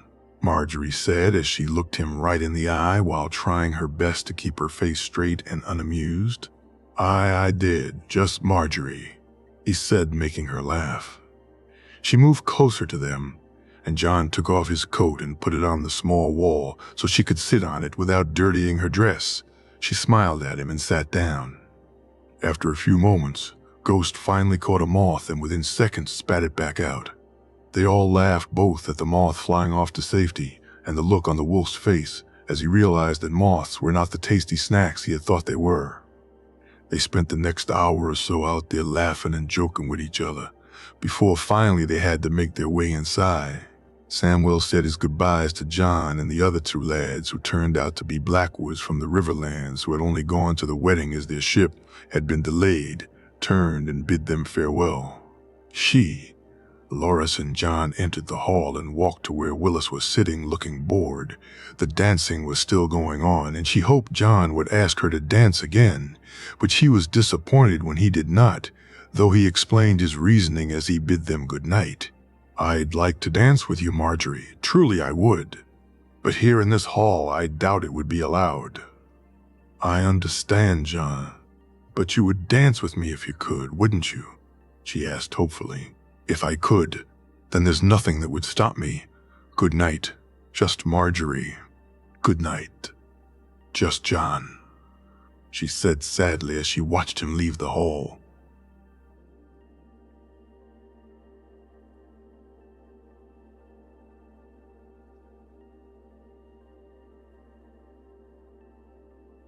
John sat looking at the accounts and frowned. In not even 2 years, they'd already managed to borrow almost 400,000 gold dragons from the Tyrells. At some point, something would have to give. He knew that despite their alleged willingness to be good subjects of the crown, the Tyrells truly only had one goal in mind in lending that money. They wished their golden rose on the throne. John had no problem with that, as it would alleviate a lot of potential problems. Not only was the Reach wealthy and strong, but it also provided most of the food they consumed in King's Landing. Tying the Tyrells to the crown would ensure Robert's dynasty for years. With the Vale, Stormlands, Riverlands, Westerlands, North, and then the Reach, all tied into each other through marriage, it would leave Dorne as an outlier. The problem, though, was Robert wouldn't go for it. No matter how much John prodded and cajoled, Robert would not marry a Tyrell into his family. Not only did both he and Stannis not forgive them for besieging their home, but Robert had his heart set on a Stark bride for Joffrey. No matter how much John tried to explain the benefits, it seemed Robert was still living in the past, and John felt the specter of Lyanna Stark's ghost hanging over them always. "My lord, Lord Baelish is here to see you." "Good. Send him in." Peter had been a godsend ever since he'd brought him from the Vale. Not only had he helped with the financial state of the crown, but did so to such an extent that John had tried to have Robert appoint him Master of Coin, which for now at least had been put on hold. So instead he had begun working on expanding the income from trade, just like he had in Goldtown. His arrival had also improved Lysa's mood so greatly that she and John had been getting on much better together. So much better that they had even began trying for a child yet again. A few days ago, he had been overjoyed to learn that Lysa was with child, and unlike her other pregnancies, John actually felt hopeful for this one. "My Lord Hand," Petter said as he entered the room. "Ah, Petter. It's good to see you. Come sit. Some wine?" "No, my lord, thank you all the same," Peter said as he sat down. "I wanted to discuss the finances again. Petter, we must rein in our spending, or try to raise more coin, somehow." "Indeed, my lord, but how?" Peter said before looking at him thoughtfully. "Actually, come to think of it, my lord, there are a couple of things we could do. We could increase the shipping taxes for docking and access to the trade in King's Landing. That would raise some coin, and we could also stretch out the loan repayments to the Iron Bank. It would, of course, mean more interest overall, but it would give us more funds for now."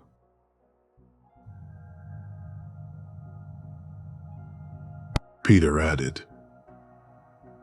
John sat there and wondered if this was a good idea. The Iron Bank would squeeze them, and the Tyrells would offer better terms, if only the Lannisters hadn't shut their support off. As he sighed. They really had little choice, though. The more they relied on the Tyrells, the bigger the problem they would have if Robert didn't come around. "Could you handle it, Peter? Make a visit to the Iron Bank as our representative?" "Of course, my lord. I'd be delighted to." "Thanks so much, Peter. I won't forget this. I'll keep the king informed of your good work. We'll get you on the small council yet, my boy." John said, smiling fondly at the young man. "Thank you, my lord. How fares your lady wife?" "She's well, Peter. Both Mr. Coleman and Grand Mr. Pycelle say her and the babe she carries are doing well. Well, that's great news. I shall pay her a visit before I leave for Bravos. She'll be delighted to have you. Why don't you have dinner with us both tonight, Petter? You honor me, my lord. I shall take my leave if that's all, Lord Hand. It is, and thank you again, Petter. You've been most helpful as always. I live to serve my lord. John smiled as the young man left his solar.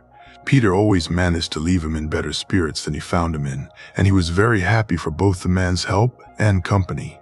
He reached over and turned back to his financial reports.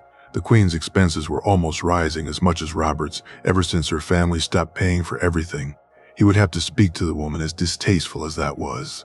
Ever since the birth of the King's second son a couple of moons ago, the Queen had been even more irritable than normal, and a conversation telling her to rein in.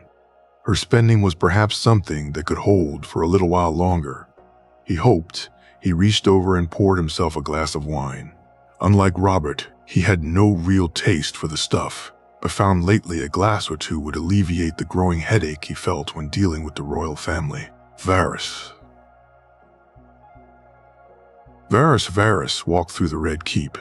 He was frustrated and becoming more and more annoyed lately, though to see him you'd never know it, his skills at hiding his true feelings having been developed over many years.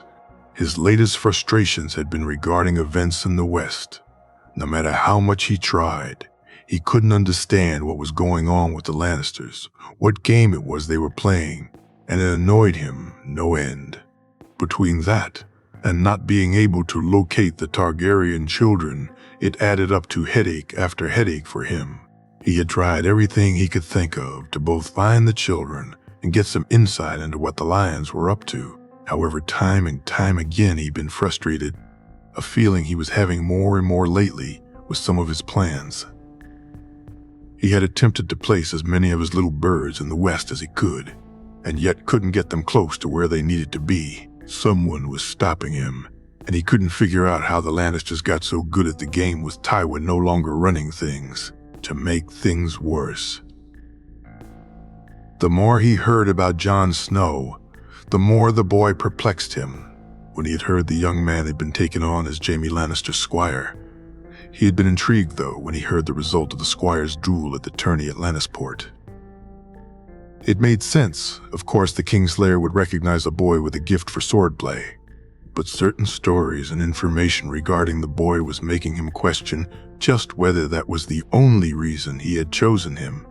The reopening of the mines at Castamere was something no one had expected.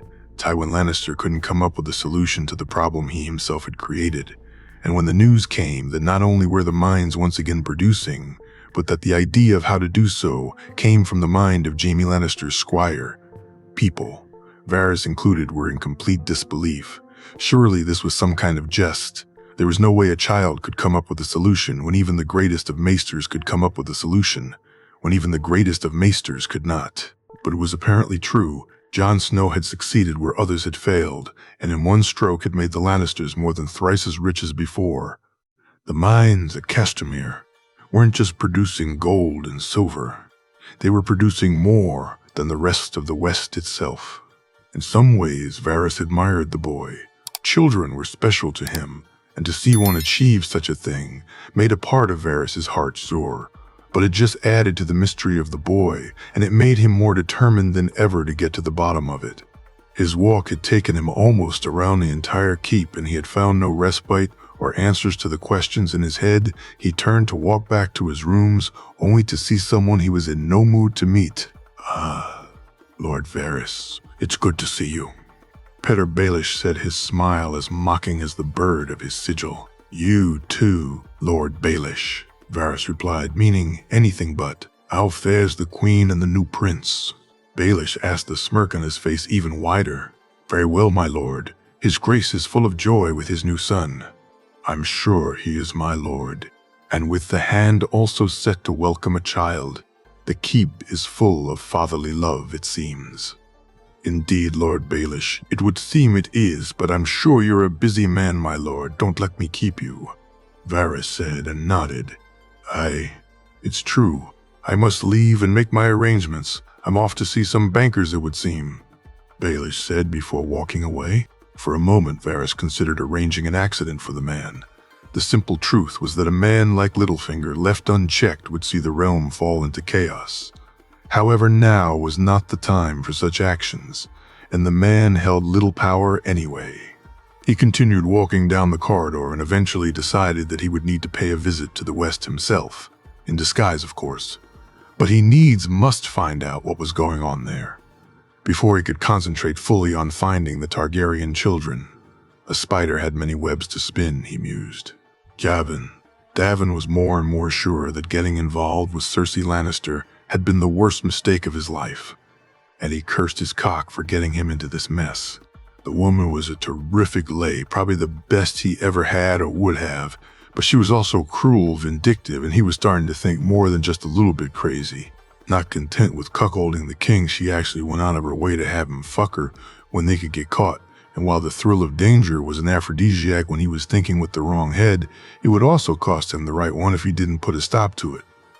This was what had led to his latest predicament. And now, as he wiped the blood of his injured forehead, he knew that perhaps it was time for him to head back to the Westerlands. The problem, of course, was, what would the crazy bitch do when he left? While to him their affair had been purely sexual, despite it resulting in 2 children that he actually cared about, to Cersei it had developed into some intense love story. Just earlier that day, before she threw things at him, she was telling him how they needed to take care of the king so they could rule together, and Davin had done his best not to laugh, as if that would ever be a possibility. If the king died and she tried to put him anywhere near the throne or herself afterward, Davin would most certainly end up at least a head shorter. So he had tried to talk her out of it and instead had done his best to divert her attention by fucking her as best he could. This did at least have the benefit of shutting her up for a while. But once they were finished, she had started right back where they had left off. My love, we really need to kill the fat oaf. Don't you want to be able to do this all day with no one to stop us? Her voice soft and seductive. Of course I do, but we can't. My queen, it would never work out. I would be Queen Regent Davin. I would decide everything. I could appoint you to the King's Guard, and then no one could send you away from me. I don't want to join the King's Guard, Davin said, shaking his head. Why would I? We could be together then. No one could say anything, and we wouldn't have to sneak around, Cersei said, smiling at him before her hand began to slowly travel down his body. I need to go, my queen. Your husband will be back from his hunt, and your guards will be returning soon, he said as he moved her hand away and began to dress. Don't you want me? Don't you love me? She asked desperately. Of course I do, my love. We'll speak on this again. He kissed her softly and hurriedly dressed, doing everything he could to get out of there. You're lying. You're just like him. You want to leave me. No one leaves me, Cersei shouted and started hitting the bed with her hands. I'm not, my love. I love you truly. I swear I do, Davin said, trying to calm her down before someone heard the noise. Then prove it. Help me kill my husband. She pouted. I can't, Cersei, he answered as he finally finished dressing.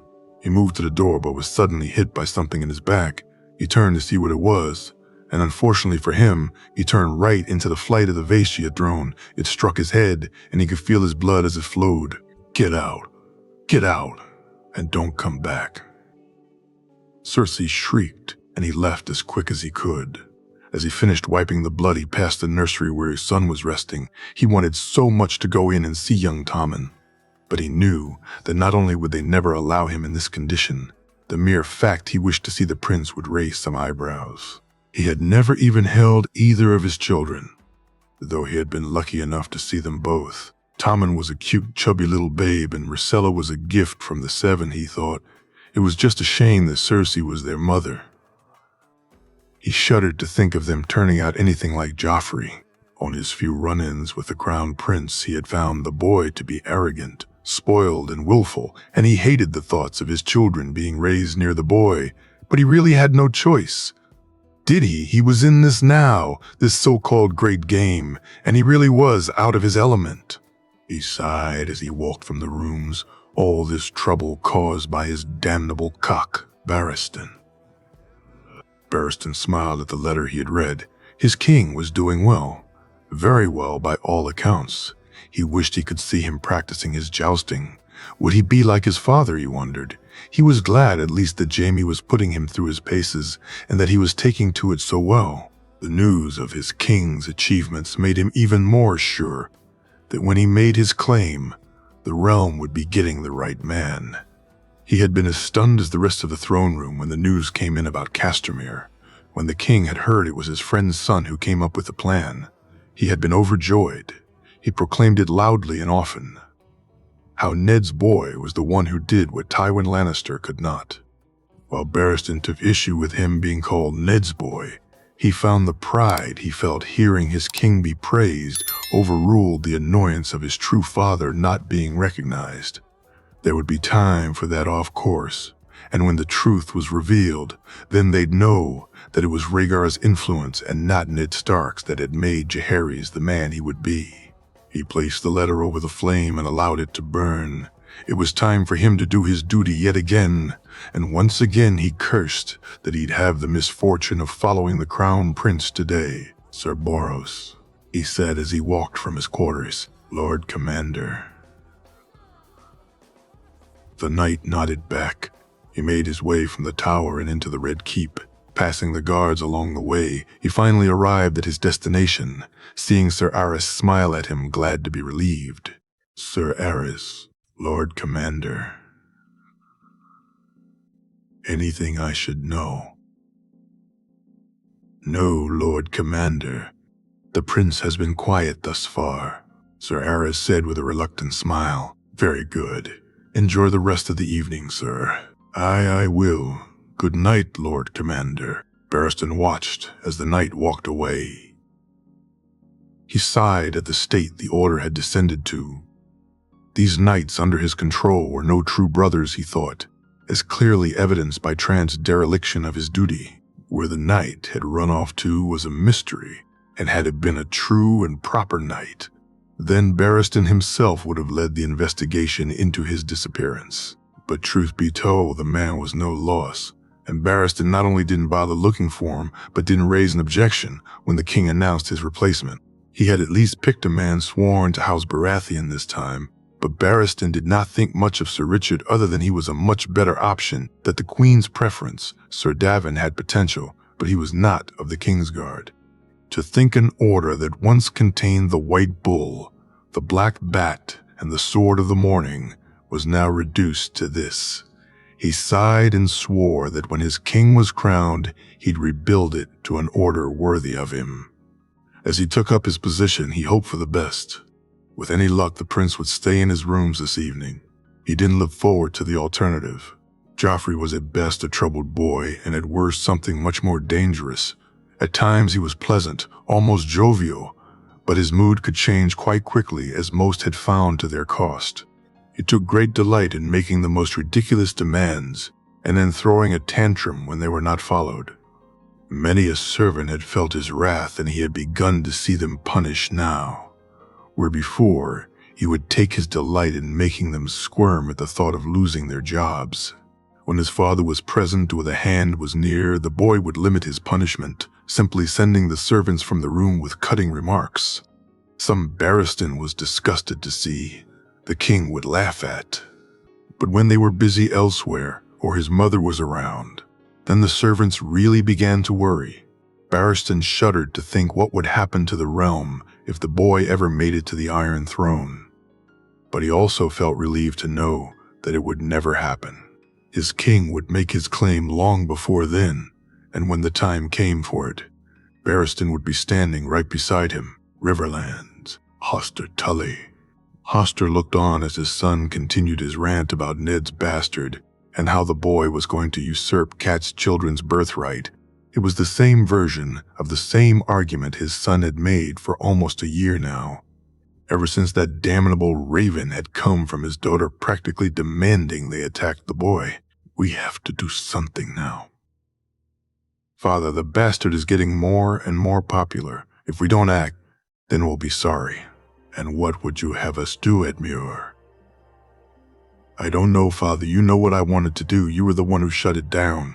Of course I did. You wanted to kill a boy, Edmure. For what? For what reason? Because my daughter is worried about something that would never happen. You wanted to send people to kill a boy because of that.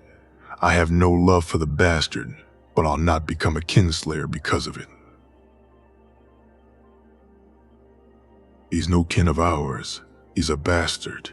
He's not even cats. Edmure's voice shouted angrily. Aye, that's true. But in the eyes of most people, he'll still be considered kin. And if I'm to face my gods, it'll not be with the stain of a dead boy on my hands. Then what should we do, Father? Should he get the Westerland support? Then they could take the North. Hoster shook his head. Was this his curse? To have raised idiot children, Lysa had almost thrown away everything for that damn boy from the Fingers. His precious cat was worrying herself over something that could never happen, and his son and heir was showing all the strategic planning of her fray. It was time to nip this in the bud before it got too far. You really think Jaime Lannister wants anything to do with the North? Why, for what possible reason would he want the North? Edmure stayed silent. No answer, eh? Just like I thought. You need to think this through, son. But what if he did? What if the bastard convinced him, Father? You heard what happened with Castamere. They say that was down to the bastard. The Lannisters owe him now, and they always pay their debts. Hoster reached over to his glass and took a sip of the wine. Maybe Edmure had a point. Maybe his boy wasn't as big an idiot as he thought he was. He hadn't considered that. The reopening of Castamere was an incredible boon to the West. It had at least doubled, if not tripled, the Lannisters' wealth.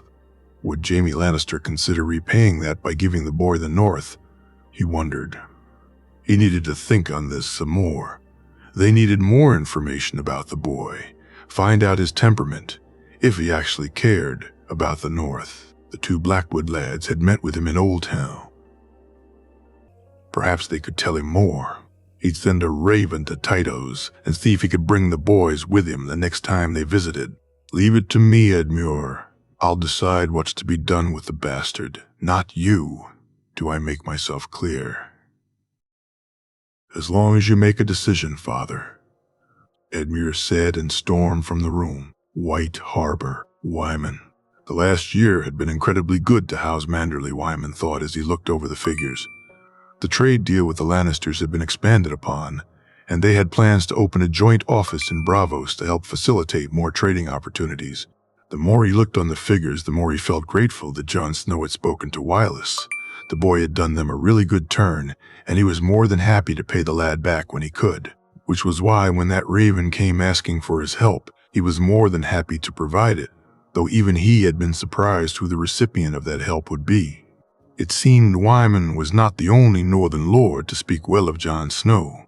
Ser Jorah, too, held the lad in high regard, due in no small part to the present Wyman had helped him procure.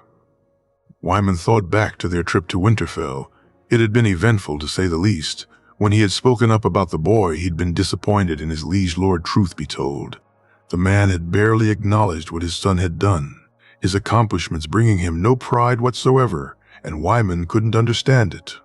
He had always been immensely proud of his boys. They were the bright spots of his life, his future, and he had reveled in Wireless showing in the tourney. But Jon Snow had won his contest. He had been rewarded and praised more by the king than he had his own father. It perplexed him, although that was the least he could say regarding Lady Catelyn's reaction. Wireless had done exactly what he asked, and by all accounts the children had been happy for their brother. Their mother, though, had been another matter altogether. When she had stormed into the Solar, Wyman had been disgusted by the things she said. True, the Seven thought that bastards were to be feared and scorned, but Wyman felt you judged someone on their acts, not their birth. He knew plenty of true-born sons he wouldn't trust at all, and yet this woman was screaming and raving that Jon Snow would take Winterfell. From all the accounts he'd heard of the boy, nothing could be further from his mind, and given the reputation he had with the Lannisters, it was just as well, for the boons he'd brought Wyman's family paled in comparison to those he'd brought the Lions. Castamere had made the Lannisters even richer, and when he'd heard the idea came from Jon Snow, he'd been understandably stunned. As he sat contemplating, he was interrupted by a knock on his door. "Come in," he shouted, and was surprised to see both his sons accompanied by Maester Theomore. "Father, we needs must speak with you," Wylus said. "Very well, take a seat." All three men took their seats, and Wylus took out a letter and some parchment. Before handing it to him, Wyman looked at Wylus, who nodded eagerly and then looked to the paper. What he saw was a drawing which took his breath away. The ship was like none he'd ever seen before. It was multi-decked and had 3 masts. The sails set out in both a pattern and shapes he'd not seen before. The forecastle was lowered and the hull longer than any he'd seen. There were also some suggestions written beneath the drawing, suggesting how to rig the sails so it could be operated with far less men than it would seem a ship this size would need. But it was the masts and sails that were really the key. Wyman could already see the benefits of such a ship, both in terms of speed and maneuverability. And given the size, it would accomplish what 4 or 5 ships did in terms of carrying cargo, and do so much quicker, he'd wager. "Where did you get this?" he asked excitedly. "Read the letter, Father," Wendell said. Wyman placed the drawing down and took the letter in his hands. "Lord Wyman, I trust you are well. I wish to thank you for all the help you and your family have given me since I've come to the West. I can think of no better way to express my thanks than to offer you this, a new design for a ship. You should find that the design, though difficult to build, will both cut the time and amount of ships needed to make a journey profitable. I hope you will accept this as a measure of my gratitude. Jon Snow." Wyman reached over and grabbed his mug and filled it from the ale jug. He kept beside it. He drank it down quickly and refilled the mug before turning to his sons and the maester. "Maester, what do you think?" "My lord, I've not seen the like before, but given the drawing and the instructions, I think it'll make sailing incredibly profitable." I do too, Father. If that works, we'll make a fortune." Wendell said, his excitement as clear as Wyman's own. "It'll cost a lot to build and take a lot of time, but I want it done as soon as possible. Wylus, Wendell, put our best builders on it. With ships like these, we'll rule the damn seas." Wyman said, laughing loudly. "The Vale of Arryn, the Blackfish." Brendan was tired of receiving ravens and letters from his niece. In the last year, he'd received almost a dozen, all on the same topic, Jon Snow. When he had received the first one, he had almost ridden from the Bloody Gate to the Westerlands that day, the idea of a bastard usurping his true-born grandnephew, something he would not brook. But luckily, he had not been able to leave that day, and as he slept that night, he thought more on it, and realized he was acting stupidly. He had seen the lad during the tourney at Lannisport, and the last thing that boy would ever do was usurp his family, in Brendan's opinion. Hell, the boy seemed to hate recognition and almost refused a gift from the king.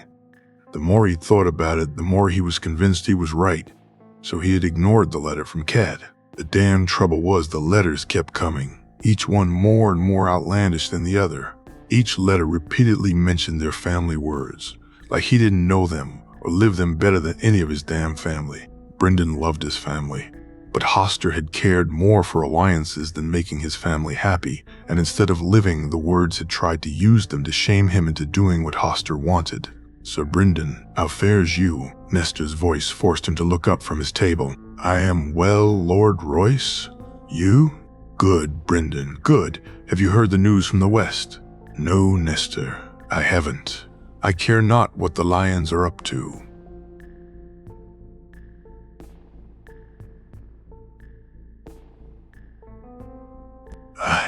Neither would I usually, but this was a surprising turn of events. "What happened?" "It seems they've managed to reopen Castamere." Brendan was shocked. It had been almost 30 years since Castamere had been flooded by Tywin Lannister, the event sending shockwaves through Westeros and cementing the old lion's reputation as a ruthless, evil man. While he paid little attention to most non-military things, Brendan knew that for years Tywin had tried to come up with a solution to reopen the mines. To find out now that his sons had succeeded where he failed would have both filled the lion with pride and with envy had he been alive to see it. How? Brynden asked, genuinely curious now. You won't believe me if I tell you. Apparently the idea came from Jaime Lannister's squire of all people, some young bastard named Jon Snow. Nestor was right. Brynden couldn't believe it. Surely it couldn't be true. How the hell would a young boy know how to open a mine? A flooded one at that. There were no mines in the north where the boy could have come up with the idea. At least not to Brynden's understanding. That can't be true, Nestor. There's no way a boy came up with that idea. It is Brynden. Heard it from a number of people. Apparently it was all him. That's who they're crediting with the idea anyway.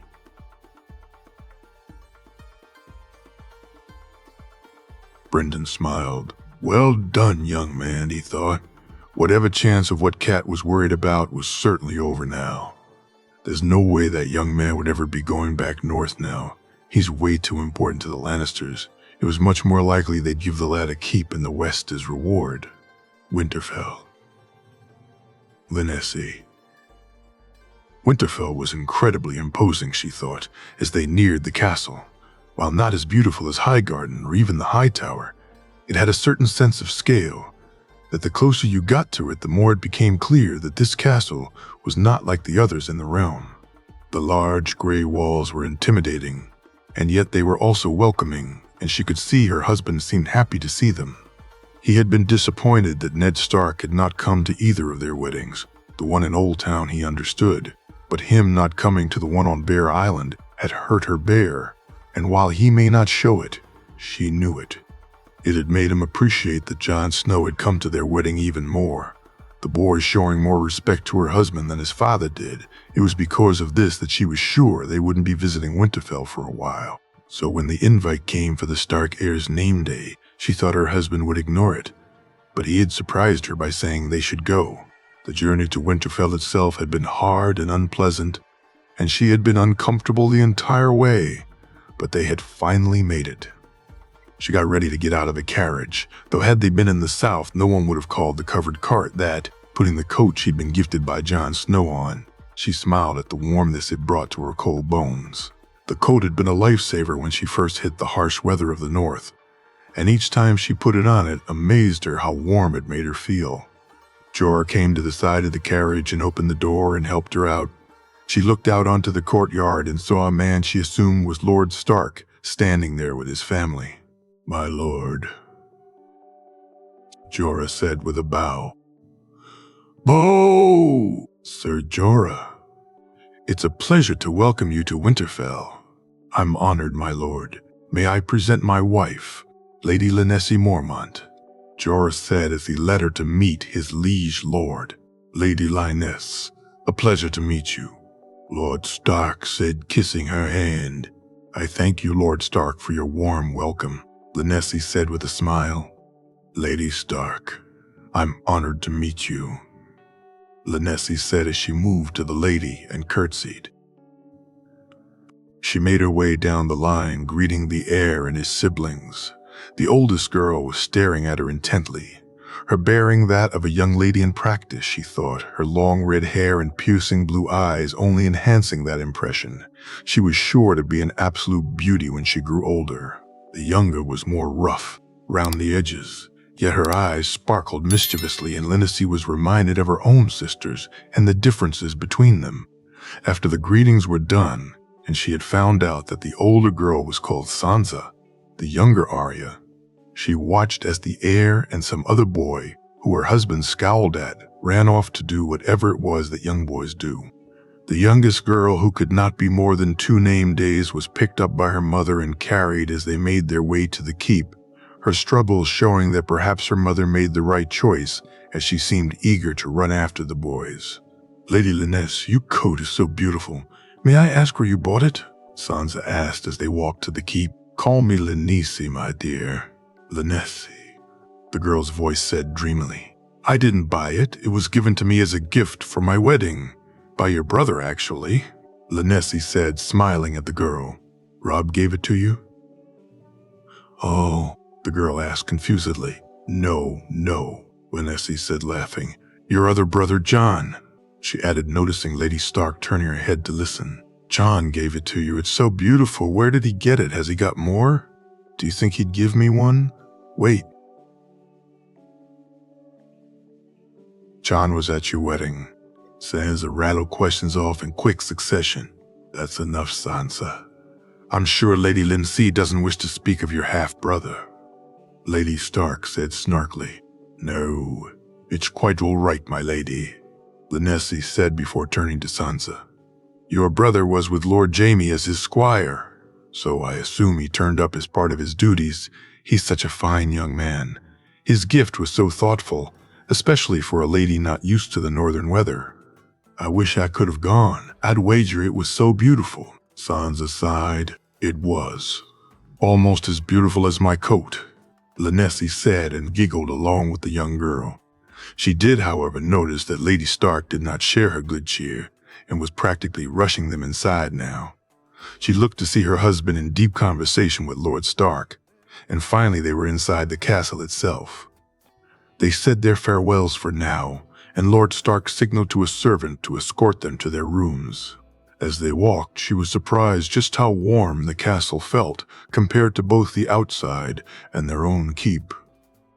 There are pipes built into the walls that fill with hot water from the springs, allowing the keep to stay warm, Jorah told her, after she commented on it. When they finally arrived at the room, she quickly got changed into less warm clothes. There would be a small get-together tonight since they apparently were the first to arrive. So she put on one of her pretty but less elaborate dresses, although given her husband's amorousness, she was probably lucky to end up fully dressed. Not now, my big bear. She giggled as she swatted his hands from her chest. I won't take long, Jorah said as he kissed her neck, right in the spot he knew always got her excited. If that's supposed to influence me, you'll find it won't have the effect you wish. She laughed as she moved away. She watched giggling as her husband slinked off to sit on the bed. Truth be told, there was nothing she would have liked better than to just wrap up in his arms and join him. The road had been too long and far too cold, and it had been a couple of senites since they'd last lain together. But they needed to freshen up and make their way to the hall for their meal with the Starks, and when they did lie together, she wanted to make it last. We'll have the whole night together, sweetling, she said as she kissed his forehead. Our whole lives, my love.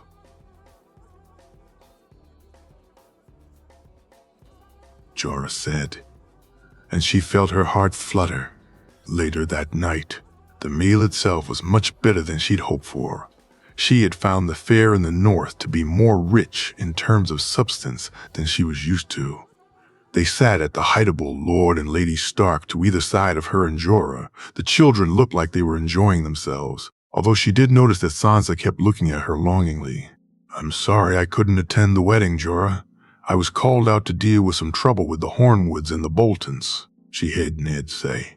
It's fine, Ned. Both ceremonies went off well enough, and my wife was happy, which is all that matters, Jorah said. And she smirked. Both ceremonies. Sir, Lady Stark asked. Aye, my lady. We married under the Seven in Old Town and in front of the old gods on Bear Island, Jorah said, smiling at her. She watched as Lady Stark shook her head, while it seemed Lord Stark looked on wistfully. She was about to say something, but Jorah decided to speak up again. I want to thank you, Lord Stark. The gift your son gave my wife for our wedding was much appreciated, and Lindsay and I are most grateful for his thoughtfulness. Gift? When did Robb give you a gift, my lady? Ned looked at her confusedly. No, my lord, it was your other son, John. He was the one who gifted me the coat you saw me wear earlier. He's a credit to you, my lord. Such a well-behaved and thoughtful young man, Linesi said with a smile.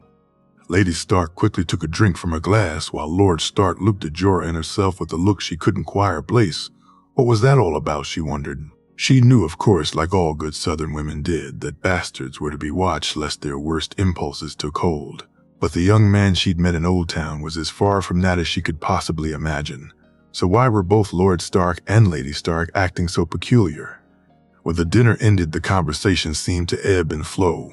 She decided, and it seems her husband did also, not to bring up Jon Snow again. And it seemed the night went much easier because of it. Later that night, as she was preparing for bed, she decided to speak to Jorah on it. Perhaps he was more aware of the situation than she. Maybe he knew something that would explain the reluctance of the Starks to accept what she knew Jorah had meant as compliments to their raising of the boy. Jorah, what do you think had the Starks so put off when you spoke about Jon Snow? Is there something I should know about the boy? No, not that I know of. I met him at the tourney, good lad. A true Northman. You saw him in the duels, right? I did, though I was more distracted thinking about the bear who'd won my favor, she said seductively and smiled when Jorah began to quickly undress. Her use of the northern drawl exciting him as always. So what do you think it was about then? She asked. I don't know, nor at this point do I care about Jon Snow, Jorah said as he grabbed her, and they fell onto the bed laughing. Me either, my great big bear, she said as they began to kiss. The next morning, after breaking their fast, Jorah gave her a quick kiss while he headed out with Lord Stark, his son Robb, and the other boy who she now knew was Theon Greyjoy, an Ironborn hostage, although he was being treated more like a ward, much to her husband's annoyance. She couldn't help but agree with the sentiment. Though Old Town had never really suffered them as much as elsewhere, she knew that even compared to places like the Shield Islands, her husband's home had suffered greatly from their attacks. She was heading to an embroidery lesson with both Lady Stark and Sansa, and had found the young girl to be a delight, eager to know about just about everything and swooning when she told her the tale of Jorah and her betrothal. How she'd danced with him and he'd asked her favor, and how, after winning the joust, he'd crowned her and asked her father for her hand. To be truthful, the tale did sound like it had came from a book, but she was so very thankful that it did not. Her husband may not be what she had imagined when she was a girl, but he was so much better than she had ever dared dream. She had noticed the scowl on Lady Stark's face at various times during their breaking of their fast and their walk, but the young girl's inquisitive nature had kept her from paying too much attention to it. The Septa who walked with them was a dour woman, she thought as they entered the small sewing room. There were a couple of girls already inside, and Lenesi smiled at them as she sat down. What will you make, Leness? Sansa said excitedly as she took out a beautiful sewing kit. I don't know, sweetling, she said, smiling. That's a very pretty set you've got there, Sansa. Did your father buy it for you? No, Lenesi. My brother Jon sent it for my name day, Sansa said proudly, showing her the kit. It was truly exquisite. She thought, looking at it. Each piece well made and separated into sections for threads, needles, and small spaces for beads. She handed the kit back to the girl and watched as she took up her pieces of fabric. That was very thoughtful of him. Jon's always thoughtful. He sends me fabrics and designs as well.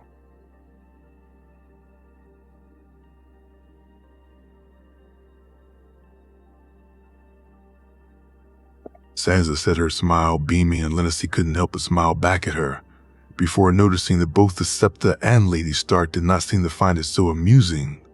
She shrugged and began to sew her own work, interrupted constantly though she was by the ever-excitable girl beside her. You're Lady Margaery's aunt, aren't you, Lenesi? Sansa said wistfully. I am. Do you know my nieces and nephews? Oh no, I've heard of them. My lady mother has spoken of Lady Margaery before, and how beautiful Highgarden is. Isn't that so, mother? Sansa asked as Lady Stark turned to her. What's that, sweetling? I was just telling Lindsay that you spoke to me of Highgarden, and since Lindsay is Lady Margaery's aunt, she'd be able to speak to me more on it, Sansa said determinedly. And Lenesi couldn't help but giggle, ever since she'd told the girl to call her by her name. Sansa had acted like they were the best of friends, and she couldn't help love the little girl a little for it. Indeed, I'm sure Lady Lenesi would be more than happy to tell you tales, Lady Stark said, And Lindsay noticed a little bit of bite in the comment. I'd be more than happy to, my lady. Although truthfully, she should ask John about my nieces and nephews more than I. He's quite friendly with them. Lindsay said and enjoyed the look of shock on the lady's face. He is, John knows, Lady Marjorie. Do you think he'd introduce me? Does he know Laura's and Garland and Willa's as well? Sansa's excitement clear to everyone now. He does, sweetling. I'm sure he'd be more than happy to introduce you. Maybe you should send him a letter asking him, she added. Oh, I will, thank you, Lindsay. Sansa said, her smile beaming as she turned back to her work. If you'll excuse me, Lady Lindsay, except make sure the girls and Lady Lindsay are comfortable. I just remembered there was something I needed to check on, Lady Stark said as she hurried from the sewing room. Lindsay watched the woman run off and thought this stranger than ever, whatever it was about Jon Snow, it clearly affected Lady Stark in a negative way, and she couldn't for the life of her understand why. The boy was clearly thoughtful and conscientious. His gift to her showed that. He also clearly loved his family very much, as his gifts to Sansa showed. She could understand the lady not liking her husband's child, but he was far away, and surely she should be happy that he was doing well. After all, if he was doing badly, then perhaps, then he may resort to the things they feared bastards would do. Lindsay, for you, Sansa said, grabbing her attention. What's that, sweetling? She said, turning to her. For you and Ser Jorah. Lindsay looked at the handkerchiefs the girl had embroidered it. It was stunning, a black bear arms encircling a white tower with a flame burning from the top of it. It was absolutely exquisite, and there was no way the girl could have made it all today, meaning she had worked on it for a while. She reached over and hugged the young girl, the tears almost falling as she did so. Thank you, Sansa, thank you so much, she said as she wiped her eyes. You're welcome, Nasi. Hua.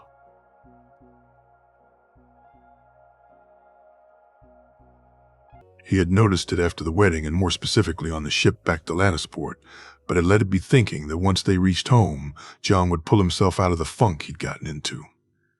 When they had arrived at the Rock, he was pleased to see that just being around Joy seemed to bring the boy back to his normal self.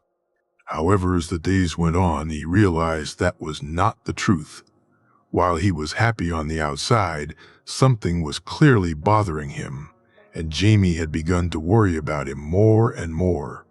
As he got dressed and headed down for their spar, he thought on whether or not he should bring it up, or should he give Jon more time, and perhaps the boy would bring it up himself. Gerion and Tyrion had both noticed, and even his Aunt Jenna had commented, which had made his heart swell to see her care for Jon as much as the rest of the family did. He knew that was partly due to her sons enjoying having an older boy put them through their paces in the yard. Tion and Walder, along with Martin and Willem, had formed a tight little grouping, and unlike Lancel, who ignored them, Jon pointed things out to them and had taken to sparring with them occasionally, much to their delight. He stepped out of the lift and walked to the courtyard to find Jon standing there waiting for him, sword in hand, and smiled. Even with whatever it was that was on his mind, Jon always turned up for his lessons. He looked around to see where Ghost was. The little wolf had lately decided sneaking up on him was a fun new game, and more than once he'd scared the life out of him. He saw him thankfully sitting by the wall, although he too looked a little bit sadder than usual. Morning, Jon. You're eager. I see. I am, my lord. Jon said, his smile true, but less full than usual. Good, then shall we begin? Jaime moved into position and waited for Jon to attack. The sword came quickly at him and he blocked it before moving to the left and attacking quickly. Jon's defense had gotten much better during their time together. His movement and placement of his feet were always incredible, but the way he now used Jaime's strikes against him to limit the power advantage he had was something he was very proud of. They moved together, blades crossing, their movement speeding up.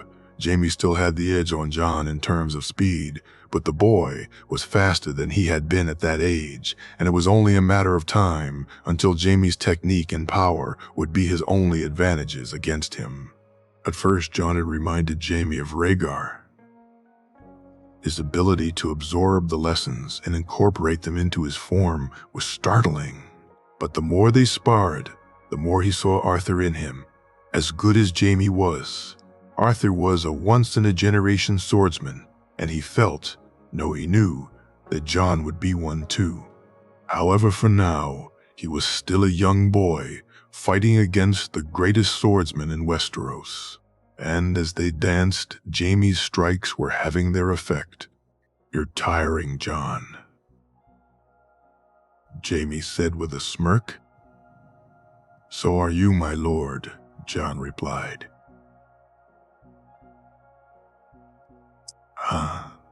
But I could go for a few more hours. Don't think you could," Jaime said, and was surprised to see the frown on Jon's face. Usually, they snarked at each other during their spars. Jaime wanted Jon to be prepared for people trying to take him off balance with comments and digs, so between them they would try to get a reaction out of one another. But here, for some reason, Jon wasn't playing along, and it bothered him greatly. He decided to end the spar and speak to him. This needed to be resolved. "Let's take a break, Jon." "My lord?" Jon said, confusion in his voice. "Come, let's get a drink and speak for a while." Jaime turned and walked to the jug of water they kept off to the side. It took a few moments, but eventually Jon joined him. Placing his sword on the small wall, he sat down and took a drink of the water. The two sat there in silence for what seemed to be an age before Jaime had finally had enough. "Jon, what's wrong?" "Nothing," Jon said grumpily. "Jon, this is me you're speaking to. Come on, talk to me." I don't know what it is, my lord," Jon sighed. "Ever since the trip to Old Town, I just feel, I don't know, but it's as if what I do will never matter. People will always see me as a bastard." "You're more than that, Jon, much more," Jaime said, reaching out to grab the boy's shoulder. "Look at me, you're more than that, do you hear me?"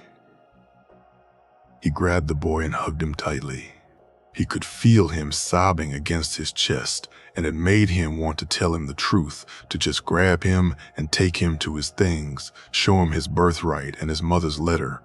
But he couldn't, not yet. He needed to be sure they were ready, and as much as it hurt to see Jon like this, he knew it was for the best to wait. After standing there for a while, he finally felt the sobs stop. He let go of the boy and allowed him to turn and wipe his eyes, knowing the embarrassment he'd feel to have cried so openly. It took a few moments, but eventually Jon turned to him and smiled, this one much fuller than earlier. He knew he had only fixed things temporarily, but he had fixed them, and they both left in much better spirits than they arrived. Jon woke up excited. Today was a special day, and he was looking forward to it more than any he had in a long while. As he quickly dressed, he saw Ghost was already at the door, almost eagerly waiting to get down to Joy's room. He smiled, and they walked down to the little girl's room. They had a whole day set aside, and everyone was in on the surprises they had in store for Joy's name day. When he entered the room, he found that not only was Joy already up, but she was also already dressed and was having her hair combed, both to his surprise and her annoyance. "No, Asa, ouch," Joy said, and he giggled. "Jon, stop ouch, please," she said when she noticed him. "I'll take it from here." "Alessia, it seems the little princess does not want her hair combed today." "Lord Jerian wants her prepared, Jon," Alessia said, looking to him. "It's fine, Alessia. Why don't you go break your fast? I'll finish it. If you're sure. Bye, Joy, Jon." Bye, Asa." He walked over to the bed and sat down, grabbing the comb, which Joy looked at like it was a mortal enemy. "No, Jon. Ouch. Ouch," she said, shaking her head. "It'll be fine, princess. And when we're finished, we can go on an adventure. All right, you, me, and Ghost." He smiled at her. "Ost come, Jon? I will promise. Promise," She looked at him for a moment before looking to the comb and then to Ghost. Finally, she seemed to give in and he began to comb her hair. He was as gentle as he could be, but her hair was tangled and he could feel the comb begin to catch, so he did the only thing he could to keep her mind off the evil comb. He nodded to Ghost, and the wolf jumped up onto the bed. Joy immediately grabbed him, and the two began to play together. He finally finished combing her hair and placed the comb back on the table. It was time to take her in to break their fast, and Jerian would be waiting to start the day off with the first surprise. "Ready, Joy?" "Yeti." He took the girl's hand and they made their way from the room. As they walked, he swung her hand much to her delight. Ghost toddled in front of them, lost in his own world, occasionally looking back at them as if to say, "Come on, hurry up."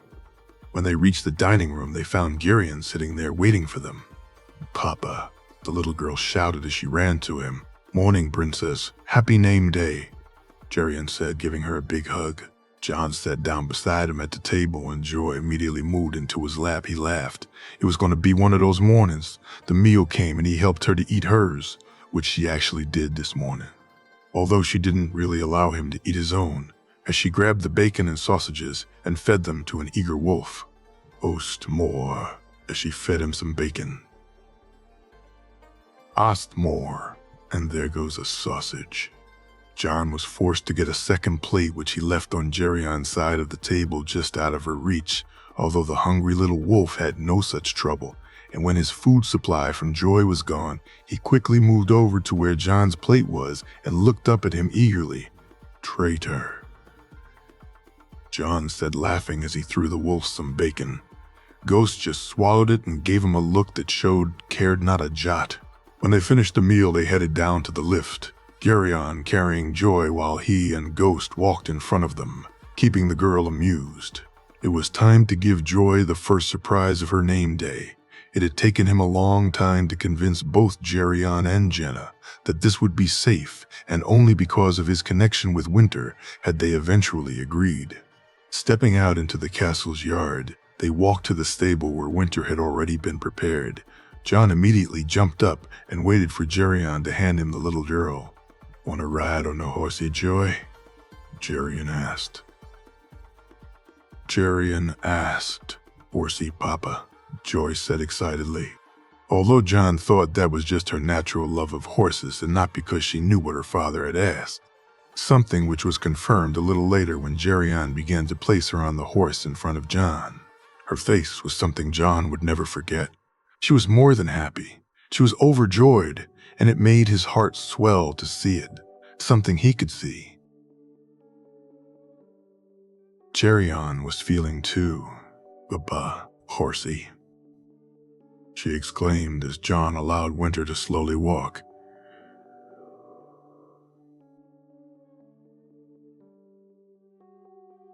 They rode down the length of the yard and turned around before heading down to the joust practice area, Jerian walking alongside them just in case anything went wrong. But John held her firmly, and Winter was calm and in control.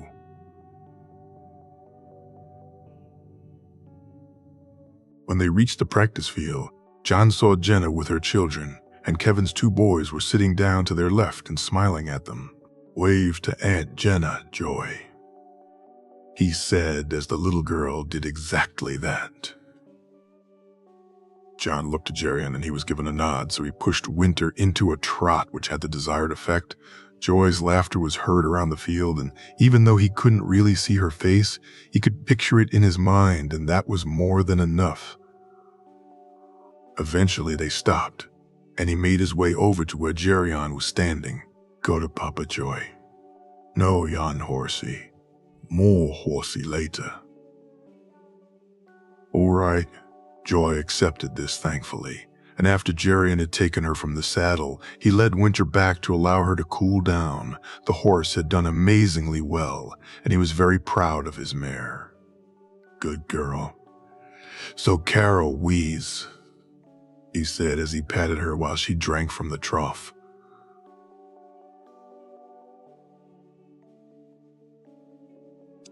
The rest of the day was a bit of a blur. Jerian had arranged a fool to come and entertain them. But Joy didn't like the man, and he was quickly sent away. she and the rest of the children playing games instead while John helped when needed. Finally, it was time for Joy to get her presents, and John watched as Jerian went to pick her up. "Want some presents, princess?" "Presents, papa." "Presents, papa," Joy said, clapping her hands. Tyrion gave her a beautiful book full of pictures of animals that were brightly drawn, while Jenna gave her a large stuffed lion that dwarfed the one she already had. Jaime had gone with a rather impressive painting which depicted a smiling Joy which seemed to fascinate her, especially after her father told her who it was. Kevin gave her a number of really cute outfits which John knew she could use. She went through clothes quite quickly, given both her growing and her ability to put said outfits through an incredible amount of punishment.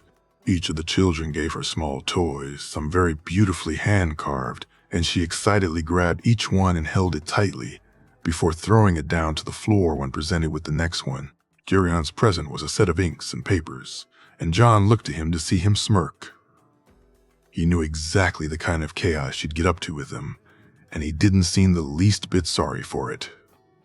When it came time for John's present, he quickly left the room, and with help from Aliers carried it inside. It had taken a moon for the carpenter to make it, but the job he'd done was incredible. The horse was an almost perfect likeness of Winter. Its coloring and mane made it look like his own horse's foal.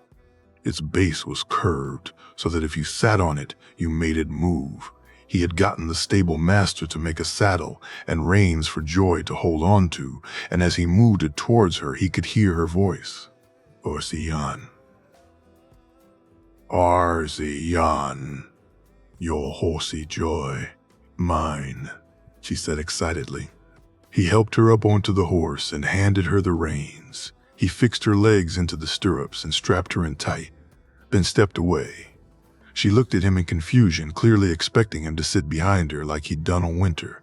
"You ride Joy," he said and smiled as she did so. "Horsey," she shouted happily as it moved backwards and forwards. A couple of moons later, Tyrion. When they had arrived at Castamere, they had encountered some problems. Firstly, the caverns of the mines themselves were long and narrow and full of uneven surfaces. The simple truth was, the system they would use would not work. Tyrion felt disheartened. Even though they had been making progress with the trading deals, the mines at Castamere would have been the greatest boon his family had known for a generation. John, though, took it in his stride. He and Ghost walked around the entrance to the mine. They entered and walked in as far as they were able to before leaving and walking to the lake itself. Tyrion watched on, wondering what was going on in the boy's head. John stood at the lake for what to Tyrion seemed like an age before finally returning to him, the expression on his face one of determination. "Can we stay here a few days, my lord?" John asked. "I don't really see the point, John. As good as your idea was, it's not going to work." "I know, I can see that. Please, just bear with me, my lord." "Very well. I'll have the tents set up. 2 days. John, that's all," Tyrion said. They spent the next 2 nights camped in the outskirts of Castamere Castle. Tyrion had wanted to stay in the castle itself, but in the end decided against it. He actually enjoyed the campsite. It was simple, and Ghost seemed to enjoy being out in the open, the wolf running off into the nearby woods and returning every so often with a rabbit or some small bird, which he'd drop at John's feet as if to say, "Clean this for me." In the evening they'd talk, and Tyrion would notice John looking wistfully at the mine entrance, almost as if he was lost in some memory or other. Sometimes they'd need to call the boy's name a little loudly, so he'd turn and pay them attention, while at others it was Ghost who grabbed the boy's notice and forced him to turn from where he'd been looking. He had put it down to disappointment over things not working out, and had tried to reassure the boy that no one thought less of him because of it. The windwheels still had potential, and the boom they'd received from them was still bound to be a lot. But John would just smile, as if he knew something Tyrion did not, and at times he found it disconcerting. "Well, it's time, John," I said. 2 days. I don't think we should waste any more here." Tyrion said early on the third morning. "Aye, very well, my lord." When they had returned to Casterly Rock, Jon had spoken to Jaime and asked if it was possible to take some time from his lessons. He still sparred in the morning and evening with Jaime and spent his time with Joy. But Tyrion noticed when he wasn't with Winter, he was either with Harlow the blacksmith or Malin, who was one of their carpenters. Finally, after a sennight or so since they came back, Jon came to see him. "What can I do for you, Jon?" Tyrion asked, looking curiously at the large pieces of parchment the boy carried. "My lord, I think I've figured out a solution." "Jon, it's fine, we've moved on. Castamere was a good dream, but the wind wheels are incredible. We'll do well with them, my boy. No need to worry about the mine," he said as reassuringly as he could. "No, my lord, it's not worry. I see what was wrong now. This will work," Jon said and handed Tyrion the parchments. He looked at them, unable for a moment to make head nor tail of them. There were a series of long, round objects hollow in the middle. They were connected to bellows which were operated by the wind wheels. The drawings were incredible, and Tyrion wondered when the boy had learned how to draw so well. As he looked the pictures over, he began to see it. Air, instead of being forced in by the bellows, was actually sucked out. This caused the object to fill with water which flowed up, and then emptied into a large trough-like tray, and flowed down the tray into what he assumed to be a lake. "Can this even be made?" he asked, pointing at the hollow object. Harlow's already made some. I wanted to show you the drawings and ask if you'd like to see it working." "Aye, Jon, I would, I really would," Tyrion said excitedly. They made their way to the small well where Malin was waiting for them. Tyrion looked on as Jon showed the man on the pictures how to connect the bellows to the round object, and then he placed it in the water. Once he did that, they hooked the wind wheel up to it. They waited for a few moments, and Tyrion was stunned to see the water begin to flow out. Jon nodded to Malin, and the man did something to the bellows which made it blow quicker, and the water flowed even faster. When he did something else, it slowed yet again. "Jon, I don't know what this is. This is incredible. This will work, I'm sure of it." "I think it will, my lord," Jon said, and Tyrion smiled at the boy. A moon later. It had taken them almost a full moon to make the objects, which they'd called pipes, the bellows and the connections they needed to attach to the wind wheels. Moving it to Castamere and setting it up took another sennight. Now as they stood there, all that work was either going to be paid off or be all for naught, and Tyrion could feel his heart race at the uncertainty of it. He looked down to where Jaime and Jon were standing along with Jerian. He could see the same trepidation in his brother and uncle's faces. But Jon seemed calm and collected, almost as if he knew this would work, and they were all nervous for nothing. He had to admit he admired the boy, his youthful surety. He could remember when he saw the world like that, anything being possible and whatever you dreamed could happen. But he was older and wiser now, and knew that wasn't always the way of things. He quickly looked around to see where the white wolf was. The damn thing had a habit of sneaking up on you, and it was bad enough that he'd scare the wits out of you, but for some unknown reason he always wanted to play with him. He assumed it was play anyway, since he was still here to tell the tale. He sighed in relief when he couldn't see Ghost, the wolf obviously off in the woods somewhere. "We're ready, my lord," Malin said. "All right, fix the last fitting together, and then we'll begin," he replied before making his way to the rest of his family. "It's damn impressive, Tyrion. You've done an incredible job," Jaime said as he arrived beside them. "It was Jon's idea." He smiled at the boy. "Aye, but you built it, my lord," Jon humbly replied. "Not to be a doomsayer, but we don't know if it'll work," Jerian said, shaking his head. "It'll work," Jon said determinedly, and both he and Jaime looked at him together. He watched as the wind wheel spun quickly, They truly were impressive things, and he had already sent some out to some of their Lille lords. He had found that not only did they work as pumps for water or as small windmills, but there was no telling what you could power up using them. Lord Crakehall used his to power the bellows for the forge. Lord Baneford had simply used his to bring his grain stores into the castle itself, allowing for them to be milled there rather than in nearby windmills or watermills. Tyrion knew, though, they were still only scratching the surface of what they could do with these things, and that eventually they'd come up with a use that would make them laugh at how they'd wasted them until then. He heard the noise of the wheels and the whoosh of air from the bellows. Time seemed to stretch on for a few moments.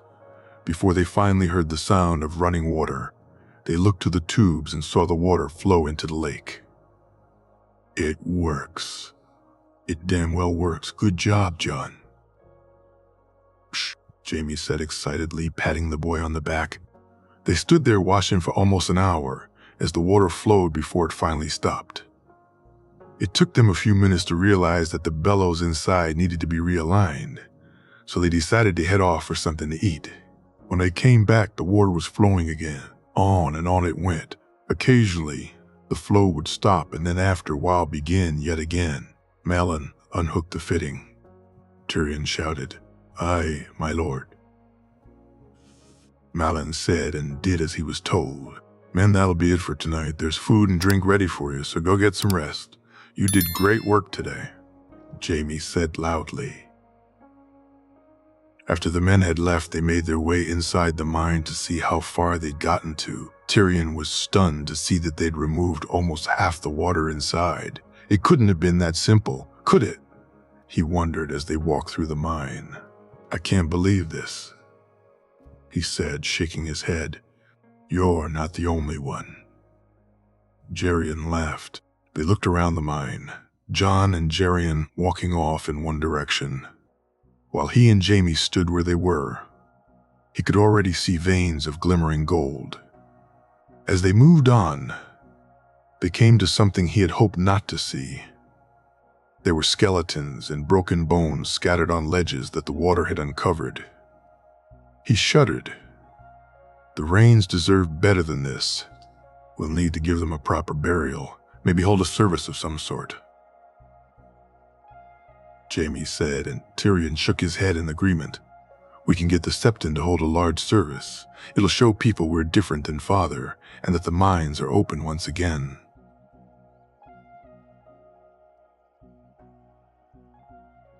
Tyrion said, "Aye, we'll do that. Do you think those wheels could be used to help with the mining itself?" Jamie asked. "I think so. We'd need to create some tools that fit, but they'd be stronger than men and probably safer too until we figure out just how stable this mine is," Tyrion replied. "We'll need to restore the castle also, but it looks like we'll be well covered gold-wise. How rich do you think this mine is?" Jamie asked as he looked around. "Very." They both heard their uncle's voice say as he and John walked up on them. Tyrion looked in astonishment at the large rock Geryon was holding in his hand. The gold was shining, though he had rarely seen such a large deposit so freely available. John was carrying a similar sized rock, except his looked different. He handed it to Tyrion, and as he did so, Tyrion could see it was silver ore. He had no idea the mine had both. This was an even bigger boon, as now the more rocks they uncovered, there would be less that would be useless. It would seem. "Where did you find these?" he asked. "There's a passage. The back there the ghost uncovered. You need to see it. We're gonna need to put some guards on the entrance here right away," Geryon said, and began walking back the way he came. He grimaced as the white wolf came over and grabbed his leg, pulling his breeches as if to make him follow. He looked to John to see the boy smiling at him, Jamie joining him, and he realized there was no help to be had from that quarter. So he gave in and followed after the wolf, joining Jamie and John and walking down the tunnel to the right, When he reached the passage Jerian had spoken about, he could see exactly what he meant. They had obviously been working here before his father had flooded the mines, and they had hit a very rich vein. It was incredible. He watched as Jerian held a torch, and the gold glimmered in the light. A sennight later. In the end, it had taken them almost 4 days to fully clear the mine of water. The last bit extremely time-consuming, as the pipes couldn't function correctly with so little water, so they had to remove the final bits of water by using small cups and buckets. They also had begun to collect the bodies of those who died in the flooding. Tyrion was shocked not only by the number of them, which must have been in the hundreds, but in the horrible realization that some were clearly children. It was one thing growing up and hearing about what his father had done. It was quite another to see the evidence of it so clearly. As hard as it hit him, it hit Jaime even worse, and Tyrion was certain that the next person to play that damn song would feel his brother's wrath. In the end, they'd removed almost all of them. He was sure and true to his word. They'd held a service where the remains were blessed by the Septon and given a proper burial. Some of their lords had come from far and wide to see the mines reopened, and he knew that more than one had hoped to get the honor of both being placed in charge of the operation and the seat of Castamere itself. But Jaime had surprised them all and named his uncle Jerian, the new lord of Castamere, much to the man's annoyance. "I don't want it. Why would I give it to someone else?" "It must be you, uncle. You're not only the best man for the job, but you deserve this. You can rebuild the castle and make it a worthy seat." "Jaime, I don't want a damn lordship. I'm happy where I am. Why would you give me this?" Jerian asked angrily. "It's not just for you, uncle. It's for Joy also." "What?" "When she grows up, uncle, she may not have our name, but she's a Lannister, and I'll not have anyone look down on her because she's called Hill. So this is for her as much as you. She'll be the Lady of Castamere. Her name won't matter because she'll be richer than any of the damn fools," Jaime said determinedly. Tyrion had smiled as he thought back on the conversation. His uncle had come round, and Jaime had called Kevin in to see him before they announced it. He sat there waiting for Kevin to come in. Jaime and Jon talking excitedly about something or other, what he wasn't quite sure of as he hadn't been paying attention. "But if you use a shield, would it not limit your movement?" Jon asked. "Aye, it would. But the protection it offered would be better. Better than a short sword? Aye, for protection. Yes, a short sword might help your offense, but it'd leave you open." Tyrion reached over and took a sip of his wine. Of course it was about fighting, he thought as he laughed, neither of the two paying him too much attention, engrossed in their conversation, as always when it came to swordplay. Finally, their uncle arrived, Lancel following behind as usual. The boy had been better lately. Tyrion was glad to say whatever little competition he had going on with Jon in his head clearly forgotten. "Uncle, it's good to see you," Jaime said as Kevin took a seat. "You too, nephew. This is an amazing thing you've accomplished." "It wasn't me, uncle. It was Jon's idea and Tyrion saw it through." "Then let me congratulate you both," Kevin said with a nod. "Uncle, I wanted to talk about Castamere. I know you were hoping to get it, so it's not to be me then," Kevin said disappointingly. "No, uncle. It's to be Jerian. He'll be the Lord of Castamere." "Good. He deserves it," Kevin said with a forced smile. "I have larger plans for you, uncle. I need you elsewhere in a much more important role." Tyrion watched as his uncle sat up a little straighter, the anger and disappointment on his face replaced with a more curious look. "I shall serve wherever you see fit, nephew," Kevin said. "I know that, uncle. I'm extremely grateful for it, believe me, which is why I'm naming you Lord of the newly created seat of Lannisport and Admiral of the Lannister fleet." "My lord, you honor me," Kevin said, the shock and gratitude genuine on his face, Tyrion thought. "No, uncle. Now will you join me in a glass to celebrate our good fortune?" Jaime said as he handed him a glass that Jon filled. I will, nephew. I thank you. Truly, you have no idea how much this means to me." Tyrion joined them in, and one glass led to more. Kevin was not one for drinking really, but he celebrated like a man who'd been given a lifelong dream, and Tyrion felt that he deserved it more than most. He looked to his brother, who smiled at him. Jaime rewarded people for what they did, what they achieved, and Tyrion knew his brother would ensure he got his due when the time was right, and so he happily celebrated with his family. Jon. The dreams had been coming more regularly since they returned from Castamere. Some were strange and of places he could never imagine. Large buildings that reached as high as the eye could see.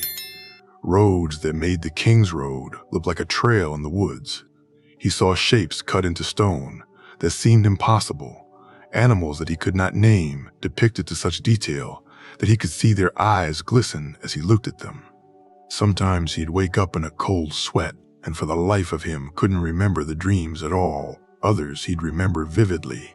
He had been worried about speaking of them to anyone, fearing what they would think of him, so instead he'd curl up beside Ghost and eventually fall into a dreamless sleep. Sometimes it would be nights between the dreams, and at others they would occur every night. The ones which bothered him most were of a woman alone in a tower covered in blood. She'd look him in the eye, and Jon would feel his heart break at the look of pain in her eyes. He'd wake from those with tears falling down his face, and Ghost would lick them clean and curl tightly to him. "Curl tightly." To him, other dreams were happier, of a man and a woman's laughter, or a beautiful song played on a harp. He'd occasionally dream he was walking the rock, smaller and lower to the ground, while around him people seemed as big as giants. Eventually, he decided to grab some parchment and quills, and the things he remembered he'd draw or write down. An image of a blue flower covered in ice, or a sword shining with a light so bright it hurt to look upon it, a field of ice with the largest weirwood he'd ever seen, a cave filled with stones so black it looked like night itself, and a door made of stone that beckoned him forward. As he woke this morning, he quickly grabbed the parchment and began to draw what he dreamt the night before. He'd been by a dock as a ship sailed in, larger and more imposing than any he'd ever seen before. It glided through the water, and all of a sudden he was on board it, walking up and down, seeing ropes and sails and masts and men. He drew it all and placed it on the pile of other drawing he had on his table. "Well, Ghost, seems like this wasn't a bad one, eh, my friend?" he said as the wolf just cocked his head to the side. He quickly got dressed and made his way to break his fast. Passing Joy's room, he sighed. Ever since her name day when she turned 3, the little girl's lessons had gotten busier. With her father away, Jon had thought he'd get to spend more time with her, but Jenna had taken the little girl under her wing, and while he was happy for her, he also missed her, especially in the mornings, as she now broke her fast with Jenna and her children most morns. "Morning, Jon," Alessia said to him as he entered the dining room. "Morning, Alessia. How are you feeling today?" "I'm much better, Jon. Thanks for asking and for you help with the maester." "Don't mention it. I'm glad to help." He smiled at the girl and made his way to the table, unhappy to see he was alone. Jaime had stayed in Lannisport with Kevin and Jon, had hoped to go with him, but instead he'd been asked to help Tyrion, which he had enjoyed. But it meant he had missed their morning spars for a couple of days, and Tyrion was rarely up when he broke his fast. He smiled at Alessia when she brought him his meal.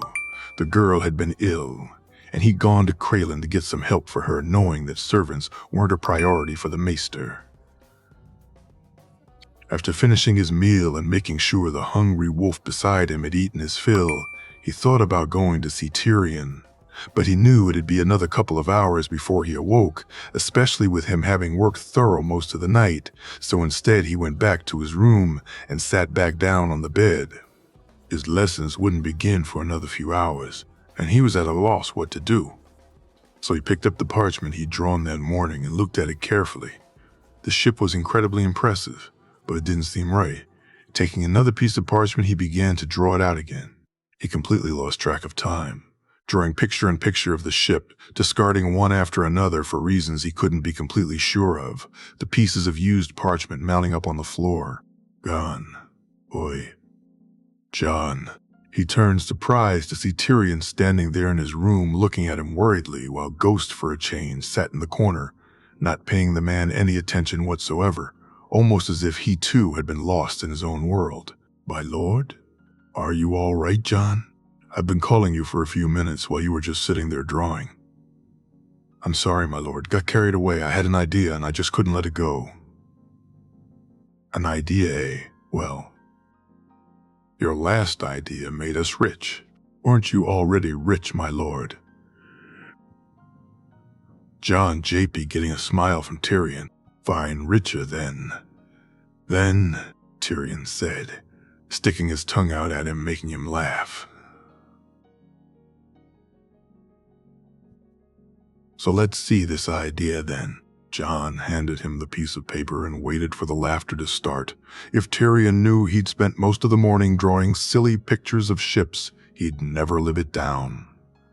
But the laughter never came. Instead, Tyrion sat down hard on his bed and looked at the picture over and over again. How did you come up with this? Tyrion asked. I don't know, my lord. I had a dream and I just drew what I saw. John. Have you any idea what this could do if it works? No, my lord, wait. What do you mean if it works? John, if this ship is viable, you've just created something incredible. Sailing these ships would make incredible profits, not to mention how much of an edge they give in battle. I need to show this to Kraylin. Come with me. The two walked to Kraylin's rooms, Ghost finally realizing it was Tyrion that they were walking with, and once again deciding that Tyrion's britches were a tasty snack. Get off me, you stupid wolf, Tyrion said, trying to shrug Ghost away. Ghost, leave him be, John said, and the wolf stopped but looked at him like he was the biggest spoil sport ever. Why does your wolf continually need to eat my clothes, John? He's just playing. Aren't you, boy? John answered while he rubbed the wolf behind the ears. The three of them arrived at the maesters and knocked before entering to find the man busily scribbling down notes. My lord, John, Kraylin said as he quickly took to his feet. Maester, I need you to have a look at something, Tyrion said, handing him the drawing. The maester took the drawing and began to go over it in great detail, shaking his head and smiling occasionally before he turned back to them. I've never, my lord, I've never seen anything like this before. It's incredible. If I may ask, where did you get it? Young John here drew it, maester, Tyrion said, and Kraylin looked at John, stunned. My lord, this would change the way fleets work, for trade, for warfare. Ships like this would completely change it all. So you think that it can be built and would be worth doing so? Of course, my lord. We should be doing it as soon as possible. It'll take a lot of work, but it can be done. I have no doubt it'd work, my lord. Tyrion looked at him and shook his head before smiling. Come, John. It seems we need to make a trip to Lannisport. I want people working on this immediately. My lord, if it's possible, would it be allowed for me to share this? John asked. With who, John? I wouldn't want to strengthen our rivals. With Lord Manderley. My lord, they've been good to me since I've come here, and I owe them. And what's that saying of yours again? John said with a smirk. Olenna. The last moon was incredibly trying, she thought, as she sat in her garden eating from her cheese plate. The little flowers sitting around her were chattering annoyingly, and not for the first time she wondered if she should just dismiss them all. Sitting to her left, her granddaughter was wearing the white wolf brooch she had received for her 8th name day. It was a beautiful thing, Olenna would admit, but it was the boy who'd gifted it to her that was causing her most of her concern. When news had reached them of the boy's achievement in reopening Castamere, Olenna had for the first time she could remember been completely lost for words. How a boy of her granddaughter's age had managed such a thing was beyond not just her, but Highgarden's maester, and she knew those other grey rats at the Citadel had tried and failed before, much to the old lion's chagrin. "How is this possible, Maester Lomis?" Mace asked. "I don't know, my lord. I've never heard of such a thing. Wind wheels small enough to be built and constructed on the move. It's never been done before." The maester said, shaking his head. "Do you understand what this means, Mace?" She said, already knowing the answer. "No, mother. I don't." Her son shook his head, and she shuddered. "It means this boy has just made the Lannisters richer than ever, Mace. What will they do with that money?" "I don't know, mother. Maybe they'll try and buy influence with the king," Mace said, looking at her both in hope that he'd reached the correct answer, and fear that if he had, and what that would mean to their plots. "No, I don't think it'll be that." She shook her head. They already had influence and gave it away for some reason. "Then what, mother?" "I don't know, Mace," Olenna said angrily as her son quivered slightly at her tone. That was the thing. She had no idea, and as most things regarding both the Lannisters and Jon Snow had lately, it bothered her no end that she could not see the game they were playing. Her mind went back to the young man in question. She knew off course that he and her grandchildren had been friendly, and that he was, as any young man would be, enamored of her granddaughter, even if at his age he wouldn't understand why. It had bothered her to see that her precious Rose felt something similar for the boy, though given the distance between them and the fact of their ages, she hadn't felt the need to keep them apart just yet. When the boy had come to the wedding, she had been surprised, but the boy was courteous and respectful, and the gift he'd given young Lanesi was thoughtful. Even Olenna had been impressed. After the wedding, she had noticed her granddaughter was a little more subdued than usual, but after a while she had come back to being more like herself, and Olenna had put it down to travel. And the fact that back at Highgarden they had no big events planned for a while, she had quickly rectified it and held a number of balls, and noticed that her granddaughter's mood soon improved. When her name day arrived, Olenna had thrown the largest feast she could to ensure her granddaughter's happiness. They had given her incredible gifts, jewelry, books, dresses, fabric, and yet once again it was a bastard boy's gift which was the most cherished. "My lady, a gift from a friend," the man said, carrying a small box to her granddaughter. "I thank you, sir. May I ask the friend's name?" Marjorie asked. "Of course, my lady." The lad said his name was just John, the man said, and Marjorie's smile beamed at him. "Good, sir. Please enjoy the feast."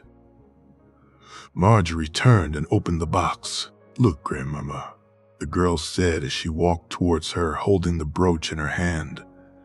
Olenna had to give the boy credit. The brooch was exquisite, simple yet elegant. The eyes were two small garnets, and the wolf's body was made from ivory. The pin was made of gold. Simple yet striking was the best way to describe it, and her granddaughter adored it. When she'd found out who the gift came from, she'd almost taken it away from Marjorie. It was one thing to be friendly with a bastard, quite another to accept gifts from one. However, in the end, she'd said nothing, and when she heard of the events in Castamere, she felt vindicated in her choice.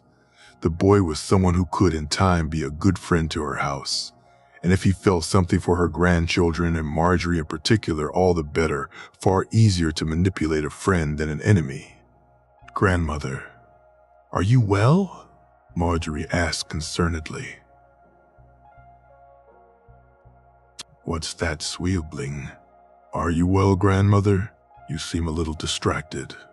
"Oh, it's nothing, dear. What are you and your friends talking about?" "We were just speaking of attorney, Grandmother, wondering when Father may hold one." "I'm sure if you ask him, Sweetling, he'll hold one soon," Olenna answered, and noticed the look in her granddaughter's eyes. Mace would be holding attorney very soon. She knew now, and she smiled. Her thoughts once again turned to Jon Snow and the Lannisters. She was getting nowhere. She'd set some of her spies up to gather what details they could on either, and not one had brought her back anything of note. The Lannisters were moving into trading more, and now with the additional income from Castamere would no doubt seek to invest it, which gave her some openings, she thought. But it was Jon Snow himself that really interested her. She needed to know more about the boy. Her efforts to find out who his mother had been were so far unsuccessful, with Ashara Dane seeming the most likely given both the boy's looks and his father's reluctance to name the woman. Honorable Ned Stark would never speak badly about the dead, she thought to herself. She had spoken to her grandsons about the boy, and they all had said the same thing. He was someone they liked, and in some cases it seemed admired, as both Garland and Loras spoke fondly of the spars and the duel itself. Even Willis, who was much more sensible than either of her other grandsons, had nothing but good things to say of the boy's temperament. She needed to do something, or this would drive her mad. Marjorie. Yes, grandmother. Loras got on well with young Jon Snow, did he not? She asked, already knowing the answer. He did, grandmother. Jon's easy to get on with. Marjorie said, smiling. Do you think he'd be open to squiring for Jaime Lannister? Do you think he'd be open to squiring for Jaime Lannister? Do you think he'd be open to squiring? I think he would, grandmother. But Jon is already squiring for Lord Jaime. He is, but surely an important man such as Lord Jaime would be able to have 2 squires. And with Jon and Loras getting along so well, I'm sure they too would enjoy each other's company. She looked on as her granddaughter looked confused before she nodded at her. Good. She looked on as her granddaughter looked confused before she nodded at her. Good, it would speak to Loras, and she'd work on Mace. Loras no doubt would be quite eager to be trained by a man such as Jaime Lannister. Boys and their swords. She snorted. She would speak to the boy before he left. There would be no need to tell him to get close to Jon Snow, that it seemed was already done. Instead, she'd insist he send letters back, let them know how things were going, what was happening at the Rock, and how he and Jon were getting along. She'd learn more from Loras's letters and visits than she ever would from spies. She reached over and grabbed a particularly nice piece of soft cheese and placed it in her mouth. The taste of it divine, and the headache she had been nursing for a while started to fade away.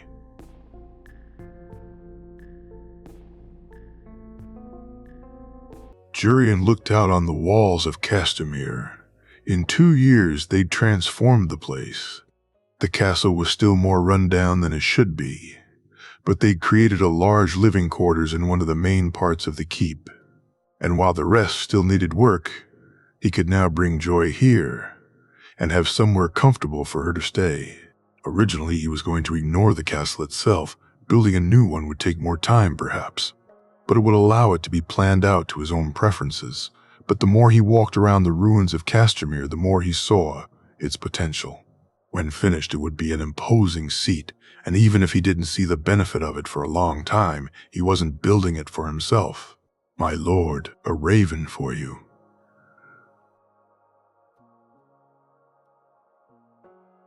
Maston, his squire, said, as he handed him the scroll. Thanks, lad. Why don't you go get the horses ready? We'll take a ride over to the mines and have luncheon over there today. He smiled at the young lad. Of course, my lord. I'll see to it at once. When the boy left, Jurian looked at the raven and shrugged.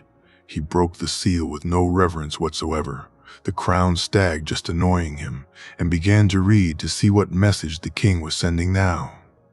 Ever since he'd been named as Lord of Castamere, he'd occasionally receive a raven from the crown, asking him to come to some feast or other at King's Landing. Luckily, being so busy allowed him to ignore them.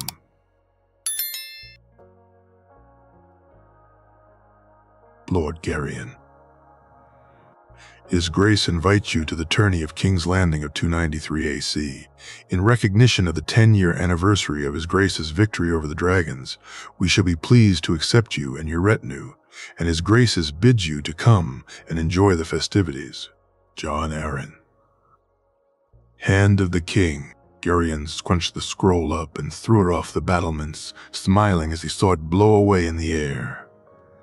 He had no intention of going to King's Landing any time in the near future, and certainly not at the request of a drunken king celebrating a 10-year-old war. He made his way down to the courtyard to find Maston standing by his horse with his guards. Smiling at them, he quickly mounted, and they rode out of the gates towards the mines themselves. The ride to the mines didn't take very long, and when he saw them come into view, he once again marveled at what they'd accomplished here. 2 years ago, this had been abandoned, and now it was a hive of activity. The barracks they had built housed almost 1,000 men, with 200 of them mounted. To get to the mines you would need to take the barracks, and where they'd placed it made it very unlikely you could. There was a narrow valley leading to the mine entrance, and Geryon had copied the design of the bloody gate of the Vale for his defensive position. The walls of the barracks were hard stone, and placed on top of them were a number of large scorpions, which could be fired at any attacking force. Behind the walls, they had a number of large trebuchets, and with the mines themselves behind them, had more than enough stone to fling at any enemy. One of the more curious things they had was a large multi-arrowed crossbow, which was attached to a bellows, and when needed the windwheels, Geryon still wasn't sure how it worked, only that it could fire crossbow bolts the size of spears rapidly and continuously for as long as the bellows was connected to the windwheel. "My lord, see!" "Sorry," Karen said as he reached the barracks gate. "Good day, Karen. How fares you?" "I'm well, my lord. We didn't expect you today," the tall blond man said worriedly. "Don't worry, my friend. It's just a passing fancy, nothing else dabbing about." Geryon smiled reassuringly at the man. "Aye, my lord, he's around. I think he's in his office. Shall I send for him?" "No, no need. Just let him know I passed through. I'll speak with him on my return."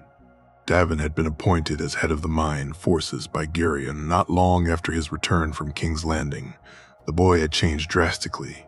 Where once he was fun-loving, he had come back serious, and Geryon knew the reason why. He had never spoken of it to him, and when he'd offered him the chance to be captain of his guards, Davin had jumped at it. His father had been pleased to see his boy given such a responsibility, and Geryon had no doubts of the boy's suitability for the post. They rode past the lake on their way to the mines themselves. The village that had started as just a place for the mine workers to sleep in had developed in 2 years into a small town. It had stores and a couple of taverns, a small sept, and even an area where the children could play freely.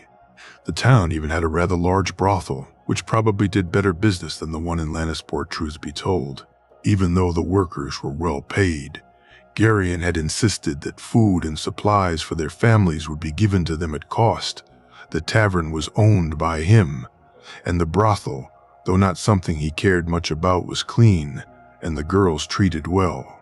For a man who never sought responsibility, he found he had enjoyed it more than he thought, and it was freeing to have so many people relying on him.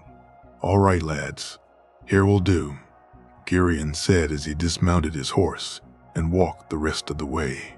"You want us to go with you, my lord?" Maston asked. "No, lad, have the boys set up. We'll have luncheon here. I'll just have a word with Dax and see how things are." Every time he walked into the mines, he always felt the same. What they'd done here was incredible.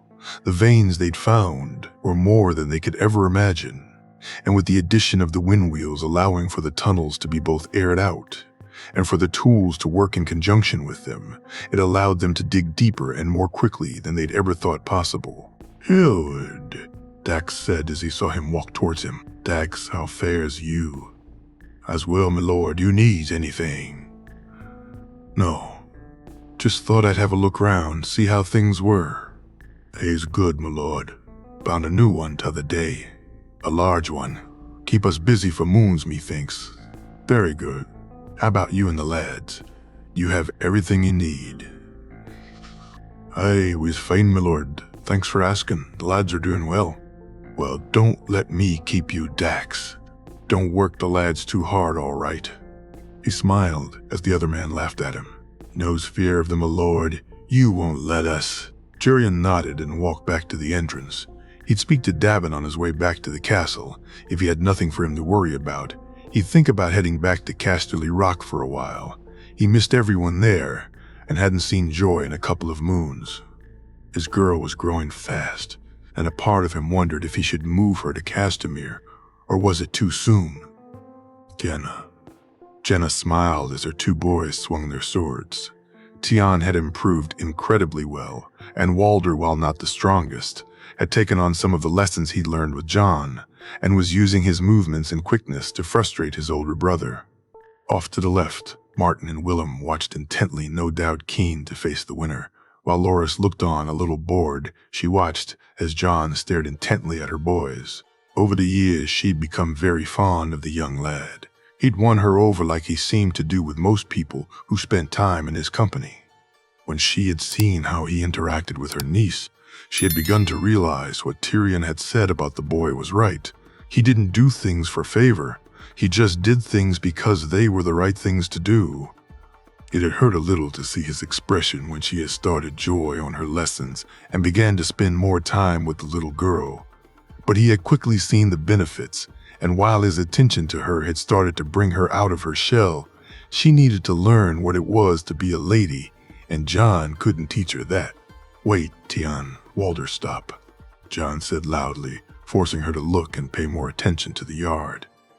"What do you think you're doing? You're brothers. Brothers don't act that way." She heard him chastise her sons. She wondered what had happened. She'd been distracted just for a moment, and obviously something had occurred. She turned to Alessia, who was standing with Joy to her left. "What happened?" Walder spun and landed a hit on Tion, and he got angry. "My lady," began to swing his sword not to spar, but to hurt Walder. Alessia said, and Jenna grew angry. She was about to go down to give him a piece of his mind, when she heard Joy laughing. "Tion's in trouble," the little girl said, and she looked down to see Tion looking nervously while standing facing John, who had his sword out. She couldn't help but smirk. John had a way of punishing her boys when they stepped out of line that worked better than any she had come up with. They idolized him a little. She knew that. They mimicked him, and his lessons with them were the ones they really looked forward to, so when they disappointed him, they felt it more keenly. "Ready, Tion?" "I'm sorry, John. I lost my temper. I'll apologize to Walder. It won't happen again." "Fine. Go say sorry to your brother. Then you and Walder switch and take on Martin and Willem."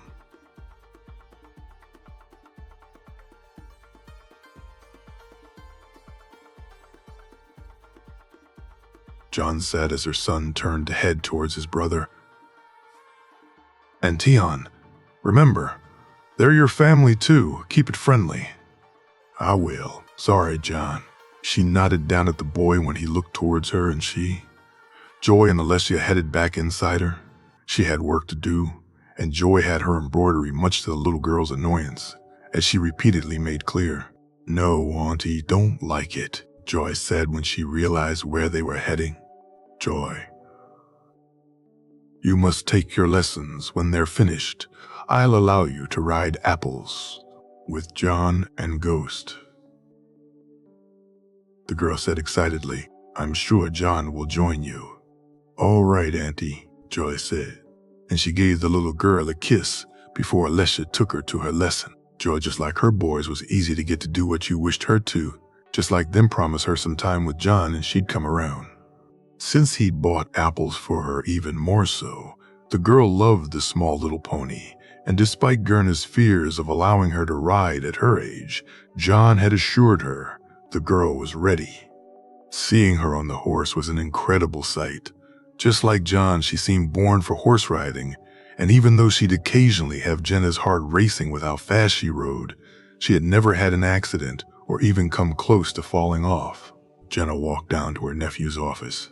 If only these two boys were as easy to manage. She sighed. Despite her best efforts, she had found much to her dismay that marrying off either of her reticent nephews was a challenge too far. Jamie had shown no interest whatsoever in following through on any of the ladies she'd tried to set him up with. He'd met them and been charming and simply gone through the motions. Tyrion was another matter altogether, and it pained her that her nephew had been right. No lord would agree to marry one of their daughters to a dwarf. She knocked on the door and entered, finding her two nephews laughing and joking in a manner not befitting the lords of Casterly Rock.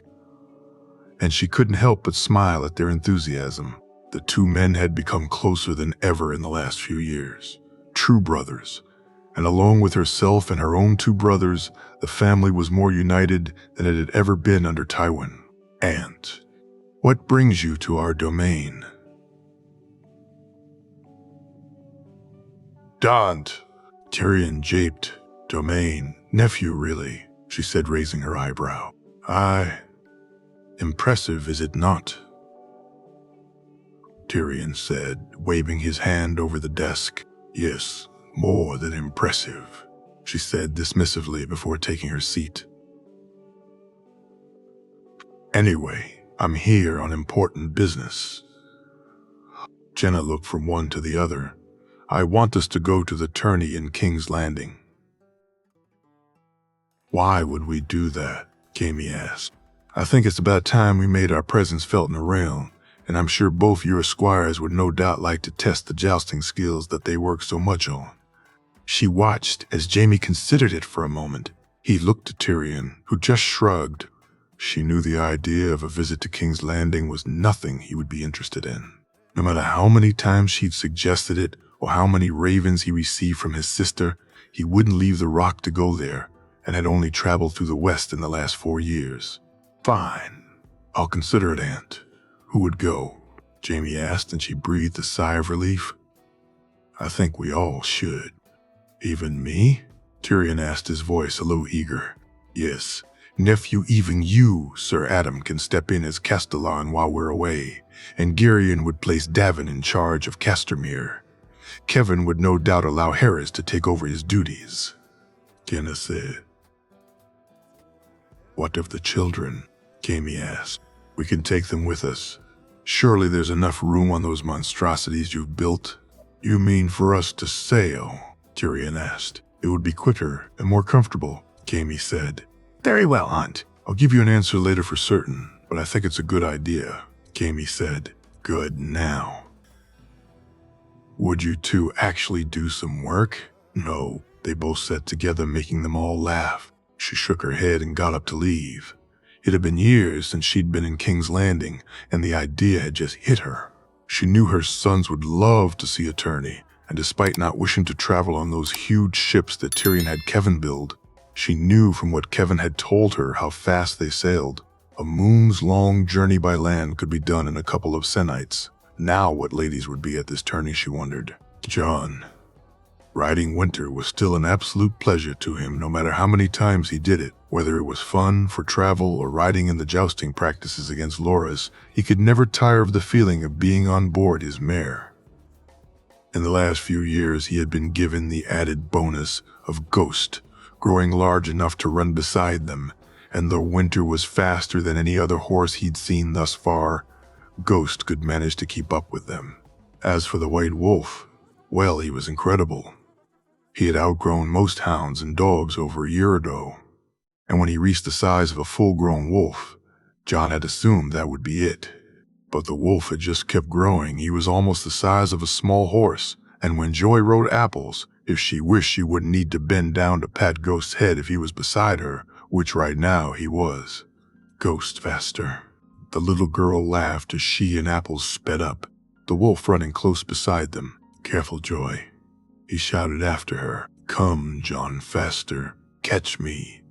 She shrieked as she pushed on. He heard Allyr's and Jorah's laugh behind him, while Loras snorted. He kicked Winter into gear and raced after the excitable little girl. Catching up to her a few moments later, he couldn't help but smile at the look on her face. They slowed down near some trees and a small stream and waited for the others to catch up. After he dismounted and carefully took Joy off Apples, he allowed Jorah to lead the horse to get something to drink, and took his pack off Winter to make sure Joy had her midday meal. Getting a girl to eat without others around had always seemed to be harder to Jon. If she saw you eat, though, then suddenly she was hungry. "Come on, Joy. Time for pie." he said, and watched as the girl looked to the spread he was laying out. "No, John, you no pie," the girl said, shaking her head. John took out the peach pie that he'd had made earlier and watched her eyes light up. He placed it close beside him and took some meat and cooked vegetables and placed them on a plate for Joy to eat. "No, John pie," the girl said, crossing her arms together and shaking her head. "Joy, you need to eat some of this first. Then I'll give you some pie. I promise. Promise. I, princess. I promise." He smiled as Joy began to eat the meat and vegetables. He laid out some more for Lears and Jors and for Franklin and Garth, who were Loris's guards, Loris having already helped himself as soon as he sat down. When Joy was finished eating, he poured her some milk into a cup and watched as she drank it quickly before belching loudly, much to his and everyone's amusement. "Pie, John," Joy said determinedly. "All right, princess," he said as he handed her a piece, which she wolfed down, covering herself in pie crumbs and bits of peach. "Joy made mess," she said, and laughed. He reached over to grab something to clean the girl, only for a flash of white to dart past his eye. "No, Ghost, stop," he heard her say while she laughed loudly, the white wolf licking the peach and crumbs from her face and clothes. "That's one way to keep her clean," Loris Japed. "Shabez." He just shook his head and whooshed the wolf away. Ghost looked at him and cocked his head before something grabbed his attention, and before John knew it, the wolf was on the rest of the pie.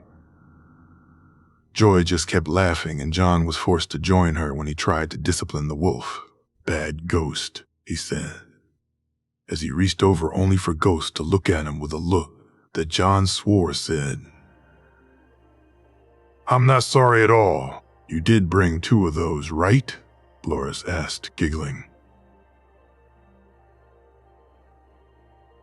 "I didn't think I'd need one this quick, though." They sat around by the trees for a little while, Joy content to chase Ghost and try to grab him, and the wolf always seeming to be close enough for her to try, but not close enough for her to succeed. Eventually they mounted back up and headed back to the rock. John could see Joy was starting to feel a bit tired, so they stopped, and he nodded to Lears to take apples while he placed her in front of him on Winter, and raced home much to her delight. The rest of the day passed by quickly once they arrived back at the rock. He and Loris headed to their lessons, and when finished had their own spar, the one earlier having been spent mainly teaching the younger boys. Loris had improved since he'd arrived 2 years ago, after he realized he couldn't beat John. He'd asked for advice, and both he and Jamie had been keen to give him some. Now, though he still wasn't as good as him, John felt there were not many better than him around. He had read Joy her story, and bid Loris good night, and made his way his rooms earlier than normal that night, feeling a little bit more tired than usual. Ghost hadn't returned from his hunt, having taken to prowling in the nearby woods most evenings before sloping in when he felt like it. So John curled up in his bed and was asleep not long after his head hit the pillow. The woods were dark and the sounds were louder than they should be, but he silently moved towards his prey. His eyes could see every single detail, every mark, every trail was to him as clear as the roads on a map. He heard the hooting of the owl louder and more intense than he knew it should be. The snapping of a branch was like the slamming of a door, loud and obtrusive. Yet he made not a sound. As he made it to the clearance, he saw it. The small deer, unaware of his presence, he moved swifter than anything of his size, had the right to, and within seconds was upon his prey. The deer struggled, but it was over in minutes, the warmth of the blood pooling in his mouth. John woke up with a start. The taste in his mouth coppery and fluid, he leaned over and quickly washed it away with the water in the jug on his small table. He looked down to see Ghost laying on the floor asleep, the wolf's fur streaked with red. The dreams had been happening more and more regularly, and he had tried to find anything about them in the books in the library, but so far had not been lucky. Sometimes he'd dream of different things, of a tower in the desert, of a woman crying, a man on a horse wearing black armor, or a straggly-haired man shouting, "Burn them all." In some he'd see faces or shapes, and others only voices. promise me, and ice and fire, the two he heard most often. He worried he was going mad, as occasionally he'd see things that weren't there and drift off when doing something, only to come back with ideas he knew not from whence they came. He got up and dressed himself, and found Ghost had woken so, took him to the baths to be washed. Whatever these dreams were about, he'd worry on them later. He had work to do, and it was time to meet up with Jamie for his morning spar. Loras. The last 2 years had been some of the best of his life. Learning from Jamie had improved him no end, and sparring daily with both him and John had allowed him to refine his swordsmanship. He'd had time to work out the errors he had, and especially with John's help, see the flaws he continually fell prey to. John was a far better swordsman than he. He could see that now, and he was grateful that he got to spar with him. When they faced off against each other with normal sparring swords, he stood a chance. He'd get some hits in and would come close occasionally to winning, but when John used the small thin sword, he was far too good for him. Loras had tried it himself, but it didn't seem to have the same effect on him that it did on John. With it, Loras was clumsy and awkward, while John was like an artist with it in his hands, his movements much too fast for Loras to counter. Thankfully, when they jousted, things were much more even. John was a better horseman, but Loras wielded the lance better. They shared wins there, and it did a lot for Loras's confidence to find that he was equal to his friend in some disciplines. Over the 2 years that he'd been here, they'd become the closest of friends. He felt he could tell John anything, and the two boys always seemed able to cheer the other up. When they felt a bit down, he couldn't thank his grandmother enough for sending him here. "Loras, grandmother wishes to see you," Marjorie said. "What about Marge?"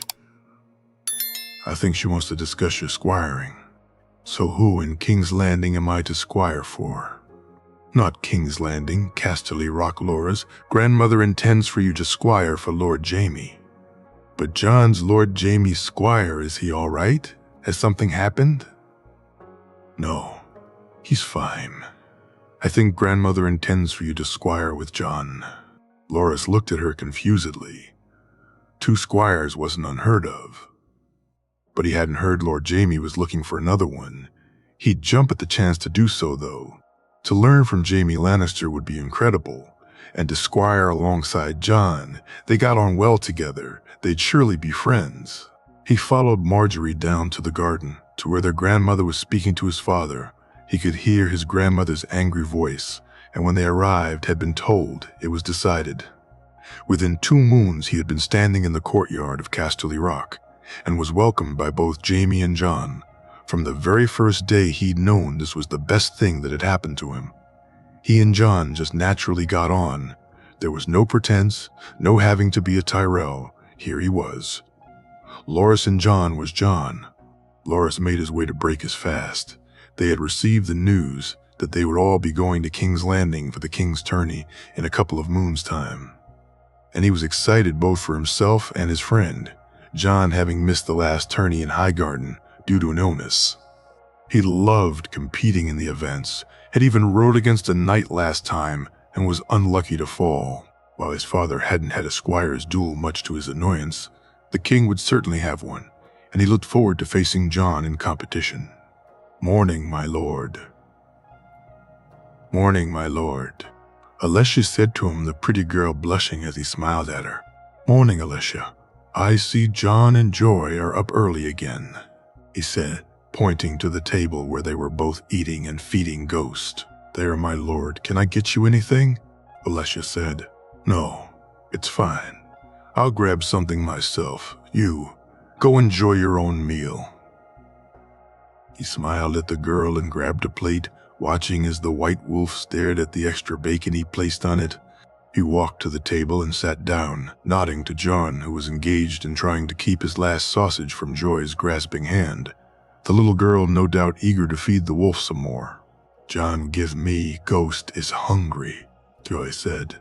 "Ghost has had enough, haven't you, boy?" John asked the wolf, who shook his head, making Loras snort. "Oh, look, Joy. Loras has lots of food for Ghost," John said, smirking at him before moving. Joy closer to his plate.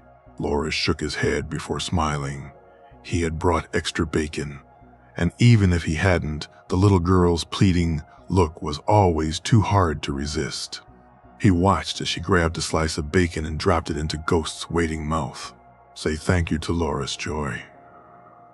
"Thanks you, Loras." She smiled before grabbing some more. They broke their fast in that fashion for a while, John eventually grabbing Joy to bring her to her lesson, while Loras went down to organize his horse for their jousting practice. They had decided to get some practice in on both the joust and spar, and would do an hour of riding against each other, just hitting the shields without trying to knock each other from the horses, before a good hour of full-on sparring. Their other lessons would be later this morn. He sat on his horse and lined up for the tilt, John already positioned at the other end. After a moment they set off, and when they met in the middle, he aimed his lance at John's shield, annoyed to find that he'd missed. John's strike catching him square, he turned and rode back to start again, and yet again, he missed his strike while John landed his. All in all, they rode against each other 7 times, and he managed just 1 hit while John landed all his. By the time they had put the horse away and got ready for their spar, Loras was in a bad mood. He knew during the sparring he would lose when he saw John take his thin sword, and after the jousting, he was feeling frustrated. The sparring went exactly how he thought it would, John showing just how much quicker and cleaner his strikes were with the small sword. "Better luck next time, Loras," John said with a smile. "You just had an off day today." "Let's do one more." "Let's do one more," Loras asked, determined to beat his friend. "I don't think so, Loras. Let's leave it until tomorrow." "I said I want to do another one." "What's wrong? Bastard's scared I'll beat you." As soon as the words left his mouth, he realized what he'd said. He had never spoken like that to John before, never even considered him a bastard. "John, I'm sorry. I didn't mean it," he said apologetically, but he could see that John was in no humor to accept his apology. He watched as John walked away, sure he'd seen tears in the other boy's eyes, and for the first time ever, he felt ashamed of himself. He tried to follow after him, but Ghost suddenly appeared and snarled silently at him. The wolf's teeth were exposed, scaring Loras into staying where he was. After a moment, the wolf ran after John, but not before turning his head to look at Loras, almost as if to warn him not to follow them. "Jamie." John hadn't turned up for training the last 2 mornings, complaining of feeling ill. Jamie had asked Kraylin to check on him and found to his consternation that the maester could find nothing wrong with him and that perhaps John was just tired. Even when Joy visited him, John seemed to go through the motions according to Jenna and only seemed to be pretending to be happy for the girl's sake. Jamie had spoken to Tyrion to see if anything had happened, but it was when he spoke to Loras that he found out the reason behind John's sudden reluctance to take part in things. The boy wasn't sick, he was upset. And Jamie's first instinct when he heard Loras explain what had happened had been to pack the boy back off to Highgarden. He said, "What? I'm sorry, my lord, I don't know why I said it. It just came out." "Oh, it just came out, did it? You called your friend a bastard because he beat you, and now you claim it just came out." "My lord, I didn't mean it, I swear it. I never thought of John like that. I was just mad at being beaten and I didn't think." "You're damn right you didn't. You hurt your friend because you were jealous. Damn it, Loras. Just go to your room. I'll deal with you later." "But if I could just talk to him." "Talk? After what you said, I think talking is the last thing I'll allow you to do." Jamie knew he'd been cruel to the boy, but he also knew how John would feel. It was bad enough for someone else to think of him like that. Jamie and his family had managed to make him, if not care, then at least ignore those who thought him a bastard. Between their words and acts and John's own achievements, in the West at least, most people saw John as what he was, a very special young man. But when it came from those John cared about, when it was related to those he loved, then nothing anyone could say to the boy made him feel better. After their trip to the wedding in Old Town, Jamie had put it off. He had comforted the boy as well as he could without telling him the truth. He used the excuse of making them more ready, of ensuring as much as he could that should the worst happen, he could protect John. With the additional income from Castamere, they'd begun building the fleet. While not fully ready, it would take many years for that. The fleet he now had at his disposal, which was made up of purchased older ships, new ones built by both their own people and the Manderleys, and 4 of the new design John had come up with, was impressive. He knew they would be hard to beat, even if Robert managed to combine the entirety of the fleets in the realm. The army his father had built was still intact, and if anything, more ready than any other force in Westeros. He could probably, if need be, take the capital. Holding it would be a problem, but crowning John and beating Robert, then calling for a council, could perhaps work. It wouldn't be ideal, but it was possible. Of course, he'd prefer a lot more time, but it could be done. He sighed. He knew what he had to do. It was time to tell John the truth, and he hoped the boy would take it well. Jamie got up from his desk and walked to the false wall his father had built in the solar. He took out the chest and closed the door back up, before calling to his guards to help him carry it to John's room. "Gareth, Jarvis, can you come in here for a moment, please?" He called out to the guards. "My lord, you need something?" Gareth asked. I need you to carry this to John's room and wait for me. I'll be there in a moment." "Very well, my lord," Gareth said as he and Jarvis picked the chest up and headed to John's room. He quickly filled a glass with wine and drank it down in one swallow. Steadying himself, he left and walked to speak to John. When he got there, he knocked and found John laying in the bed awake but facing the wall. Ghost curled up beside him. He motioned to his guards to bring in the box and placed it down on the ground beside the bed. "That's fine, lads. I want you to call Ehlers and Jors and place them on either end of the corridor. No one's allowed to come this way until I tell you otherwise. You two are to stand with them, understood?" "Aye, my lord," Jarvis said confusedly. "That mean no one at all. Not even Tyrion. You got that?" "Aye, my lord," Gareth said, and the 2 guards headed to fulfill their orders. When they were gone, he turned to see John looking at him intently. "John, I need you to do something for me." "What, my lord?" "What, my lord?" John asked. "I need you to have Ghost guard the door. No one can come in, John. No one." "Why, my lord?" John looked at him worriedly.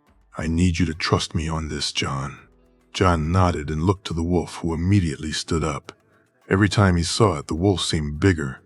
Right now it was up to Jamie's hip and was far bigger than any wolf he'd ever seen. He watched on as John and the wolf had a silent conversation before Ghost moved towards the door. Their connection baffled him. But he got up and opened the door, and the wolf walked outside and took up position. Jamie locked the door and walked over to pull a chair and sit by the bed. "What's going on, my lord?" John asked, sitting up on the bed and facing him now. "I heard what happened with Loras," Jamie said, noticing the way John stiffened slightly. "It was nothing, my lord." "No, John, it wasn't. I know he hurt you. He didn't mean to, I know that, but he hurt you all the same." It doesn't matter," John said, his lips shaking. "It does, John. It's my fault. I wanted to tell you earlier, but we had to be ready. I couldn't risk it." "Risk what, my lord?" "That the truth would get out. That people would know who you really are."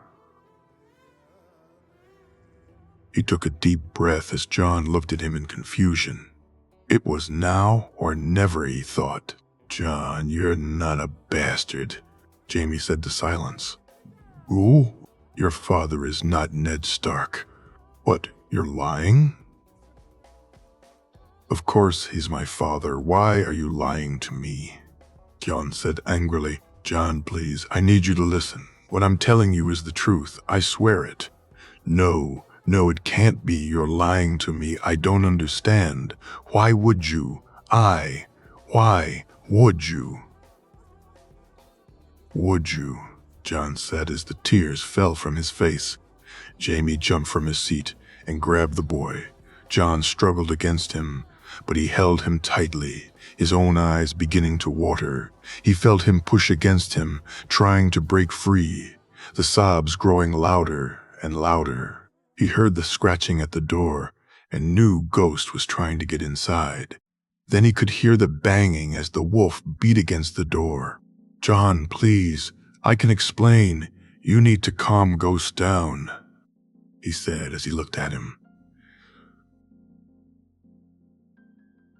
It took a few moments before finally the wolf at the door stopped. He could see the bowing of it from where he sat on the bed beside John. Another few moments, and the wolf would have broken it down, and he could only imagine what it looked like from outside. He got up from the bed and walked to the door, unlocking it before walking outside. As soon as he opened it, the wolf streaked past him into the room. Jamie looked down the corridor to see his 2 guards looking on concernedly. "It's all right, lads. Everything's fine," he said, trying to reassure them. "Are you sure, my lord?" Jarvis asked. "Aye, lads, I am." He turned back and walked into the room, locking the door behind him as he did so. There was no way he'd get Ghost to leave now, and he saw the wolf was laying on the bed beside John, looking at him warily. He moved over to the chair and sat back down. "John, I'm going to tell you the truth now. After you can ask me any questions you wish, all right?" "Are you my father?" John asked, looking him in the eye.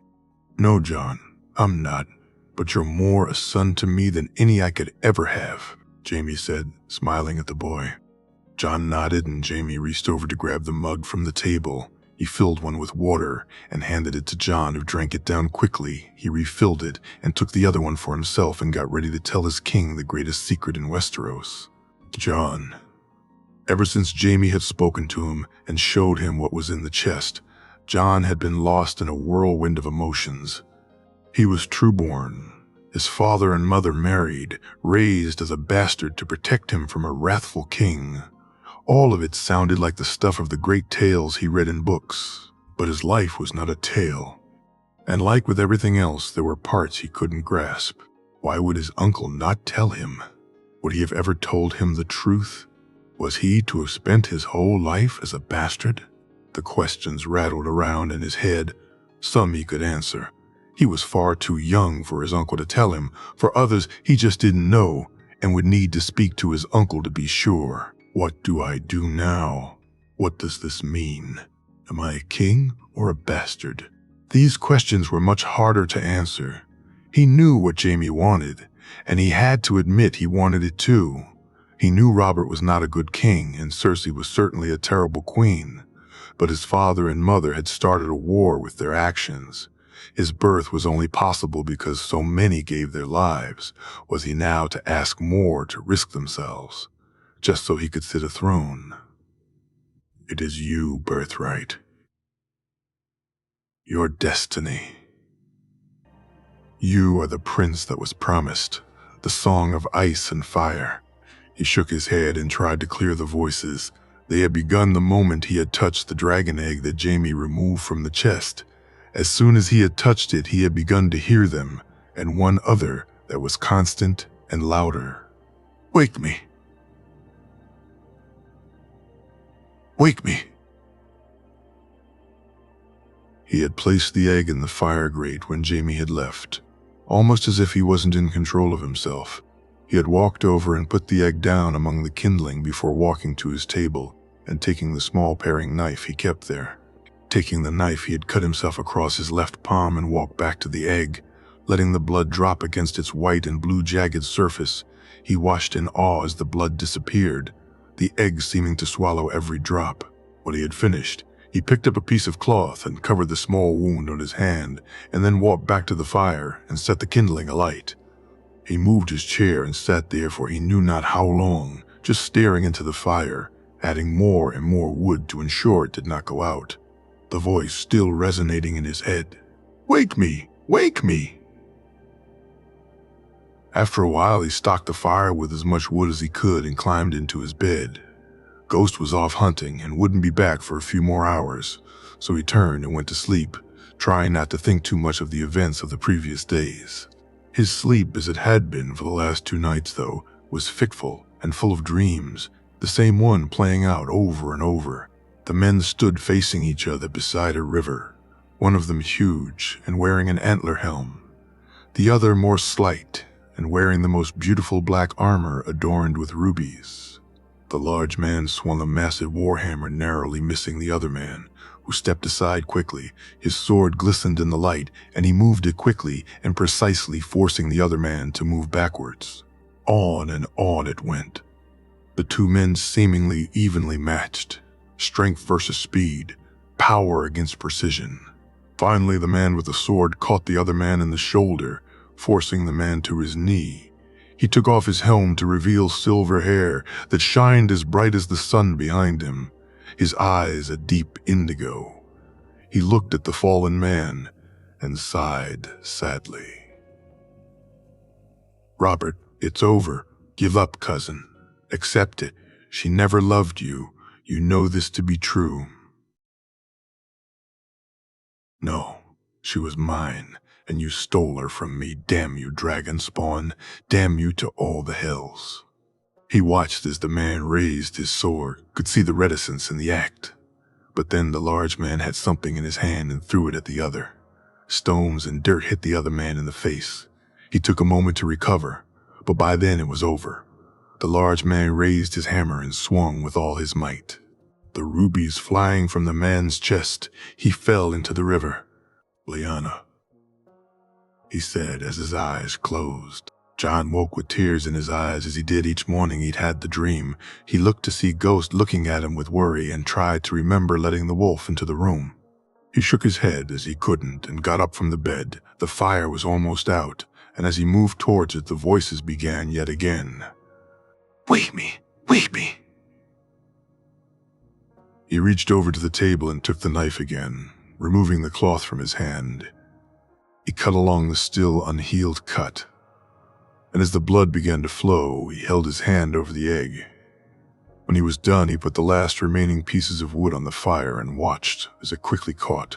He quickly dressed and walked to the door. When he opened it, he found Allers outside.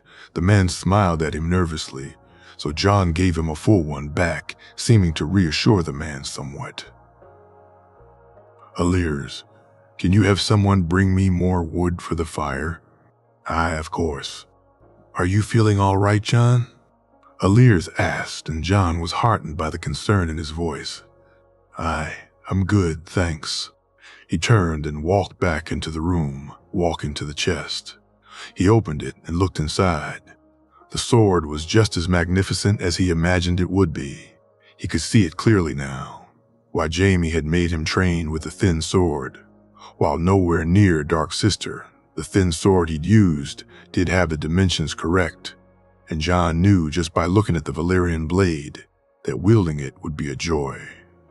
The cloak was beautiful, the gray wolf incredibly intricate, and the pose it was captured in invoked in John a vision of a fierce she-wolf ready to protect her pup. As he touched the material, he could feel the tears begin to fall. He pulled it close to him and held it tightly. His mother had worn this. It and John were all that remained to show she had lived, that she had existed. Everything else was just memories, and most of those were lies. He thought back to what Jamie had told him. It all began at the tourney of Harrenhal. I'm not certain of the why or how I was not there during, and only returned later. I know it had something to do with a bannerman of your grandfather's, a Lord Reed.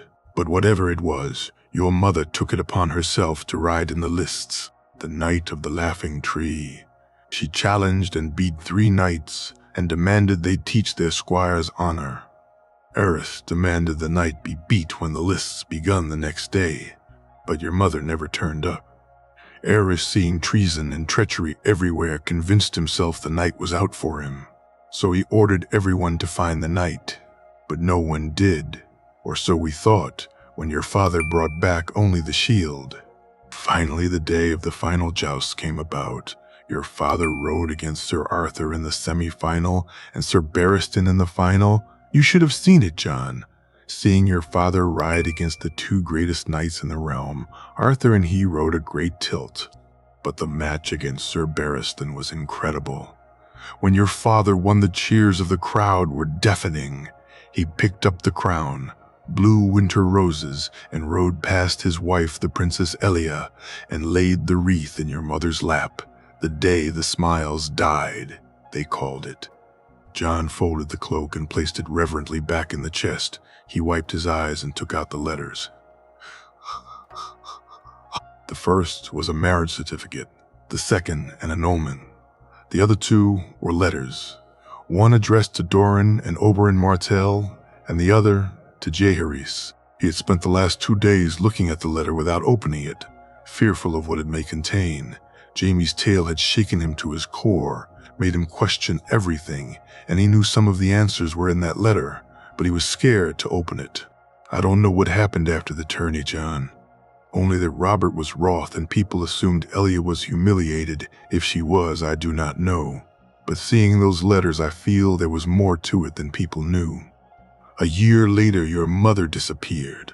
Your Uncle Brandon rode to the Red Keep and demanded Rhaegar come out and die, believing you, mother, to be kidnapped. Aerys had him arrested. And your grandfather was ordered to come to King's Landing. You know what happened next. John and I won't speak on it, not now, not ever, other than to say Aerys was a mad man. No one could have predicted what he'd do. John opened the letter. My dearest son, I wish I could hold you in my arms and tell you how much I love you. But my time is near, and I know now I'll never have the chance to watch you grow, to see your smile and wipe your tears, soothe your hurts, or teach you to ride. There is so much I wish I could tell you, my precious boy.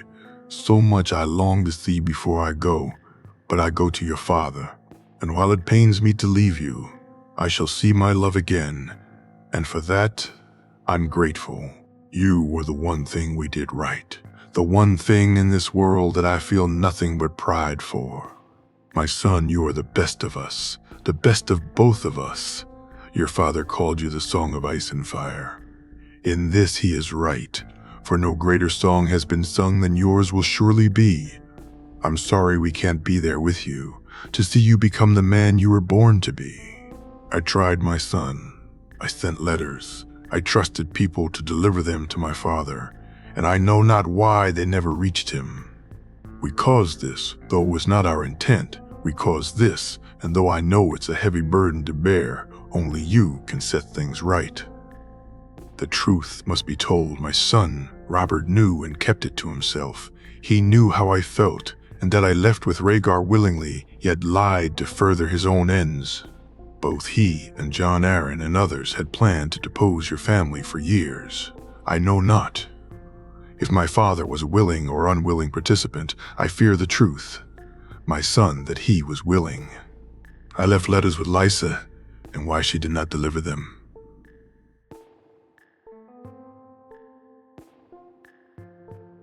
I loved your father from the moment I met him. He loved me too. Elia had her reasons, but she knew of us long before your father gave me that accursed crown.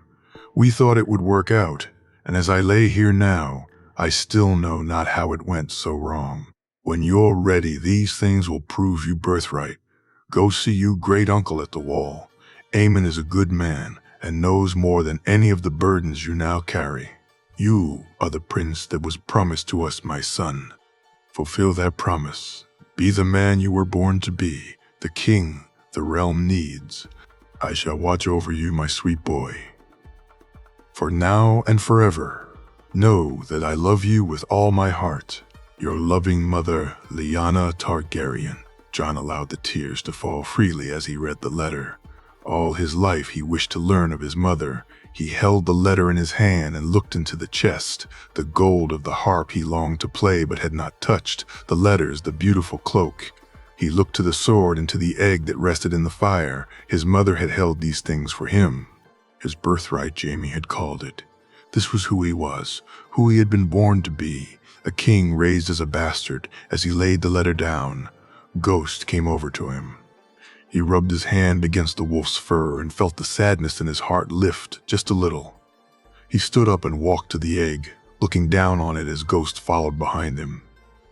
He was a wolf and a dragon, but from now on, no longer could he be a bastard. From now on, John knew he could only be a king.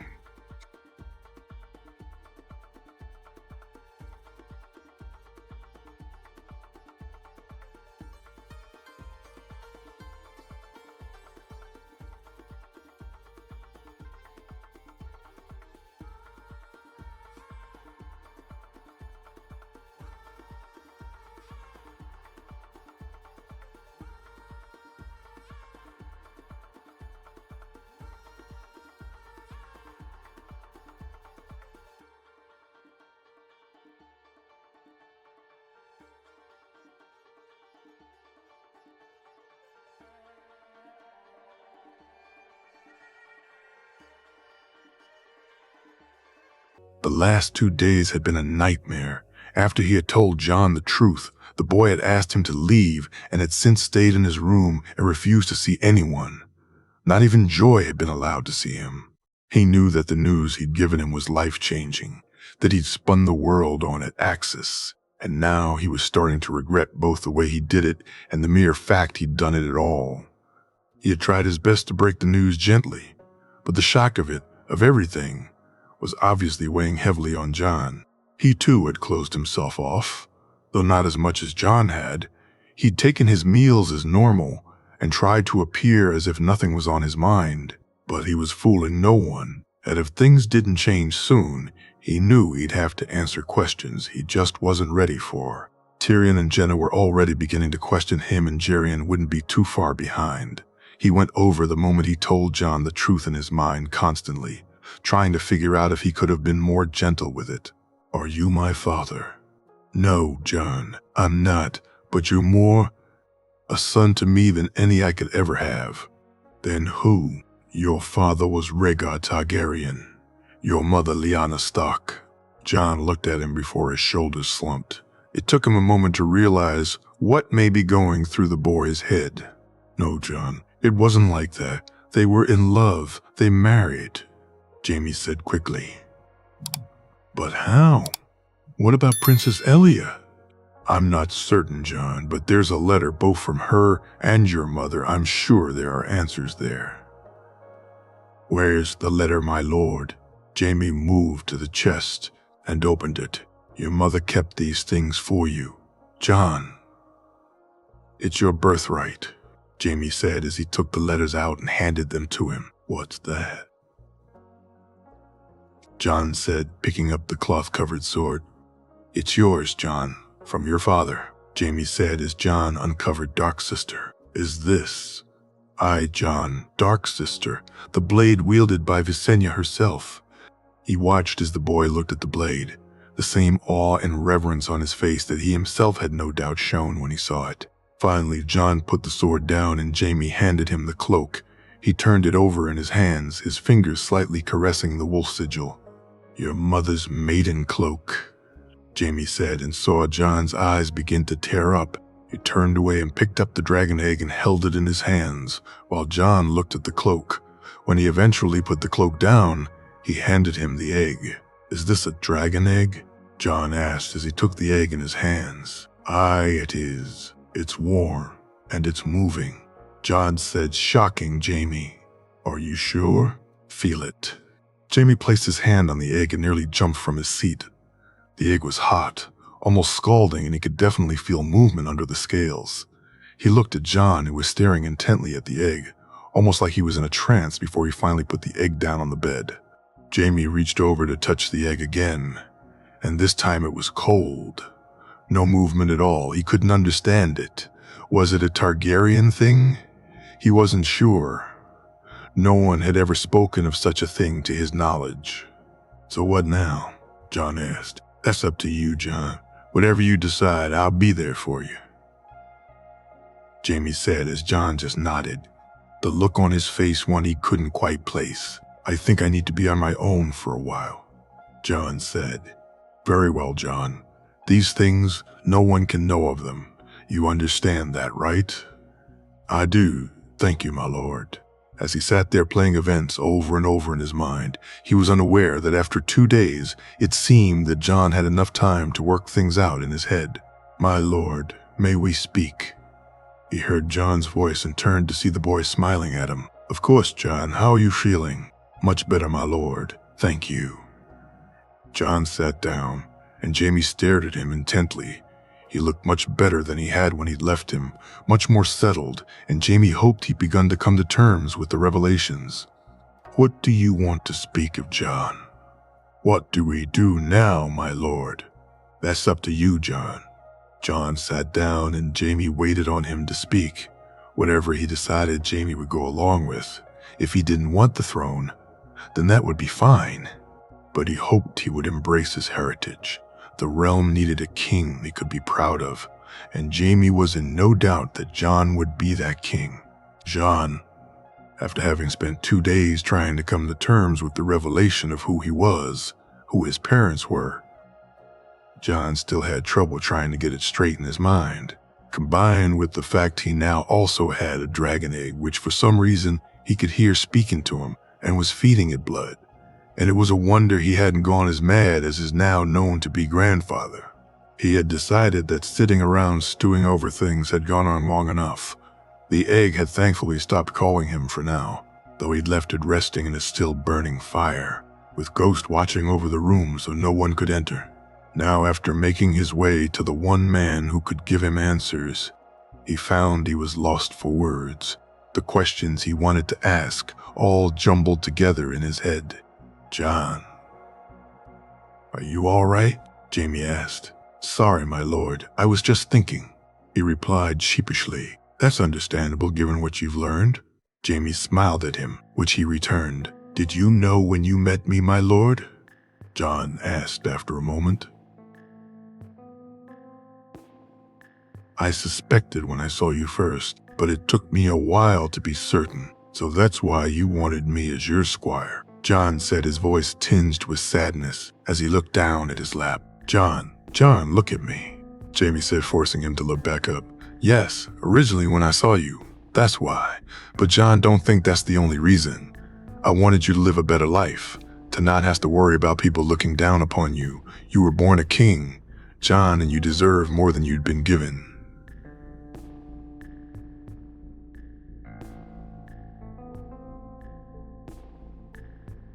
But if I hadn't been, then it wouldn't have mattered, would it? Honestly, I don't know. But what I can say is the more time I spent with you, the more we sparred, talked, and japed together, the less it became about the king and the more it became about it being you.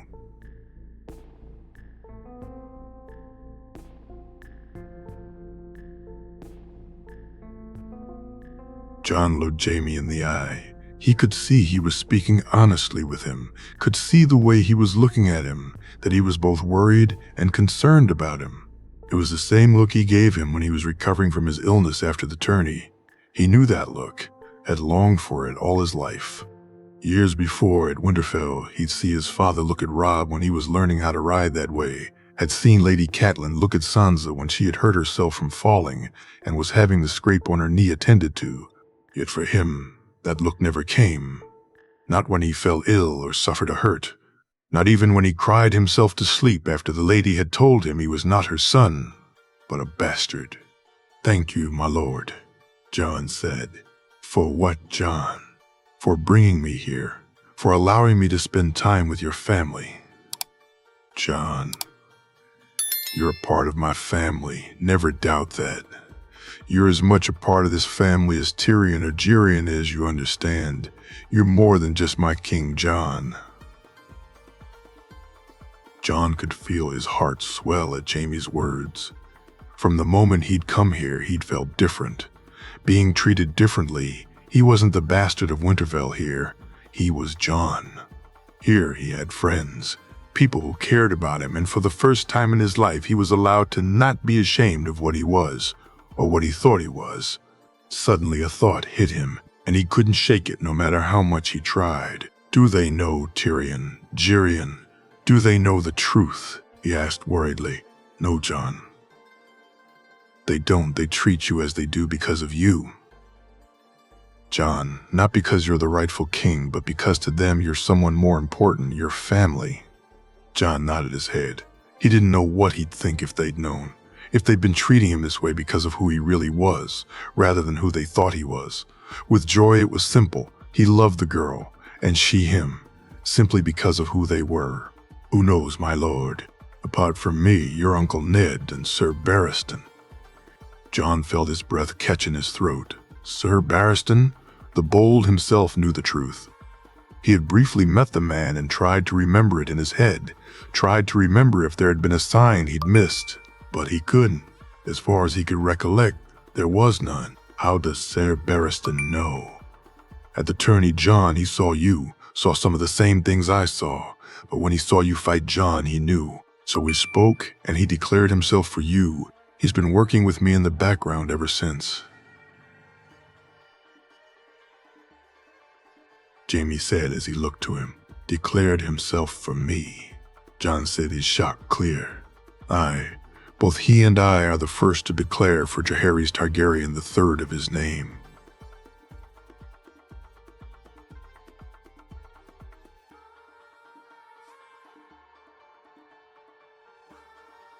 Aye, Jamie smiled at him. Why, my lord, why me? You've seen the King John, seen the Queen. From what I've heard, the prince is no better either. Not only are you the rightful king, but you'd be a better one than that fat O for his son. But how do you know, my lord? John said, shaking his head. John, do you know that the king borrowed 1,000,000 gold dragons from my father? Despite being left a full treasury, he managed to waste it all on tourneys and fine wines, feasts and whores. This is the king we have on the throne, John. This is the man who stole your birthright. But how do you know I'd be any better? John, look what you've done here already.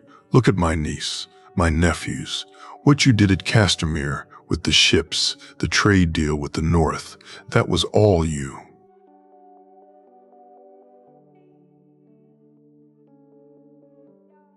Aye, because they were the right things to do, my lord. That's why you'd make a better king. John, you do the right thing, naturally, without thinking about it, without thinking of how it'd benefit you. You just do it. Would you accept Castamere? No, Castamere belongs to Geryon and Joy after him, John said loudly, horrified by the notion. You see, who else would do that? For what you've done, giving you lordship of Castamere would be a small price to pay, yet you wouldn't accept it, not just now because you know Joy would get it, but had I offered it to you, you'd have told me to keep it. You didn't do what you did for a reward, John. That's what a true king should be like. John sat there trying to take in what Jamie was saying. Was it true? A king should try to make the lives of his subjects better, and John knew, should he ever be in a position to do so, it would be his first priority. But was that enough? Surely there was more to it than that. So it's just you, Barristan, and my uncle then, no one else. As far as I know, John, that's it. The Tyrells. What? No, why would you, John? They're your friends because of you. John, trust me, if the Tyrells knew of you, they'd be looking to make an alliance immediately. So Laura's being sent here, isn't that then? He looked at Jamie, who for a moment seemed deep in thought. Why, that conniving old witch. Jamie laughed. My lord. Olenna, the Queen of Thorns. I missed it. She actually managed to pull one on me. Jamie smirked as he shook his head. My lord, I don't understand. You were almost right, John, Jamie said, and John felt his chest tighten. If they knew, then it meant Marjorie knew, and that would mean that everything they shared, letters, gifts, the times they'd met had all been an act. She wasn't truly his friend. She was playing a game. John. They don't know, all right, Jamie added when he saw the look in John's face. But Loras, my lord? John. Loras was sent because Olenna wants to find out about what we're doing. Probably about you two, not because they know or even suspect the truth, but because of what we're doing in the West. What you've done, John. You've made waves, Jamie said proudly. John nodded his head as he breathed a sigh of relief. The thoughts that Marjorie didn't see him as a friend had luckily only been brief. John didn't dare think how he'd have felt if it had been the truth. "My lord, what do we do now?" John asked. "As I said, John, that's up to you. Do you want it? The throne, your birthright?" "I do, my lord. It's what my mother wanted for me, what my father wanted, and I want it, my lord. I want to be king." Jerian. He looked out at the ship as it was being prepared. The whole family would be traveling on it, and even though he had no desire to go to King's Landing, the thoughts of them all going made the trip seem worthwhile. He knew how much Joy would love sailing, especially on this ship, as he'd been stunned to see just how luxurious their cabins were. When he'd come to see the ship close up for the first time, he'd been amazed. It dwarfed the largest of their ships considerably, and yet somehow it could still manage to dock just as easily as a much smaller ship. The captain had tried to explain it to him, but he drifted off, the man speaking of things he knew not, nor cared not to find out about. Instead, Jerian had been much more interested to see the ship in action, to see how it glided across the water, to feel how steady the deck was as you walked on it. When he'd gone down to see the cabins, he'd been amazed by their quality. There was a large dorm-style segment for crew and a number of cabins for the officers, all of which were of much better quality than paying cabins he'd used before. The guest cabins, though, were something else, each of them as large as 3 normal cabins, fitted out with a comfortable bed, a desk, space to store your things, and a place to wash up. All in all, the trip to King's Landing would be very comfortable. Quick, too, if Kevin was right. These ships moving almost twice or sometime 3 times the speed of one of their smaller ships. How John had come up with a design for such a masterpiece of shipcraft was beyond him. But the boy's achievements should no longer really surprise him, given Castamere alone. Thinking of John made him worry for the lad. He'd not been himself since he'd arrived back from Castamere. Even seeing him with Joy seemed off somewhat. He'd spoken to Tyrion and Jenna about it, and between them had resolved to make sure that on the journey to King's Landing, they'd find out just exactly what was going on with the boy. "My lord, everything's in order, I trust." "Darpus?" the captain asked. "Aye, it is, Captain. The ship is. I've never seen the like." "Aye. It's special, my lord. A pleasure to sail, and captain is the Lady Joanna." Gerion smiled. The flagship of the Lannister fleet wasn't named after his brother, Jaime having gone out of his way to keep Tywin's name and legacy as far away from anything they were doing now. Even Kevin had agreed once he saw the true horror of Castamere. So the 5 pinnacles of the Lannister fleet had been named instead: the Lion's Mane, the Lion's Roar, the Lion's Tail, the Lion's Bite, and the Lady Joanna and Jerion couldn't help but smirk at Kevin's naming process. "Uncle, the next one is to be named after my mother. You can have another lion later," Jaime said exasperatedly. "Of course, my lord. I'll ensure the last one is more suited for family, as is befitting the flagship itself." Having checked the ship thoroughly, Gerion disembarked and walked to the tavern that Tyrion owned. It had taken his nephew a while, but he'd finally managed to turn the tavern into something he was incredibly proud of. Now every time they were in Lannisport, it was here they'd go for a meal or a drink rather than stop off at Kevin's residence. His brother had begun work on his seat, and it would be incredibly impressive, looking out into the bay itself. The castle he was building was huge and would take many years to complete. But he knew that for Kevin, just like him, with Castamere, he wasn't building it for himself. Until then, his brother had stayed in the large residence they owned when in town, which he was more often than not now, although now with the fleet he did sail a fair bit also. "My lord," the serving girl said as he walked into the tavern. "The usual, Karen," he said, and sat down. After a few moments, the girl brought him his meal, some clam soup and white wheat bread to start, followed by a crab pie, with some northern ale to wash it down, courtesy of their deal with the Manderleys. The ale had been a surprise hit in the Westerlands, something about it making the seafood fare taste much better, and adding to the flavor had made it most sought after. He sat in silence and finished the soup quickly before taking his time to savor the pie. The creamy sauce spiced just the right amount. He relished every bite as he washed it down with the ale. After drinking another mug of ale, he called Karen over and paid for the meal. The extra silver stags he gave the girl, making her smile that much bigger. They'd be leaving on the morrow, so he left for the ride back to Casterly Rock. Jenna had said she'd prepared Joy's things, and his little girl was looking forward to the adventure. No doubt, he smiled. If there was one thing he really appreciated about having John come stay all those years ago, then it was his daughter's love of adventure. He nodded to his guards. They, having already eaten earlier, had allowed him to have his meal alone, got up on his horse, and they began the ride home. Jamie. He and John had spoken for close to an hour or two now, and while they discussed some of what was needed, they hadn't really gotten to the heart of the matter. He was happy John had decided to aim for his birthright. Had he not, he'd have supported him, of course.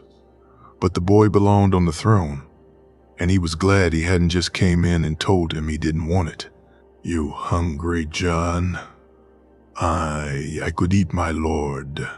Come on, let's grab something. We can come back here to finish our talk afterwards. Aye, sounds good. Jamie got up and walked to the door with John following. They made their way down to the dining hall, passing Ghost on their way. John leaned down to pet the wolf before quickly walking into his room, Jamie deciding to follow. When he got inside, he was surprised to see the fire burning in the fireplace, and he looked on as John added more wood before he noticed the white scales of the dragon egg in the grate. Is that the egg, John? Aye, my lord. One more thing we need to speak about. Jamie nodded, and they left the room, John closing the door and leaning down to Ghost again. He looked up to see the wolf ready to follow them, and as they walked, they bumped into one of the servants. My lord, John, your room. Aye. Should I clean it now, John? The girl asked. No, it's fine, Elise. I'll look after it. Don't worry on it, all right. John said, smiling at her. All right, John. As you say, my lord. She smiled at John before giving him a small curtsy.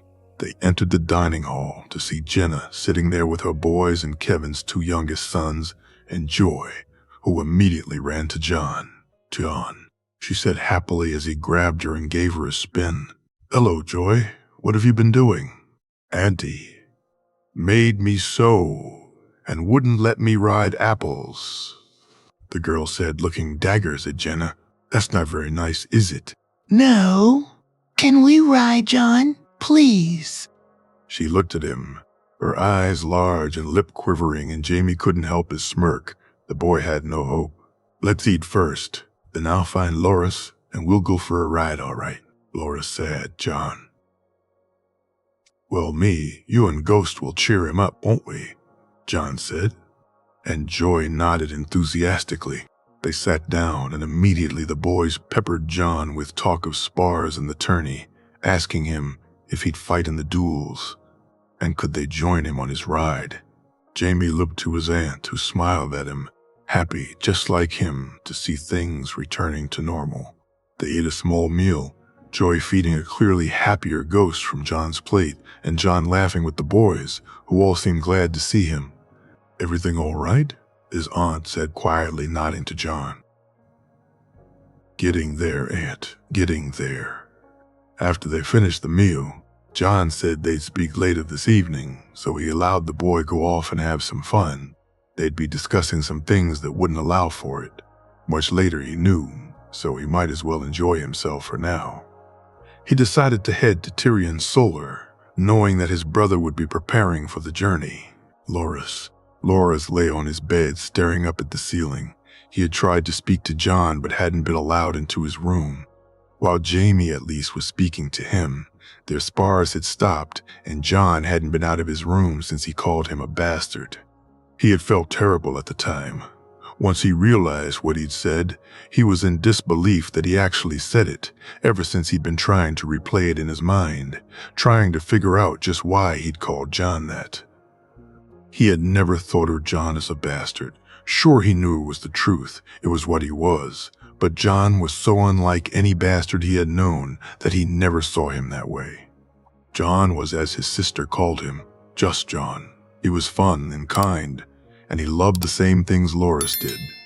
From the moment he'd met him, he had felt him a friend, and ever since coming to Casterly Rock, he felt that more keenly. Loras knew he was different. He felt different. When girls would smile at him, he'd be polite and friendly. But when a boy would do the same, it felt different, more intense somehow. But with John, it felt different again. With John, it was like being with Garland, except without the feeling of inferiority, even though, just like Garland, he was much better than Loras at things. With John, it always felt like he wanted Loras to improve, to get better, where at times with Garland it felt like he was disappointed. John was like a brother to him, in a lot of ways. He was what at times he'd hoped Garland would be, an older brother who didn't judge or belittle him when he got stuff wrong. He loved Garland, and his brother didn't mean anything by it, but still at times it hurt. With John, though, it never felt that way. When they ribbed each other or japed at the other's expense, it felt different. "Loras, can I come in?" He heard John's voice at the door and jumped from his bed. "Yes, of course, please," Loras said. "John, I'm so sorry. I didn't mean it. I swear I don't know why I said it." Loras babbled as soon as John entered. "It's fine, Loras. I know that. Look, we're heading out for a ride. Why don't you get ready and come join us?" I can come with you." "Of course. You're my friend Loras. Friends say stupid stuff to one another all the time. It's done, forgiven, and forgotten." Loras grabbed John in a tight hug. He was glad to feel his friend hug him back. "Now come on." Joy's probably driving Aliers and Jor's crazy. Apparently she's not been allowed near apples while I was sulking. "Gross," John said with a laugh. Loras laughed back and went to grab his things. He and John walked down to the lift together, laughing and joking all the way. And Loras felt relieved. His friend had forgiven him. He would do everything he could to ensure that he earned that forgiveness. That evening, the day's riding had been fun. John and Joy had raced off as usual with Ghost chasing after them. He and the boys had slowly trotted, none of them willing to engage in a race with the best two-horse riders in the rock. Joy was incredible to watch on a horse, just like John on Winter. Seeing her on apples was like seeing someone born to ride a horse. They had raced, mock sparred with the boys, had some food by the stream they usually went to at one point. Joy had tried to climb onto Ghost's back, much to the wolf's annoyance. Finally, they had come back to the rock. They had laughed and jeeped, and he could see even the older Lannisters seemed happy to have John back amongst them. "Are you excited about the tourney?" he said to John as they walked towards his room. You? You? Definitely. I'll bet my sister will be glad to see you also." "I hope so. I missed the last tourney. Was she very cross?" "No, Marge is not like that. She was disappointed, but it couldn't be helped. Besides, your letter cheered her up." "Well, I shall do my best to stay healthy this time." John laughed. "Good. I want the chance to face you in the duels. Really that eager to lose, are you?" John bumped his shoulder, forcing him to laugh also. "Who knows? Maybe I'll surprise you this time." Loras looked at him out of the corner of his eye. "Aye, you may do." John nodded. "After the tourney, I'll be heading north for a while. I'll probably be gone for 6 moons or so." Loras felt his heart drop. The 2 days without his friend had been the longest he'd known. 6 whole moons without him would be unbearable. "Can I come?" he asked, his voice quiet. "You want to?" John asked, looking him in the eye. "Aye, what are friends for?" Loras smiled. "I'd love for you to come, if you're sure it's what you want." "Aye, we'll have fun traveling besides. I've never seen the North." Loras felt excited for the journey as he lay in his bed that night. First the tourney and then a trip to see John's home. It would be an adventure, and he was glad he'd asked to go. The look on John's face had made it worthwhile. After the look he put there calling his friend that word, He had resolved never to even think it, let alone say it again. Seeing the look on John's face when he asked to join him was priceless. John didn't realize just how much he needed to spend the day with everyone, just enjoying himself until he did it, riding with Joy, playing with the boys, speaking to Loris. All of it made him feel so much better. He stoked the fire and put more wood on it, the egg covered in the flames. When he was certain the fire would hold, he walked down to Jamie's rooms. He had read Joy her bedtime story and kissed her goodnight, and the smile she gave him when he left the room made him feel much better. Nodding to Aliers, who seemed glad to see him walking around and was now heading off to his own quarters, John walked down the corridor, and when he arrived at Jamie's, he knocked before entering. Jamie was sitting at his desk waiting apparently, and John took a seat and got ready to begin. All day he'd gone over what they'd discussed when he came back, and it kept coming back to one thing, what had happened that day in the Red Keep. He took a breath and got ready to ask the one question he'd never asked Jamie once. Why had he killed the king? He could see from the look in Jamie's eye that he knew what he was about to be asked, the worry and regret clear in his expression. "You want to know, don't you?" Jamie said resignedly. I'm sorry, my lord. I know it's hard, but I need to know." "Very well. But John, there's some of it I won't say. I'm sorry, but some of it you're too young for. I'm not hiding anything, and if you want to know, then one day when you're older, I'll speak of it. But for now, I can't, all right?" "That's fine, my lord. Tell me what you can, though." Why, he smiled as reassuringly as he could, but it had no effect he could see. "Your grandfather was exactly as you've heard, John. He was cruel and violent, and as the days went on, it was clear he was losing his mind. The Mad King was the moniker he was given, and it was an apt one. After Dusk and Dale, it got worse. He grew paranoid, thinking everywhere there were people out to get him, to overthrow him, or just plain plotting against him. He blamed my father mostly, never really forgave him for it. So from then on, the relationship between them was strained. My father had wanted Cersei to marry Rhaegar. You see, and your grandfather threw it in his face. I won't marry a prince to a servant's daughter. Your grandfather said, and my father, I believe, never forgave him for that. When I was named Kingsguard, it was the second proudest day of my life, John. It was only later did I realize it was not an honor, but a slight to my father, the final one he'd accept as he resigned and went back to the Rock. Jamie stopped for a moment and took a large swallow from his mug, which he refilled with water before looking at John and nodding his head and continuing. When the rebellion started, your father was nowhere to be found. We know now why that was. But Aerys saw betrayal everywhere. He ordered Sir Gerald to find him and bring him to him and refused to allow Elia and the children to leave, believing he needed them as hostages. Your father soon arrived, and I begged to be allowed. Join him in battle. I pleaded with him. But he refused. Aerys had never seen me as a Kingsguard. You see, to him I was a hostage too, used to ensure my father's complicity. The last words your father ever spoke to me was to tell me to keep his family safe, to protect them until he returned, that things would change when he did so, and I failed him. John jumped from his chair as Jamie began to sob. He rushed behind the table and threw his arms around the man. When he had broken down, it was Jamie who had comforted him, and John did his best to do the same. You didn't fail them all, my lord. I'm here. I know the truth thanks to you, John said. I refused to let go of the crying man. It took a few moments for the tears to stop, for Jamie to stop shaking. John never let go, though, and only when Jamie nodded to him did he move away. We don't need to discuss any more. My lord, we've spoken enough, John said. No, John, I need to tell you what happened. You need to know.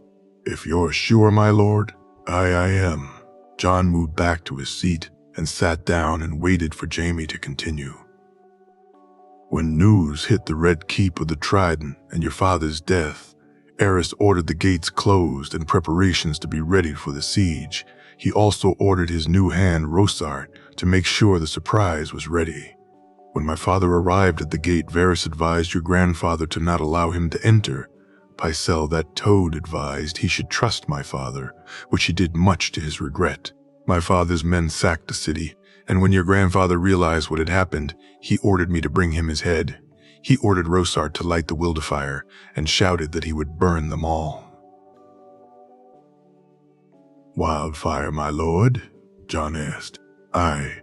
He had planted it all through the city. One spark would be enough to set it off. He'd kill all his enemies and like a true dragon rise from the flames, or so he believed. But the people, surely he realized that he'd kill all the people, my lord. Jon, he was beyond mad at that point. He didn't care. I can still hear him saying it. Burn them all, burn them all. I couldn't let it happen. I had no choice. You must believe me, Jon, please. You must believe me. Jaime, it's fine.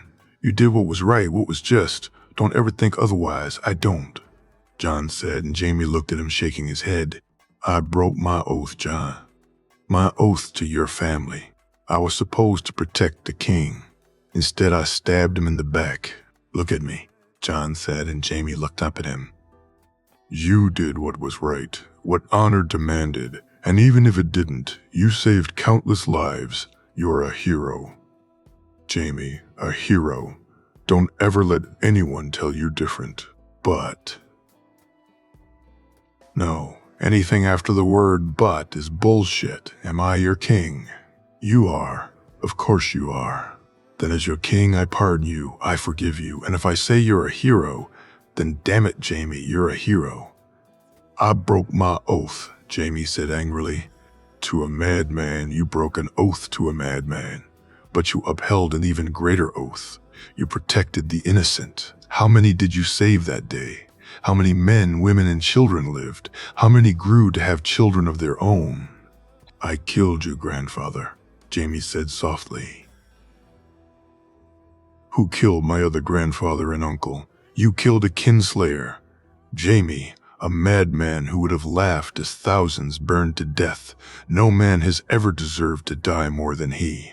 I didn't save them. Don't you get it? I didn't save them, Jaime cried loudly. Did you know what your father had planned?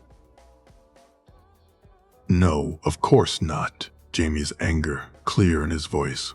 Then you thought you had saved them, Jaime. Look at me. Jaime looked up at him. It wasn't your fault, you hear me? It wasn't your fault. Jon watched as the tears fell from Jaime's face. It took a few moments, but finally he nodded at him, and Jon nodded back. Jaime got up from his seat and walked into the other room. He was gone for some time. Jon sat there on the chair thinking over what he'd been told. It had never sat right with him. That the man he knew as Jaime Lannister was the same man people called Oathbreaker and Kingslayer. The Jaime he knew was honorable. He realized that very early on, so him breaking an oath didn't make sense. He had heard his father.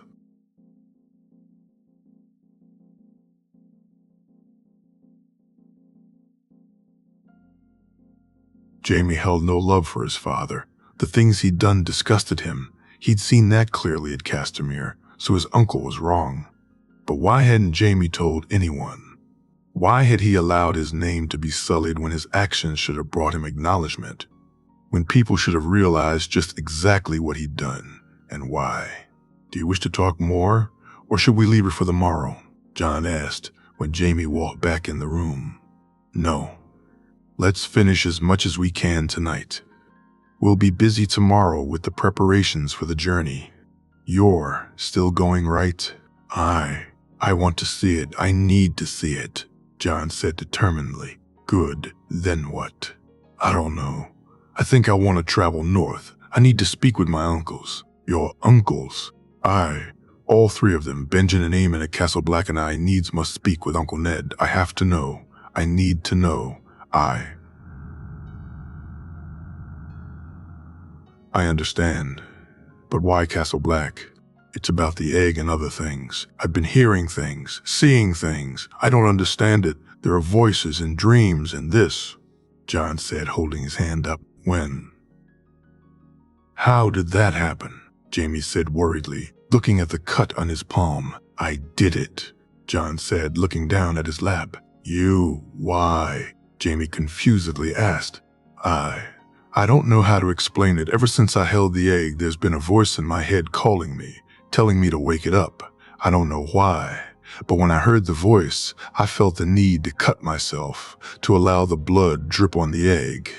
Now, though the voice has stopped, as if I've done what I'm supposed to, now just keeping it in the fire, always keeping it warm, just seems right. I don't know.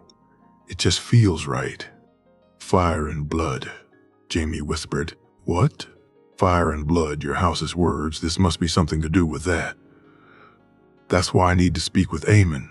He's the only family I've got that would know. That and my mother's letter told me to talk to him, that I need to talk with him. All right.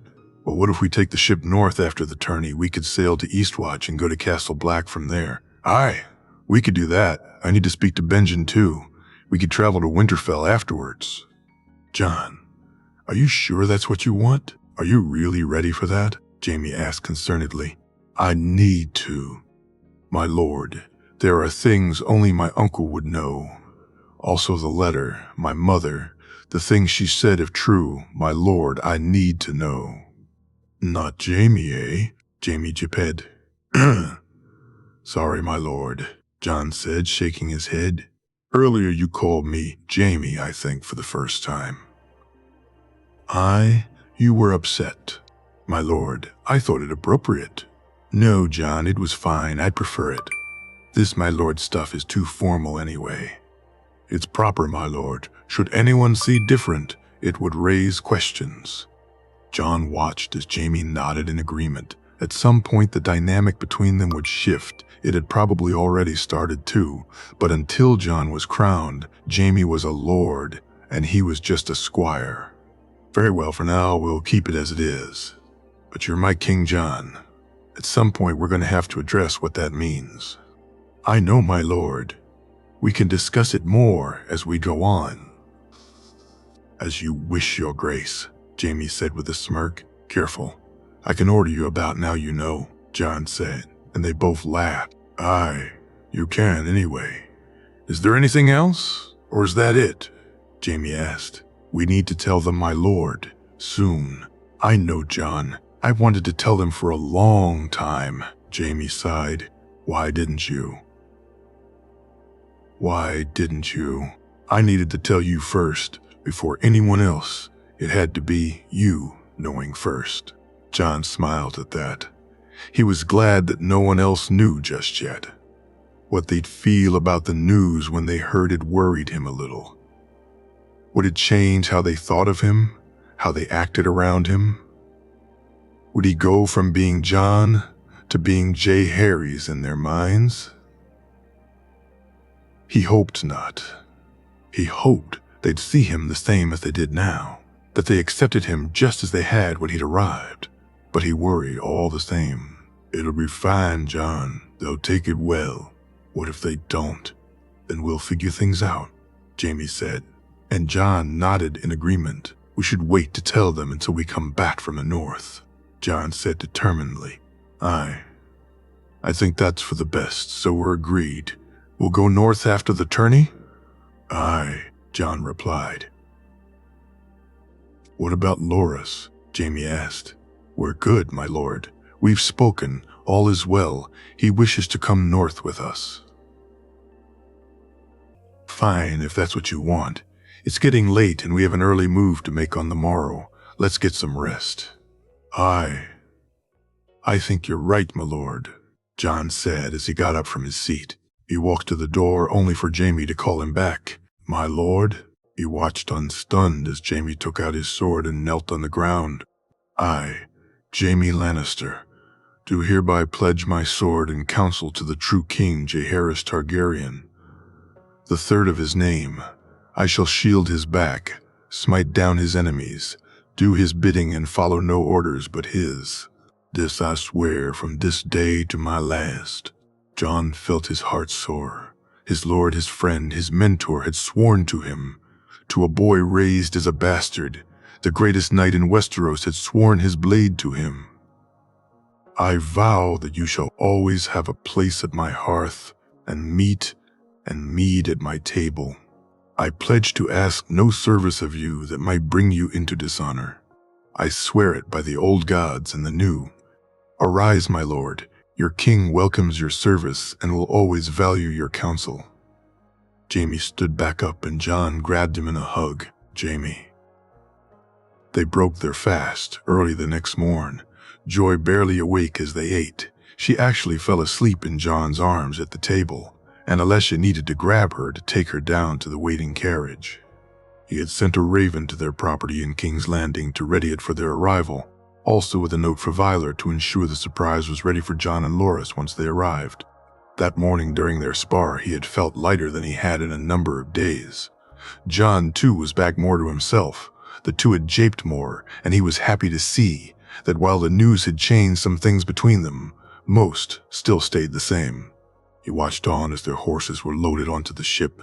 Winter and Honor would be coming with them, and Loras had asked to bring Bluebell too, so Jaime had agreed.